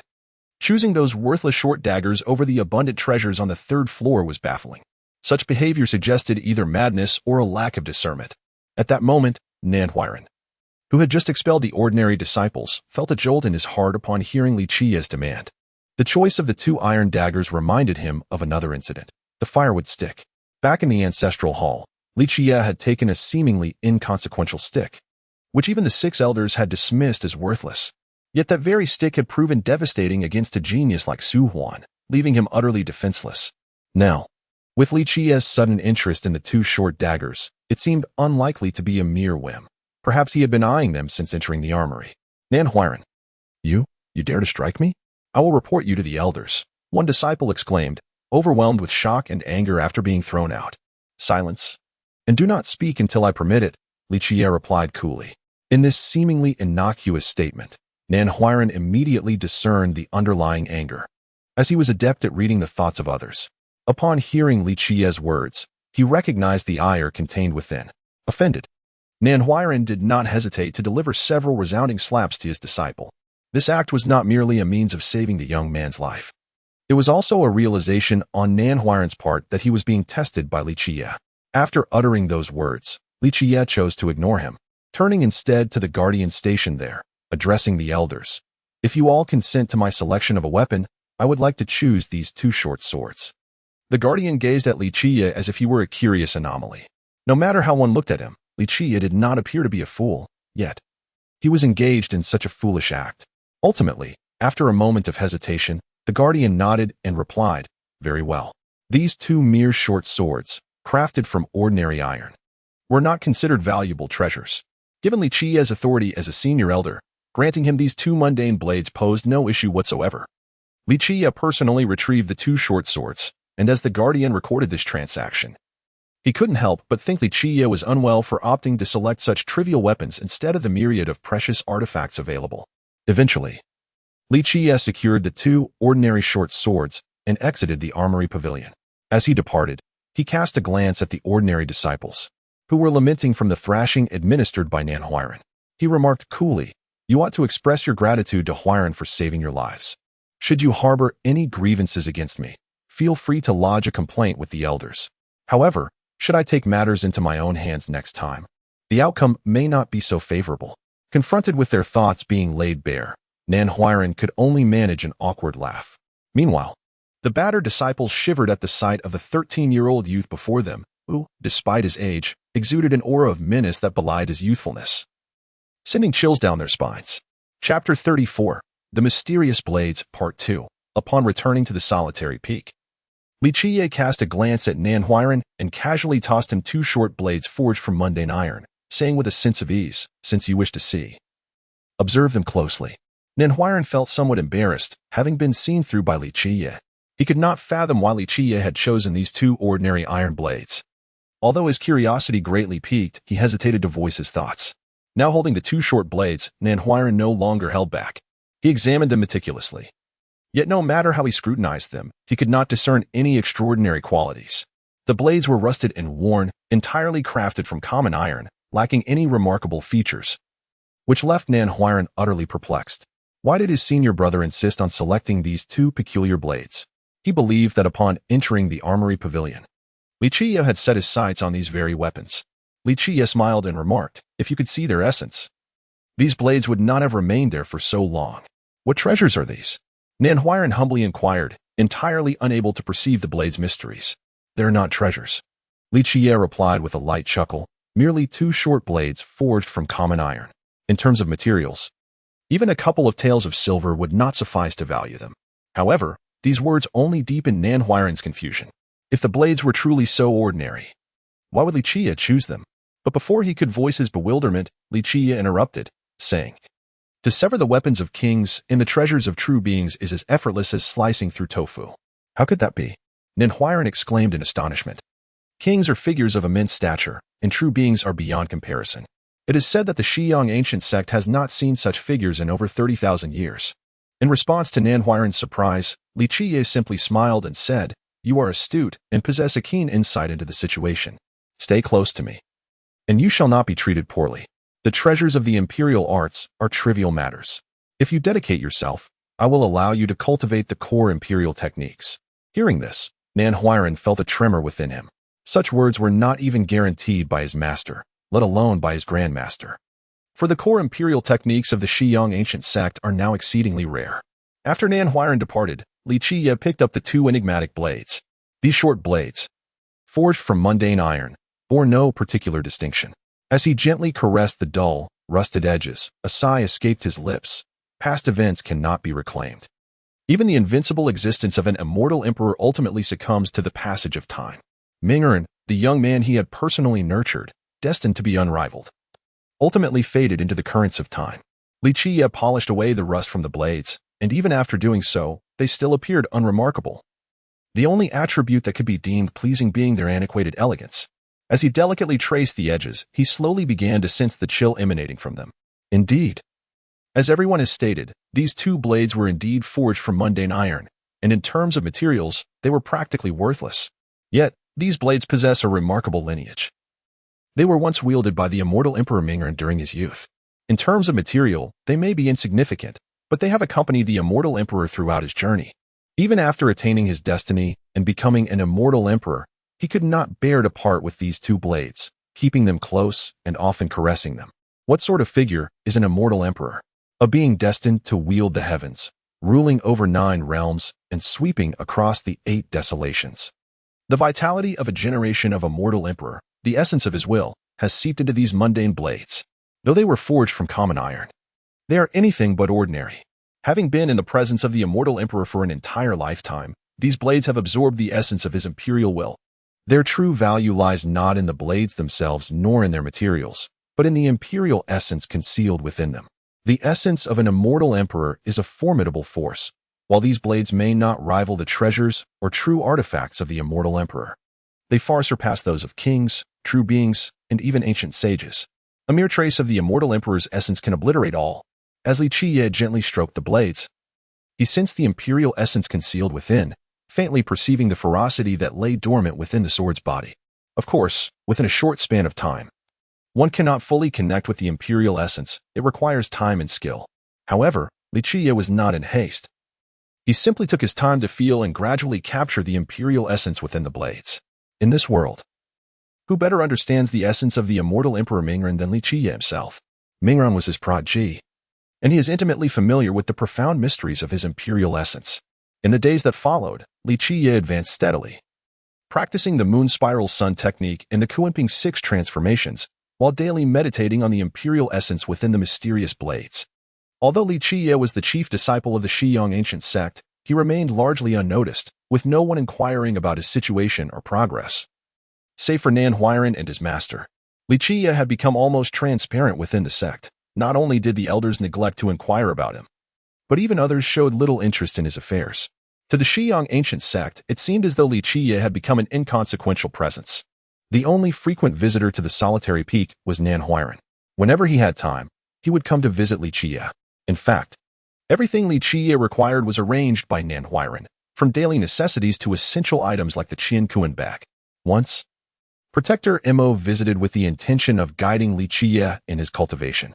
However, upon seeing that Qiye appeared confident and in control, Protector Mo wisely refrained from offering his guidance. Finally, after 3 months had passed, one day while Qiye was in deep contemplation, a sudden tremor coursed through him. In that instant, his life palace radiated with brilliant light, and his eyes flared with intensity. At that moment, a remarkable transformation unfolded within his life palace. In the eastern section, a spring of life began to flow forth, gushing with the waters of vitality, forming a small stream. In the western section, flames erupted skyward as the life furnace ignited, fueled by the legendary soul fire that seemed capable of refining all within the 3 realms. In the southern section, a colossal life tree emanated waves of brilliance, its branches swaying as if it had awakened from slumber, brimming with boundless vitality, akin to a dormant dragon stirring to life. In the northern section, the sound of Tao resonated, as the life pillar connected heaven and earth, with the patterns upon it seemingly imbued with life, flowing ceaselessly. At this moment, Qiye felt an unmistakable awakening within him, as if something deep inside had stirred. Upon introspection, he perceived that the essence of his true life had seemingly opened its eyes, akin to a slumbering infant gazing in wonder at the world for the very first time. Awakening. The second tier of the knocking palace realm, awakening, his true life had finally come to consciousness, a process that had taken him a full 3 months. At this juncture, the runes and rhythms of the Kuanping 6 transformations resonated with immense joy, manifesting as a majestic Kuanping that danced around his essence, at times merging with it, and at other moments leaping into the air like a fish breaching the surface. Qiye felt a wave of elation as he took a deep breath. His true life had at last awakened. While for others, taking 3 months to achieve this might seem trivial, akin to the folly of a simpleton, for Qiye, it was a moment of great significance. Every journey of 1,000 miles begins with a single step, and the awakening of his true life marked a splendid beginning. After the awakening, Qiye allowed himself a moment of joy, but he did not pause in his cultivation. He pressed onward to the next tier. He understood that his innate talents were lacking, yet he believed fervently that diligence could bridge that gap. As long as his resolve remained unshaken and his efforts unwavering, he would surely ascend to greatness, fulfill his destiny, and sweep through the 9 realms. The diligent bird takes flight first. Hard work can compensate for inadequacies. Having witnessed countless years and observed numerous formidable individuals who, despite average natural gifts, achieved greatness through steadfast determination and diligent practice, as well as the tragic downfall of many prodigies, Qiye understood better than anyone that innate talent does not equate to everything. As long as one's resolve remains steadfast and persistent, the day will come when they shall laugh last. The day will come when they shall reach the pinnacle. Chapter 35. The Divine Body of the Suppressing Prison. Part 1. Blood Surges, representing the final tier of the Palace Knocking Realm, which is the 3rd level. As its name suggests, blood energy flows like a raging river. When this energy refines into the first drop of lifeblood, this level is deemed perfected. Among cultivators, there exists a saying, a robust body nourishes blood, blood sustains life, life nurtures fate, fate forges the body. The constitution, the cycle of life, and the palace of fate are interdependent. None can be neglected. A powerful physique can enhance blood energy. Abundant blood energy extends longevity. The longer one's lifespan, the stronger their fate. a robust fate can further forge an even stronger physique. Simultaneously, the Palace of Fate governs the cycle of life. While the cycle of life transforms into life-blood, which fortifies the physique, thus safeguarding the Palace of Fate. Regardless of whether it is the Palace of Fate, the cycle of life, or the Constitution, the common link among them is blood energy. However, as one's cultivation deepens, ordinary blood energy cannot sustain a formidable physique, cycle of life, or Palace of Fate, thus necessitating the refinement of blood energy into lifeblood. Lifeblood is immensely precious to any cultivator. Each cultivator's lifeblood is forged through countless refinements. It is not merely the essence of blood energy, but contains boundless profundities of the Tao. Among cultivators, there is a saying, 10,000 drops of blood yield 1 drop of lifeblood. 1 drop of lifeblood grants 10,000 lifetimes. Interpretations of this saying vary, yet many understand it as a single drop of lifeblood is derived from myriad drops of blood energy. Furthermore, a drop of lifeblood from an immortal emperor could grant a mortal a lifespan of 10,000 years. Although no one has ever tested whether a drop of lifeblood from an immortal emperor truly bestows such longevity upon a mortal, it suffices to illustrate the extraordinary value of a mortal emperor lifeblood. For many cultivators, reaching the blood surge level is achievable within 3 to 5 months. This level, characterized by the life technique of blood refinement, is also the path of Qiye. With radiant light emanating from his head, the cycles of life continuously operated. And during the flow of blood energy, a vortex astonishingly formed within Qiye's cycle of life. Once the vortex emerged, the blood energy surged powerfully, akin to a gushing spring. Though Qiye's constitution and cycle of life were of the mundane level, his blood energy became remarkably potent, rivaling that of innate physiques and cycles of life. The blood energy surged like a relentless river. As it completed its first circuit, it accelerated, transforming into a colossal vortex within Qiye's entire being, akin to a blood moon rising and falling within him. This is the marvel of the moon vortex yang will technique, as well as its terrifying aspect. It can compress blood energy into an incredibly powerful current. Furthermore, when the moon vortex yang wheel technique propelled the blood energy, the true fate within the Palace of Fate responded instantaneously. In that fleeting moment, Qiye's true fate seemed to awaken fully, akin to a great whale voraciously inhaling the swirling blood energy, propelled by the moon vortex yang wheel technique. The speed at which true fate ingested the blood energy was astonishing, resembling a giant whale. In the blink of an eye, true fate radiated brilliance, activating the runes of the Kunpeng 6 transformations. True fate devoured the blood energy and erupted forth like a giant whale, while the runes of the Kunpeng 6 transformations ground and refined the surging true blood, seemingly striving to make the blood energy finer and more exquisite. As true fate consumed and expelled blood energy, it grew stronger, and the runes of the Kunpeng 6 transformations also thrived, transforming into tangible entities, resembling small kunpangs soaring around true fate, as if they were real beings. This entire process was so natural and harmonious, unfolding effortlessly. The moon vortex yang will technique is a formidable life technique and an extraordinary method, transforming blood energy into a powerful engine that cultivates the foundation within the Palace of Fate.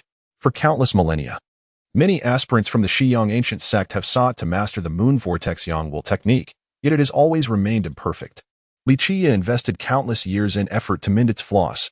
Had it not been for the collective wisdom of countless ancestors, including immortal emperors like Mingren and Sun Eater, as well as the Black Dragon King, it would have been impossible to repair this technique. After a day and night of circulating blood energy, Qiye felt a weighty presence descend into his cycle of life, bringing him a sense of clarity and well-being. In that moment, he radiated a faint glow, and the bloodlight in his cycle of life became even more luminous. Upon introspection, Qiye discovered a drop of lifeblood within his cycle. Crystalline and crimson as flame, extraordinarily beautiful, akin to a divine creation. Undoubtedly, with the emergence of this drop of lifeblood, Qiye had surpassed the blood surge level and entered the realm of expansion. The progression of cultivation realms ascends from low to high: palace knocking, expansion, body cultivation, palace manifestation, longevity enhancement, true fate, canopy, nirvana, heavenly origin, spirit nurturing. Awakening true fate in 3 months and condensing lifeblood in a single night is a feat that, if shared, would leave others incredulous. Yet, this is the terrifying essence of the moon vortex yang will technique.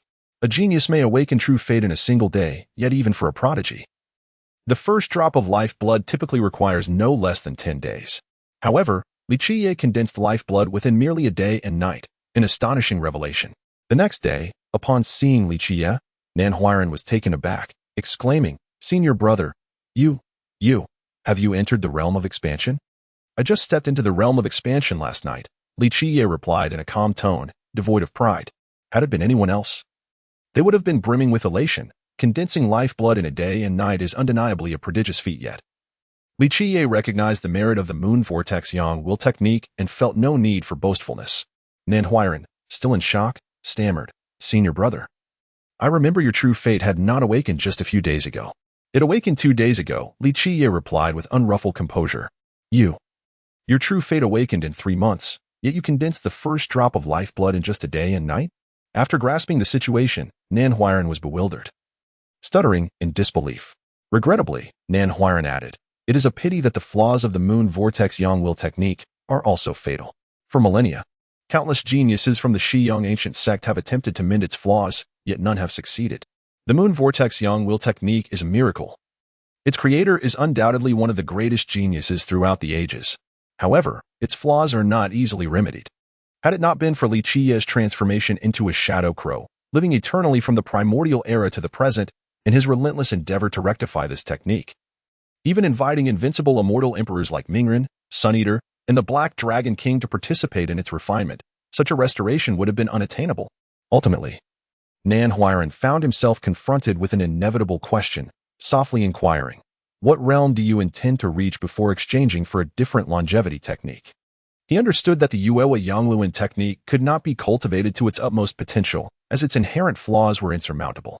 It is said that for cultivators, whether it be longevity techniques or life force methods, the most prudent path to greater heights lies in consistently practicing a singular life force method alongside a longevity technique from the very beginning.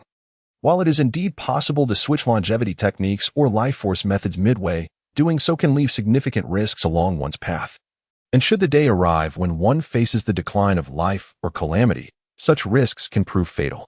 However, for many cultivators, this is not a matter of choice, as few have the fortune to access the finest techniques from the outset. This journey necessitates accumulation over time. If a cultivator, throughout their lifetime, dedicates themselves to a single longevity technique and life force method, the outcome depends on the caliber of the techniques they pursue. If one practices an ancient and powerful imperial art, the results may be formidable, yet, if they are confined to inferior methods, their potential will be inherently limited. Of course, there are those who can elevate a lowly technique to its zenith, transcending its limitations to ultimately unveil the ultimate truths. Such individuals may become legendary figures, traversing the heavens and earth. It is evident that Qiye, having cultivated the Yuewa Yangluan technique, must eventually adopt a different longevity method in Nan Huairan's eyes. Otherwise, he risks being consumed by the very technique he practices. Thus, Nan Huairan cautioned Qiye, "Brother, the sooner you change the Yuewa Yangluan technique, the better. Otherwise, once you reach a higher realm and become ensnared, it will be exceedingly difficult to extricate yourself from its grip on your vitality." Chapter 36. The Divine Body of the Town Prison, Part 2. Such circumstances have transpired countless times within the Xiyang ancient sect.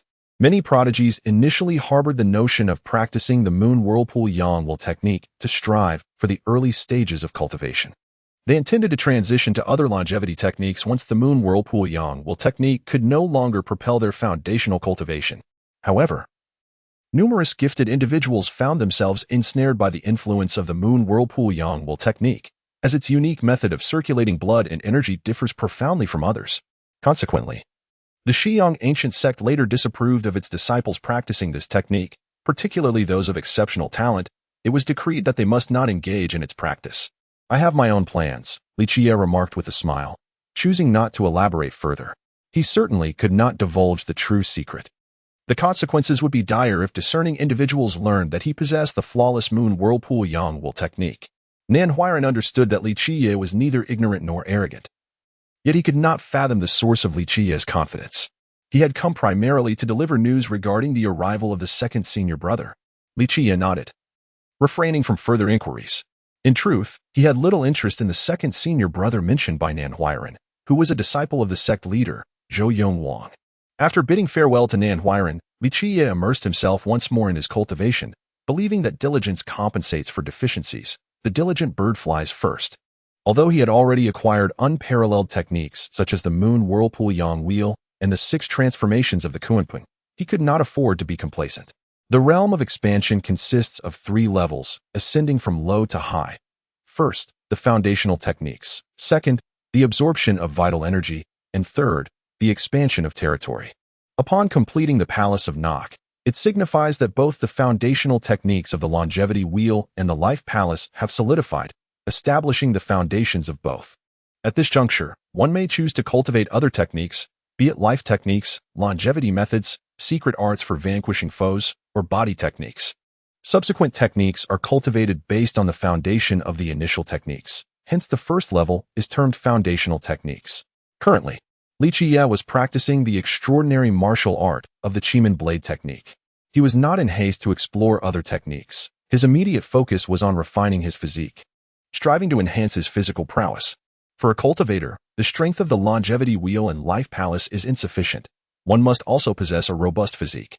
The Longevity Wheel and Life Palace are innate and immutable, yet the physique can be altered and strengthened through cultivation. Innate physiques come in various qualities. The most inferior is termed the mortal body, while the most superior is the celestial body. The hierarchy from inferior to superior is as follows: mortal body, acquired body, innate body, imperial body, sacred body, and celestial body, regardless of whether one possesses a mortal body, acquired body, innate body, imperial body, or sacred body. They are all naturally occurring. However, the celestial body cannot be naturally born. It represents the pinnacle of all physiques. Thus, no one has ever been found with a naturally occurring celestial body. In terms of physique, the innate body serves as a watershed. If one is born with an innate body, it signifies their potential to cultivate into an imperial body, sacred body, or even a celestial body. An innate body can ascend through cultivation to attain the imperial body, sacred body, or celestial body. Conversely, the acquired body cannot achieve this. For instance, Su Huan's golden eagle body belongs to the acquired body series of fierce birds, which is considered commendable among acquired bodies. Su Huan's golden eagle body can be cultivated through formidable physical techniques to transform into a heavenly eagle body or even a divine eagle body. While this ultimate state may not necessarily be inferior to an imperial body, an acquired body can never attain the celestial body, which is the ultimate state of physique.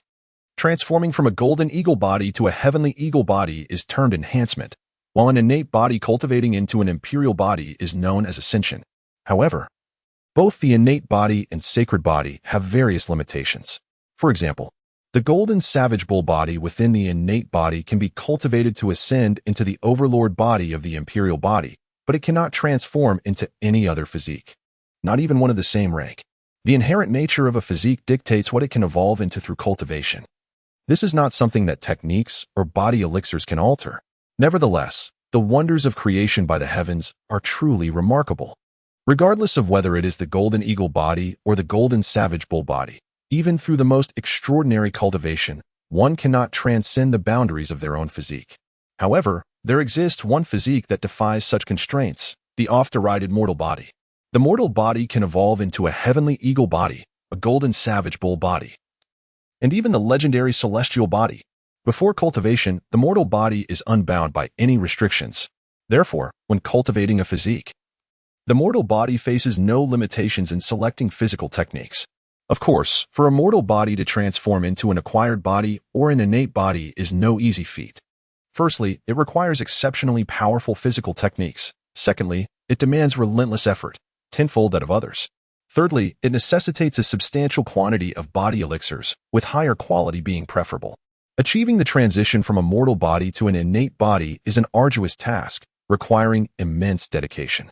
Individuals like Qiye, who possess a mortal body, mortal life, and mortal wheel, would likely find no one willing to invest effort in them. Such talents are deemed a waste.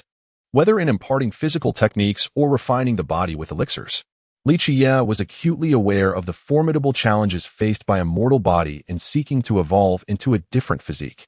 Yet, his resolve remained unshaken.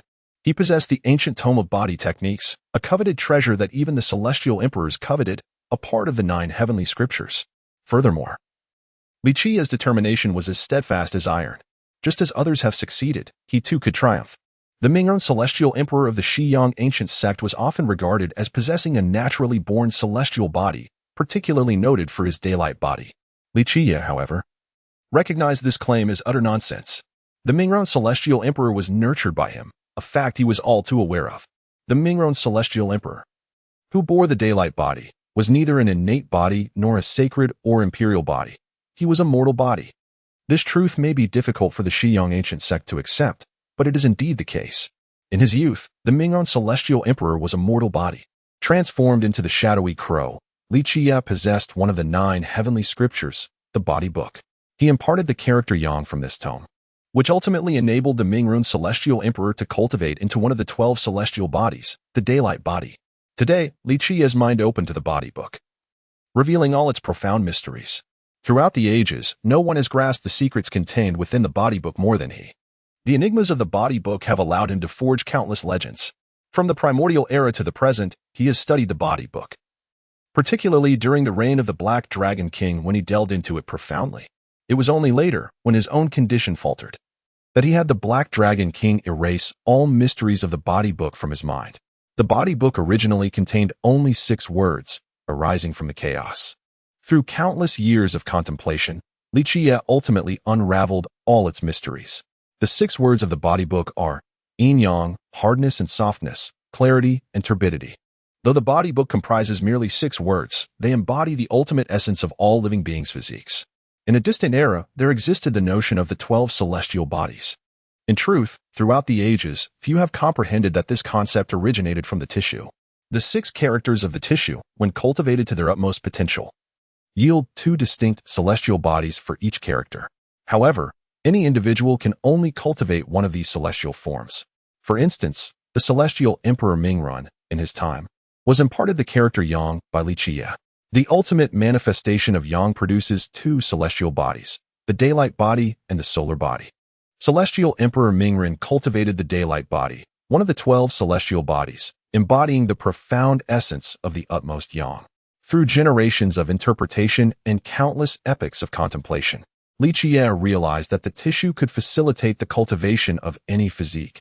Yet, ultimately, the 12 celestial bodies remain the most formidable. In the past, Qiye had bestowed the character yang upon Celestial Emperor Mingren, but now, he had grasped the ultimate profundity of the 6 characters. This time, however, Qiye chose to cultivate not yang, but rather han.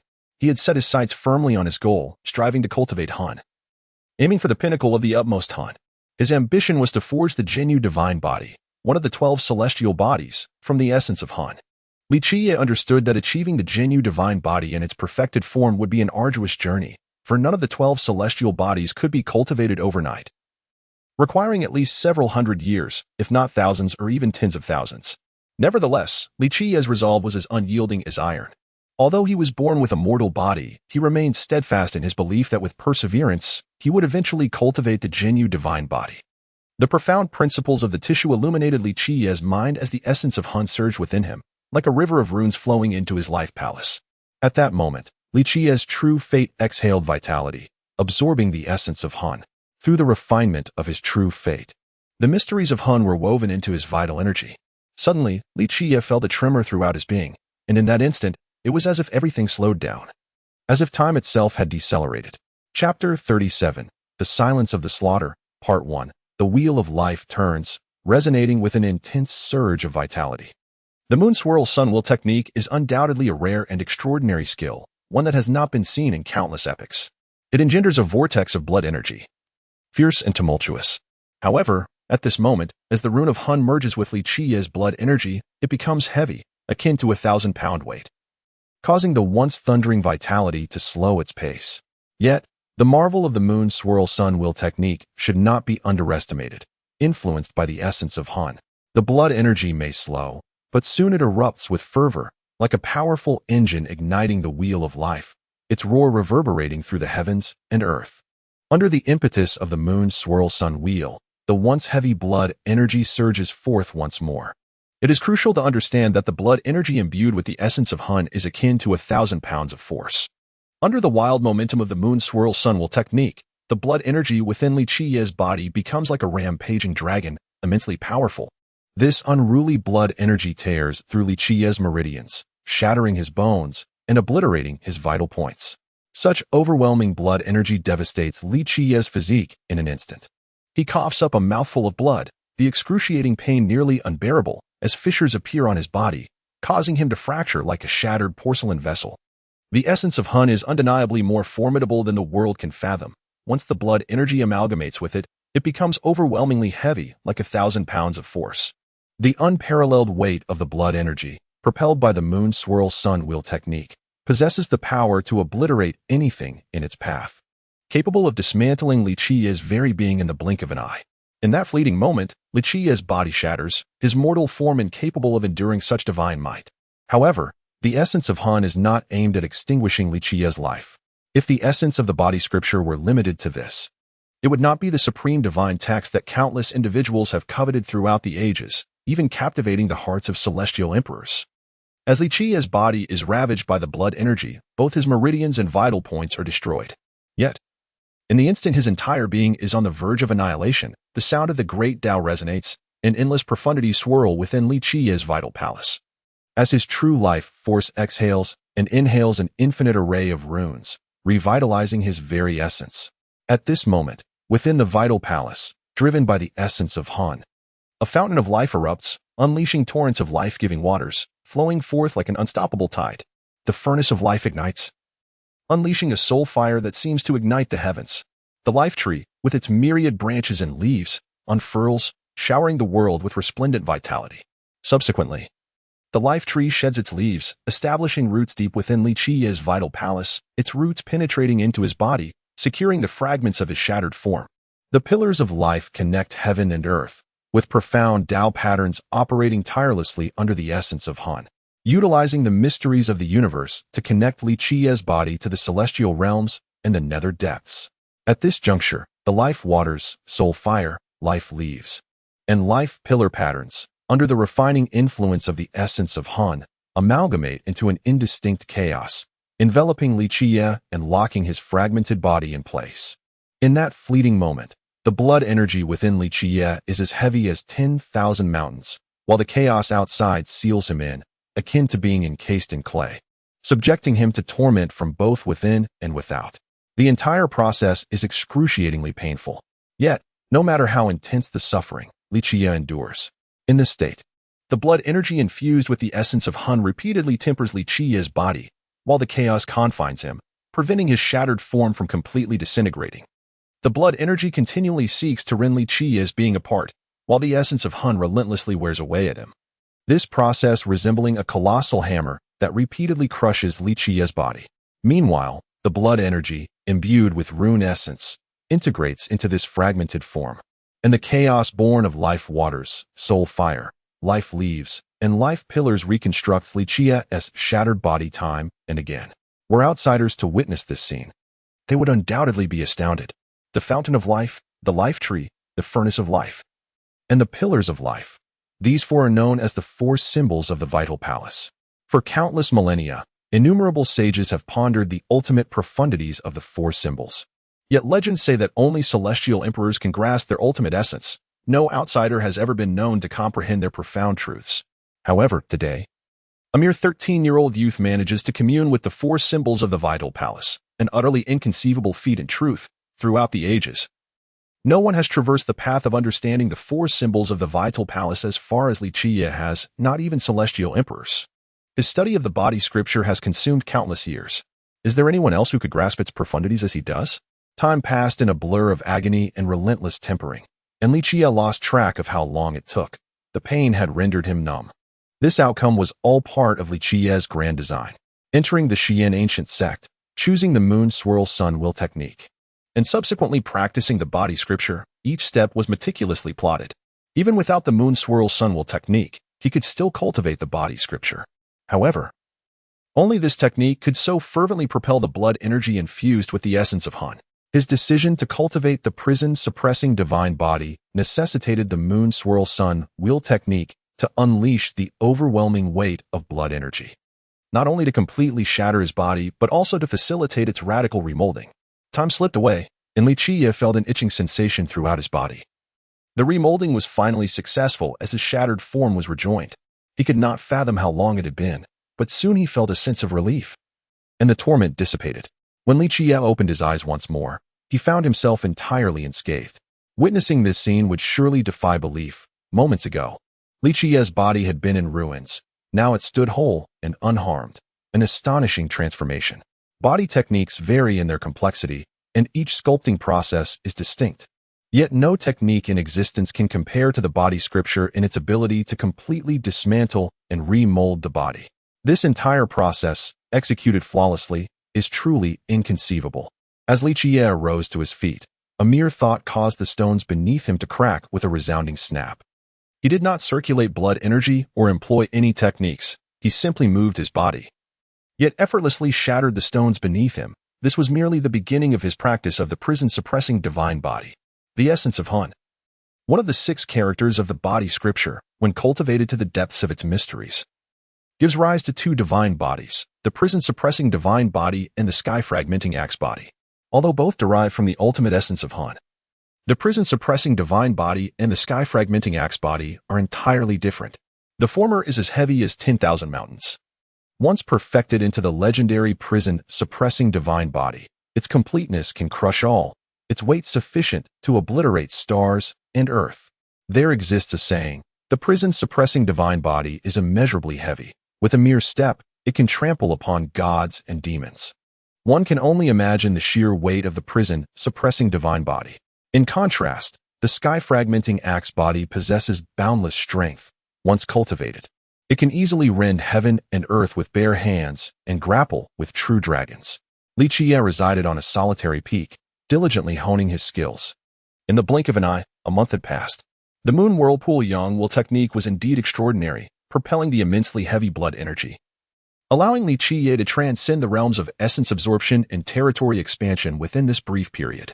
Beyond the territory expansion stage, there remained 2 more levels, essence absorption and territory expansion. Within Qiye's practice, these 2 phases posed no challenges whatsoever. During the essence absorption phase, the moon whirlpool Yang-Will technique drove the wheel of life into a frenzied spin, while the overwhelming blood energy surged forth like a roaring torrent, transforming into a colossal vortex, with the blood moon rising and falling within. This enormous blood energy vortex voraciously consumed the essence of heaven and earth. Simultaneously, it was not only the moon whirlpool Yang-Will technique that absorbed the celestial essence, but also the Qiye 6 transformations. The Qiye 6 transformations had already established a foundational path within the life palace, resembling the Qiye, the largest creature in existence. When it opened its mouth to devour the essence of heaven and earth, it could only be described as a whale's voracious appetite. In an instant, Qiye could devour all the heavenly essence in the vicinity of the solitary peak. Fortunately, there were no other souls around, or they would have been utterly astounded by the spectacle. The absorbed essence was assimilated by the true fate. As the quantity of absorbed essence increased, the true fate grew ever stronger. The stronger the true fate, the more formidable the foundational path became, elevating the mastery of the Tao. Once the true fate had fully absorbed the heavenly essence, it radiated brilliance, wielding immense power to tear through the surrounding mist. This was the true fate's endeavor to expand its territory, to rend the fog and transform the vast space into its own domain, a process known as territory expansion. Qiye's ability to break through the realms of essence absorption and territory expansion within just a month left Nanhuiren stupefied. To achieve such a feat in a mere month and enter the embodiment realm was nothing short of astonishing. Nanhuiren couldn't help but feel a pang of envy. Such a pace of cultivation could rival that of a genius. Of course, he was unaware that had it not been for Qiye practicing the prison god body, with blood energy as heavy as 10,000 mountains, the speed at which the moon whirlpool Yang-Will technique propelled the blood energy would have been even more outrageous. Chapter 38, The Silent Butcher, Part 2. Though Nanhuiren felt a pang of envy, he had no desire to become a victim of the moon spiral sun-will technique. It was common knowledge that once one immersed themselves in this practice, escaping its grasp became nearly impossible, ultimately leading to ruin. In response to Nanhuiren's astonishment, Qiye merely smiled, choosing not to elaborate. The following day, Qiye rose early as usual to engage in his morning exercises. However, upon opening his door, he was taken aback to find a figure standing silently outside. An elderly man, appearing to be in his 50s or 60s, dressed in simple garments, with a gaunt face and piercing eyes. Despite his advanced age, the old man stood upright, exuding remarkable vitality. "Good morning, senior brother," the elderly man greeted respectfully. Bowing to Qiye. Qiye was momentarily speechless. Typically calm and unflustered, he was momentarily taken aback. While it was understandable for Nan Huiran to address him as senior brother, it felt utterly absurd for this man in his 60s to refer to a boy of 13 or 14 as such. The old man surveyed the surroundings before fixing his gaze on Qiye. "This is goofing, is it not? You must be Qiye, the chief disciple of our Shiyuan ancient sect," he stated. With a serious and respectful nod, the old man affirmed, "Indeed, this is goofing, and you are the chief disciple. So you are undoubtedly my senior brother." Qiye was left at a loss for words. He realized that the man had not mistaken him for someone else. Yet it felt uncomfortable for a man of such age to call him senior brother. "My apologies for being late," Nan Huiran panted as he rushed over, a nervous laugh escaping his lips. Upon arriving, he noticed Qiye and the old man caught in an awkward silence at the door, prompting him to introduce them. "Senior brother, this is second senior brother. Second senior brother, this is—" "I know, he is the senior brother," the old man interjected with certainty before Nan Huiran could finish. Qiye was momentarily dumbfounded, struggling to process the situation. The elderly man nodded and, with a warm smile, continued, "Senior brother, I am Tu Buyu, the second disciple under our master. You, as the chief disciple of Shiyuan ancient sect, are the senior brother to all third-generation disciples." The old man's amiable demeanor made Qiye want to cry out in despair. "Good sir, I am merely 13 or 14, and you, a man of 50 or 60, should not be pretending to be younger by calling yourself my junior. Senior brother, he truly is the second disciple under the master, Tu Buyu," Nan Huiran assured him earnestly. In truth, Tu Buyu was the only disciple under the master. Qiye found himself speechless. Until now, he had not even met the master, and suddenly, a 60-year-old junior appeared. Yet, it was a fact he could not deny. As the chief disciple, he had to accept Tu Buyu as his junior, regardless of age. "Are there any other juniors of such age in our Shiyuan ancient sect?" Qiye inquired, glancing at Nan Huiran. The thought of being surrounded by elderly men calling him senior brother was simply unbearable. "Just this one," Nan Huiran chuckled awkwardly. Qiye interrupted Tu Buyu, saying, "Junior brother, at your age, your humility is quite disconcerting. Are you trying to shorten my lifespan?" With a loud clap, Qiye nearly lost his balance, almost staggering to the ground. It was not just him. Nan Huiran also stumbled. Could you repeat that?" Qiye asked, nearly choking on his own words. A man over 1,000 years old was calling him senior brother, while he looked merely 13 or 14. Was it truly possible to have such an old junior? "I am 1,675 years old," Tu Buyu replied, maintaining his earnest and gentle demeanor. Upon hearing such a staggering age, Qiye shot a glare at Nan Huiran, who looked equally bewildered. He had always thought Tu Buyu was merely in his 50s or 60s. "Senior brother, are you all right? Would you like me to fetch you a glass of water?" Tu Buyu inquired, noticing Qiye's stunned expression. Qiye's frustration was palpable, causing Nan Huiran to chuckle. He had always seen Qiye as composed, yet this was the first time he witnessed him so flustered. However, under Qiye's piercing gaze, Nan Huiran had to suppress his laughter, secretly amused by the revelation of Tu Buyu's true age. "Since you insist, junior brother, I shall graciously accept your offer." Tu Buyu readily complied, his warm smile unwavering. Qiye felt quite pleased with Tu Buyu's willingness to comply. "Your decision is wise and commendable," he acknowledged with a nod. Tu Buyu smiled back, saying, "In terms of wisdom and valor, I cannot compare to you, senior brother." Such flattery left Nan Huiran speechless. He prided himself on being astute and perceptive, yet Tu Buyu's skill and flattery surpassed his own. It seemed he had encountered a worthy rival. Of course, no one could escape Qiye's discerning gaze. He had encountered countless individuals throughout his life, and few could evade the scrutiny of his insightful eyes. After all, he had nurtured the invincible existence of the Mingren immortal emperor. While Tu Buyu's unexpected appearance both perplexed and amused Qiye, the news Nan Huiran brought the following day took him by surprise. On that day, Nan Huiran, accompanied by his master, Protector Mo, arrived at Gufeng to deliver significant news. Princess Li Shuangyan of the Nine Saint Demon sect would be visiting the Shiyuan ancient sect the next day. As the overseer of the alliance between the two sects, Protector Mo had been responsible for this matter, with the Nine Saint Demon sect sending word to him. It was clear that Princess Li Shuangyan intended to visit. Her arrival is fortuitous. If she can see the situation clearly, that would be ideal. If not, it matters little. Qiye mused, somewhat surprised. He had initially expected the Nine Saint Demon sect to wait 10 or 8 years before making any moves. To his astonishment, less than a year had passed, and Li Shuangyan was already coming to the Shiyuan ancient sect. Of course, if the Nine Saint Demon sect truly intended to wait a decade or so, they would soon find themselves irrelevant. By that time, he would have grown strong enough to no longer require their support. What he needed were allies who would provide timely assistance, rather than those who merely sought to enhance their own prestige. Protector Mo could not directly inquire with Li Qiye. Instead, he exchanged a glance with Nan Huiran, who, under his master's directive, awkwardly posed the question, "Senior brother, what if, hypothetically, Princess Li wishes to stay with our Shiyuan ancient sect? Would you truly have her serve as a sword attendant?" Chapter 39, The Arrival of the Princess, Part 1. In response to Nan Huiran's remarks, Li Qiye nonchalantly stated, "Of course, since the words have been spoken, why alter them?"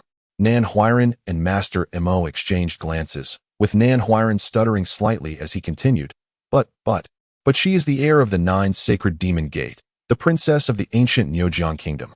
And so what? Li Qiye replied calmly, unfazed, as if the matter Nan Huiran spoke of held no significance. Nan Huiran and Master Mo were left speechless. Such casual words demanded an audacious attitude and an immense self-assurance.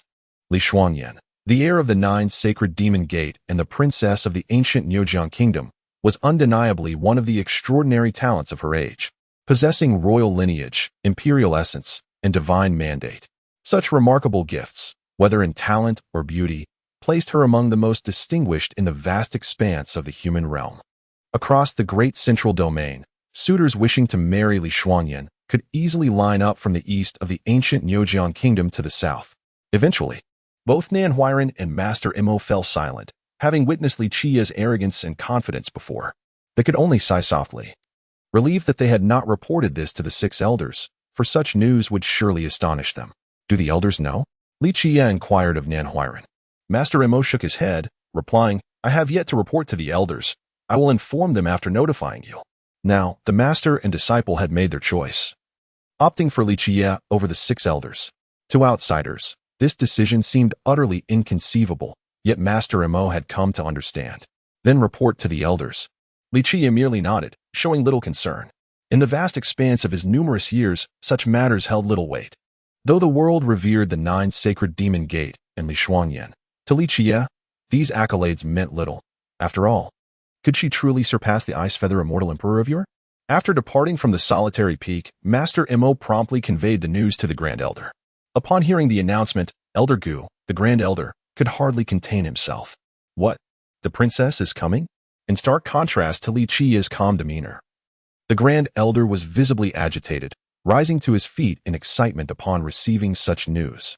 Eventually, the Grand Elder managed to regain his composure and instructed, "Send a command to Li Qiye, urging him to prepare and welcome the princess in the most splendid manner." "Yes," responded Master Mo, refraining from mentioning that he had already informed Li Qiye. "Relay my orders to all elders, protectors, and disciples within the sect. We shall welcome the princess with the utmost grandeur. During this period, no one is permitted to make any errors." "Understood?" The Grand Elder spoke with gravity.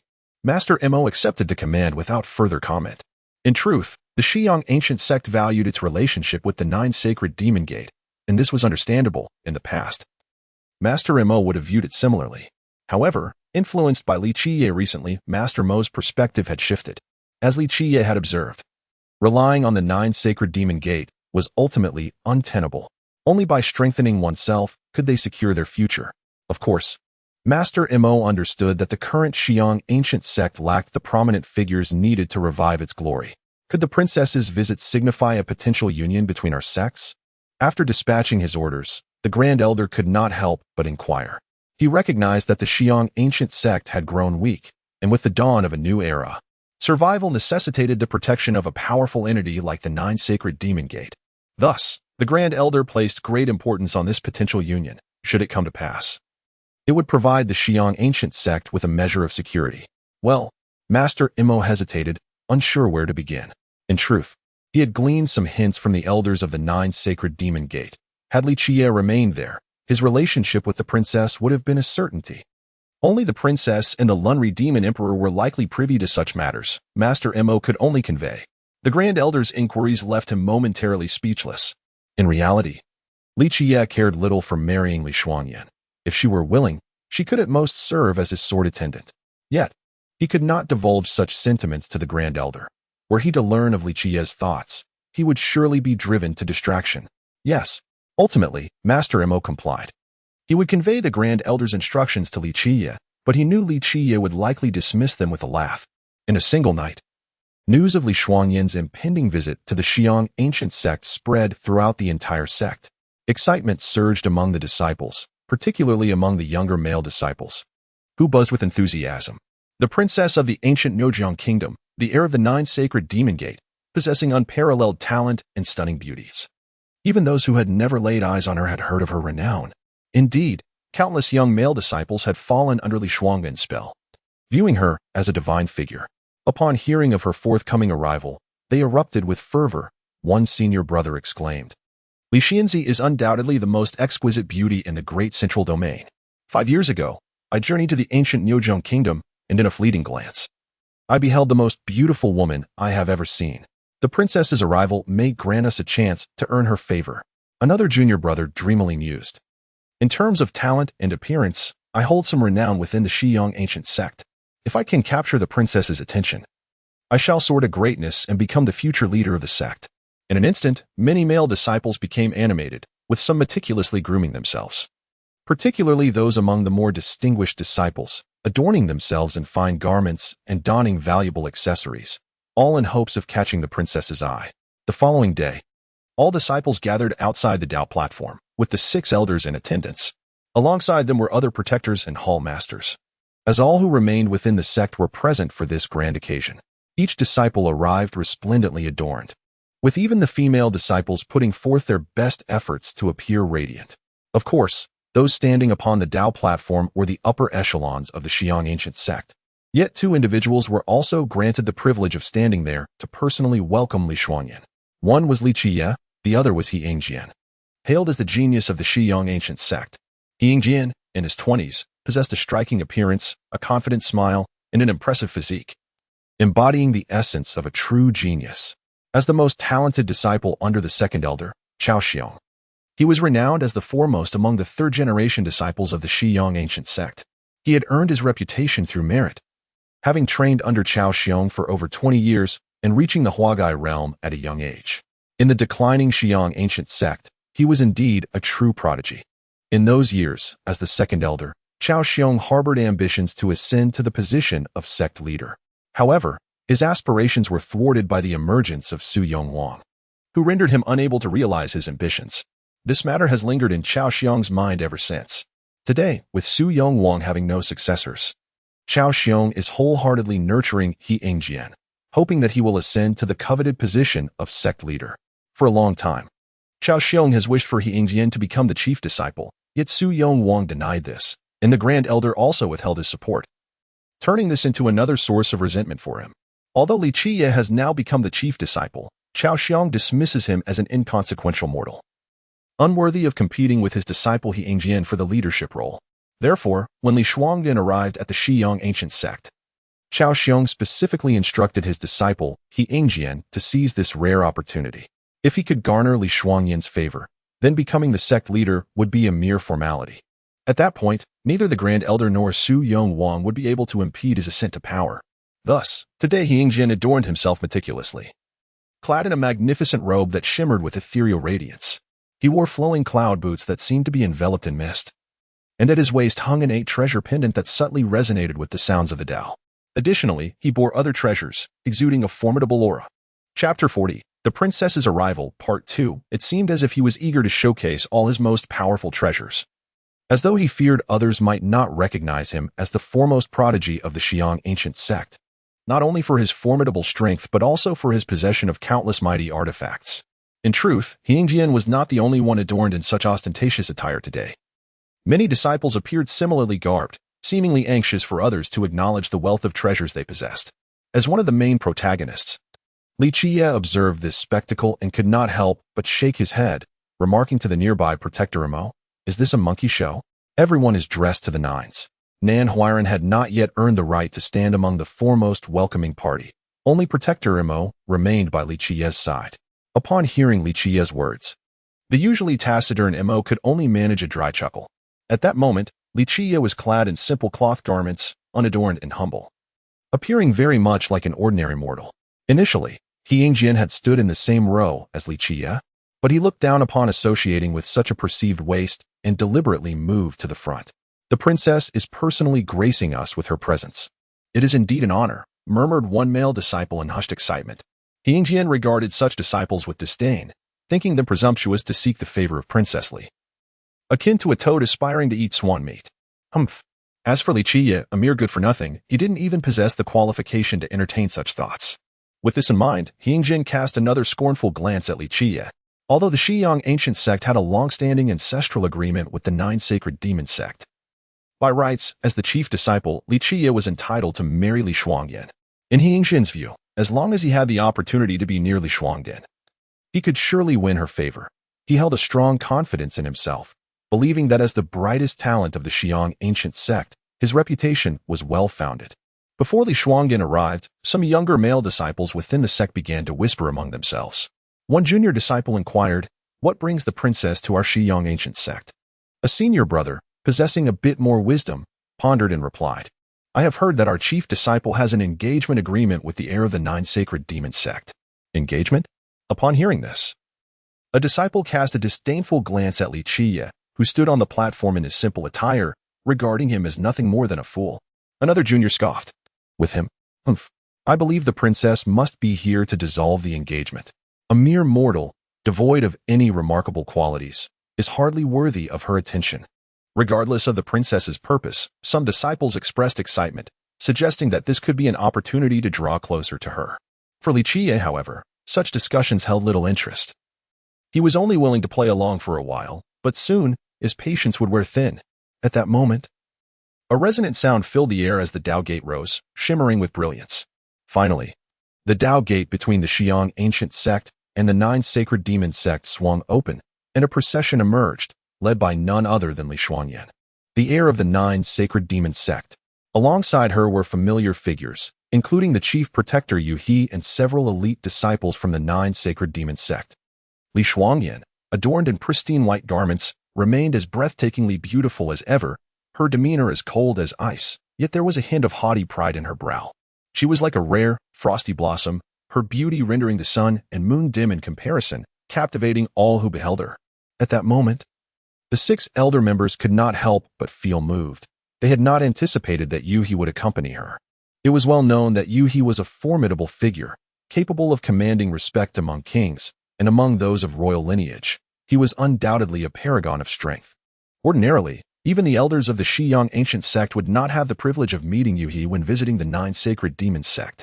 Thus, his personal visit to the Xiyang ancient sect was a significant honor. Your Highness, Princess Li, and Protector Yu, your presence graces our humble sect, and we are deeply honored. We apologize for the inadequacies in our hospitality, said the Grand Elder, leading the other elders and protectors in a respectful greeting. Witnessing this scene, Li Qiye sighed softly. The Xiyang ancient sect had truly fallen from grace. The 6 elders could scarcely hold their own. Once a prestigious sect of celestial lineage, it was now reduced to such servile posturing, which was indeed disheartening. He recalled the days when he commanded the Xiyang ancient sect, when he and Mingren established its legacy, and how they had never been so obsequious. He had once led the Xiyang ancient sect to sweep through the 9 realms. What of the great sages? What of the ancient gods? Those who dared to obstruct the rise of the Xiyang ancient sect were met with ruthless retribution. In those days, when he commanded the Xiyang ancient sect, what could the celestial demons or the blood clan do?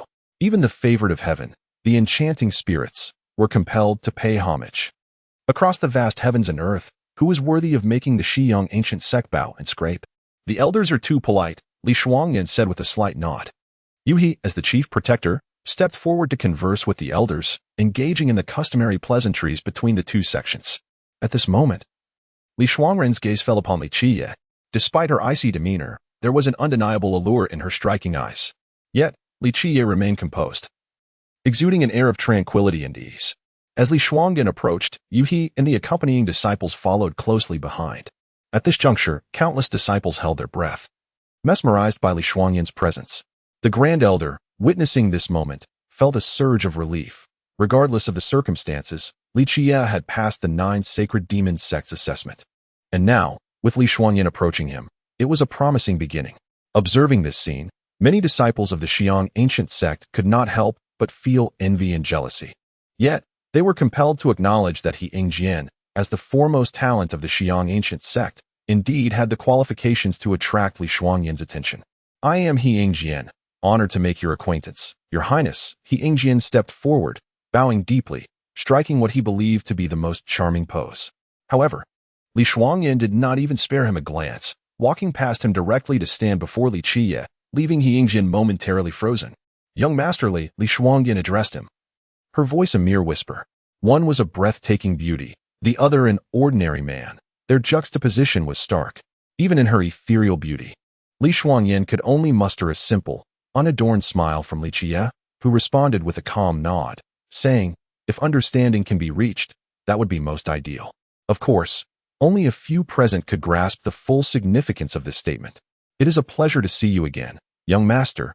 He approached and bowed, saying, "My sovereign sends his regards and hopes you will visit our sect at your convenience. Upon his emergence from seclusion, he shall personally welcome you." "Since the demon sovereign has said so, I shall not be modest," Li Qiye responded with casual amusement, nodding. "A visit to my Qiang ancient sect will be without pretense. Should there be any inconveniences, feel free to consult Protector Mo or Nanwiren." "Your words are understood, young master," Yui acknowledged, nodding towards Protector Mo and Nanwiren. However, this gesture sent a shiver down the spines of Mo and Nan, for Li Qiye's simple words had the power to alter their fates dramatically. Both Protector Mo and Nanwiren had allied themselves with Li Qiye, and while he had yet to bring them any tangible benefits, this single statement from him was enough to transform their positions entirely. Amidst the warm reception, led by the esteemed elders, even with Yuhi's prominent status, he appeared diminished in the presence of the noble Li Qiye. At this moment, a mere utterance from Li Qiye commanded Yuhi's obedience, signifying that Mo Hufa and Nanwiren could directly communicate with Yuhi, the foremost protector of the 9 holy demon sect. The implications of this shift are evident to any astute observer. Mo Hufa and Nanwiren could not help but shudder at the thought. Li Qiye possessed the power to alter their fates with but a single word, a notion unimaginable to others. In this moment, they found themselves grateful that their decision to ally with Li Qiye had been the wisest course of action. Chapter 41. The Princess Can Only Be a Maid, Part 1. At this moment, everyone was rendered speechless, including the 6 Grand Elders. Although they were known as the Elders of the Qian ancient sect, their powers were limited, should they venture into the realm of nations. They could only aspire to be feudal lords at best. In contrast, Yuhi, as the chief guardian of the 9 sacred demonic sect, wielded the authority to command kings. And indeed, he was a king among kings, with the potential to be revered as a true immortal. Before such a formidable entity, even the venerable Elder Gu of the Qian ancient sect found his status diminished. When traversing the lands of nations, mere feudal lords were hardly comparable to kings. The 6 Grand Elders regarded Yuhi with threefold respect, yet today, Yuhi displayed utmost deference to Li Qiye, an act that seemed utterly inconceivable. Even more astonishing was the message Yuhi brought from the Sun-Will Demon Emperor, indicating that if Li Qiye were to visit the 9 sacred demonic sect, the Emperor himself would greet him. Who was the Sun-Will Demon Emperor? He was the invincible sovereign of the Central Region, reigning supreme. Not only the other members of the Qian ancient sect, but even the 6 Grand Elders lacked the privilege to meet the Sun-Will Demon Emperor. Yet now, the Emperor was preparing to personally welcome Li Qiye. What an unimaginable occurrence. Other disciples could hardly fathom this, leaving them momentarily petrified. However, what transpired next left them even more in disbelief. Li Qiye merely extended his left arm, while Li Shuangyan, with a cold gaze fixed upon him, ultimately said nothing. Instead, she gently linked her arm with his, exuding an air of submission as they departed together. "Guardian Yu, I shan't entertain you further," were Li Qiye's only words as he left, to which the chief guardian Yu he merely bowed in acknowledgement. Li Shuangyan shot him a frosty glance, maintaining her haughty demeanor as she icily remarked, "Are you satisfied now?" Li Qiye regarded her with a cool glance, settling comfortably into his master's chair without deigning to respond to her further. Calmly, he stated, in the gaze of the public, "Linking my arm with yours, do you truly believe I would be so vain as to elevate my status through you? If the admiration of a bunch of ordinary cultivators could satiate my vanity, then my name, Li Qiye, would be rendered a farce. My arm is merely a courtesy to grant you a fraction of dignity. With that, his eyes turned icy as he continued. I have always been protective of those beside me, and I value you as a companion. Your presence at my side grants you a measure of my regard. Allowing you to hold my arm in public is simply to illuminate your countenance.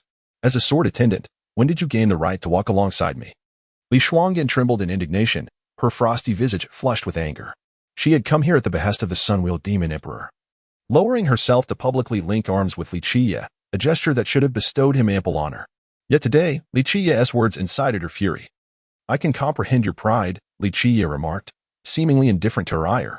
You likely come under the command of the Sunwheel Demon Emperor, harboring resentment within you. You consider yourself a paragon among women, looking down upon a mere mortal such as me. This is only natural. However, I extend you the courtesy of companionship. Reflect upon this. My linking arms with you today is merely a prologue to your future. Should I conquer the heavens if you do not remain at my side? You will not find a place beside me. A 13-year-old youth uttered such audacious words, words that even the most illustrious princes of ancient nations would hesitate to proclaim. Yet, today, they came from the lips of a mere boy. Had another spoken thus, they would be deemed arrogant and ignorant. However, as Li Shuangyan regarded Li Qiye, he remained unflinchingly composed, articulating the most outrageous statements in a calm and deliberate manner. In any other circumstance, she would have dismissed him as presumptuous and arrogant, yet now, he exuded an aura that belied such assumptions. Li Shuangyan had not come of her own volition. She was dispatched by the Sun-Wheel Demon Emperor, who not only recognized Li Qiye as potential, but also gained the support of their Sword Elder, convincing her to come. This situation was profoundly humiliating for Li Shuangyan, the heir to the 9 sacred demonic sect and a princess of the ancient Miao kingdom. In terms of both beauty and talent, she was a paragon among mortals. In this world, suitors flocked to her like fish to water. No matter how exceptional, none had captured her favor.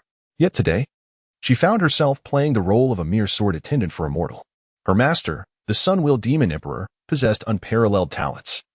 Having ascended amidst the cataclysm of destiny, his prowess and wisdom were evident. Yet, this once mighty sovereign placed great faith in a mere mortal without remarkable attributes, leaving her perplexed. Now, Li Qiye's words left her uncertain whether to feel anger or indignation. If she deemed him arrogant and ignorant, she found it increasingly difficult to hold on to that belief.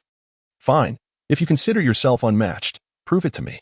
Li Shuangyan replied, a tempest of emotion swirling within her. If you can truly achieve this, perhaps I shall acknowledge your abilities. Otherwise, you are merely dreaming. After a moment, Li Qiye turned his gaze towards her, casually regarding her with a lightness that belied the gravity of the situation. Prove? What is there for me to prove? His audacious demeanor incited a tremor of fury within Li Shuangyan. What was more infuriating was that Li Qiye was merely a 13-year-old boy, younger than her. Yet he spoke with an authority that rivaled that of a supreme emperor. This audacious youth spoke with the nonchalance of one who bore the weight of the world upon his shoulders. I possess a diagram, Li Shuangyan declared, unable to tolerate Li Qiye's arrogance any longer. If you can decipher this formation, or even grasp a hint of its profundity, then perhaps you possess some merit. With that, she produced a fragment of ancient parchment, its surface inscribed with countless intricate curves, symbols, celestial bodies, and formation points. This small piece of ancient skin contained a cosmos of mysteries, as if it encompassed the very essence of the universe. A discerning gaze upon it could ensnare one's soul, drawing them into a realm beyond comprehension, where the mysteries of existence beckon irresistibly. Even the most gifted and wise among mortals would find themselves ensnared, unable to extricate themselves from its allure. Upon glimpsing the ancient parchment, Li Qiye felt an uncanny familiarity. It was all too recognizable. As he examined the curves, symbols, celestial bodies, and formation points, he comprehended the entirety of the fragment in an instant. At that moment, a piece of his erased memory materialized in his mind, one of his most profound recollections. Yet, only a fragment of that complete memory resurfaced. A mere fragment of a formation. He mused, entering from the Viper Star, traversing the 9 mysterious passages, retreating through the 8 lunar moons, transforming into 9 stars, crossing the celestial river. And then entering the eternal path, Li Qiye spoke with an air of calmness, pointing casually as he concluded, the core of this fragment lies here, guarded by myriad manifestations. With 6 beasts and 4 immortals as protectors, this fragment of the formation is seldom conquerable in this world. He spoke eloquently, as if recounting a cherished tale. In his words, it appeared merely an inconsequential technique. Yet, Li Shuangyan was left utterly astonished, for she recognized the origins of this fragment. The origins of this formation are astonishing. The ancestral masters of the 9 sacred demon sect have merely grasped a fragment of it. Yet, even this fragment has stumped numerous generations of prodigies and sages from the 9 sacred demon sect, who have spent their entire lives attempting to comprehend its profound mysteries. It was only in recent generations that the wise ancestors of the 9 sacred demon sect, through relentless effort, finally unraveled the intricacies of this fragment. Despite this achievement, they have still been unable to fully construct the formation. In this lifetime, her master, the radiant demon emperor, recognized her extraordinary talent and hoped she could refine this formation, which is why she transmitted the diagram to her, for half of her cultivation is related to the art of formations. From a tender age, she began her engagement with this formation, yet it took her over a decade to truly grasp its essence. And that was with the guidance of the insights from the ancestors of the 9 sacred demon sect. Li Shuangyan once dreamed of the day she could successfully establish this formation, for its completion would undoubtedly be earth-shattering, capable of slaying gods and vanquishing immortals. However, she was acutely aware that, given her current capabilities, it was entirely beyond her reach. During her visit to the Xiyang ancient sect, she brought along this formation. As the radiant demon emperor wished to see just how extraordinary Qiye truly was, and to gauge his depth through this formation, little did Li Shuangyan anticipate that this so-called unparalleled fragment of the formation would be casually discussed by Qiye after merely a glance, as if he were recounting cherished memories. Chapter 42. The Princess Can Only Be a Maid. Part 2. Li Shuangyan could not help but harbor doubts, pondering whether Qiye had encountered this formation before. Yet, she quickly dismissed the notion. This fragment of the formation was a unique relic from the formation's ancestor, and they, the 9 holy demon sect, had expended considerable resources to obtain it. It could be said that apart from the long-deceased formation ancestor of ancient times, only the 9 holy demon sect held knowledge of this fragment. Now, after merely a glance, Qiye spoke of it with such ease, rendering this fragment trivial in his eyes, merely a minor technique. This left Li Shuangyan utterly astonished, speechless for an extended period. She had devoted over a decade to comprehending the intricacies of this fragment, guided by the insights of several generations of sages from the 9 holy demon sect. Yet here was Qiye, who, after a fleeting glance, discerned the essence of the fragment with remarkable clarity. This was nothing short of astonishing. Such an occurrence was profoundly disheartening. Even a genius could not so effortlessly articulate the nuances of this formation. However, Qiye did so with apparent nonchalance. Was there anyone in the world more gifted than he? The most alarming aspect was that Qiye was not a genius at all. Unbeknownst to Li Shuangyan, Qiye had once possessed the complete formation. Upon seeing this fragment today, the memories of the erased aspects resurfaced in his mind. At that moment, he beckoned to Li Shuangyan, speaking in a calm and leisurely manner. "What are you doing?" Startled, Li Shuangyan leaped up. Akin to a cat that had had its tail stepped on, letting out a sharp cry as she glared at Qiye, her cheeks flushed with indignation. Qiye merely clapped his hands, exuding an air of nonchalance as if he had accomplished something trivial, and slowly remarked, "As my maid, you must embrace the attitude of a maid. I can indulge and pamper those around me, even my maid. However, remember not to provoke me. Do not truly believe that being a favored daughter of the heavens grants you the power to overturn the world." Li Shuangyan, both furious and indignant, could not fathom being reprimanded by a mere boy. She was a princess, a paragon of celestial virtue from the ancient Nojin kingdom, always held in high esteem and never disrespected.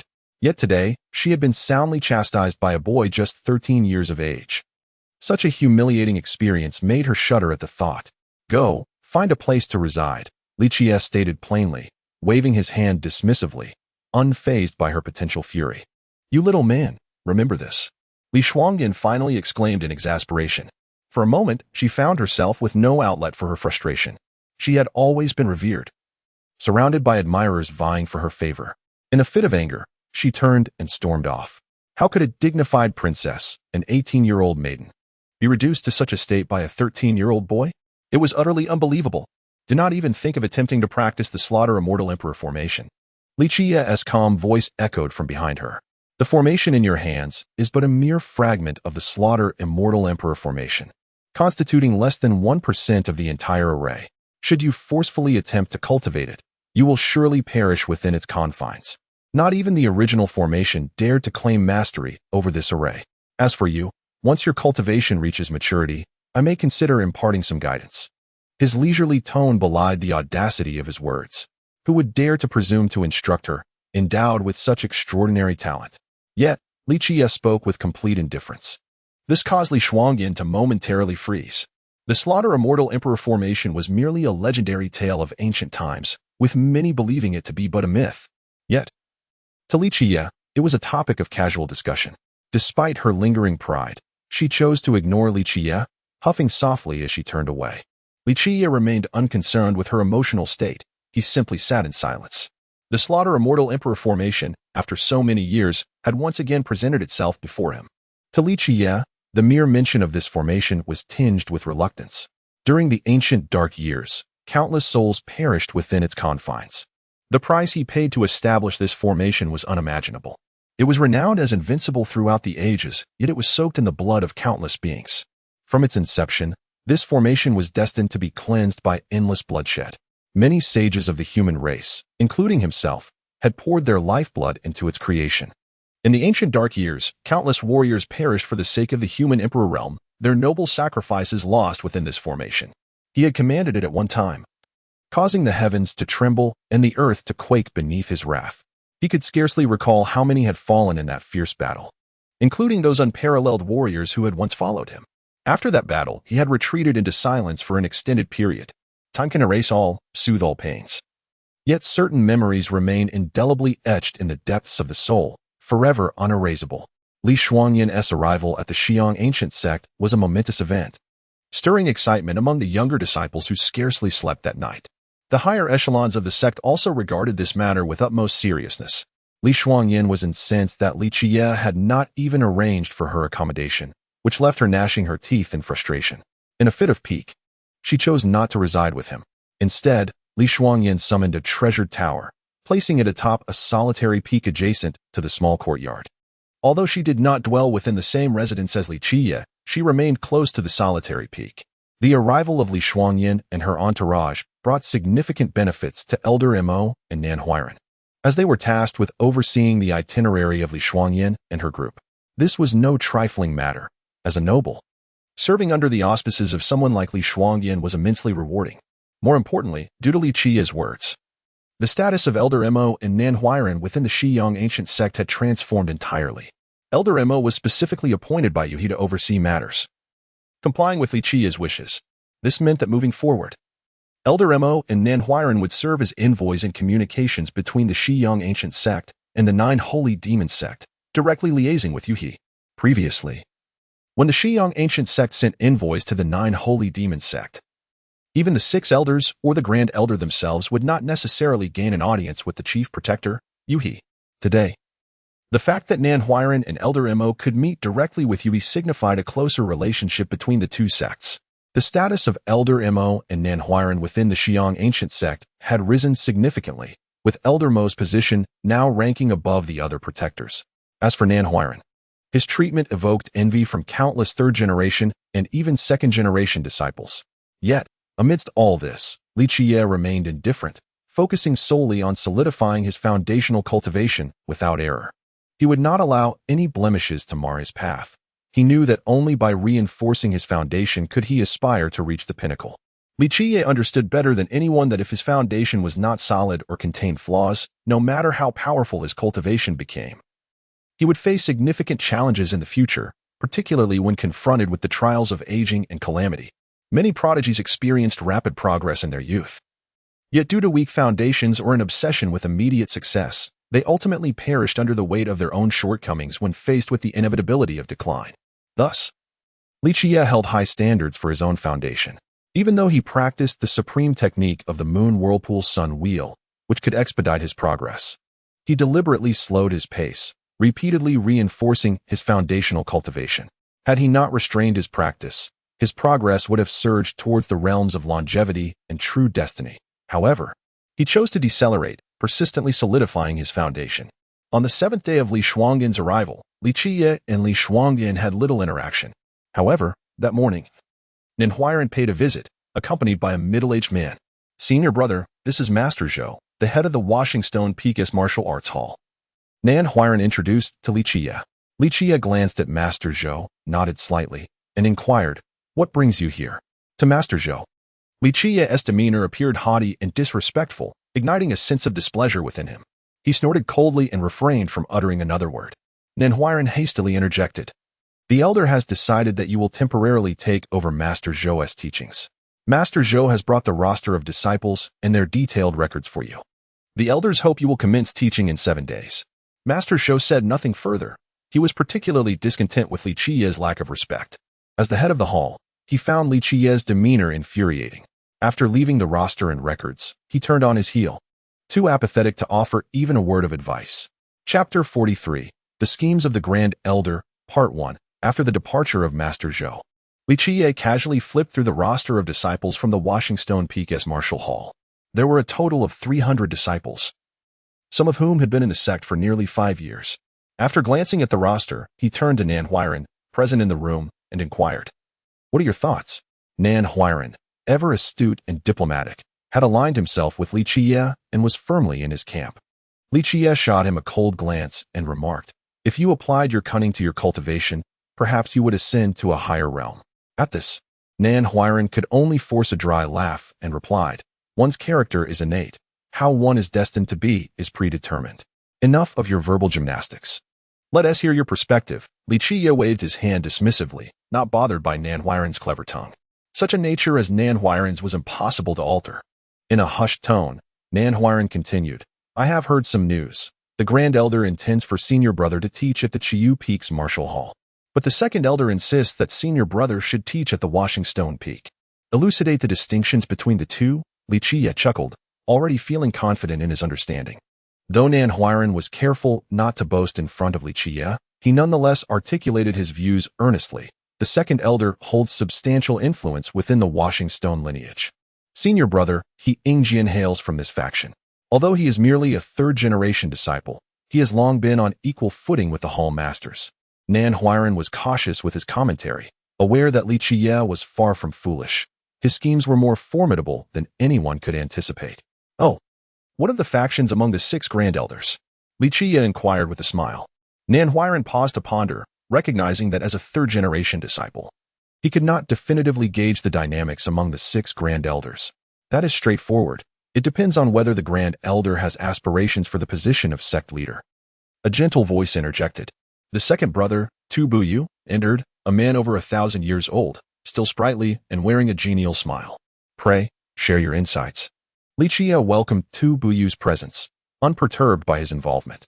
With a warm demeanor, Tu Buyu stated, "In our Washington sect, in terms of influence, the Grand Elder is unparalleled. His demeanor is serious, and he conducts affairs with fairness. More importantly, he is the direct disciple of the previous sect leader, making him the most qualified to lead the Washington sect. Isn't the previous generation's foremost disciple our master?" Qiye mused, somewhat surprised by Tu Buyu's assertion, as he had thought Su Yonghuang was the direct disciple of the prior sect leader. Tu Buyu shook his head lightly, smiling as he clarified, "Master's situation is rather unique. Unlike the Grand Elder, among the first-generation disciples, the Grand Elder has consistently been the most likely to inherit the leadership position. In fact, among the 6 Grand Elders, with the exception of the Second Elder, Chao Xiong, the other 4 generally support the Grand Elder." "And what are the Grand Elder's intentions?" Qiye inquired, stroking his chin thoughtfully. Tu Buyu shook his head again. The Grand Elder's thoughts are known only to him. It is common knowledge that Chao Xiong has long sought the position of sect leader, yet the Grand Elder has never explicitly stated his stance. Despite the support from other elders, some attitudes cannot withstand the test of time. I fear that in recent years, the positions of the other 4 elders have begun to waver. Observing Tu Buyu, Qiye smiled leisurely, remarking, "Master has been away for years, and Junior Brother is not within the Washington sect. It seems Master and Junior Brother are quite well informed." This situation was intriguing. Su Yonghuang's absence from the Washington sect did not hinder his deep understanding of its affairs. However, Qiye was indifferent to the Grand Elders or Su Yonghuang's stance, as his resolve to reconstruct the Washington sect could not be thwarted by anyone, not even by his nominal master, Su Yonghuang. "Brother is jesting. As disciples of the Washington sect, it is natural for us to care for our home," Tu Buyu replied with a warm smile. With Tu Buyu speaking up, Nanhuiren wisely remained silent, standing aside. Having lived for over 1,000 years, Tu Buyu possessed greater authority regarding the Washing Yin sect. It was clear to any astute listener that Qiye was forthright, and he did not shy away from being direct. Tu Buyu maintained his composure, smiling as he remarked, "Brother is our Washing Yin sect's foremost disciple, representing our honor. Naturally, your actions will be determined by you, and Master will not interfere." Quite the adept at verbal sparring. Truly deserving of being an old fox of over 1,000 years, Qiye mused, intrigued by Tu Buyu. One could only wonder about the wisdom of Su Yongwang, the master of such a disciple. Qiye regarded Tu Buyu's words with a calm smile, refraining from further comment. Though he was not in haste to act upon the current dynamics within the Washing Yin sect, he would formulate his plans once he reached a higher realm of cultivation. After listening to Tu Buyu, Qiye refrained from commentary and instructed Nanhuiren, "Huiren, please bring me the cultivation methods practiced by the disciples of the martial hall. I wish to examine their techniques." Nanhuiren complied promptly, eager to fulfill the request without delay. However, before he could return with the methods, a disciple sent by the Grand Elder arrived to summon Qiye for a meeting. The Washing Yin sect had once presided over 1,000 main peaks, yet now only 73 remained under its true control, and these two were beginning to decline as the essence of heaven and earth waned. As a disciple of the Grand Elder, Gu Chonglao certainly had the right to dominate a main peak, and the one he occupied still boasted a relatively rich essence of heaven and earth. In the hall, the Grand Elder received Qiye. For a third-generation disciple to be granted a private audience with the Grand Elder was an unparalleled honor among the younger generation of the Washing Yin sect. Qiye settled comfortably in the hall, exuding calmness and ease as he faced the Grand Elder, unrestrained and at ease. The Grand Elder sat at the head, observing Qiye in silence, and Qiye returned to silence, waiting for the Grand Elder to speak. After a lengthy pause, the Grand Elder finally broke the silence. Gazing at Qiye with a soft sigh, "Qiye, I can no longer comprehend you. If you are a spy sent by the 9 sacred demon sect, then you are exceedingly arrogant." The Grand Elder's words carried a tone of forthrightness. Qiye merely smiled nonchalantly and replied, "What do you think, Elder? Am I a spy sent by the 9 sacred demon sect? Whether it is true or not, that is not for me alone to decide," the Grand Elder replied solemnly. Regarding Qiye, upon hearing this, Qiye smiled, for he had already grasped the implications. "How others perceive me is of little consequence. What is your perspective, Elder? For instance, if I were to teach at the Washingstone Peak's Martial Hall." The Grand Elder rose and approached the window, standing there quietly for a protracted period, almost as if he had turned to stone. After a long while, he returned to his senses and looked at Qiye, finally speaking. "The matters of the Washing Yin sect are not solely within my control, especially not in today's context. The stances of the other 4 elders have wavered." Qiye chuckled softly, recalling the words of Tu Buyu, and he comprehended the elder's disposition. Although the other 4 elders had consistently supported the Grand Elder, even endorsing him to become the leader of the Shiyong ancient sect, their allegiance was not impervious to the ravages of time. The Grand Elder's stance in the contest for leadership remained ambiguous, while Chao Xiong harbored unbridled ambition. It was inevitable that, with the passage of time, the other 4 elders would eventually waver. Having grown up within the Shiyong ancient sect, I carried the heavy burden of my master's profound kindness. Ultimately, the Grand Elder spoke, his voice gravely resonant. "Within the Shiyong ancient sect, I, more than anyone, wish to avert the day when calamity befalls our sect." Qiye sat in quiet contemplation, awaiting the Grand Elder's pronouncement. After a moment, the Grand Elder fixed his gaze upon Qiye and solemnly declared, "Our adversaries should not arise from within the Shiyong ancient sect, but rather from external forces, such as the Holy Heaven sect." With the Elder's guidance illuminating the path, Qiye, rarely earnest, nodded gravely and responded with seriousness. The conflict between the Shiyong ancient sect and the Holy Heaven sect had been discussed by Nanhuiren. In truth, even 50,000 years ago, when Qiye had transformed into a shadowy raven, he possessed some knowledge concerning the Holy Heaven sect. However, at that time, his condition was far from optimal, rendering him disinclined to concern himself with such trifling matters. Chapter 44, The Grand Elder's Strategy, Part 2. At this point, the Grand Elder gazed at Qiye and inquired, "Do you comprehend the significance of what I am conveying?" The disciple listened attentively. Qiye smiled with an air of tranquility, which left the Grand Elder utterly perplexed by his demeanor. "We require allies like the 9 sacred demons." The Grand Elder sighed softly, a hint of resignation in his tone. "Thus, I hope you will marry Princess Li." If you can secure this union, I shall support you in all matters. Are you not concerned about unleashing a wolf upon a tiger, ultimately leading to your own demise? Qiye replied with a chuckle. The Grand Elder offered a bitter smile and gently shook his head. Some matters are beyond the influence of a mere individual like myself. He fixed his gaze on Qiye and declared, therefore, I place my bets on you. Let us hope for a miracle. At this juncture, the Grand Elder's expression turned peculiar as he continued, many have sought the ancient decree of cleansing from Lord Sangue, yet none have succeeded. However, Lord Sangue is willing to bestow it upon you. Mentioning Lord Sangue in the ancient decree of cleansing elicited a smile from Qiye. He refrained from elaborating, as the intricacies of this matter were beyond the understanding of others. Looking at the Grand Elder, Qiye remarked, if you are wagering on me, why not on the sect leader? I have heard that the sect leader is the designated successor of the previous leader. The Grand Elder, however, chose to remain silent on this matter. His demeanor intrigued Qiye, prompting him to ponder the nature of Su Yonghuang, the current sect leader of the cleansing ancient sect, and the secrets entwined therein. This time, I propose that you assume the role of the one to impart teachings. I hope you can achieve some merit and eventually have the opportunity to attend the higher echelons of the cleansing ancient sect. The Grand Elder shifted the topic. Qiye chuckled and said, are you hoping to gild my reputation, enabling me to ascend to higher ranks, perhaps as a protector or an elder, less deserving of the status befitting the heir of the 9 sacred demons and the princess of the ancient Nyojiang? Qiye easily discerned the underlying implications, leaving the Grand Elder momentarily stunned. Initially, the Grand Elder had not held Qiye in high regard. Yet Qiye had inexplicably passed the trials of the 9 sacred demons, leading the 6 Grand Elders to suspect he might be a spy sent by them. This prompted the Grand Elder to reflect. If Qiye genuinely sought the imperial techniques or treasures of the cleansing ancient sect, possessing the ancient decree of cleansing would negate the need for espionage. This decree had been willingly given to him by Lord Sangue. And if Qiye wielded it to demand imperial techniques or treasures, the cleansing ancient sect would be powerless to refuse, unless they wished to forsake their ancestral vows. The Grand Elder was acutely aware of the status of the imperial treasures and techniques within the cleansing ancient sect. Qiye smiled and remarked, your high regard for me is truly unexpected. Naturally, the Grand Elder did not believe Qiye's words. He exhibited no semblance of surprise. Nonetheless, this was of little consequence. Qiye continued, your wager on me instead of the sect leader piques my curiosity. What is the reason behind this? It was evident that the Grand Elder was reluctant to mention sect leader Su Yonghuang.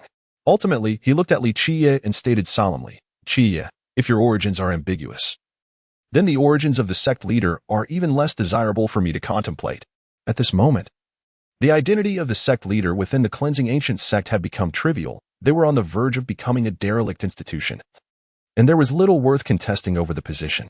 The Grand Elder clearly wished to avoid discussing Su Yonghuang further, stating, however, I do not wish for the second elder to ascend to the position of sect leader. The Grand Elder's sudden admission intrigued Qiye. Such sentiments were typically reserved for confidants and not casually shared. Yet, the Grand Elder confided in him. The second elder is commendable as well. I have heard that he possessed exceptional talent in his youth, with only your prowess surpassing his among the elders, Qiye remarked nonchalantly. If Cao Xiong persists in his stance. The Grand Elder paused, then spoke. His assuming the role of sect leader is not particularly alarming. However, he has allied himself with Dong Shenglong. This could plunge our cleansing ancient sect into the abyss of extinction. He has succumbed to the intoxication of power. Dong Shenglong.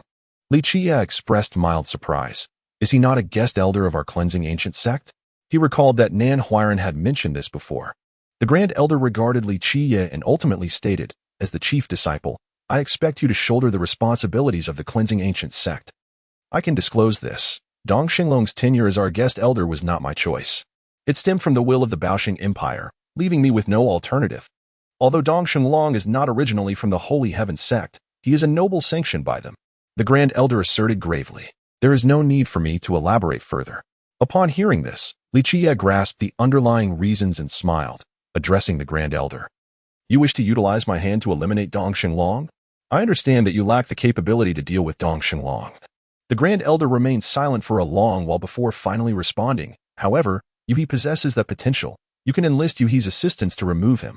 That is indeed a perilous endeavor, Qiye laughed, comprehending the Grand Elder's intentions. The Grand Elder fell into silence for an extended period before exhaling a deep sigh. I understand the risks of unleashing a wolf upon a tiger. If it comes to danger, the Holy Heaven sect is far more formidable than the 9 sacred demons. 30,000 years ago, our cleansing ancient sect waged war against the Holy Heaven sect. We lost our ancient land. And the Holy Heaven sect established their Baoxing empire upon it. Although they did not annihilate us, it was merely due to their own reservations at that time. Within this territory, the Holy Heaven sect will one day no longer tolerate our cleansing ancient sect. The 9 sacred demons, who control the ancient Yojiangs, could very well seek our demise, but that would necessitate declaring war against the Holy Heaven sect, choosing the lesser of 2 evils. It was clear that the Grand Elder had made his decision. He sought to incite the 9 sacred demons to confront the Holy Heaven sect. Qiye chuckled and finally stated leisurely, I understand your intentions, Elder.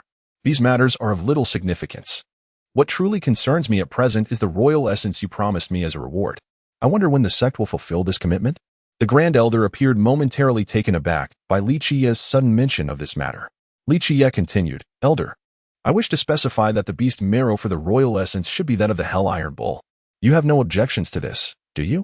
Well, this will require some time, the Grand Elder replied awkwardly, chuckling nervously. Qiye looked earnestly at the Grand Elder and asked, You aren't having second thoughts, are you? Qiye, the sect will uphold its promises to you. The Grand Elder responded with gravity. However, you must be aware that specifying the Hell Iron Bull's beast marrow requires considerable effort, given the current strength of our cleansing ancient sect. Obtaining a 10,000-year-old beast bone is no simple task. We do possess a royal essence, but it is not derived from the Hell Iron Bull. I require the Hell Iron Bull's beast marrow, Qiye stated matter-of-factly. The Grand Elder took a deep breath, fixing his gaze on Qiye. I can procure the Hell Iron Bull's beast marrow for you. I will persuade the other elders, but the condition is that you must marry Princess Li. Observing the Grand Elder, Qiye could not help but let out a soft sigh. Ultimately, he rose to his feet and spoke with composure. Elder, I can govern my women, whether they be princesses or saintesses, this is no concern.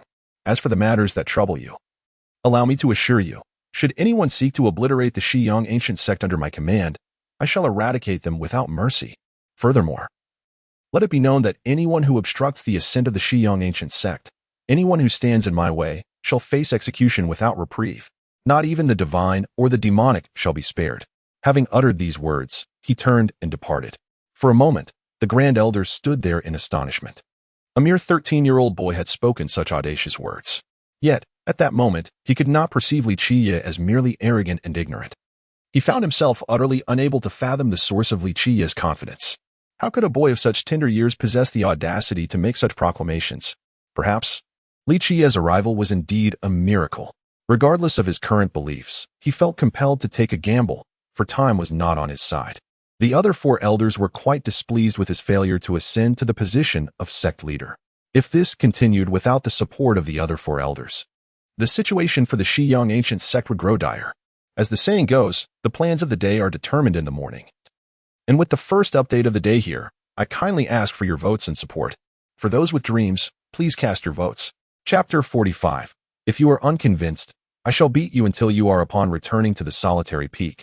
Qiye promptly summoned Nan Huiran and his master, Imohufa. Once the 2 arrived, Qiye inquired about the true origins of the sect leader. This matter piqued his interest. For the Grand Elder was not one to harbor jealousy against the capable, and it was evident that he held no ambition to contest for the leadership. Yet, why did he regard the sect leader, Su Yongwang, with such disdain? Nan Huiran exchanged glances with his master, aware that he knew even less. Scratching his head, he admitted, I am not privy to this. The sect leader was already in place before I joined, and I can count the number of times I've seen him on 10 fingers. Qiye turned his gaze to Imohufa, who gently shook his head and replied, I, too, lack knowledge regarding the sect leader's origins. In truth, very few within our Xiyang ancient sect are aware of the sect leader's true background. It is as if he emerged overnight. Can someone who appeared overnight truly assume the role of sect leader? Qiye found this assertion rather perplexing. Imohufa pondered for a moment before elaborating. When the previous sect leader was still alive, I heard that the Grand Elder had not yet passed away. What I do know is that one fateful night, the incoming sect leader summoned the ancient elder, and it was then that he appeared. It is said that the previous sect leader entrusted the ancient elder with the sect's future, designating him as the new leader of the Xiyang ancient sect. Hearing Imohufa's words, Qiye was taken aback. He had assumed that his master, Su Yongwang, had always been a disciple of the Shiyang ancient sect. But it seemed this was not the case. Could it be that my master was a secret disciple trained by the previous sect leader and the Grand Elder? Qiye inquired. Imo Hufa shook his head, stating, "We are unaware of the specifics. All we know is that after the ancient elder was summoned, the announcement of the new sect leader was made. In fact, not only Chao Xiong but also the other 4 elders strongly opposed this decision. However, the Grand Elder exerted considerable effort to persuade them. Ultimately, he personally intervened to suppress those disciples and mid-level protectors who opposed the decision. At that time, the previous sect leader was still alive, and the Grand Elder had not yet passed. The ancient elder enjoyed significant support from the previous sect leader and the Grand Elder, maintaining a high standing within the Shiyang ancient sect. Many believed the ancient elder would succeed to the leadership, so the sudden emergence of a new sect leader surprised everyone. Yet, with the ancient elder's backing, he did not contest the position, leading the 4 elders to acquiesce to the decision. Mo Hufa paused momentarily. However, the new sect leader was not well received. Qiye could easily imagine the situation at that time, the unexpected rise of a new leader. Even with the backing of the previous sect leader and the Grand Elder, and the intervention of the ancient elder, must have left the elders of the Shiyang ancient sect feeling dissatisfied. Qiye stroked his chin, intrigued by the true origins of the sect leader. If anyone knew the sect leader well, it could only be the Grand Elder, he mused. Ultimately, Mo Hufa quietly remarked that he could not elucidate the sect leader Su Youwang's background either. Qiye chose not to press further, instead slowing his cultivation pace to focus on imparting teachings at the Shirshir Peak's martial hall. As a teacher, Qiye was more than suitable. He had navigated through countless ages and honed his experience over millions of years. He had encountered numerous individuals, taught many formidable figures, and suppressed countless mighty emperors.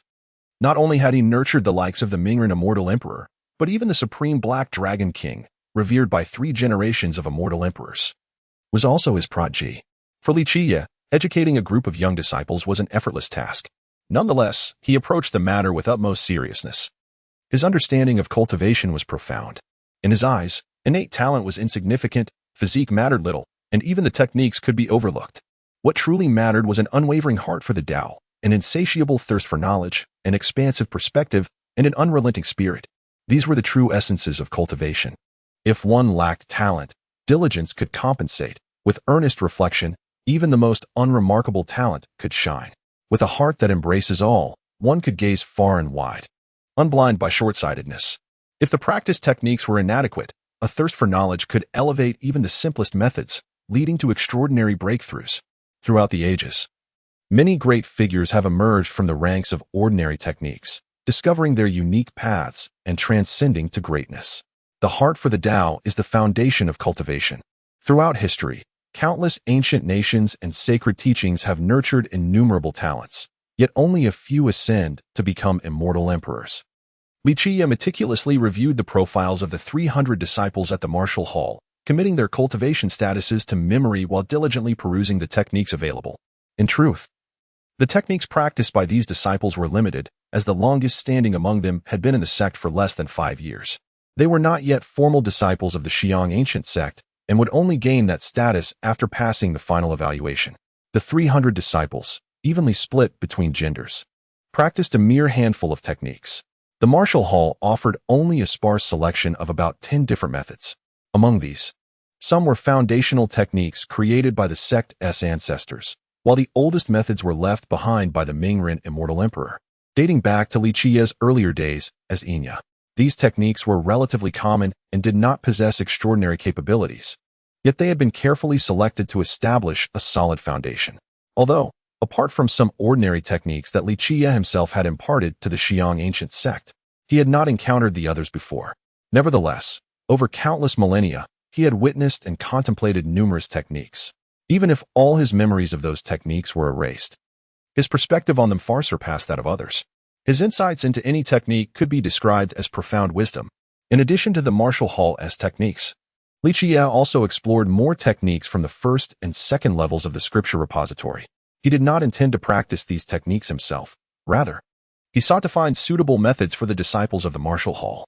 The Grand Elder hoped that Qiye would achieve notable accomplishments, thus granting him special permission to review those techniques. As a mentor, Qiye was indeed responsible. He would not merely use the 300 disciples for personal gain or to embellish his reputation. Since he had taken on the role of a teacher, he would see it through to the end. This was Qiye's principle, and he would never tarnish his own name.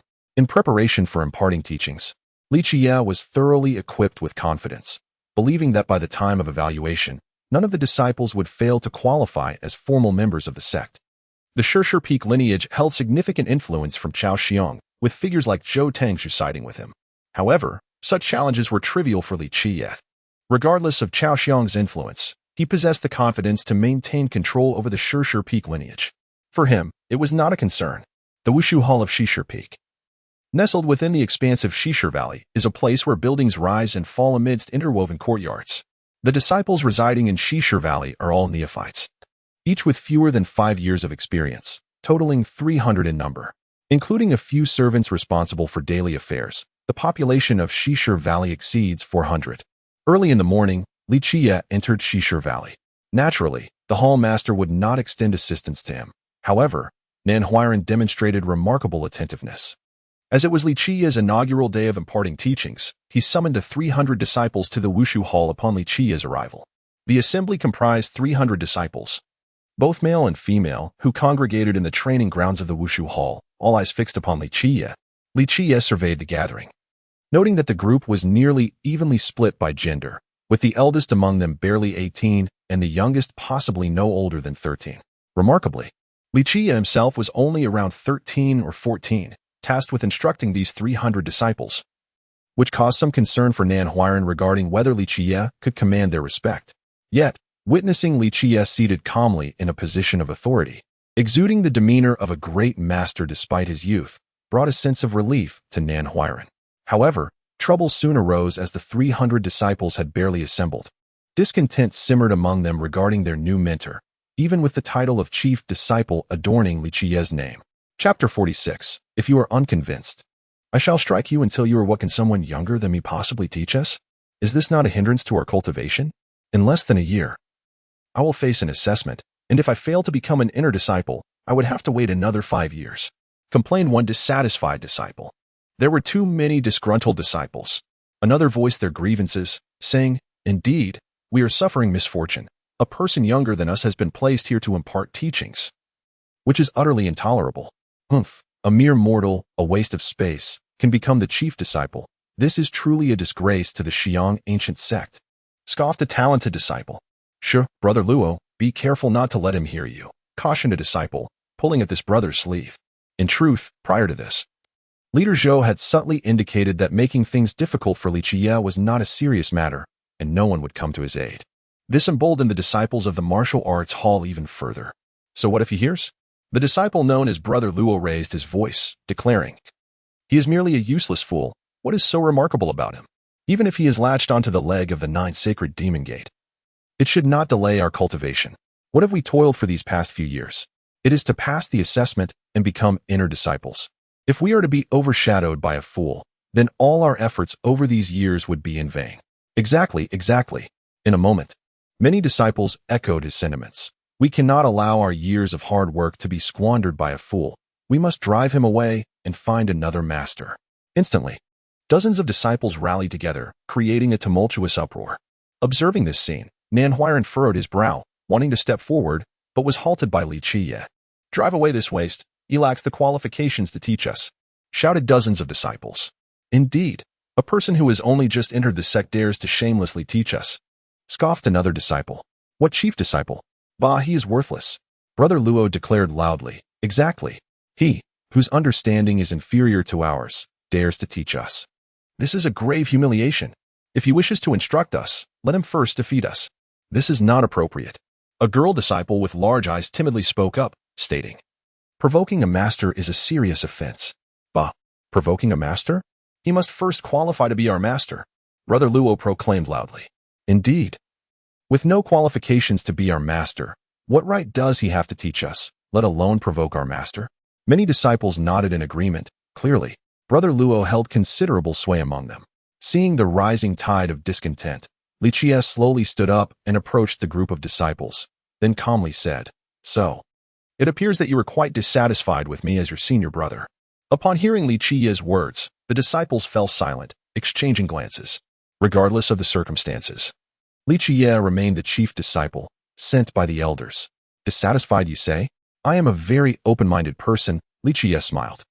Qiye's cheerful demeanor sent a chill down Nanhuiren's spine. The smile he wore gave the impression of a colossal ancient beast revealing its toothy maw, eyeing a flock of lambs. At this moment, many disciples turned their gaze towards Brother Luo. Undoubtedly, he was their pillar of support, and many looked to him for direction. Brother Luo, bursting with confidence, stepped forward. He was around 16 or 17 years old and looked down at the younger Qiye, sneering. Indeed, we are dissatisfied. You are merely a disciple who has barely entered the sect. What qualifications do you have to teach us? Humph, if a fool is randomly assigned to instruct us, it would ruin our futures. What is your name, junior brother? Qiye surprisingly remained unperturbed, still smiling. Brother Luo looked down haughtily at Qiye and declared, I am Luo Fenghua, and I shall not change my name or my surname. If you seek revenge, come at me. Upon hearing this name, Qiye chuckled. He had seen the roster and was well aware of Luo Fenghua, who had been in the sect for nearly 4 years, possessing decent talent, and had already reached the palace-breaking realm. As an outer disciple, he had no opportunity to access superior techniques, and with 300 disciples under the guidance of a single leader, to reach the palace-breaking realm in 4 years was commendable, even if his innate talent was not exceptional. Aside from Brother Luo, how many more of you are dissatisfied with me? Qiye continued to smile. Luo Fenghua surveyed the other disciples and proclaimed loudly, if you are dissatisfied, then so be it. It is not a big deal. We are not cowards. We should unite to drive away the fool, for our own sake. If a fool instructs us, it would ruin our years of hard work. If there are any consequences, let them fall upon me. I will bear them. Luo Fenghua's words were indeed stirring, displaying a measure of leadership. Indeed, we must fight for our rights. Under Luo Fenghua's rallying cry, many disciples were swayed and began to stand up. In an instant, nearly 100 disciples rose, with some shouting, a person younger than us, who entered the sect later than we did, has no right to teach us. Get out of the Washing Stone Valley. Indeed, get out, get out. The other disciples clamored loudly. In a moment, the uproar grew louder. Even those who had not previously joined in were swept up in the fervor and began to shout. It seems you were quite displeased with me. Regarding the dissatisfaction of these disciples, Qiye continued to smile. However, this is a decision made by the elders. Is it not? Since you are not satisfied, I am inclined to heed your requests. So, tell me, what kind of person qualifies to teach you? As the crowd stirred, Qiye remained unperturbed, appearing open to discussion, which momentarily left the group of teenagers in a state of confusion. They had no clear ideas and turned to Luo Fenghua. Luo Fenghua, being the representative of their sentiments, stepped forward and coldly said, it is not difficult to be our master. At least you must be stronger than us to qualify. If you cannot surpass us, what right do you have to teach us? So you wish to compete with me? Qiye smiled at Luo Fenghua, asking.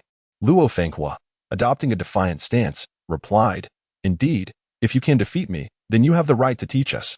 Humph. If you cannot, do not blame me for being ruthless. I show no mercy to my enemies. Do not be surprised if I leave you rolling on the ground, breaking all your ribs with a single strike. This is not appropriate, is it? The girl disciple with large eyes timidly interjected, let us just spar lightly. Stopping short of serious harm.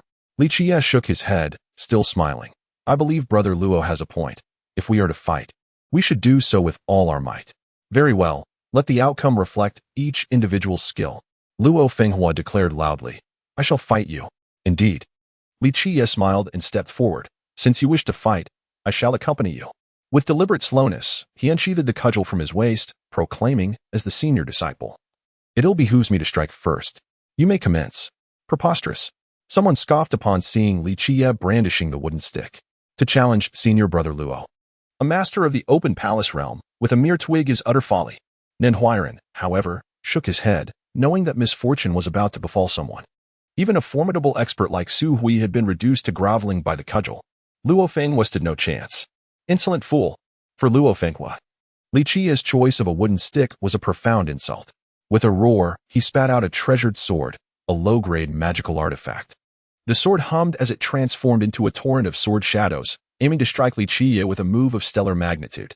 With a resounding crack, Luo Fenghua's treasured sword was sent flying by Qiye's cudgel. Another strike followed swiftly, leaving Luo Fenghua seeing stars. The cudgel landed squarely on his face, and blood streamed down, for he could not evade the relentless blows. Again and again, Qiye struck mercilessly, raining down dozens of blows. Luo Fenghua collapsed to the ground, his cries of agony filling the air. Qiye showed no restraint, each strike drawing more blood until Luo Fenghua's face was a crimson mask. Finally, as Qiye ceased his assault, Luo Fenghua could only whimper in pain. Below the heavenly prime realm, one can only endure the cudgel's wrath. Nan Huiran cast a pitying glance at Luo Fenghua. Even Su Hui had been left toothless by the beating. Qiye had shown considerable mercy. The surrounding disciples were dumbfounded. In the blink of an eye, their strongest member, Luo Fenghua, had been reduced to a bloody mess. All of you, step forward and attack together, Qiye commanded, brandishing the cudgel toward the disciples who had initially supported Luo Fenghua. But, faced with Luo Fenghua's fate, the disciples hesitated, shrinking back. Chapter 47, The Teaching of the Tao, Part 1. Come here. With a chilling glare, Qiye coldly declared, since you dare to challenge my authority, you shall experience the consequences firsthand. What are we afraid of? He is but one man, and we are many, a bold disciple shouted, drawing forth his treasured weapon as he charged forward. Together, with one disciple leading the charge, the others, emboldened, unsheathed their weapons and surged ahead. However, mere numbers proved futile. Before the might of the serpent stick, cultivators below the celestial realm were destined to be mere punching bags. These disciples fell like small serpents before their nemesis, each strike from Qiye's stick landing squarely upon their faces, leaving them bloodied and sprawled on the ground. Without mercy, Qiye dealt a severe beating to the rebellious disciples, even striking those who lay incapacitated on the ground. The ferocity of his blows elicited cries of anguish, leaving the disciples drenched in blood, unable to rise for quite some time. Witnessing such brutality, the onlooking disciples trembled in fear, their faces pale. You all, come forward. Qiye pointed his stick at the remaining disciples, speaking with an air of indifference. Master, senior brother, we have not rebelled, stammered a timid female disciple with large eyes. I know, Qiye replied coolly. My first lesson is simple. Anyone can provoke me, but you shall witness the fate of those who dare to do so. Without regard for the disciples' hesitations, Qiye charged forth, swiftly incapacitating them with his stick. In truth, Qiye had already reached the body refinement realm, and many of the disciples were weaker than he. Even without the serpent stick, he could easily subdue them, like a fierce tiger among sheep. He felled half of them in mere moments. Run! Someone, terrified, turned to flee. For those disciples who had not rebelled, Qiye's strikes were somewhat gentler. He merely knocked them to the ground, unlike the others who were left bloodied and battered. Ultimately, all 300 disciples, without exception, lay defeated on the ground, their faces ashen. The serpent stick had become their nemesis. Even without visible wounds, the pain resonated deep within their bones. The serpent stick was the ultimate tool for disciplining unruly students, a rarity in the world. Otherwise, Qiye would not have employed it to teach a lesson to these miscreants.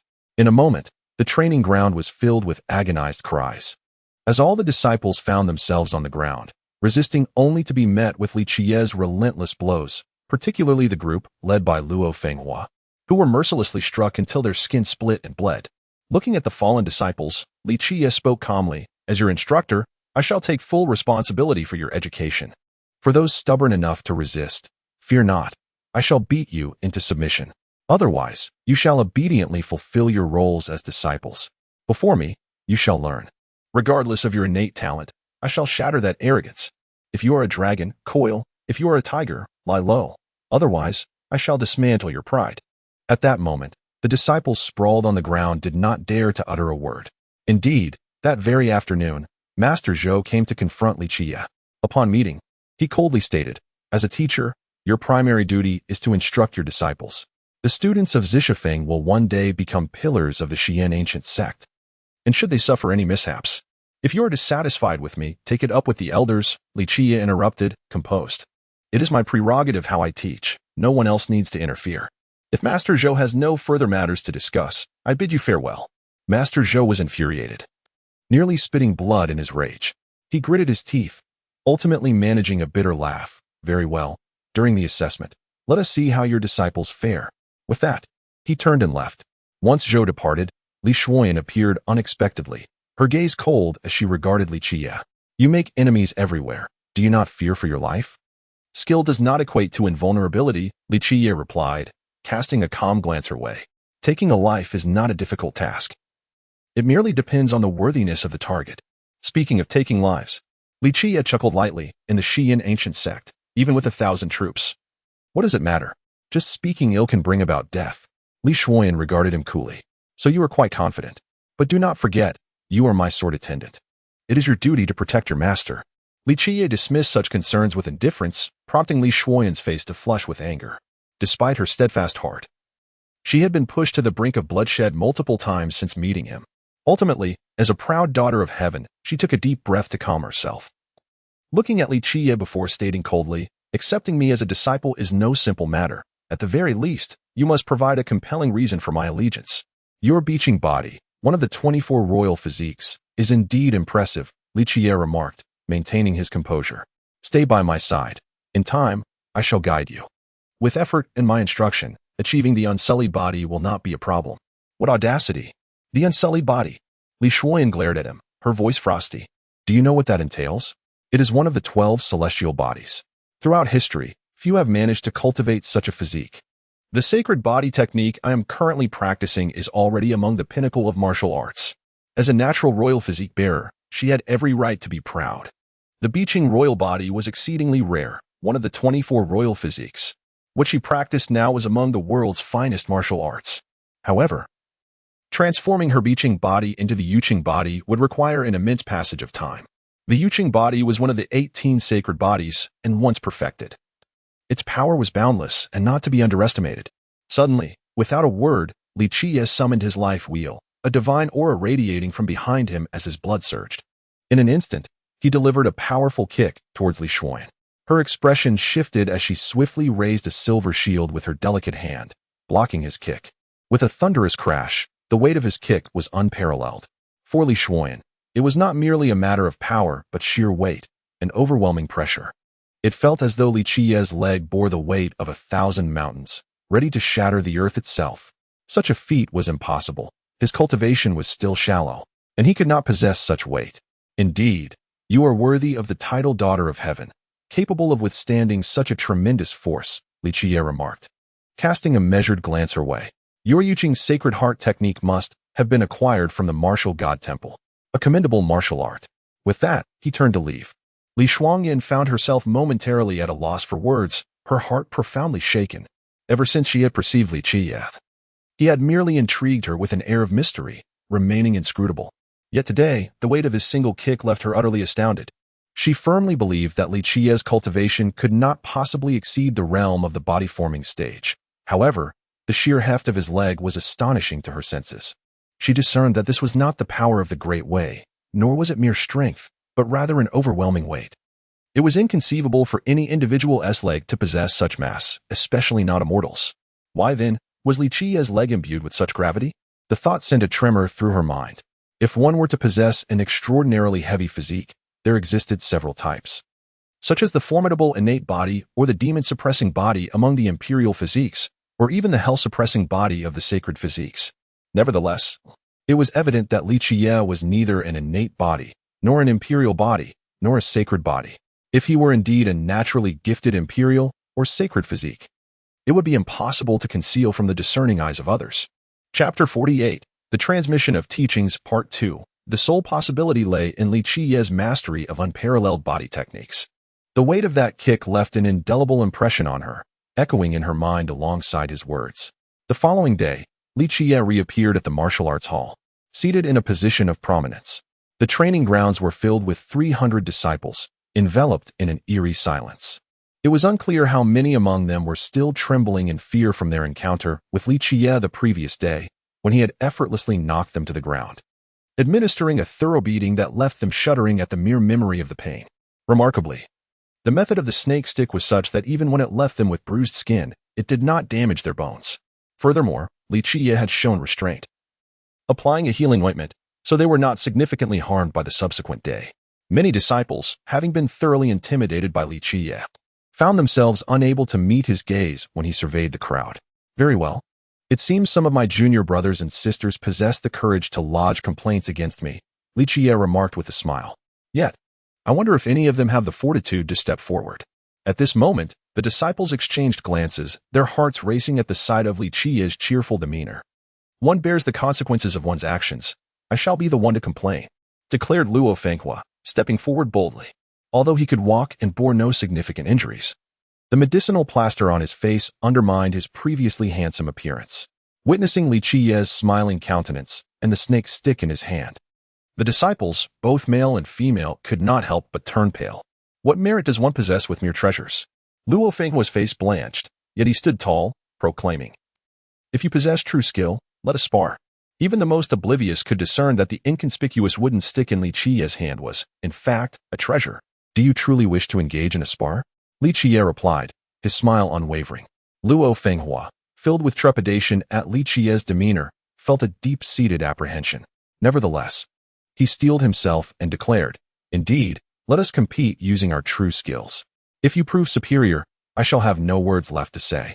Having been thoroughly intimidated by Qiye, he adopted a defensive stance. "You possess some talent," Qiye observed, his eyes gleaming as he noted Luo Fenghua's guarded approach.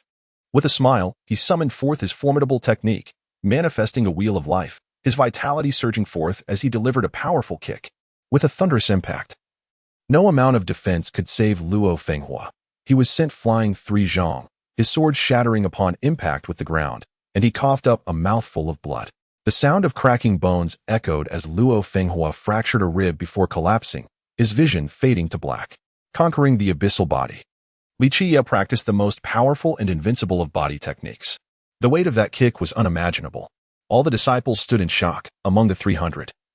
Although Luo Fenghua was not the most skilled, he was certainly among the elite, yet he could not withstand a single kick from Qiye. How could this be? Qiye had shown restraint. Had he unleashed his full power, Luo Fenghua would surely have met his demise. Nearby, Nan Huiran shook his head gently. 6 months prior, the senior brother had not yet embarked on his path of cultivation, having dispatched Du Yuanguang and Su Huan. Now, with his cultivation, was Luo Fenghua not courting death? "It seems I must continue to wield the snake stick to impart lessons upon you, as it poses less danger," Qiye remarked, brandishing the stick and pointing at a disciple. "You, step forward and showcase your abilities." "Senior brother, I have not lodged any complaints against you. I swear to the heavens." "I have stayed silent." The chosen disciple turned pale, stammering in protest. With no alternative, he reluctantly stepped forward, trembling as he pleaded, "Please show mercy, senior brother. Seeking mercy from me is less effective than exerting yourself." Qiye replied with a smile. "Unleash your full strength. The initiative lies in your hands." With that, he swung the snake stick. The disciple had no choice but to engage. In mere moments, he was struck down.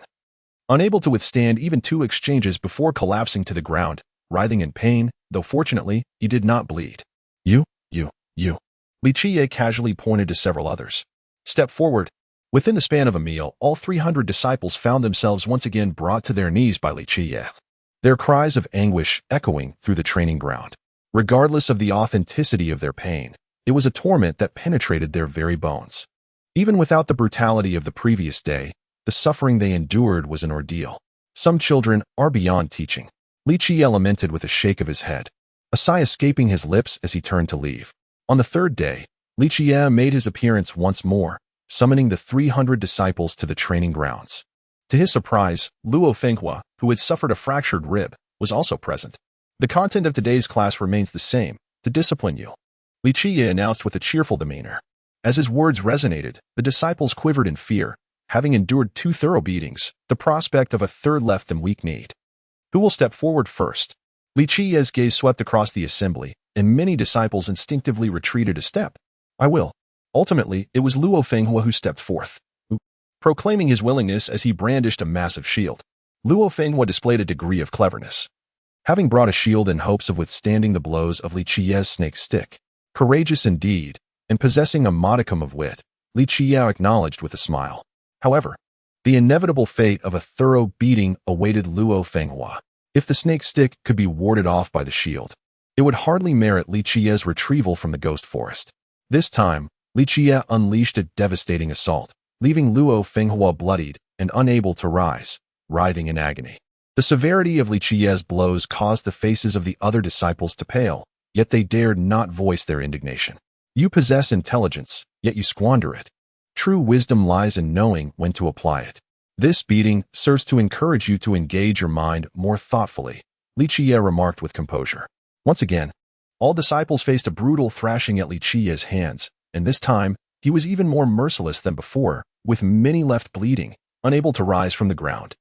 On the fourth occasion, Qiye calmly announced, "The content of the fourth lesson remains unchanged, to discipline you.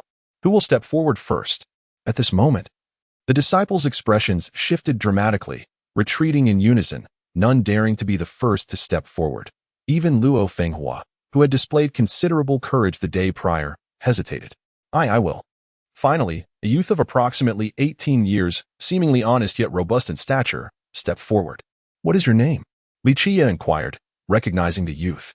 Each time they had faced a beating, while others sought to evade, this disciple had displayed resilience, facing the blows head-on, and each time he fell, he scrambled to rise again. His unyielding spirit had left a lasting impression on Qiye. "Why do you wish to be the first to step forward?" Qiye asked, a smile gracing his lips. "Regardless of whether the senior brother is in a good mood or not, he will inevitably resort to punishing us. Since there is no escaping this fate, it may be better to face it head-on." Zhang Yu stammered as he spoke. Chapter 49. The Most Ruthless Teaching, Part 1. Qiye ruthlessly beat Zhang Yu, who ranked among the lower echelons of the 300 disciples. Despite having entered the sect a year or two earlier than most, Zhang Yu's cultivation was relatively shallow. However, he possessed an indomitable spirit akin to that of a steadfast ox. The strikes from the snake whip landed heavily upon him, causing excruciating pain, as if his very bones were being stripped away, making it arduous for him to even stand. Yet, Zhang Yu defiantly rose time and again, fully aware that his resistance was in vain.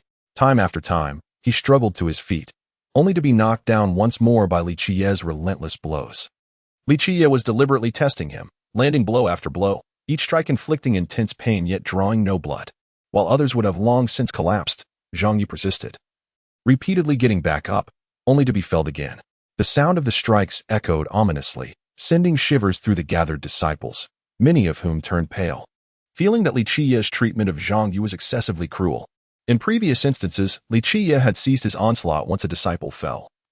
But this time he seemed intent on tormenting Zhang Yu, who continued to rise and fall under the relentless assault. Ultimately, Zhang Yu could no longer stand. Though he bore no visible wounds, his body was racked with spasms, limbs trembling in pain, beads of cold sweat dotting his pale face, a testament to his suffering. Witnessing Zhang Yu's plight, many disciples trembled, their hearts racing, while the female disciples felt a pang of compassion, unable to bear the sight.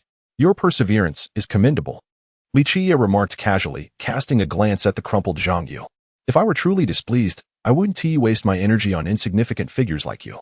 Hypothetically, should I choose to unleash my wrath upon you, I could devise hundreds of cruel methods to torment you." His words were directed not only at Zhang Yu but resonated with all present. After thoroughly punishing Zhang Yu, Qiye randomly pointed at another disciple, commanding, "Step forward." The chosen disciple felt a surge of terror, his legs quaking as he complied under Qiye's overwhelming presence. "Do you understand why I am punishing you?" Qiye asked with a smile, his grin more terrifying than that of a demon in the eyes of the trembling disciple. Stammering, he replied, "It's because we have offended the senior brother." "Wrong," Qiye said, maintaining his smile. "Resist if you dare." And with that, he struck again with the snake whip. The disciple cried out in agony as he was further punished. Next, Qiye called, selecting another disciple, who soon found himself on the ground, unable to rise. The valley echoed with cries of despair as one disciple after another fell victim to Qiye's merciless strikes. "Do you know why I'm beating you?" Qiye asked, cornering yet another disciple, who could only accept his fate.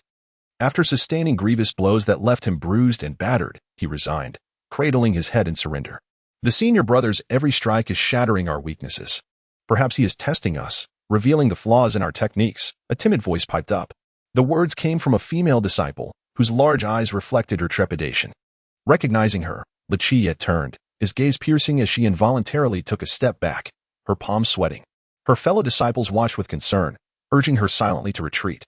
"You, come forward," Qiye commanded, gesturing toward the timid girl. She hesitated, moving forward as if she were a lamb before a wolf. "Why do you think I strike you?" he asked with an unsettling smile, as she paled and edged back, genuinely frightened. Gathering her courage, she whispered, "I believe each blow from the senior brother is meant to shatter our flaws. Perhaps he is testing us."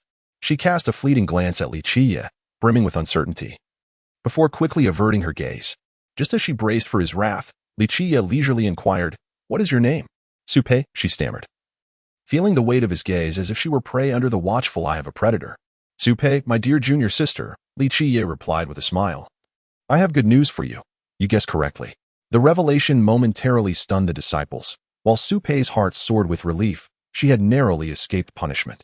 "From now on, you shall lead the 300 disciples of Shishir Valley," he declared. "However, it is now your turn to act."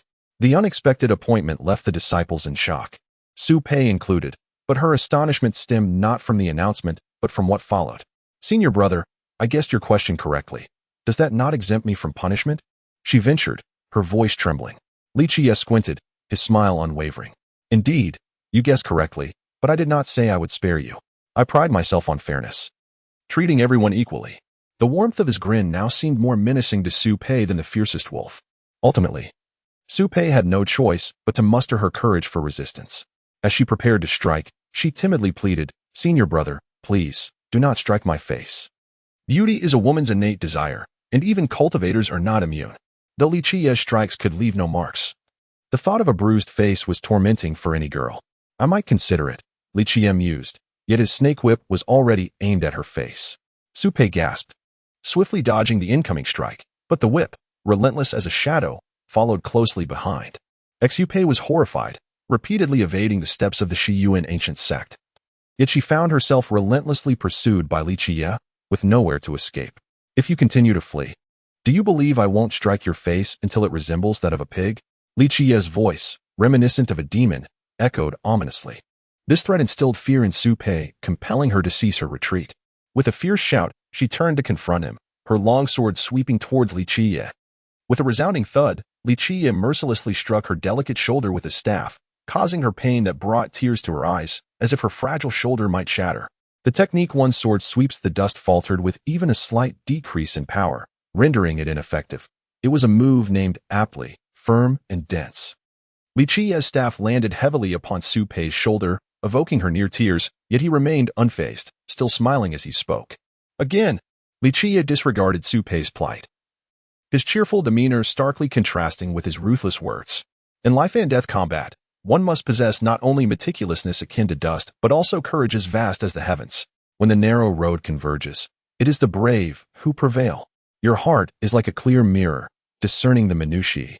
Yet you lack the resolve and courage to fight to the bitter end. Qiye was imparting wisdom to Su Pei, addressing not only her deficiencies in technique, but also her shortcomings in battle. With no choice but to endure the pain and continue fighting, Su Pei shouted once more, her sword forming a vast net in response to Qiye's cold reprimand. With another resounding thud, Qiye struck her waist fiercely, calmly stating, "This move sword vast as the sea lacks the grandeur it requires, it hinges upon the concept of vastness. The righteous spirit must be boundless." Qiye had studied the martial arts and techniques practiced by all disciples of the Shishir Valley. In truth, the 300 disciples of Shishir Valley were limited in their skills, most of which were techniques left behind by Qiye during his time at the Shiyuan ancient sect. Some even created by him for the cultivation of the immortal Emperor Mingren. Chapter 50, The Most Ruthless Instruction, Part 2. After studying these techniques and methods, no one in the world understands or masters them better than he does. Su Pei endured over 20 strikes from Qiye, ultimately succumbing and collapsing to the ground, unable to rise again. It was only then that Qiye spared her. Next, Qiye said, casually pointing to another disciple, a smile gracing his lips.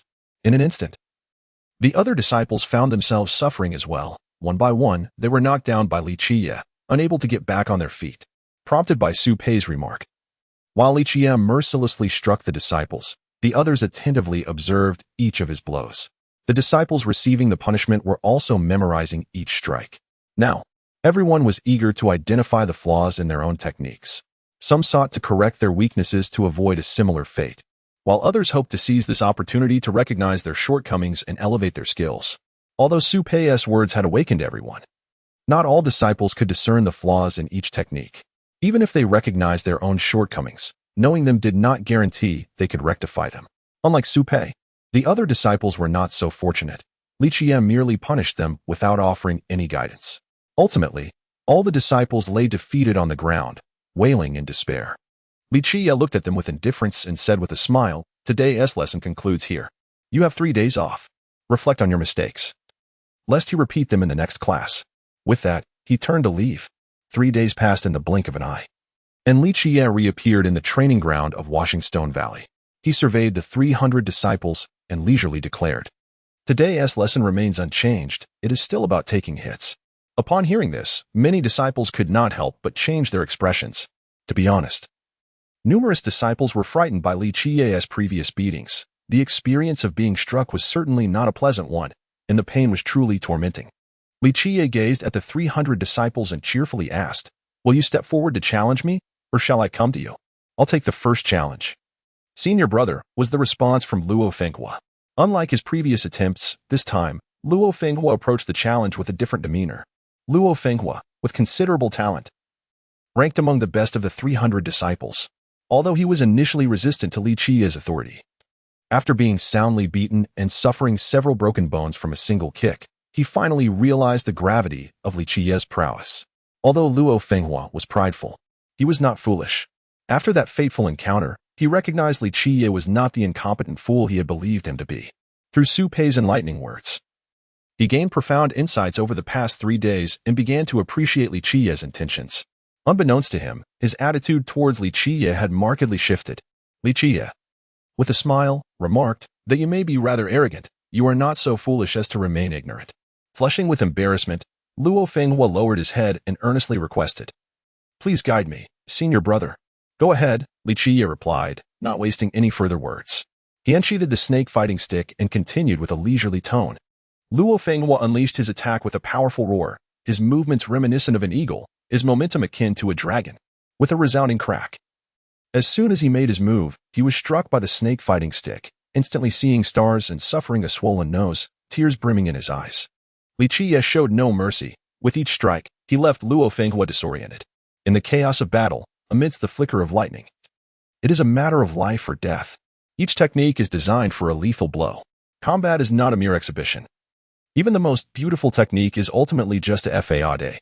The Dragon Strike's eagle technique from Flying Dragon Hands was ruthlessly straightforward, devoid of unnecessary complexity. Qiye delivered another powerful blow to Luo Fenghua, stating, "You foolishly attempted to complicate this technique, thinking it profound, but it merely detracts from its lethal intent." Luo Fenghua, quick to comprehend, adjusted his stance, executing a more direct and robust technique, akin to a master craftsman. This adjustment was commendable, yet rigidity can lead to breakage. One must find balance. While Qiye offered commentary, he showed no signs of restraint, delivering a punishing blow to Luo Fenghua's face, leaving him bruised and battered. In a flurry of strikes, Luo Fenghua endured over 10 blows before collapsing, unable to rise. Despite the agony inflicted by the snake fighting stick, he felt a sense of joy. This chastisement was not in vain, for he had gained invaluable insights. Next, Qiye declared, showing no mercy as he left Luo Fenghua sprawled on the ground. Finally, an older disciple stepped forward to challenge Qiye. Yet, as soon as he launched his attack, he was swiftly struck down, kneeling before Qiye. "Your movements are too slow," Qiye remarked without a flicker of emotion, delivering another crushing blow. The disciple, in a panic, rolled away to evade the strike. In a matter of moments, this disciple found himself battered, his face swollen, having only managed to withstand a few strikes. However, each blow was accompanied by Qiye's insights into his technique's deficiencies. After a lengthy session, Qiye had mercilessly dealt with all 300 disciples, taking more time than ever before. Each disciple who faced him was met with an unrelenting critique of their techniques. In an atmosphere filled with lamentations, the disciples writhed in pain, yet many recognized the immense value of their suffering. In the following days, Qiye continued his rigorous training, and each disciple bore no complaints.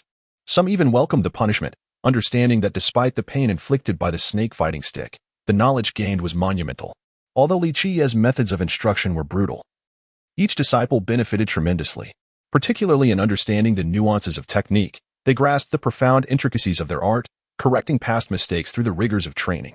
In just a few short days, many disciples made remarkable progress, especially those like Luo Fenghua, whose talent shone through in their evident improvement. Under the guidance of Qiye, Luo Fenghua comprehended the essence of his martial arts, and within just a few days, the transformations in his every move became as exquisite as the antler of an antelope, remarkably refined. Qiye imparted his teachings in a manner that was both brutal and fierce. However, the disciples of the Stonewashing Valley held no grievances against him. Even those disciples, such as Luo Fenghua, who initially looked down upon Li Qiye, now regarded him with utmost respect. Although Li Qiye's teaching methods were undeniably harsh, the wisdom he shared was substantial, and each disciple reaped immense benefits. His responsible one-on-one instruction left the disciples with no room for complaint. In contrast, the previous instructor, Master Zhou, rarely disciplined his students, and his teachings were brief, akin to force-feeding knowledge. Consequently, the onus of understanding fell entirely upon each disciple, leading to a wide disparity in comprehension and practice among the 300 students. Some even strayed far from the intended path. Now, with Li Qiye's personalized guidance correcting each disciple as shortcomings, they received clear direction in their training. Their understanding of the intricate transformations within their techniques deepened significantly. Remarkably, within just a few days, many disciples glimpsed the essence of their moves, even achieving a level of mastery that would typically take them a year or more of self-exploration. This filled many with unbridled joy. Today marks the third update, the first of the day, and also the last day of the month. Please consider casting your votes for Shaosheng. Thank you all. Chapter 51. The Celestial King's Teachings, Part 1. While Li Qiye was imparting his teachings in the Stonewashing Valley, the upper echelons of the Shiyang ancient sect convened a secret meeting. In fact, only the 6 esteemed elders were qualified to attend this gathering. The meeting was presided over by the chief elder, Elder Gu, who sat at the head and surveyed the other 5 elders before solemnly stating, "Today, we have gathered to discuss the matter of the imperial body ointment." As Elder Gu spoke, the other 5 elders exchanged glances and fell silent. Among the 6 elders, Elder Gu stood foremost in qualifications and accomplishments.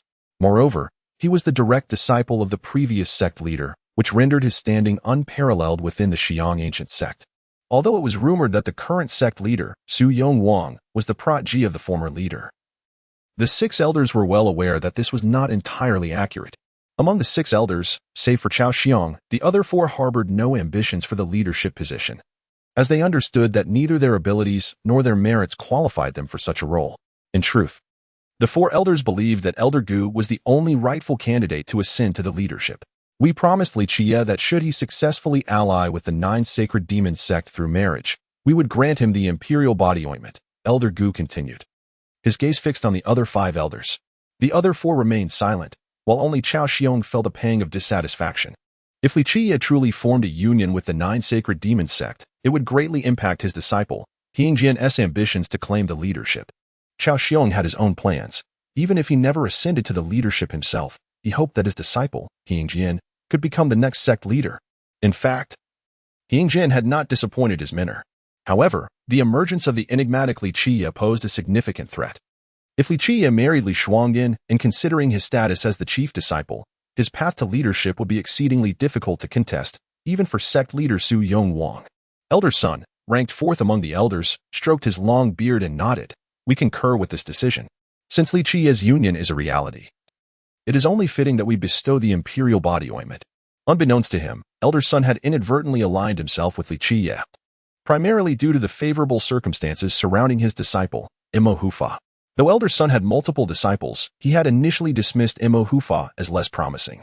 Compared to his other disciple, Nan Huiran, Imo Hufa was taciturn and socially inept, lacking the natural talent exhibited by his peers. Elder Sun had intended to support another disciple to inherit his position in the future. Yet, recent developments had shifted the tides.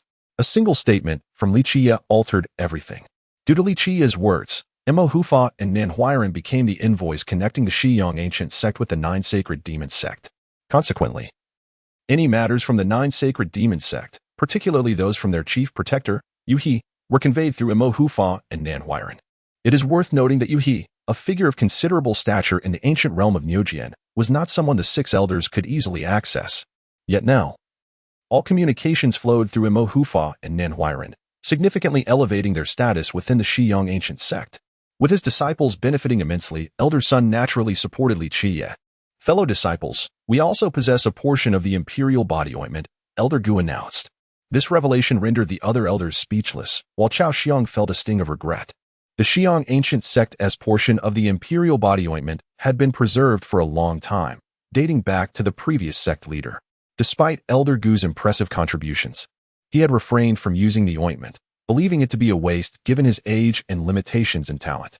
If Elder Gu hesitated to utilize the ointment, the other elders felt even less entitled to do so. They believed that should a highly talented disciple arise in the future, the ointment would be bestowed upon them to enhance their capabilities. However, bestowing it upon Qiye was a decision Elder Gu swiftly accepted, leaving the other 4 elders with little room to object. Yet, Chao Xiong was profoundly pained, as he had envisioned using the ointment for his disciple, Qiye, for a second enhancement. However, Qiye sought to replace the primary ingredient of the imperial body ointment with the essence of the Hell Iron Bull. Elder Gu spoke solemnly. "This is my request." Upon hearing this, the faces of the other 4 elders registered shock. Elder Qian, the 3rd elder, exclaimed, "Elder brother, the Hell Iron Bull is an exceedingly rare celestial beast. Its essence commands a staggering price in the market. As the primary ingredient for the imperial body ointment, its worth must be no less than 100,000 years. Elder Gu nodded lightly. "I have contacted the auction house, and they happen to have a portion of Hell Iron Bull essence, which is relatively young, at about 90,000 years, essentially 100,000 years. They are willing to trade it for our essence, but we must add an additional 1,000 pieces of ancient sacred essence." 1,000 pieces of ancient sacred essence? Upon hearing this, Elder Zhou, the 5th elder, turned pale. "This is a blatant attempt at extortion. With 1,000 pieces, we could acquire essence from beasts aged 200,000 years. Elder brother, Qiye is becoming overly demanding." Chao Xiong seized this rare opportunity to voice his discontent. In matters of great importance to the Xiong ancient sect, how can he dare to haggle? He is merely a 3rd-generation disciple, yet he audaciously negotiates with us, showing utter disrespect. Chao Xiong's comments prompted Elder Gu to maintain a stoic demeanor, refraining from further remarks. He addressed the other 4 elders. "You are all aware of the preciousness of the imperial body ointment.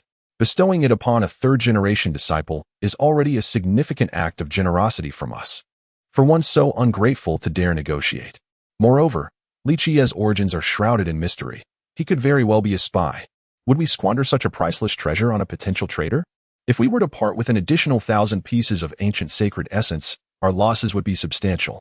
One day, Qiye might turn against us after reaping the benefits of the Xiong ancient sect." This opportunity was exceedingly rare for Chao Xiong, who fervently swayed the other 4 elders, as he certainly did not wish for Qiye to acquire the imperial body ointment.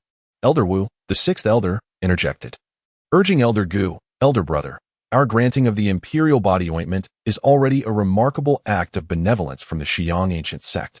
Qiye, as a 3rd-generation disciple, should possess the necessary awareness. Moreover, you are aware that our stock of ancient sacred essence is dwindling. If we were to part with 1,000 pieces now, it would nearly deplete our reserves. This matter is not trivial, elder brother." The other elders looked toward Elder Gu, their expressions revealing their unspoken concerns. Seeing this, Chao Xiong felt a surge of triumph, believing he was halfway to achieving his goal. He planned to further incite dissent, hoping that Qiye would ultimately be denied the imperial body ointment. 1,000 pieces of essence are simply not worth it, the 3rd elder remarked. It is undeniable that the 4 elders hold great respect for the Grand Elder, who occupies a position of immense significance not only in their hearts but also within the entire Xiong ancient sect, a status that few can challenge. However, over the years, circumstances have shifted. The elders have long wished for the Grand Elder to assume leadership of the sect, harboring a deep-seated aversion towards the current sect leader, Su Yong Wang. In their minds, the ideal leader has always been the Grand Elder. Yet, the Grand Elder has never expressed any intention regarding the position of sect leader, leading to inevitable disappointment among the other elders as time passed. Particularly in recent years, the Grand Elder has exhibited a sense of despondency, lacking the vigor of his former self, which has further unsettled the elders. In contrast, Chao Xiong, the 2nd among the 6 elders, has never relinquished his ambition for the leadership role. His close association with the guest elder Dong Shunlong has raised concerns among the elders, who do not view him as their ideal choice for sect leader. Nevertheless, if a choice must be made between Su Yong Wang and Chao Xiong in the future, the elders find themselves in a state of hesitation. Especially with Chao Xiong's repeated overtures, the 4 elders cannot help but feel a shift in their convictions. Today, as the Grand Elder broached the topic, Chao Xiong subtly highlighted the stakes involved, causing the 4 elders to waver in their resolve. At that moment, seizing the opportunity, the Grand Elder's eyes suddenly gleamed with intensity, and in an instant, he radiated an imposing aura, transforming into a figure of formidable presence, exuding an air of authority reminiscent of nobility. The Grand Elder, after all, is a formidable figure, having been a member of the sect the longest and possessing profound wisdom. His sudden display of might startled the other elders, who felt the weight of the oppressive atmosphere. At this juncture, the Grand Elder spoke slowly, stating, "My fellow disciples, your objections hold merit, yet you are also aware of the current circumstances. The 9 holy demon gates are of paramount importance to our Qiye ancient sect. Qiye is equally crucial to us. Without him, there would be no 9 holy demon gates. Thus, I have summoned you all here today in the hope that we can address this matter together." Chapter 52, The Celestial King's Discourse, Part 2. The Grand Elder exuded an imposing aura, causing an immediate stir among Elder Wu and the others. While Cao Xiang's expression shifted in response, the support from the 4 elders for the Grand Elder had wavered in recent years, yet today, the Grand Elder's sudden display of dominance sent a shockwave through their hearts, reminiscent of the former Master Brother's return. In the past, the Grand Elder was the architect of the Qiye ancient sect's grand strategy, embodying the very essence of authority. Cao Xiang's countenance changed. Over the years, he had nurtured ambitions for the sect leader's position. However, the Grand Elder's previous despair and decline had led Cao Xiang to underestimate him, believing himself to be the superior contender. Now, with the Grand Elder's resurgence, Cao Xiang was painfully reminded of the latter's enduring significance to the Qiye ancient sect. "Senior brother believes that Qiye is worthy of cultivation. I support your decision," declared Elder Son, the master of Protector Mo. As he was the first to voice his agreement, after a moment of contemplation, Elder San also expressed, "If senior brother is truly determined to cultivate Qiye, I hope he does not disappoint your efforts." His words undoubtedly signaled his consent to the Grand Elder's proposal. Elder Wu, after a brief silence, added, "This time, I concur with senior brother's decision." In an instant, the 4 elders unanimously approved the decision, not due to Qiye's merits, but rather in recognition of the Grand Elder's formidable presence. They sensed that the Grand Elder's ambitions had not yet dimmed, and they hoped he could once again shoulder the weight of the Qiye ancient sect. Cao Xiang had previously been scheming to thwart Qiye's acquisition of the royal essence. However, this unexpected turn of events rendered all his plans futile, leaving him in a state of bitter disbelief. In the Shishir Valley, Qiye had relentlessly trained the 300 disciples for over 10 days, effectively rectifying their flaws in practice.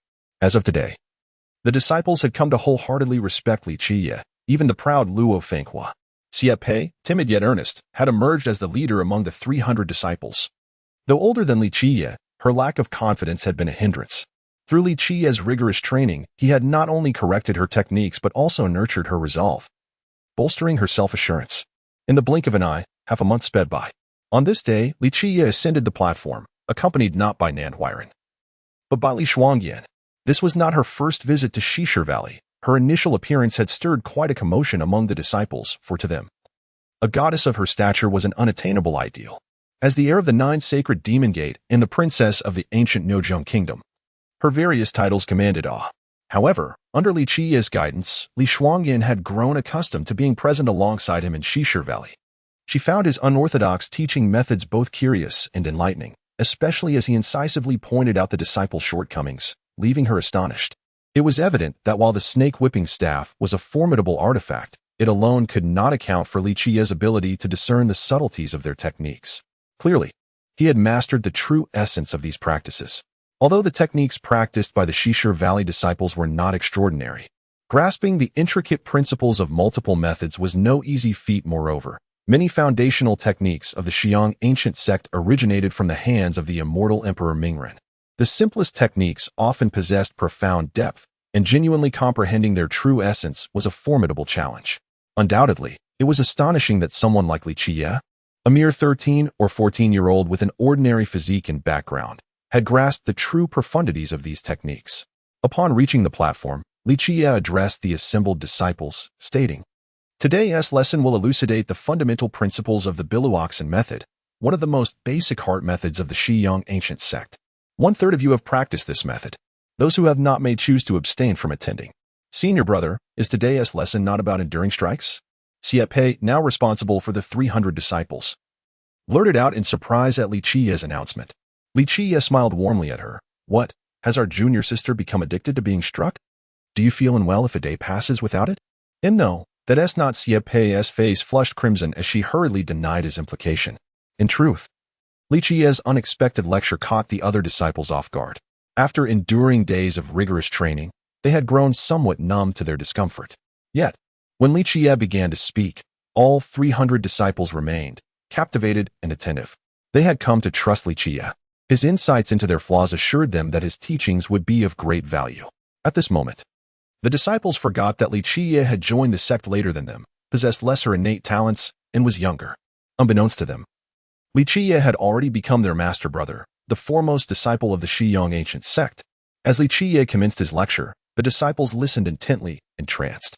The Biluoxan method, being the most fundamental and commonplace heart method of the Shiyong ancient sect, encompassed longevity and life techniques, categorizing it as an all-encompassing practice. This method was widely known within the sect and was not considered a secret. Even ordinary disciples could disseminate its teachings, as it was a basic entry-level technique. Such methods were abundant in the vast realms and often overlooked by aspiring cultivators. However, when Qiye articulated the essence of the Biluoxan method, it resonated profoundly. Akin to a symphony of celestial beauty, his eloquence transformed what was deemed a mundane foundation into a grand treatise on cultivation. In truth, the Biluoxan method serves as a comprehensive guideline for entry-level cultivation. While it may seem elementary, it encapsulates the collective wisdom of humanity's pursuit along the vast path of enlightenment. This method, inherited from the distant antiquity, represents one of the initial forms of practice undertaken by humanity's forebears. Despite its simplicity, it is an excellent foundational technique, embodying balance and harmony, making it ideal for establishing a solid groundwork. In the past, when Qiye and the immortal Emperor Mingren founded the Shiyong ancient sect, many disciples were imparted this heart method. However, as the sect acquired imperial techniques and profound arts, few disciples showed interest in such basic practices. At present, within the esteemed sect of Qiye, it is only those disciples yet to pledge their allegiance to the order who express a desire to learn this particular technique. In truth, it is largely due to their lack of alternatives. Li Shuangyin gazed in disbelief at Qiye. The Biluoxan method, a technique so fundamentally ordinary, was one she had previously glimpsed. For a talent of her caliber, such a rudimentary entry-level method was easily comprehensible after a mere cursory examination. However, upon hearing Qiye's elucidation, she suddenly realized how superficial her own understanding had been. Under Qiye's interpretation, this simplistic foundational technique transformed into a comprehensive guide to the path of cultivation. Such profundity and insight were utterly astonishing. Even her master, the Wheel-Sun Demon Emperor, might struggle to articulate such intricate wisdom. Moreover, Qiye's insights were not mere rote recitations. The essence of this method, when articulated by him, suggested that he had attained the status of a grandmaster in its practice. In times past, this technique was regarded as one of the vital foundational methods of the Qiye sect, having been practiced by some of the mightiest divine generals under the reign of the Mingren Immortal Emperor. However, after the Mingren Immortal Emperor assumed his celestial mandate, and the Qiye sect acquired imperial techniques, subsequent disciples grew disdainful of this once revered method. Chapter 53, The Yin-Yang Sea of Blood, Part 1, Qiye expounded on profound teachings, leaving Li Shuangyin in a state of astonishment. The mere mention of the green conch heart method was enough to bewilder her. Subsequently, Qiye elaborated on several fundamental heart methods of the Shiyong ancient sect, presenting them with eloquence and clarity, transitioning from the simple to the complex, weaving profound insights with grace, as if celestial flowers were cascading from above and golden springs were gushing from the earth. As Qiye delved into the intricacies of these fundamental heart methods, the profundity of his teachings left a lasting impression on her, refreshing her understanding. In her eagerness to grasp these principles, Li Shuangyin meticulously studied them, only to find herself even more astonished. Although these heart methods were rudimentary, her current comprehension paled in comparison to the profound truths Qiye articulated. This realization struck her deeply, shaking her to her core. Li Shuangyin, a paragon of talent and a royal figure, was not merely a name of renown. Her innate gifts and physical constitution placed her among the elite in the realm of the human sovereign. Yet, in terms of understanding the principles of Tao and the nuances of the arcane, she found herself eclipsed by Qiye's insights. Such a phenomenon seemed utterly unfathomable when observed in an ordinary individual, but, in the case of Qiye, it appeared entirely natural. In that moment, Li Shuangyin could not help but lament her inability to recognize true talent. She realized that she fell short in comparison to her master, the Wheel-Sun Demon Emperor. Initially, She believed her master had favored Qiye due to the incident involving the 4 stone figures, but it became clear that there was far more to it. Qiye's ability to transform the mundane into the extraordinary left her utterly astounded, complicating her perception of him, a boy, scarcely 13 or 14, of ordinary birth, yet possessing depths that defied comprehension. This was nothing short of miraculous. Historically, many cultivators have believed that mastering the most exceptional techniques would inevitably lead them to the pinnacle of their paths. This notion was not only widespread among common practitioners but also echoed within ancient lineages and esteemed mentors. However, after countless years of trials and tribulations, Qiye possessed a unique insight into the teachings and dispelling of doubts that was unparalleled. To him, the essence of a cultivator's journey was not in the pursuit of extraordinary skills from the outset, but rather in a profound understanding of the principles of the Tao and a thorough comprehension of foundational truths. If one strayed from the path of understanding and heart methods early on, it would be exceedingly difficult to rectify such errors later, ultimately affecting one's perspective on cultivation. Qiye's final task was to assess the foundational direction of the 300 disciples of the Shishir Valley. In truth, the heart methods practiced by these disciples were limited and rather simplistic, making it challenging for significant errors to arise within that framework. Nevertheless, Qiye approached this matter with utmost seriousness, ensuring that each disciple was meticulously examined. With his insights into the interplay between Constitution, Life Wheel, Fate Palace, and the heart of the Tao, Qiye stood unmatched as a grandmaster in this regard. Thus, he was able to offer incisive guidance for each disciple's foundational practices. When it came time for the examination, Luo Fenghua was the first to step forward, brimming with enthusiasm. Previously, he had voiced the most dissent against Qiye, but now he counted himself among Qiye's greatest admirers. After years of instruction from the headmaster, he realized that just a few days under Qiye's tutelage had surpassed all prior teachings. At Qiye's behest, Luo Fenghua showcased his Life Wheel, Fate Palace, and Constitution, allowing Qiye to conduct a thorough assessment. Your cultivation is quite thorough, with no discernible flaws in your foundational practices. However, you exhibit a degree of impatience in your foundational establishment. Moving forward, exercise patience and progress methodically. It is essential to maintain a long-term perspective rather than focusing solely on immediate achievements, Qiye remarked, acknowledging Luo Fenghua's innate talent. Hearing this, Luo Fenghua left with a heart full of joy. You possess the Night Owl Constitution, which favors a light and swift approach. In your future practices, focus on avian techniques and pursue a path of speed and agility. While strength is important, do not neglect the subtlety of your nature. As a primary constitution, you should not merely seek higher realms. Instead, utilize your Fate Palace to enhance your life wheel and forge your constitution to its utmost potential. Allow your pace of cultivation to slow slightly, dedicating more time to refining your constitution. A young woman need not adhere strictly to feminine techniques. Your vigorous blood and rapid life wheel should guide you towards more assertive practices, Qiye advised, recognizing the direct impact of one's life wheel on their constitution. As Qiye meticulously assessed each disciple's foundational practices, he consistently offered astute suggestions. Li Shuangren remained by his side, deeply moved by his incisive insights. Through this experience, Qiye had opened yet another door for her. While she had previously found his understanding unparalleled, his perspectives on cultivation transcended mere techniques. Such wisdom was not a mere product of innate talent. It required the accumulation of time and experience on the arduous path of the Tao. Had her master, the Wheel Sun Demon Emperor, possessed such insights, she would not have been surprised, for he had traversed countless trials and forged his own understanding of cultivation.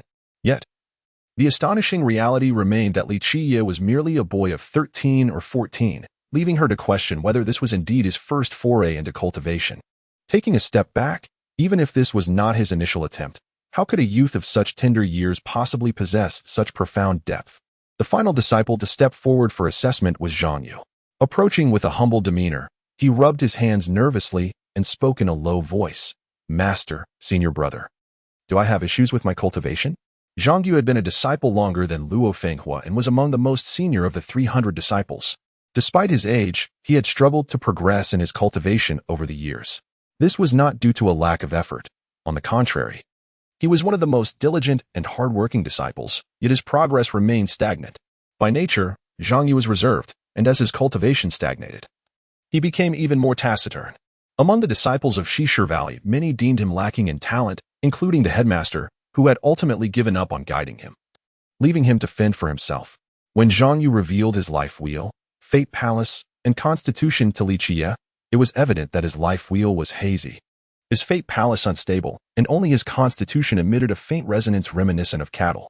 Upon observing Zhang Yu's condition, Qiye was visibly moved. He looked at Zhang Yu and inquired, "Why have you chosen the water marsh life method? Was this selection made by you?" Zhang Yu scratched his head, replying, I was told by the headmaster that I possess a postnatal constitution, the water buffalo physique, so he selected the water marsh life method for me, thinking it would enhance my watery essence." Uninformed fool, Qiye scoffed, declaring, "You mislead the youth. The acquired physique is not to be mistaken for the water buffalo body. You possess the chaotic bull physique. The acquired physique, unlike the innate physique or mundane body, cannot ascend to the imperial, sacred, or celestial bodies. However, this does not imply that the acquired physique is inherently weak.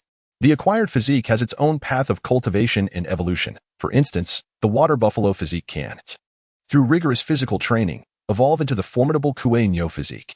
When the Qiye physique reaches its apex, even the sacred body pales in comparison. Chaotic bull physique? Is there such a physique? Zhang Yu was taken aback, having never heard of such a thing. Of course there is, Qiye replied nonchalantly. Your physique is one of them. In fact, the chaotic bull physique is exceedingly rare and holds great potential. Qiye cast a glance at him and continued. You have been practicing the wrong longevity technique. If you persist, you shall stagnate. What should I do then? Zhang Yu's face turned pale with fear, momentarily at a loss. Qiye advised, start anew, cultivate the Bailuo heart method. This heart method is balanced and foundational, encompassing life skills, longevity techniques, and physical arts. This practice is most suited for you. But the assessment is less than a year away, Zhang Yu exclaimed in alarm. Qiye regarded him calmly and said, what is more important, the assessment or your future path? Even if you fail the assessment, you can always try again. However, if in 10 years' time you wish to restart your foundational path, you might find that you have missed the prime of your youth. Reflect on this. At this moment, several disciples looked at Zhang Yu with sympathy. After 5 years of arduous training, to start over was a bitter pill for anyone to swallow. It rendered 5 years of effort seemingly futile. Most people would hesitate to begin anew if they missed this assessment. They would have to wait another 5 years, something no one wished to endure. A new day heralds a new beginning. Chapter 54. The Yin-Yang Blood Sea, Part 2. Zhang Yu's complexion fluctuated between pallor and lividity. He grasped the gravity of the situation. After 5 years of dedicated effort, he faced the prospect of it all being rendered in vain. I will destroy it. I shall cultivate the Biluoxan method, he declared resolutely, having made up his mind. Qiye merely nodded, offering no further commentary, and turned to Li Shuangyan, instructing, dismantle his foundation and start anew. Today, Li Shuangyan exhibited no hesitation in following his command, executing it immediately. After thoroughly inspecting the foundational practices of all his disciples, Qiye noted that, for the most part, they encountered no significant issues in their cultivation, except for Zhang Yu, whose situation was dire. With the disciples' foundations now back on track, Qiye began to step back, allowing them to pursue their cultivation independently. With a solid foundation, clear principles, and correct techniques, the next phase relied upon each disciple's personal diligence. Having guided the disciples of Shishir Valley into the realm of cultivation, Qiye felt it was time to withdraw his direct support, intervening only occasionally to impart teachings and wisdom to his students. Having experienced countless epics and mentored even celestial emperors, he understood that regardless of a disciple's extraordinary talent, without the opportunity to navigate challenges independently, they would ultimately fail to thrive and become self-reliant. One must endure storms to witness rainbows. Withdrawing his attention from his disciples, Qiye redirected his focus to his own cultivation. In truth, to teach the disciples of Shishir Valley, he had significantly slowed his own progress. At present, he had reached the robust blood stage of the body-nurturing realm, achieving perfection in this stage and poised to advance to the body refinement tier. It was an opportune moment for him to undergo another round of body refinement. At this juncture, Qiye retrieved an ancient box. Should Li Shuangyan have been present, she might have recognized it as the very box he extracted from the sacred cave of the 9 Holy Demon sect. In reality, even the elders of the 9 Holy Demon sect, including the Sun-Will Demon Emperor, were oblivious to the contents of this box. One could only speculate the curiosity of the Sun-Will Demon Emperor regarding Qiye's choice of this obscure ancient box over the treasures of the celestial emperors. What secrets lay within? Typically, when a disciple attained the robust blood stage of the body-nurturing realm, their sect would bestow upon them a longevity treasure. However, the Shiyang ancient sect had fallen into decline, with limited resources. If they were to distribute longevity treasures even to novices, the sect would soon find itself depleted. The primary purpose of longevity treasures is to prolong life and nurture one's vitality. Alongside life-protecting artifacts, these treasures are among the two most vital possessions for cultivators, with the majority owning both. While life-protecting artifacts serve mainly to safeguard life and combat foes, longevity treasures are universally essential, capable of extending a cultivator's lifespan, enhancing their vitality, and even refining their life essence. In combat, longevity treasures can be of great utility when one's vitality wanes and life essence is exhausted. They can invoke these treasures to replenish their lost energy or temporarily amplify their power. Upon opening the ancient box, Qiye discovered two droplets resembling beads of blood. Seemingly ordinary at first glance, yet upon closer inspection, they radiated boundless vitality, akin to two immense seas of blood. Further scrutiny revealed a distinction between the two. Within one droplet, a golden sun seemed to rise, while within the other, a celestial moon appeared to float unpredictably, cradling these seemingly inconspicuous beads of blood in his palm. Qiye sighed softly, memories of the blood-soaked battles of your flooding back. Once, the Mingren celestial emperor, having achieved the way, commanded countless divine generals, sweeping across the heavens and earth, invincible in battle.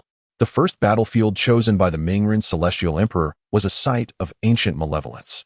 At that time, as the enigmatic Yin Crow, he sensed his own instability but yearned to witness the inaugural battle of the Mingren celestial emperor, a moment of paramount importance for any celestial ruler. A chance to forge their destiny. Qiye had selected an ancient burial ground for this purpose, although he did not personally lead the charge. He bore witness to a cataclysmic clash that shattered the heavens and dimmed the sun and moon. Ultimately, the Mingren celestial emperor surged forth, penetrating the depths of the burial ground. Among the spoils of that fierce engagement was the very ancient box before him. As he neared a state of slumber, he had hoped the Mingren celestial emperor would refine the yin-yang blood sea into his own longevity treasure. However, confident in his own extraordinary longevity treasure, the Mingren celestial emperor chose not to squander this artifact, ultimately bestowing it upon the 9 saints, who had contributed most to the battle, as a reward. After Qiye fell into slumber, he ceased to inquire about this matter, assuming that the 9 saints had transformed the yin-yang blood sea into their own longevity treasure. It was not until he opened the sacred cave that he realized the 9 saints had never utilized this treasure. When Qiye cast the 2 droplets of the yin-yang blood sea into the longevity wheel, an overwhelming surge coursed through him, as if 2 vast seas of blood enveloped his very being. Instantly, his longevity wheel blazed crimson, saturating his entire physique. The forceful vitality emanating from the 2 blood seas threatened to shatter his longevity wheel, destabilizing his core and assaulting his flesh, as if this potent energy sought to obliterate him.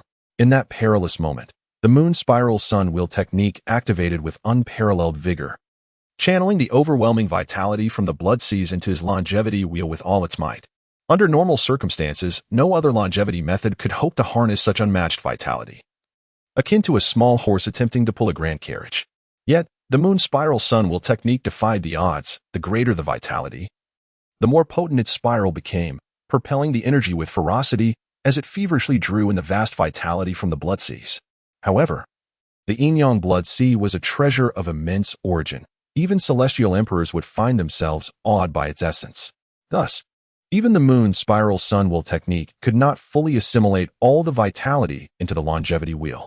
In that moment, the deluge of vitality surged forth, threatening to annihilate Qiye's flesh and core. As the danger escalated, the formidable Jinyu divine body he had cultivated erupted forth, resonating with the clangor of divine chains, each one heavy as mountains, subduing the tidal wave of vitality and compressing it into his body. At the same time, within his core, the foundational form of the Kunping transformed into a colossal entity, devouring the immense vitality. In this act of consumption, it seemed capable of swallowing entire oceans.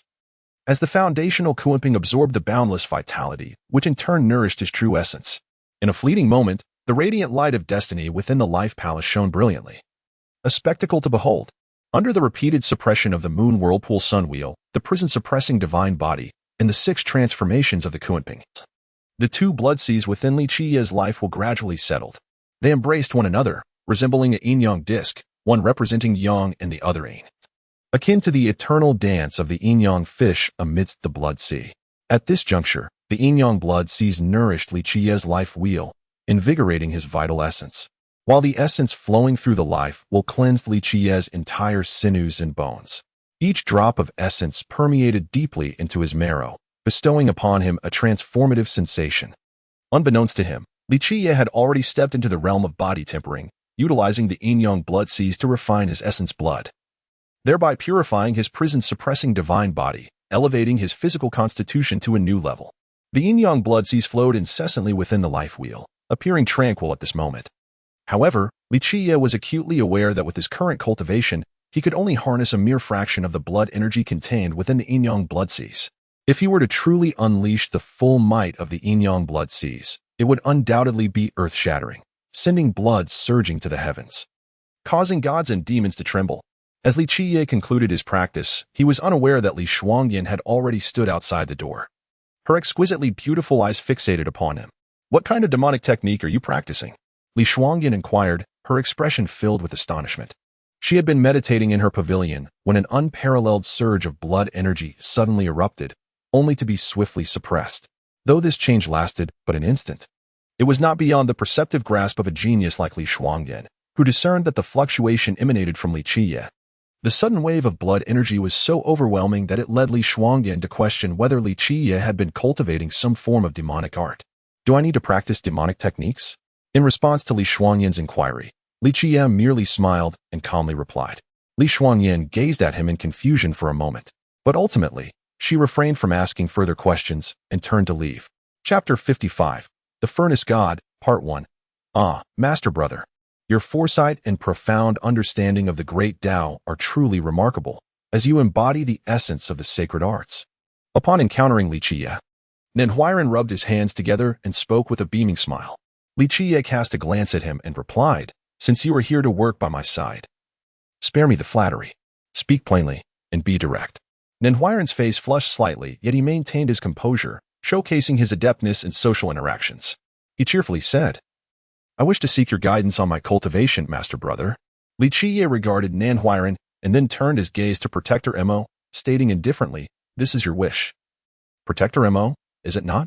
Caught off guard by Li Qiye's words, Protector Mo's face turned crimson, feeling somewhat embarrassed. He forced a laugh and said, "I merely wish to hear your esteemed insights." In truth, during these days of Li Qiye's teachings, Nanhuiren had been away on a mission, while Protector Mo remained within the sect. He had been profoundly moved by Li Qiye's lectures. The seemingly ordinary Biloxan method was expounded upon with such grandeur that even his master could not convey such profound truths. Protector Mo had greatly benefited from Li Qiye's discourse on the Biloxan method. This revelation stirred Protector Mo's thoughts. He now perceived Li Qiye as possessing unparalleled enlightenment, capable of illuminating the path of the Tao in ways no one from the Shiyang ancient sect could rival. He yearned for Li Qiye to impart the essence of the Tao to the disciples of the Shishir Valley. Yet as a protector, he hesitated to directly ask for guidance, compounded by his naturally taciturn disposition, which made it difficult for him to approach Li Qiye. Nanhuiren quickly sought to smooth over the situation, cheerfully stating, "My master says that Master Brother's understanding of the Tao is profound, hence I have mustered the courage to seek your teachings."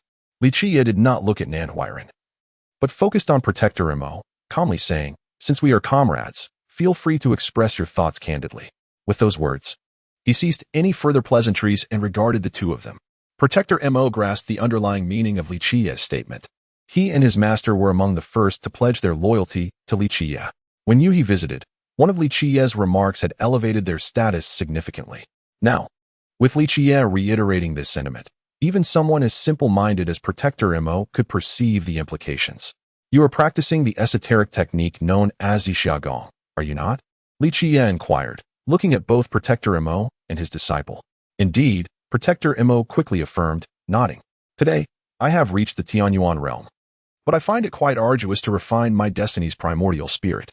Among the protectors, Protector Mo's innate talent was not the highest, yet he had persevered in his cultivation, ascending to the Tianyuan realm. Ultimately, the esoteric techniques are but minor skills. Refining one's destiny's primordial spirit is undeniably challenging, Li Qiye acknowledged. The Tianyuan realm serves as a watershed in the cultivation journey, Upon reaching this stage, advancing further can be as difficult as ascending to the heavens. At this level, one must rely not only on comprehension and talent, but also on techniques, treasures, and other resources. Qiye explained, Zixia Gong is a minor technique derived from the core imperial art Zhang Shiri Gong of the Mingren immortal emperor. Upon attaining the Tianyuan realm, if you practice Zhang Shiri Gong, it is akin to a meeting of dragons and tigers, a harmonious blend of water and fire, leading to unparalleled cultivation progress. If the sect still possesses Zhang Shiri Gong, I would undoubtedly choose this technique. Protector Mo chuckled lightly but ultimately sighed. Master brother, you may not be aware. According to my master, the Zhang Shiri Gong within our sect is severely incomplete, and its deficiencies are quite pronounced. No one dares to practice it lightly, to pursue higher realms. My master shifted his focus to another grand technique within the sect after reaching the Tianyuan realm. Upon hearing this, Qiye fell silent for a moment. The Zhang Shiri Gong, created by the Mingren immortal emperor, possesses immense power, yet it has been lost to the Xiyang ancient sect. However, for now, Qiye had his own plans and could not reveal the complete Zhang Shiri Gong to Nan Huiran and Protector Mo at this moment. Zhang Shiri Gong, Qiye said with a casual smile, I dare wager that within a year, you will be able to learn the complete Zhang Shiri Gong. As for you too. At this point, he looked at Protector Mo and his disciple, smiling as he added, the Zixia Gong is without fault. Prior to this, I have also observed your energies. Protector Mo, your foundation is solid, while Brother Nan's is somewhat shallow. Continue to practice this technique, and once your skills are solidified, you may then pursue the Zhang Shiri Gong. This will undoubtedly yield remarkable results. Qiye's words left Nan Huiran and Protector Mo in a state of astonishment. Qiye spoke with such confidence that they could not fathom how he believed they would master the complete Zhang Shiri Gong within a year. Especially considering that the Xiyang ancient sect currently possessed no complete version of it. Had it been anyone else, they would have dismissed this as boastful rhetoric meant to placate them. However, having witnessed Qiye's extraordinary abilities, Protector Mo and Nan Huiran did not doubt his words. Rather, they were left wondering how Qiye would procure the complete Zhang Shiri Gong. Qiye, addressing the perplexed Protector Mo and his disciple, stated, although Protector Mo has encountered a bottleneck in his cultivation, there remains a method to transcend this limitation. While practicing Zixia Gong, absorb the essence of the morning sun and the evening glow. Gather the vitality of the rising sun and the aura of the setting sun, refining them within the essence of heaven and earth, transforming them into your life force.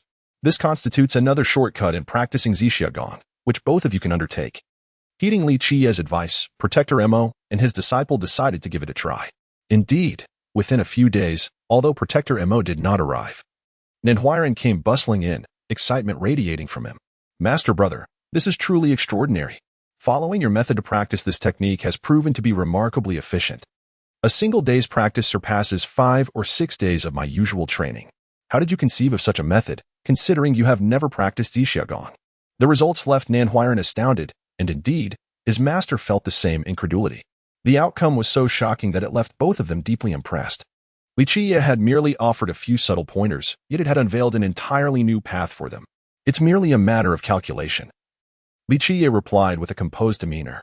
Having guided Nan Huiran and Protector Mo, Qiye did not anticipate that within a month, Protector Mo would introduce another individual to him, a seeker of the Tao. This individual was none other than Protector Mo's master, Elder Sun, one of the 6 esteemed elders. Elder Sun, a prominent figure among the 6 elders of the Xiyang ancient sect, held considerable influence and was a formidable force in the realm of cultivation. It was indeed an astonishing matter for a powerful elder of the sect to seek counsel from a disciple of the 3rd generation. In truth, Elder Sun had recently encountered some challenges in his cultivation. As a devoted disciple, Protector Mo naturally wished to alleviate his master's concerns, and thus he first thought of Qiye. However, Elder Sun found this notion preposterous.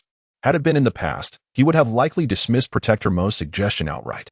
Yet today, Protector Mo's status had changed, and Elder Sun had grown more protective of his disciple. Protector Mo shared with Elder Sun the insights Qiye had imparted regarding the practice of Zixia Gong. Upon trying it himself, Elder Sun was astonished by the results. Ultimately, under Protector Mo's encouragement, Elder Sun humbly descended from his lofty position and visited the solitary peak to consult with Qiye. Even in the presence of the elder, Qiye remained composed and unruffled. Although Elder Sun felt a tinge of dissatisfaction within, he managed to suppress it. Especially since even the disciple of the Nine Holy Demon Gate and the princess of the ancient Nyojiang Kingdom were quite amenable to Qiye's words. As an elder, he understood the importance of maintaining decorum. Qiye examined Elder Sun's longevity wheel, fate palace, and physique. After a thorough inspection, he remarked, "Your foundational Tao is reasonably solid. However, during your ascension to the Nirvana realm, your singular focus on success has left minor flaws in your foundation. As for your transition from the purple cloud technique to the Great Sage method in the celestial origin realm, it poses no significant issue. Although the connection between the two techniques is not entirely seamless, it is unlikely to be fatal during times of decline and adversity." Chapter 56, The Furnace God Part 2. At this moment, Qiye succinctly articulated his understanding of the situation, leaving him astonished. During his ascension to the Nirvana stage, he had earnestly sought perfection, which resulted in minor flaws, a matter he had never disclosed to anyone. To think that Qiye could discern the intricacies of his condition simply by observing his foundational state was astonishing. Such keen insight was not typically possessed by a lad of 13 or 14. Even as an elder, one's vision may not reach such piercing clarity. If they were of comparable prowess, it would be improbable for one to ascertain the depth and flaws of another merely by scrutinizing their life wheel and destiny palace. This level of perception and understanding necessitates the passage of time and the accumulation of profound experience. Yet, the youth before him was evidently not one of these types. As Elder Sun grappled with his astonishment, Qiye cast a final glance at him and remarked, "Elder, you possess the red refinement body, also known as the red serpent body. I presume you aspire to transform it into the red dragon body." Upon hearing Qiye's words, Elder Sun's face flushed with embarrassment, and he chuckled awkwardly. I was indeed contemplating a trial. Elder Sun was a postnatal physique, naturally endowed with the red serpent body. But he yearned to elevate his constitution to its pinnacle, the red dragon body. The crux of the matter lay within the elder's furnace god. Qiye, with unwavering confidence, stated, "Your furnace god?" Hearing this, Elder Sun immediately shook his head in denial, asserting, "Such a thing is impossible. My furnace god has accompanied me for hundreds of years. Ever since I attained the body refinement stage, it has been by my side through countless alchemical endeavors without a single issue. Elder's physique is robust, yet the fire energy is rampant, coupled with the absorption of yin energy, leading to an imbalance at times, correct?"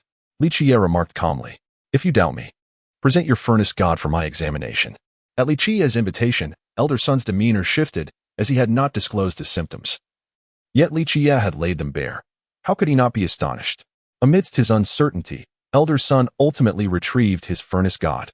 The furnace god, resembling the size of a fist, featured 3 intertwining serpents, their mouths agape, collectively embracing a furnace. "I have encountered many such 3 serpent fire furnaces," Qiye said with a smile as he accepted it. "The furnace god is essential for every alchemist. Even those who are not alchemists often possess a furnace god. Simply put, a furnace god is akin to an alchemical furnace, but while mortals craft their furnaces from metals and stones, the furnaces used by cultivators possess sentience and cannot be forged from mere materials.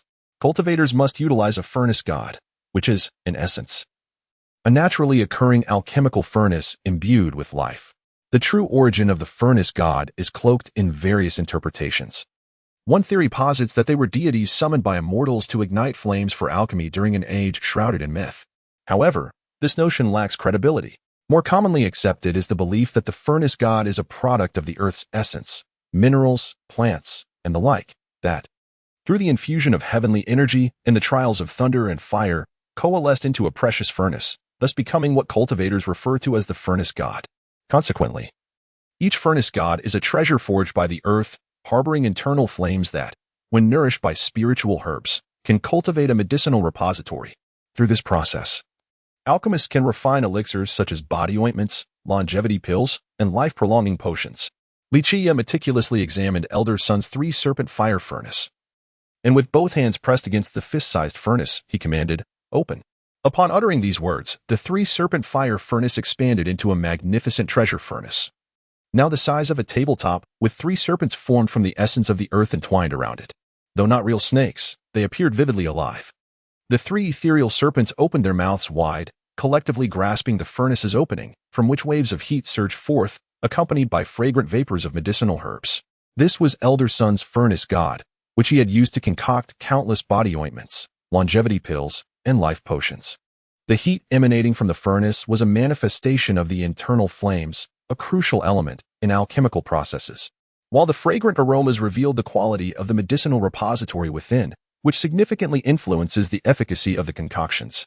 Qiye gazed into the furnace and remarked, "Elder, this furnace is inherently fiery, and its flames are a common source. Furthermore, you frequently introduce terrestrial flames to enhance the fire's potency and have regularly added various spiritual herbs to build the medicinal repository. Although you have nourished the furnace god with numerous spiritual herbs, it appears to me that the predominant offering has been the flame kite grass. Am I correct? How do you know?" Upon hearing this, Elder Sun trembled in disbelief. "Simply a matter of calculation," Qiye responded nonchalantly, continuing to observe the furnace. "However, it is evident that you have recently ceased offering the flame kite grass. If I am not mistaken, you have introduced fire dragon grass into the furnace god recently. Am I correct, Elder Sun?" How do you know this?" Elder Sun stammered, overwhelmed by astonishment. This was due to his recent endeavor to achieve a substantial transformation in his physique, preparing to cultivate the red dragon body, for which he had expended considerable resources to procure fire dragon grass, adding it to the furnace god to enhance the medicinal repository. Many cultivators, even those who are not alchemists, keep a furnace god at hand, for the innate flames within it grow stronger with the introduction of fire seeds. Each furnace god is also nourished with a plethora of spiritual herbs, the essence of which is refined and stored within the furnace god, forming a medicinal repository. A suitable furnace god is immensely beneficial to cultivators. For instance, if a furnace god possesses the innate solar fire source.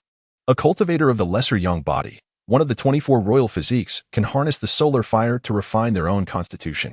Furthermore, the medicinal repository within the furnace god can nurture the body, replenish blood energy, and even heal ailments. Because of the myriad benefits provided by the furnace god, even those who are not alchemists carry one with them. As for Elder Sun, being an alchemist and one of the two foremost alchemists of the ancient Washing Face sect, possessing a furnace god is a given. For an alchemist, the types of spiritual herbs and elixirs fed to their furnace god are typically not shared lightly. Yet now, Qiye had discerned the nature of the offerings with just a glance, leaving Elder Sun astounded by such profound understanding of medicinal properties and the intricacies of furnace god refinement. However, should you suddenly introduce fire dragon grass, the vigorous yang energy will impact your furnace god's medicinal repository. If the situation escalates, it may damage your fine furnace, severely affecting the quality of your alchemical creations in the future. More importantly, your physique has been nurtured by this precious furnace, accustomed to the fire energy. The sudden introduction of yang energy will suppress the fire within, obstructing your blood energy. Qiye recounted these observations with the confidence of a master, leaving not only the nearby protector Mo in awe, but also Elder Sun himself. At last, Qiye spoke with calm assurance, addressing Elder Sunday. As one of the two esteemed alchemists of the Qiye ancient sect, you must comprehend that being an alchemist entails not only a profound mastery of one's medicinal skills, but also a diligent care for one's furnace spirit. The innate fire source of the medicinal spirit, along with the type of flames nurtured thereafter, constitutes a profound aspect of alchemical philosophy. Furthermore, once the medicinal repository is established, the spiritual herbs and elixirs introduced subsequently are critically intertwined with the nature of the repository itself, whether it be the life essence pill or body elixir. The quality of these concoctions does not solely depend on the alchemist's prowess, but is equally dictated by the excellence of the furnace used. Additionally, the elemental attributes of the furnace's fire source, as well as the compatibility of the materials for the repository's essence with the life essence pill and body elixir, are of paramount importance. Qiye elaborated on the intricate relationship between medicinal materials and the furnace spirit, emphasizing that this is a profound discipline requiring long-term accumulation of knowledge. Only by treating one's furnace spirit as a second life can an alchemist truly be deemed competent. Elder Sun was left speechless by Qiye's profound insights. The disciple before him, who appeared to be merely a 13 or 14-year-old novice, resembled instead a grandmaster of alchemical arts, eloquently articulating the complexities of furnace spirit knowledge. Far from being a mere boastful youth. What should be done then? Unbeknownst to him, Elder Sun found himself captivated by Qiye's wisdom, and before he realized it, he was compelled to seek guidance from the young alchemist. Qiye smiled and replied, "Elder Sun, your concerns are not grave and can be easily addressed. I advise you to cease the nurturing of fire dragon grass. if you are indeed intent on cultivating the Crimson Dragon body, I suggest that you consider the River Fire Tree. Its medicinal properties are closely aligned with those of the Flame Kite Grass and possess a higher degree of potency. More importantly, the River Fire Tree is more attuned to the essence of the Crimson Dragon body. Chapter 57. The Apothecary, a Mere Interest, Part 1. Ultimately, Elder Sun heeded Qiye's counsel, ceasing the feeding of the fire dragon grass and instead procuring the rare River Fire Tree at a premium to nourish it. Indeed, a month later, Elder Sun arrived at the solitary peak, his demeanor reminiscent of a youthful enthusiast, exuberantly proclaiming, "It has succeeded. Truly succeeded. The blood essence flows smoothly now, and the efficacy of the medicinal properties has intensified." Qiye merely smiled at such results. When it came to medicinal properties, the furnace deity, in the Tao of medicine, he would humbly claim the second position, for it was likely that no one in the annals of time would dare to assert themselves as the first. Elder Sun's admiration for Qiye was palpable. If another disciple were to receive such commendation from an elder, they would surely be overjoyed. Yet, in Qiye's perspective, such praise was merely commonplace. Reflecting on his initiation into the Qiang ancient sect, Elder Sun couldn't help but be moved. Pondering if Qiye had ever practiced the Tao of medicine, at that moment he recalled the Grand Elder, who had been disheartened in recent years yet now ardently supported Qiye. It appeared that Qiye was indeed worthy of cultivation. Perhaps they had previously underestimated him. For to this disciple, the mundane body, ordinary cycles, and mortal fate were of little consequence. Qiye chuckled lightly, stating, "I have only perused a few texts. It is not worth mentioning." Not worth mentioning? Elder Sun was momentarily speechless. Qiye's understanding of medicinal properties and insights about the furnace deity were indeed unparalleled, leaving even him feeling inferior. Elder Sun could not restrain himself from suggesting, "If you encounter difficulties in your cultivation, you might consider delving into the Tao of medicine. Given your insights into medicinal properties, I hold great expectations for you. You may yet become the second apothecary god." Elder Sun held Qiye in high regard. In his eyes, even if Qiye were to be deemed a failure in cultivation, should he choose to embrace the Tao of medicine, he would undoubtedly emerge as a prodigy in that field. The mention of the apothecary god, a name both familiar and revered, elicited a smile from Qiye. Elder Sun, concerned that Qiye might not fully grasp who the apothecary god was, promptly elaborated. The apothecary god is the progenitor of all apothecaries. He established most of the rules governing alchemy and medicinal concoction. It is said that even the title of furnace deity was conferred by him. In the primordial era, he laid the foundation for a comprehensive system of alchemy and medicine, his contributions to the Tao of medicine unparalleled. Indeed, he is regarded as one of the most accomplished figures in the history of the Tao. Throughout the ages, whether among apothecaries or cultivators, the apothecary god has been seen as the pinnacle of the Tao of medicine, not solely for his extraordinary mastery but also for the foundational system he established, which remains immortal to this day. In truth, unbeknownst to all, the foundation of the Tao of medicine was not solely laid by the apothecary god. The system was not entirely his creation. There existed an obscure figure, the Shadow Crow, whose monumental contributions to the innovation of the Tao and its system remain shrouded in mystery.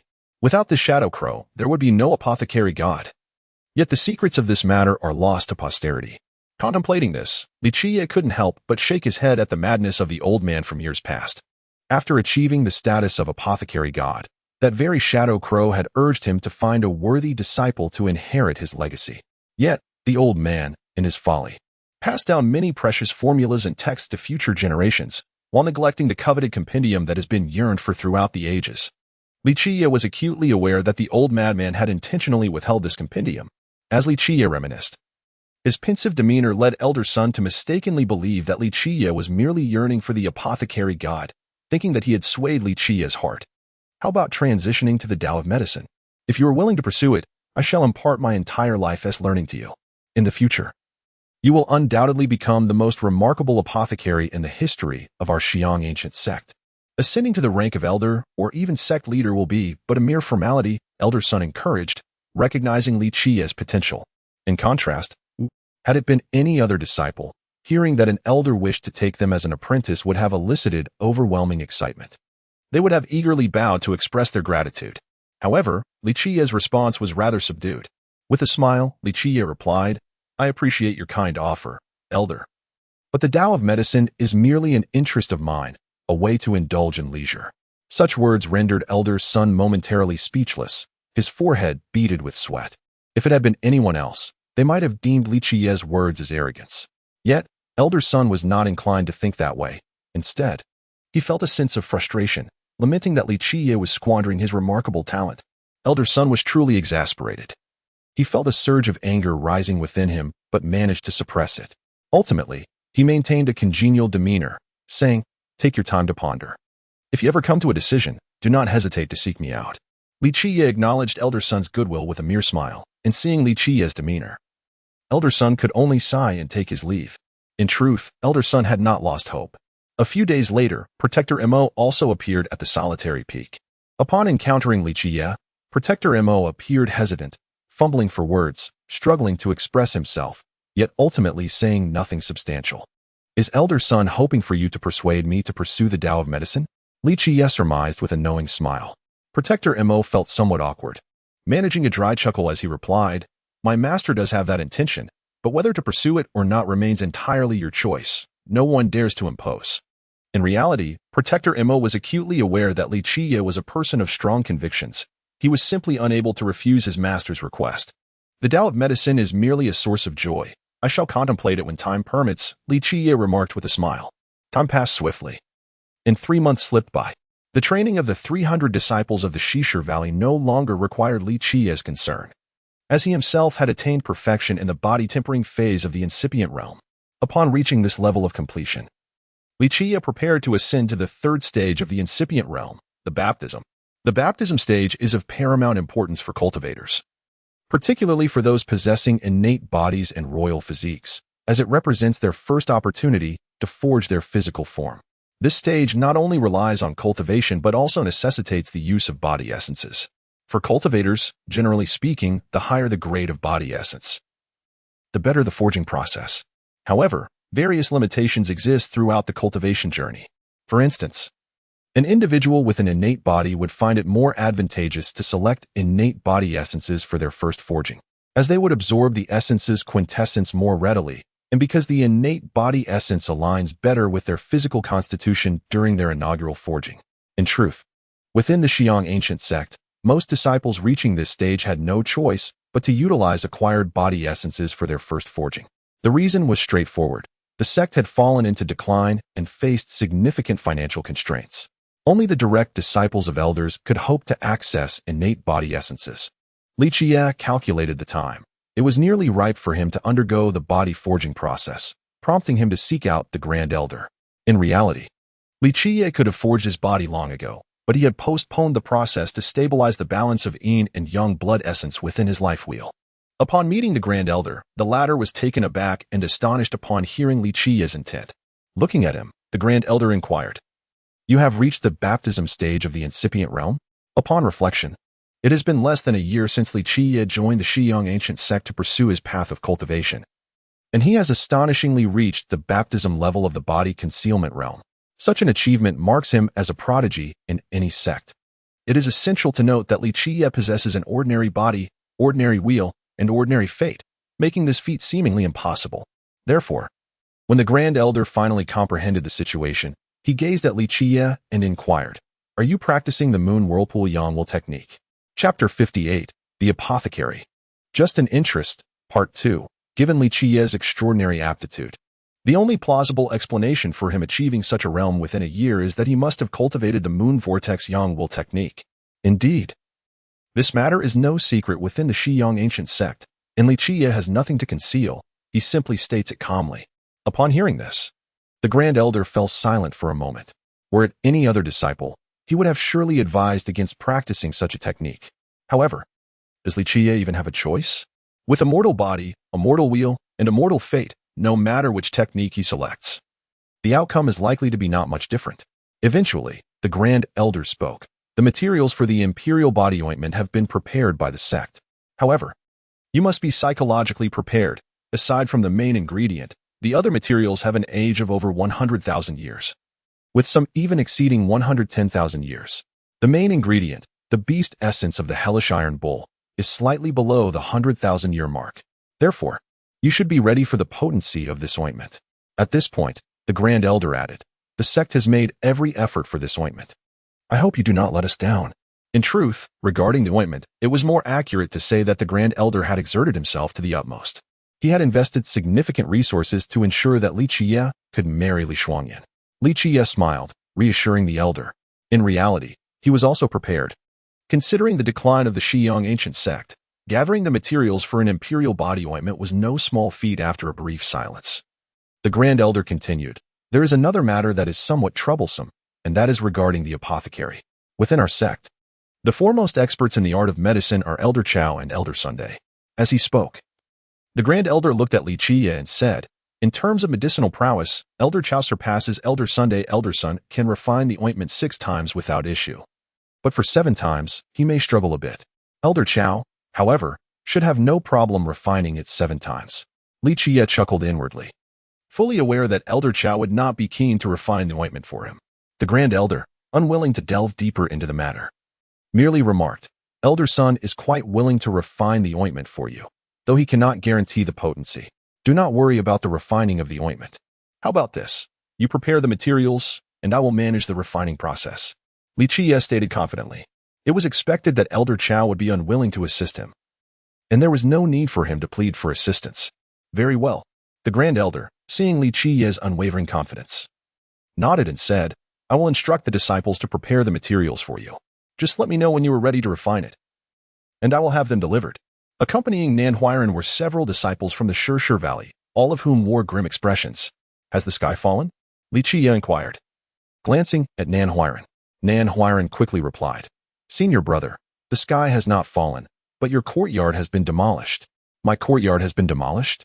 Upon hearing this, Qiye squinted slightly, a smile creeping onto his face. Who is so keen to dismantle my humble abode? As Qiye narrowed his eyes, a chill ran through Nan Huiran and the other disciples. His seemingly benign demeanor felt more menacing than that of a devil. It was Senior Brother Jian. Su Pei quietly informed Qiye. Senior Brother, it is said that his Senior Brother is pursuing Fairy Li, one bold disciple ventured to say. Although the disciples of Shirshir Valley originated from Shirshir Peak, all 300 disciples currently stood united with Qiye, forming a collective front. I also heard that his Senior Brother once gifted treasures to Fairy Li. Another disciple chimed in. Senior Brother. His Senior Brother is a prodigy of our Xiyang ancient sect. He is a formidable rival, a disciple expressed, concern evident in his voice. In an instant, the disciples began speaking over one another, united in their solidarity with Qiye, yet worry crept in regarding his situation. After all, Jian was a genius of the sect, a direct disciple of Elder Chao. He possessed looks, talent, connections, and a prestigious background. While the disciples of Shirshir Valley hoped for Qiye to marry Li Shuangyan, given the recent closeness between them, the emergence of a formidable rival like Jian caused anxiety. A formidable rival? Qiye found the notion amusing, a smirk forming on his lips as he beamed with confidence. Nan Huiran cautioned, Senior Brother, Jian has gained Elder Chao's tacit approval and even strong support. It's best to be cautious when dealing with him. Knowing Qiye's capabilities, Nan Huiran did not regard Jian as a serious threat. After all, Qiye had the audacity to challenge the 9 sacred demon gate. What was Jian in comparison? Let us see how my most formidable rival is dismantling my courtyard. Qiye said leisurely, as if it were not his own dwelling being torn down. When Qiye and Nan Huiran reached the solitary peak, they heard a loud rumble. There, they beheld Jian directing several disciples in the demolition of Qiye's courtyard, which was already in a state of disarray, by the nearby treasure tower. Li Shuangyan observed coldly, saying nothing. Jian, with an authoritative tone, addressed Qiye as if he were entitled to command him. Why must you move to Little Spring Peak? Qiye surveyed the wreckage of his courtyard, still wearing a smile, seemingly unperturbed. Jian, growing impatient, coldly retorted, I said you should move. Stop being so verbose. From today onward, I will reside on this solitary peak. This dilapidated courtyard is an eyesore. Once it is removed, I will build a divine pavilion here. Since Li Shuangyan arrived at the Xiyang ancient sect, Jian had attempted to court her multiple times, only to be consistently rebuffed. With no success in his pursuits, he decided to move to the solitary peak, hoping to be closer to Li Shuangyan, as the saying goes. The higher the tower, the earlier the moon. Jian's public declaration irked Nan Huiran and the others.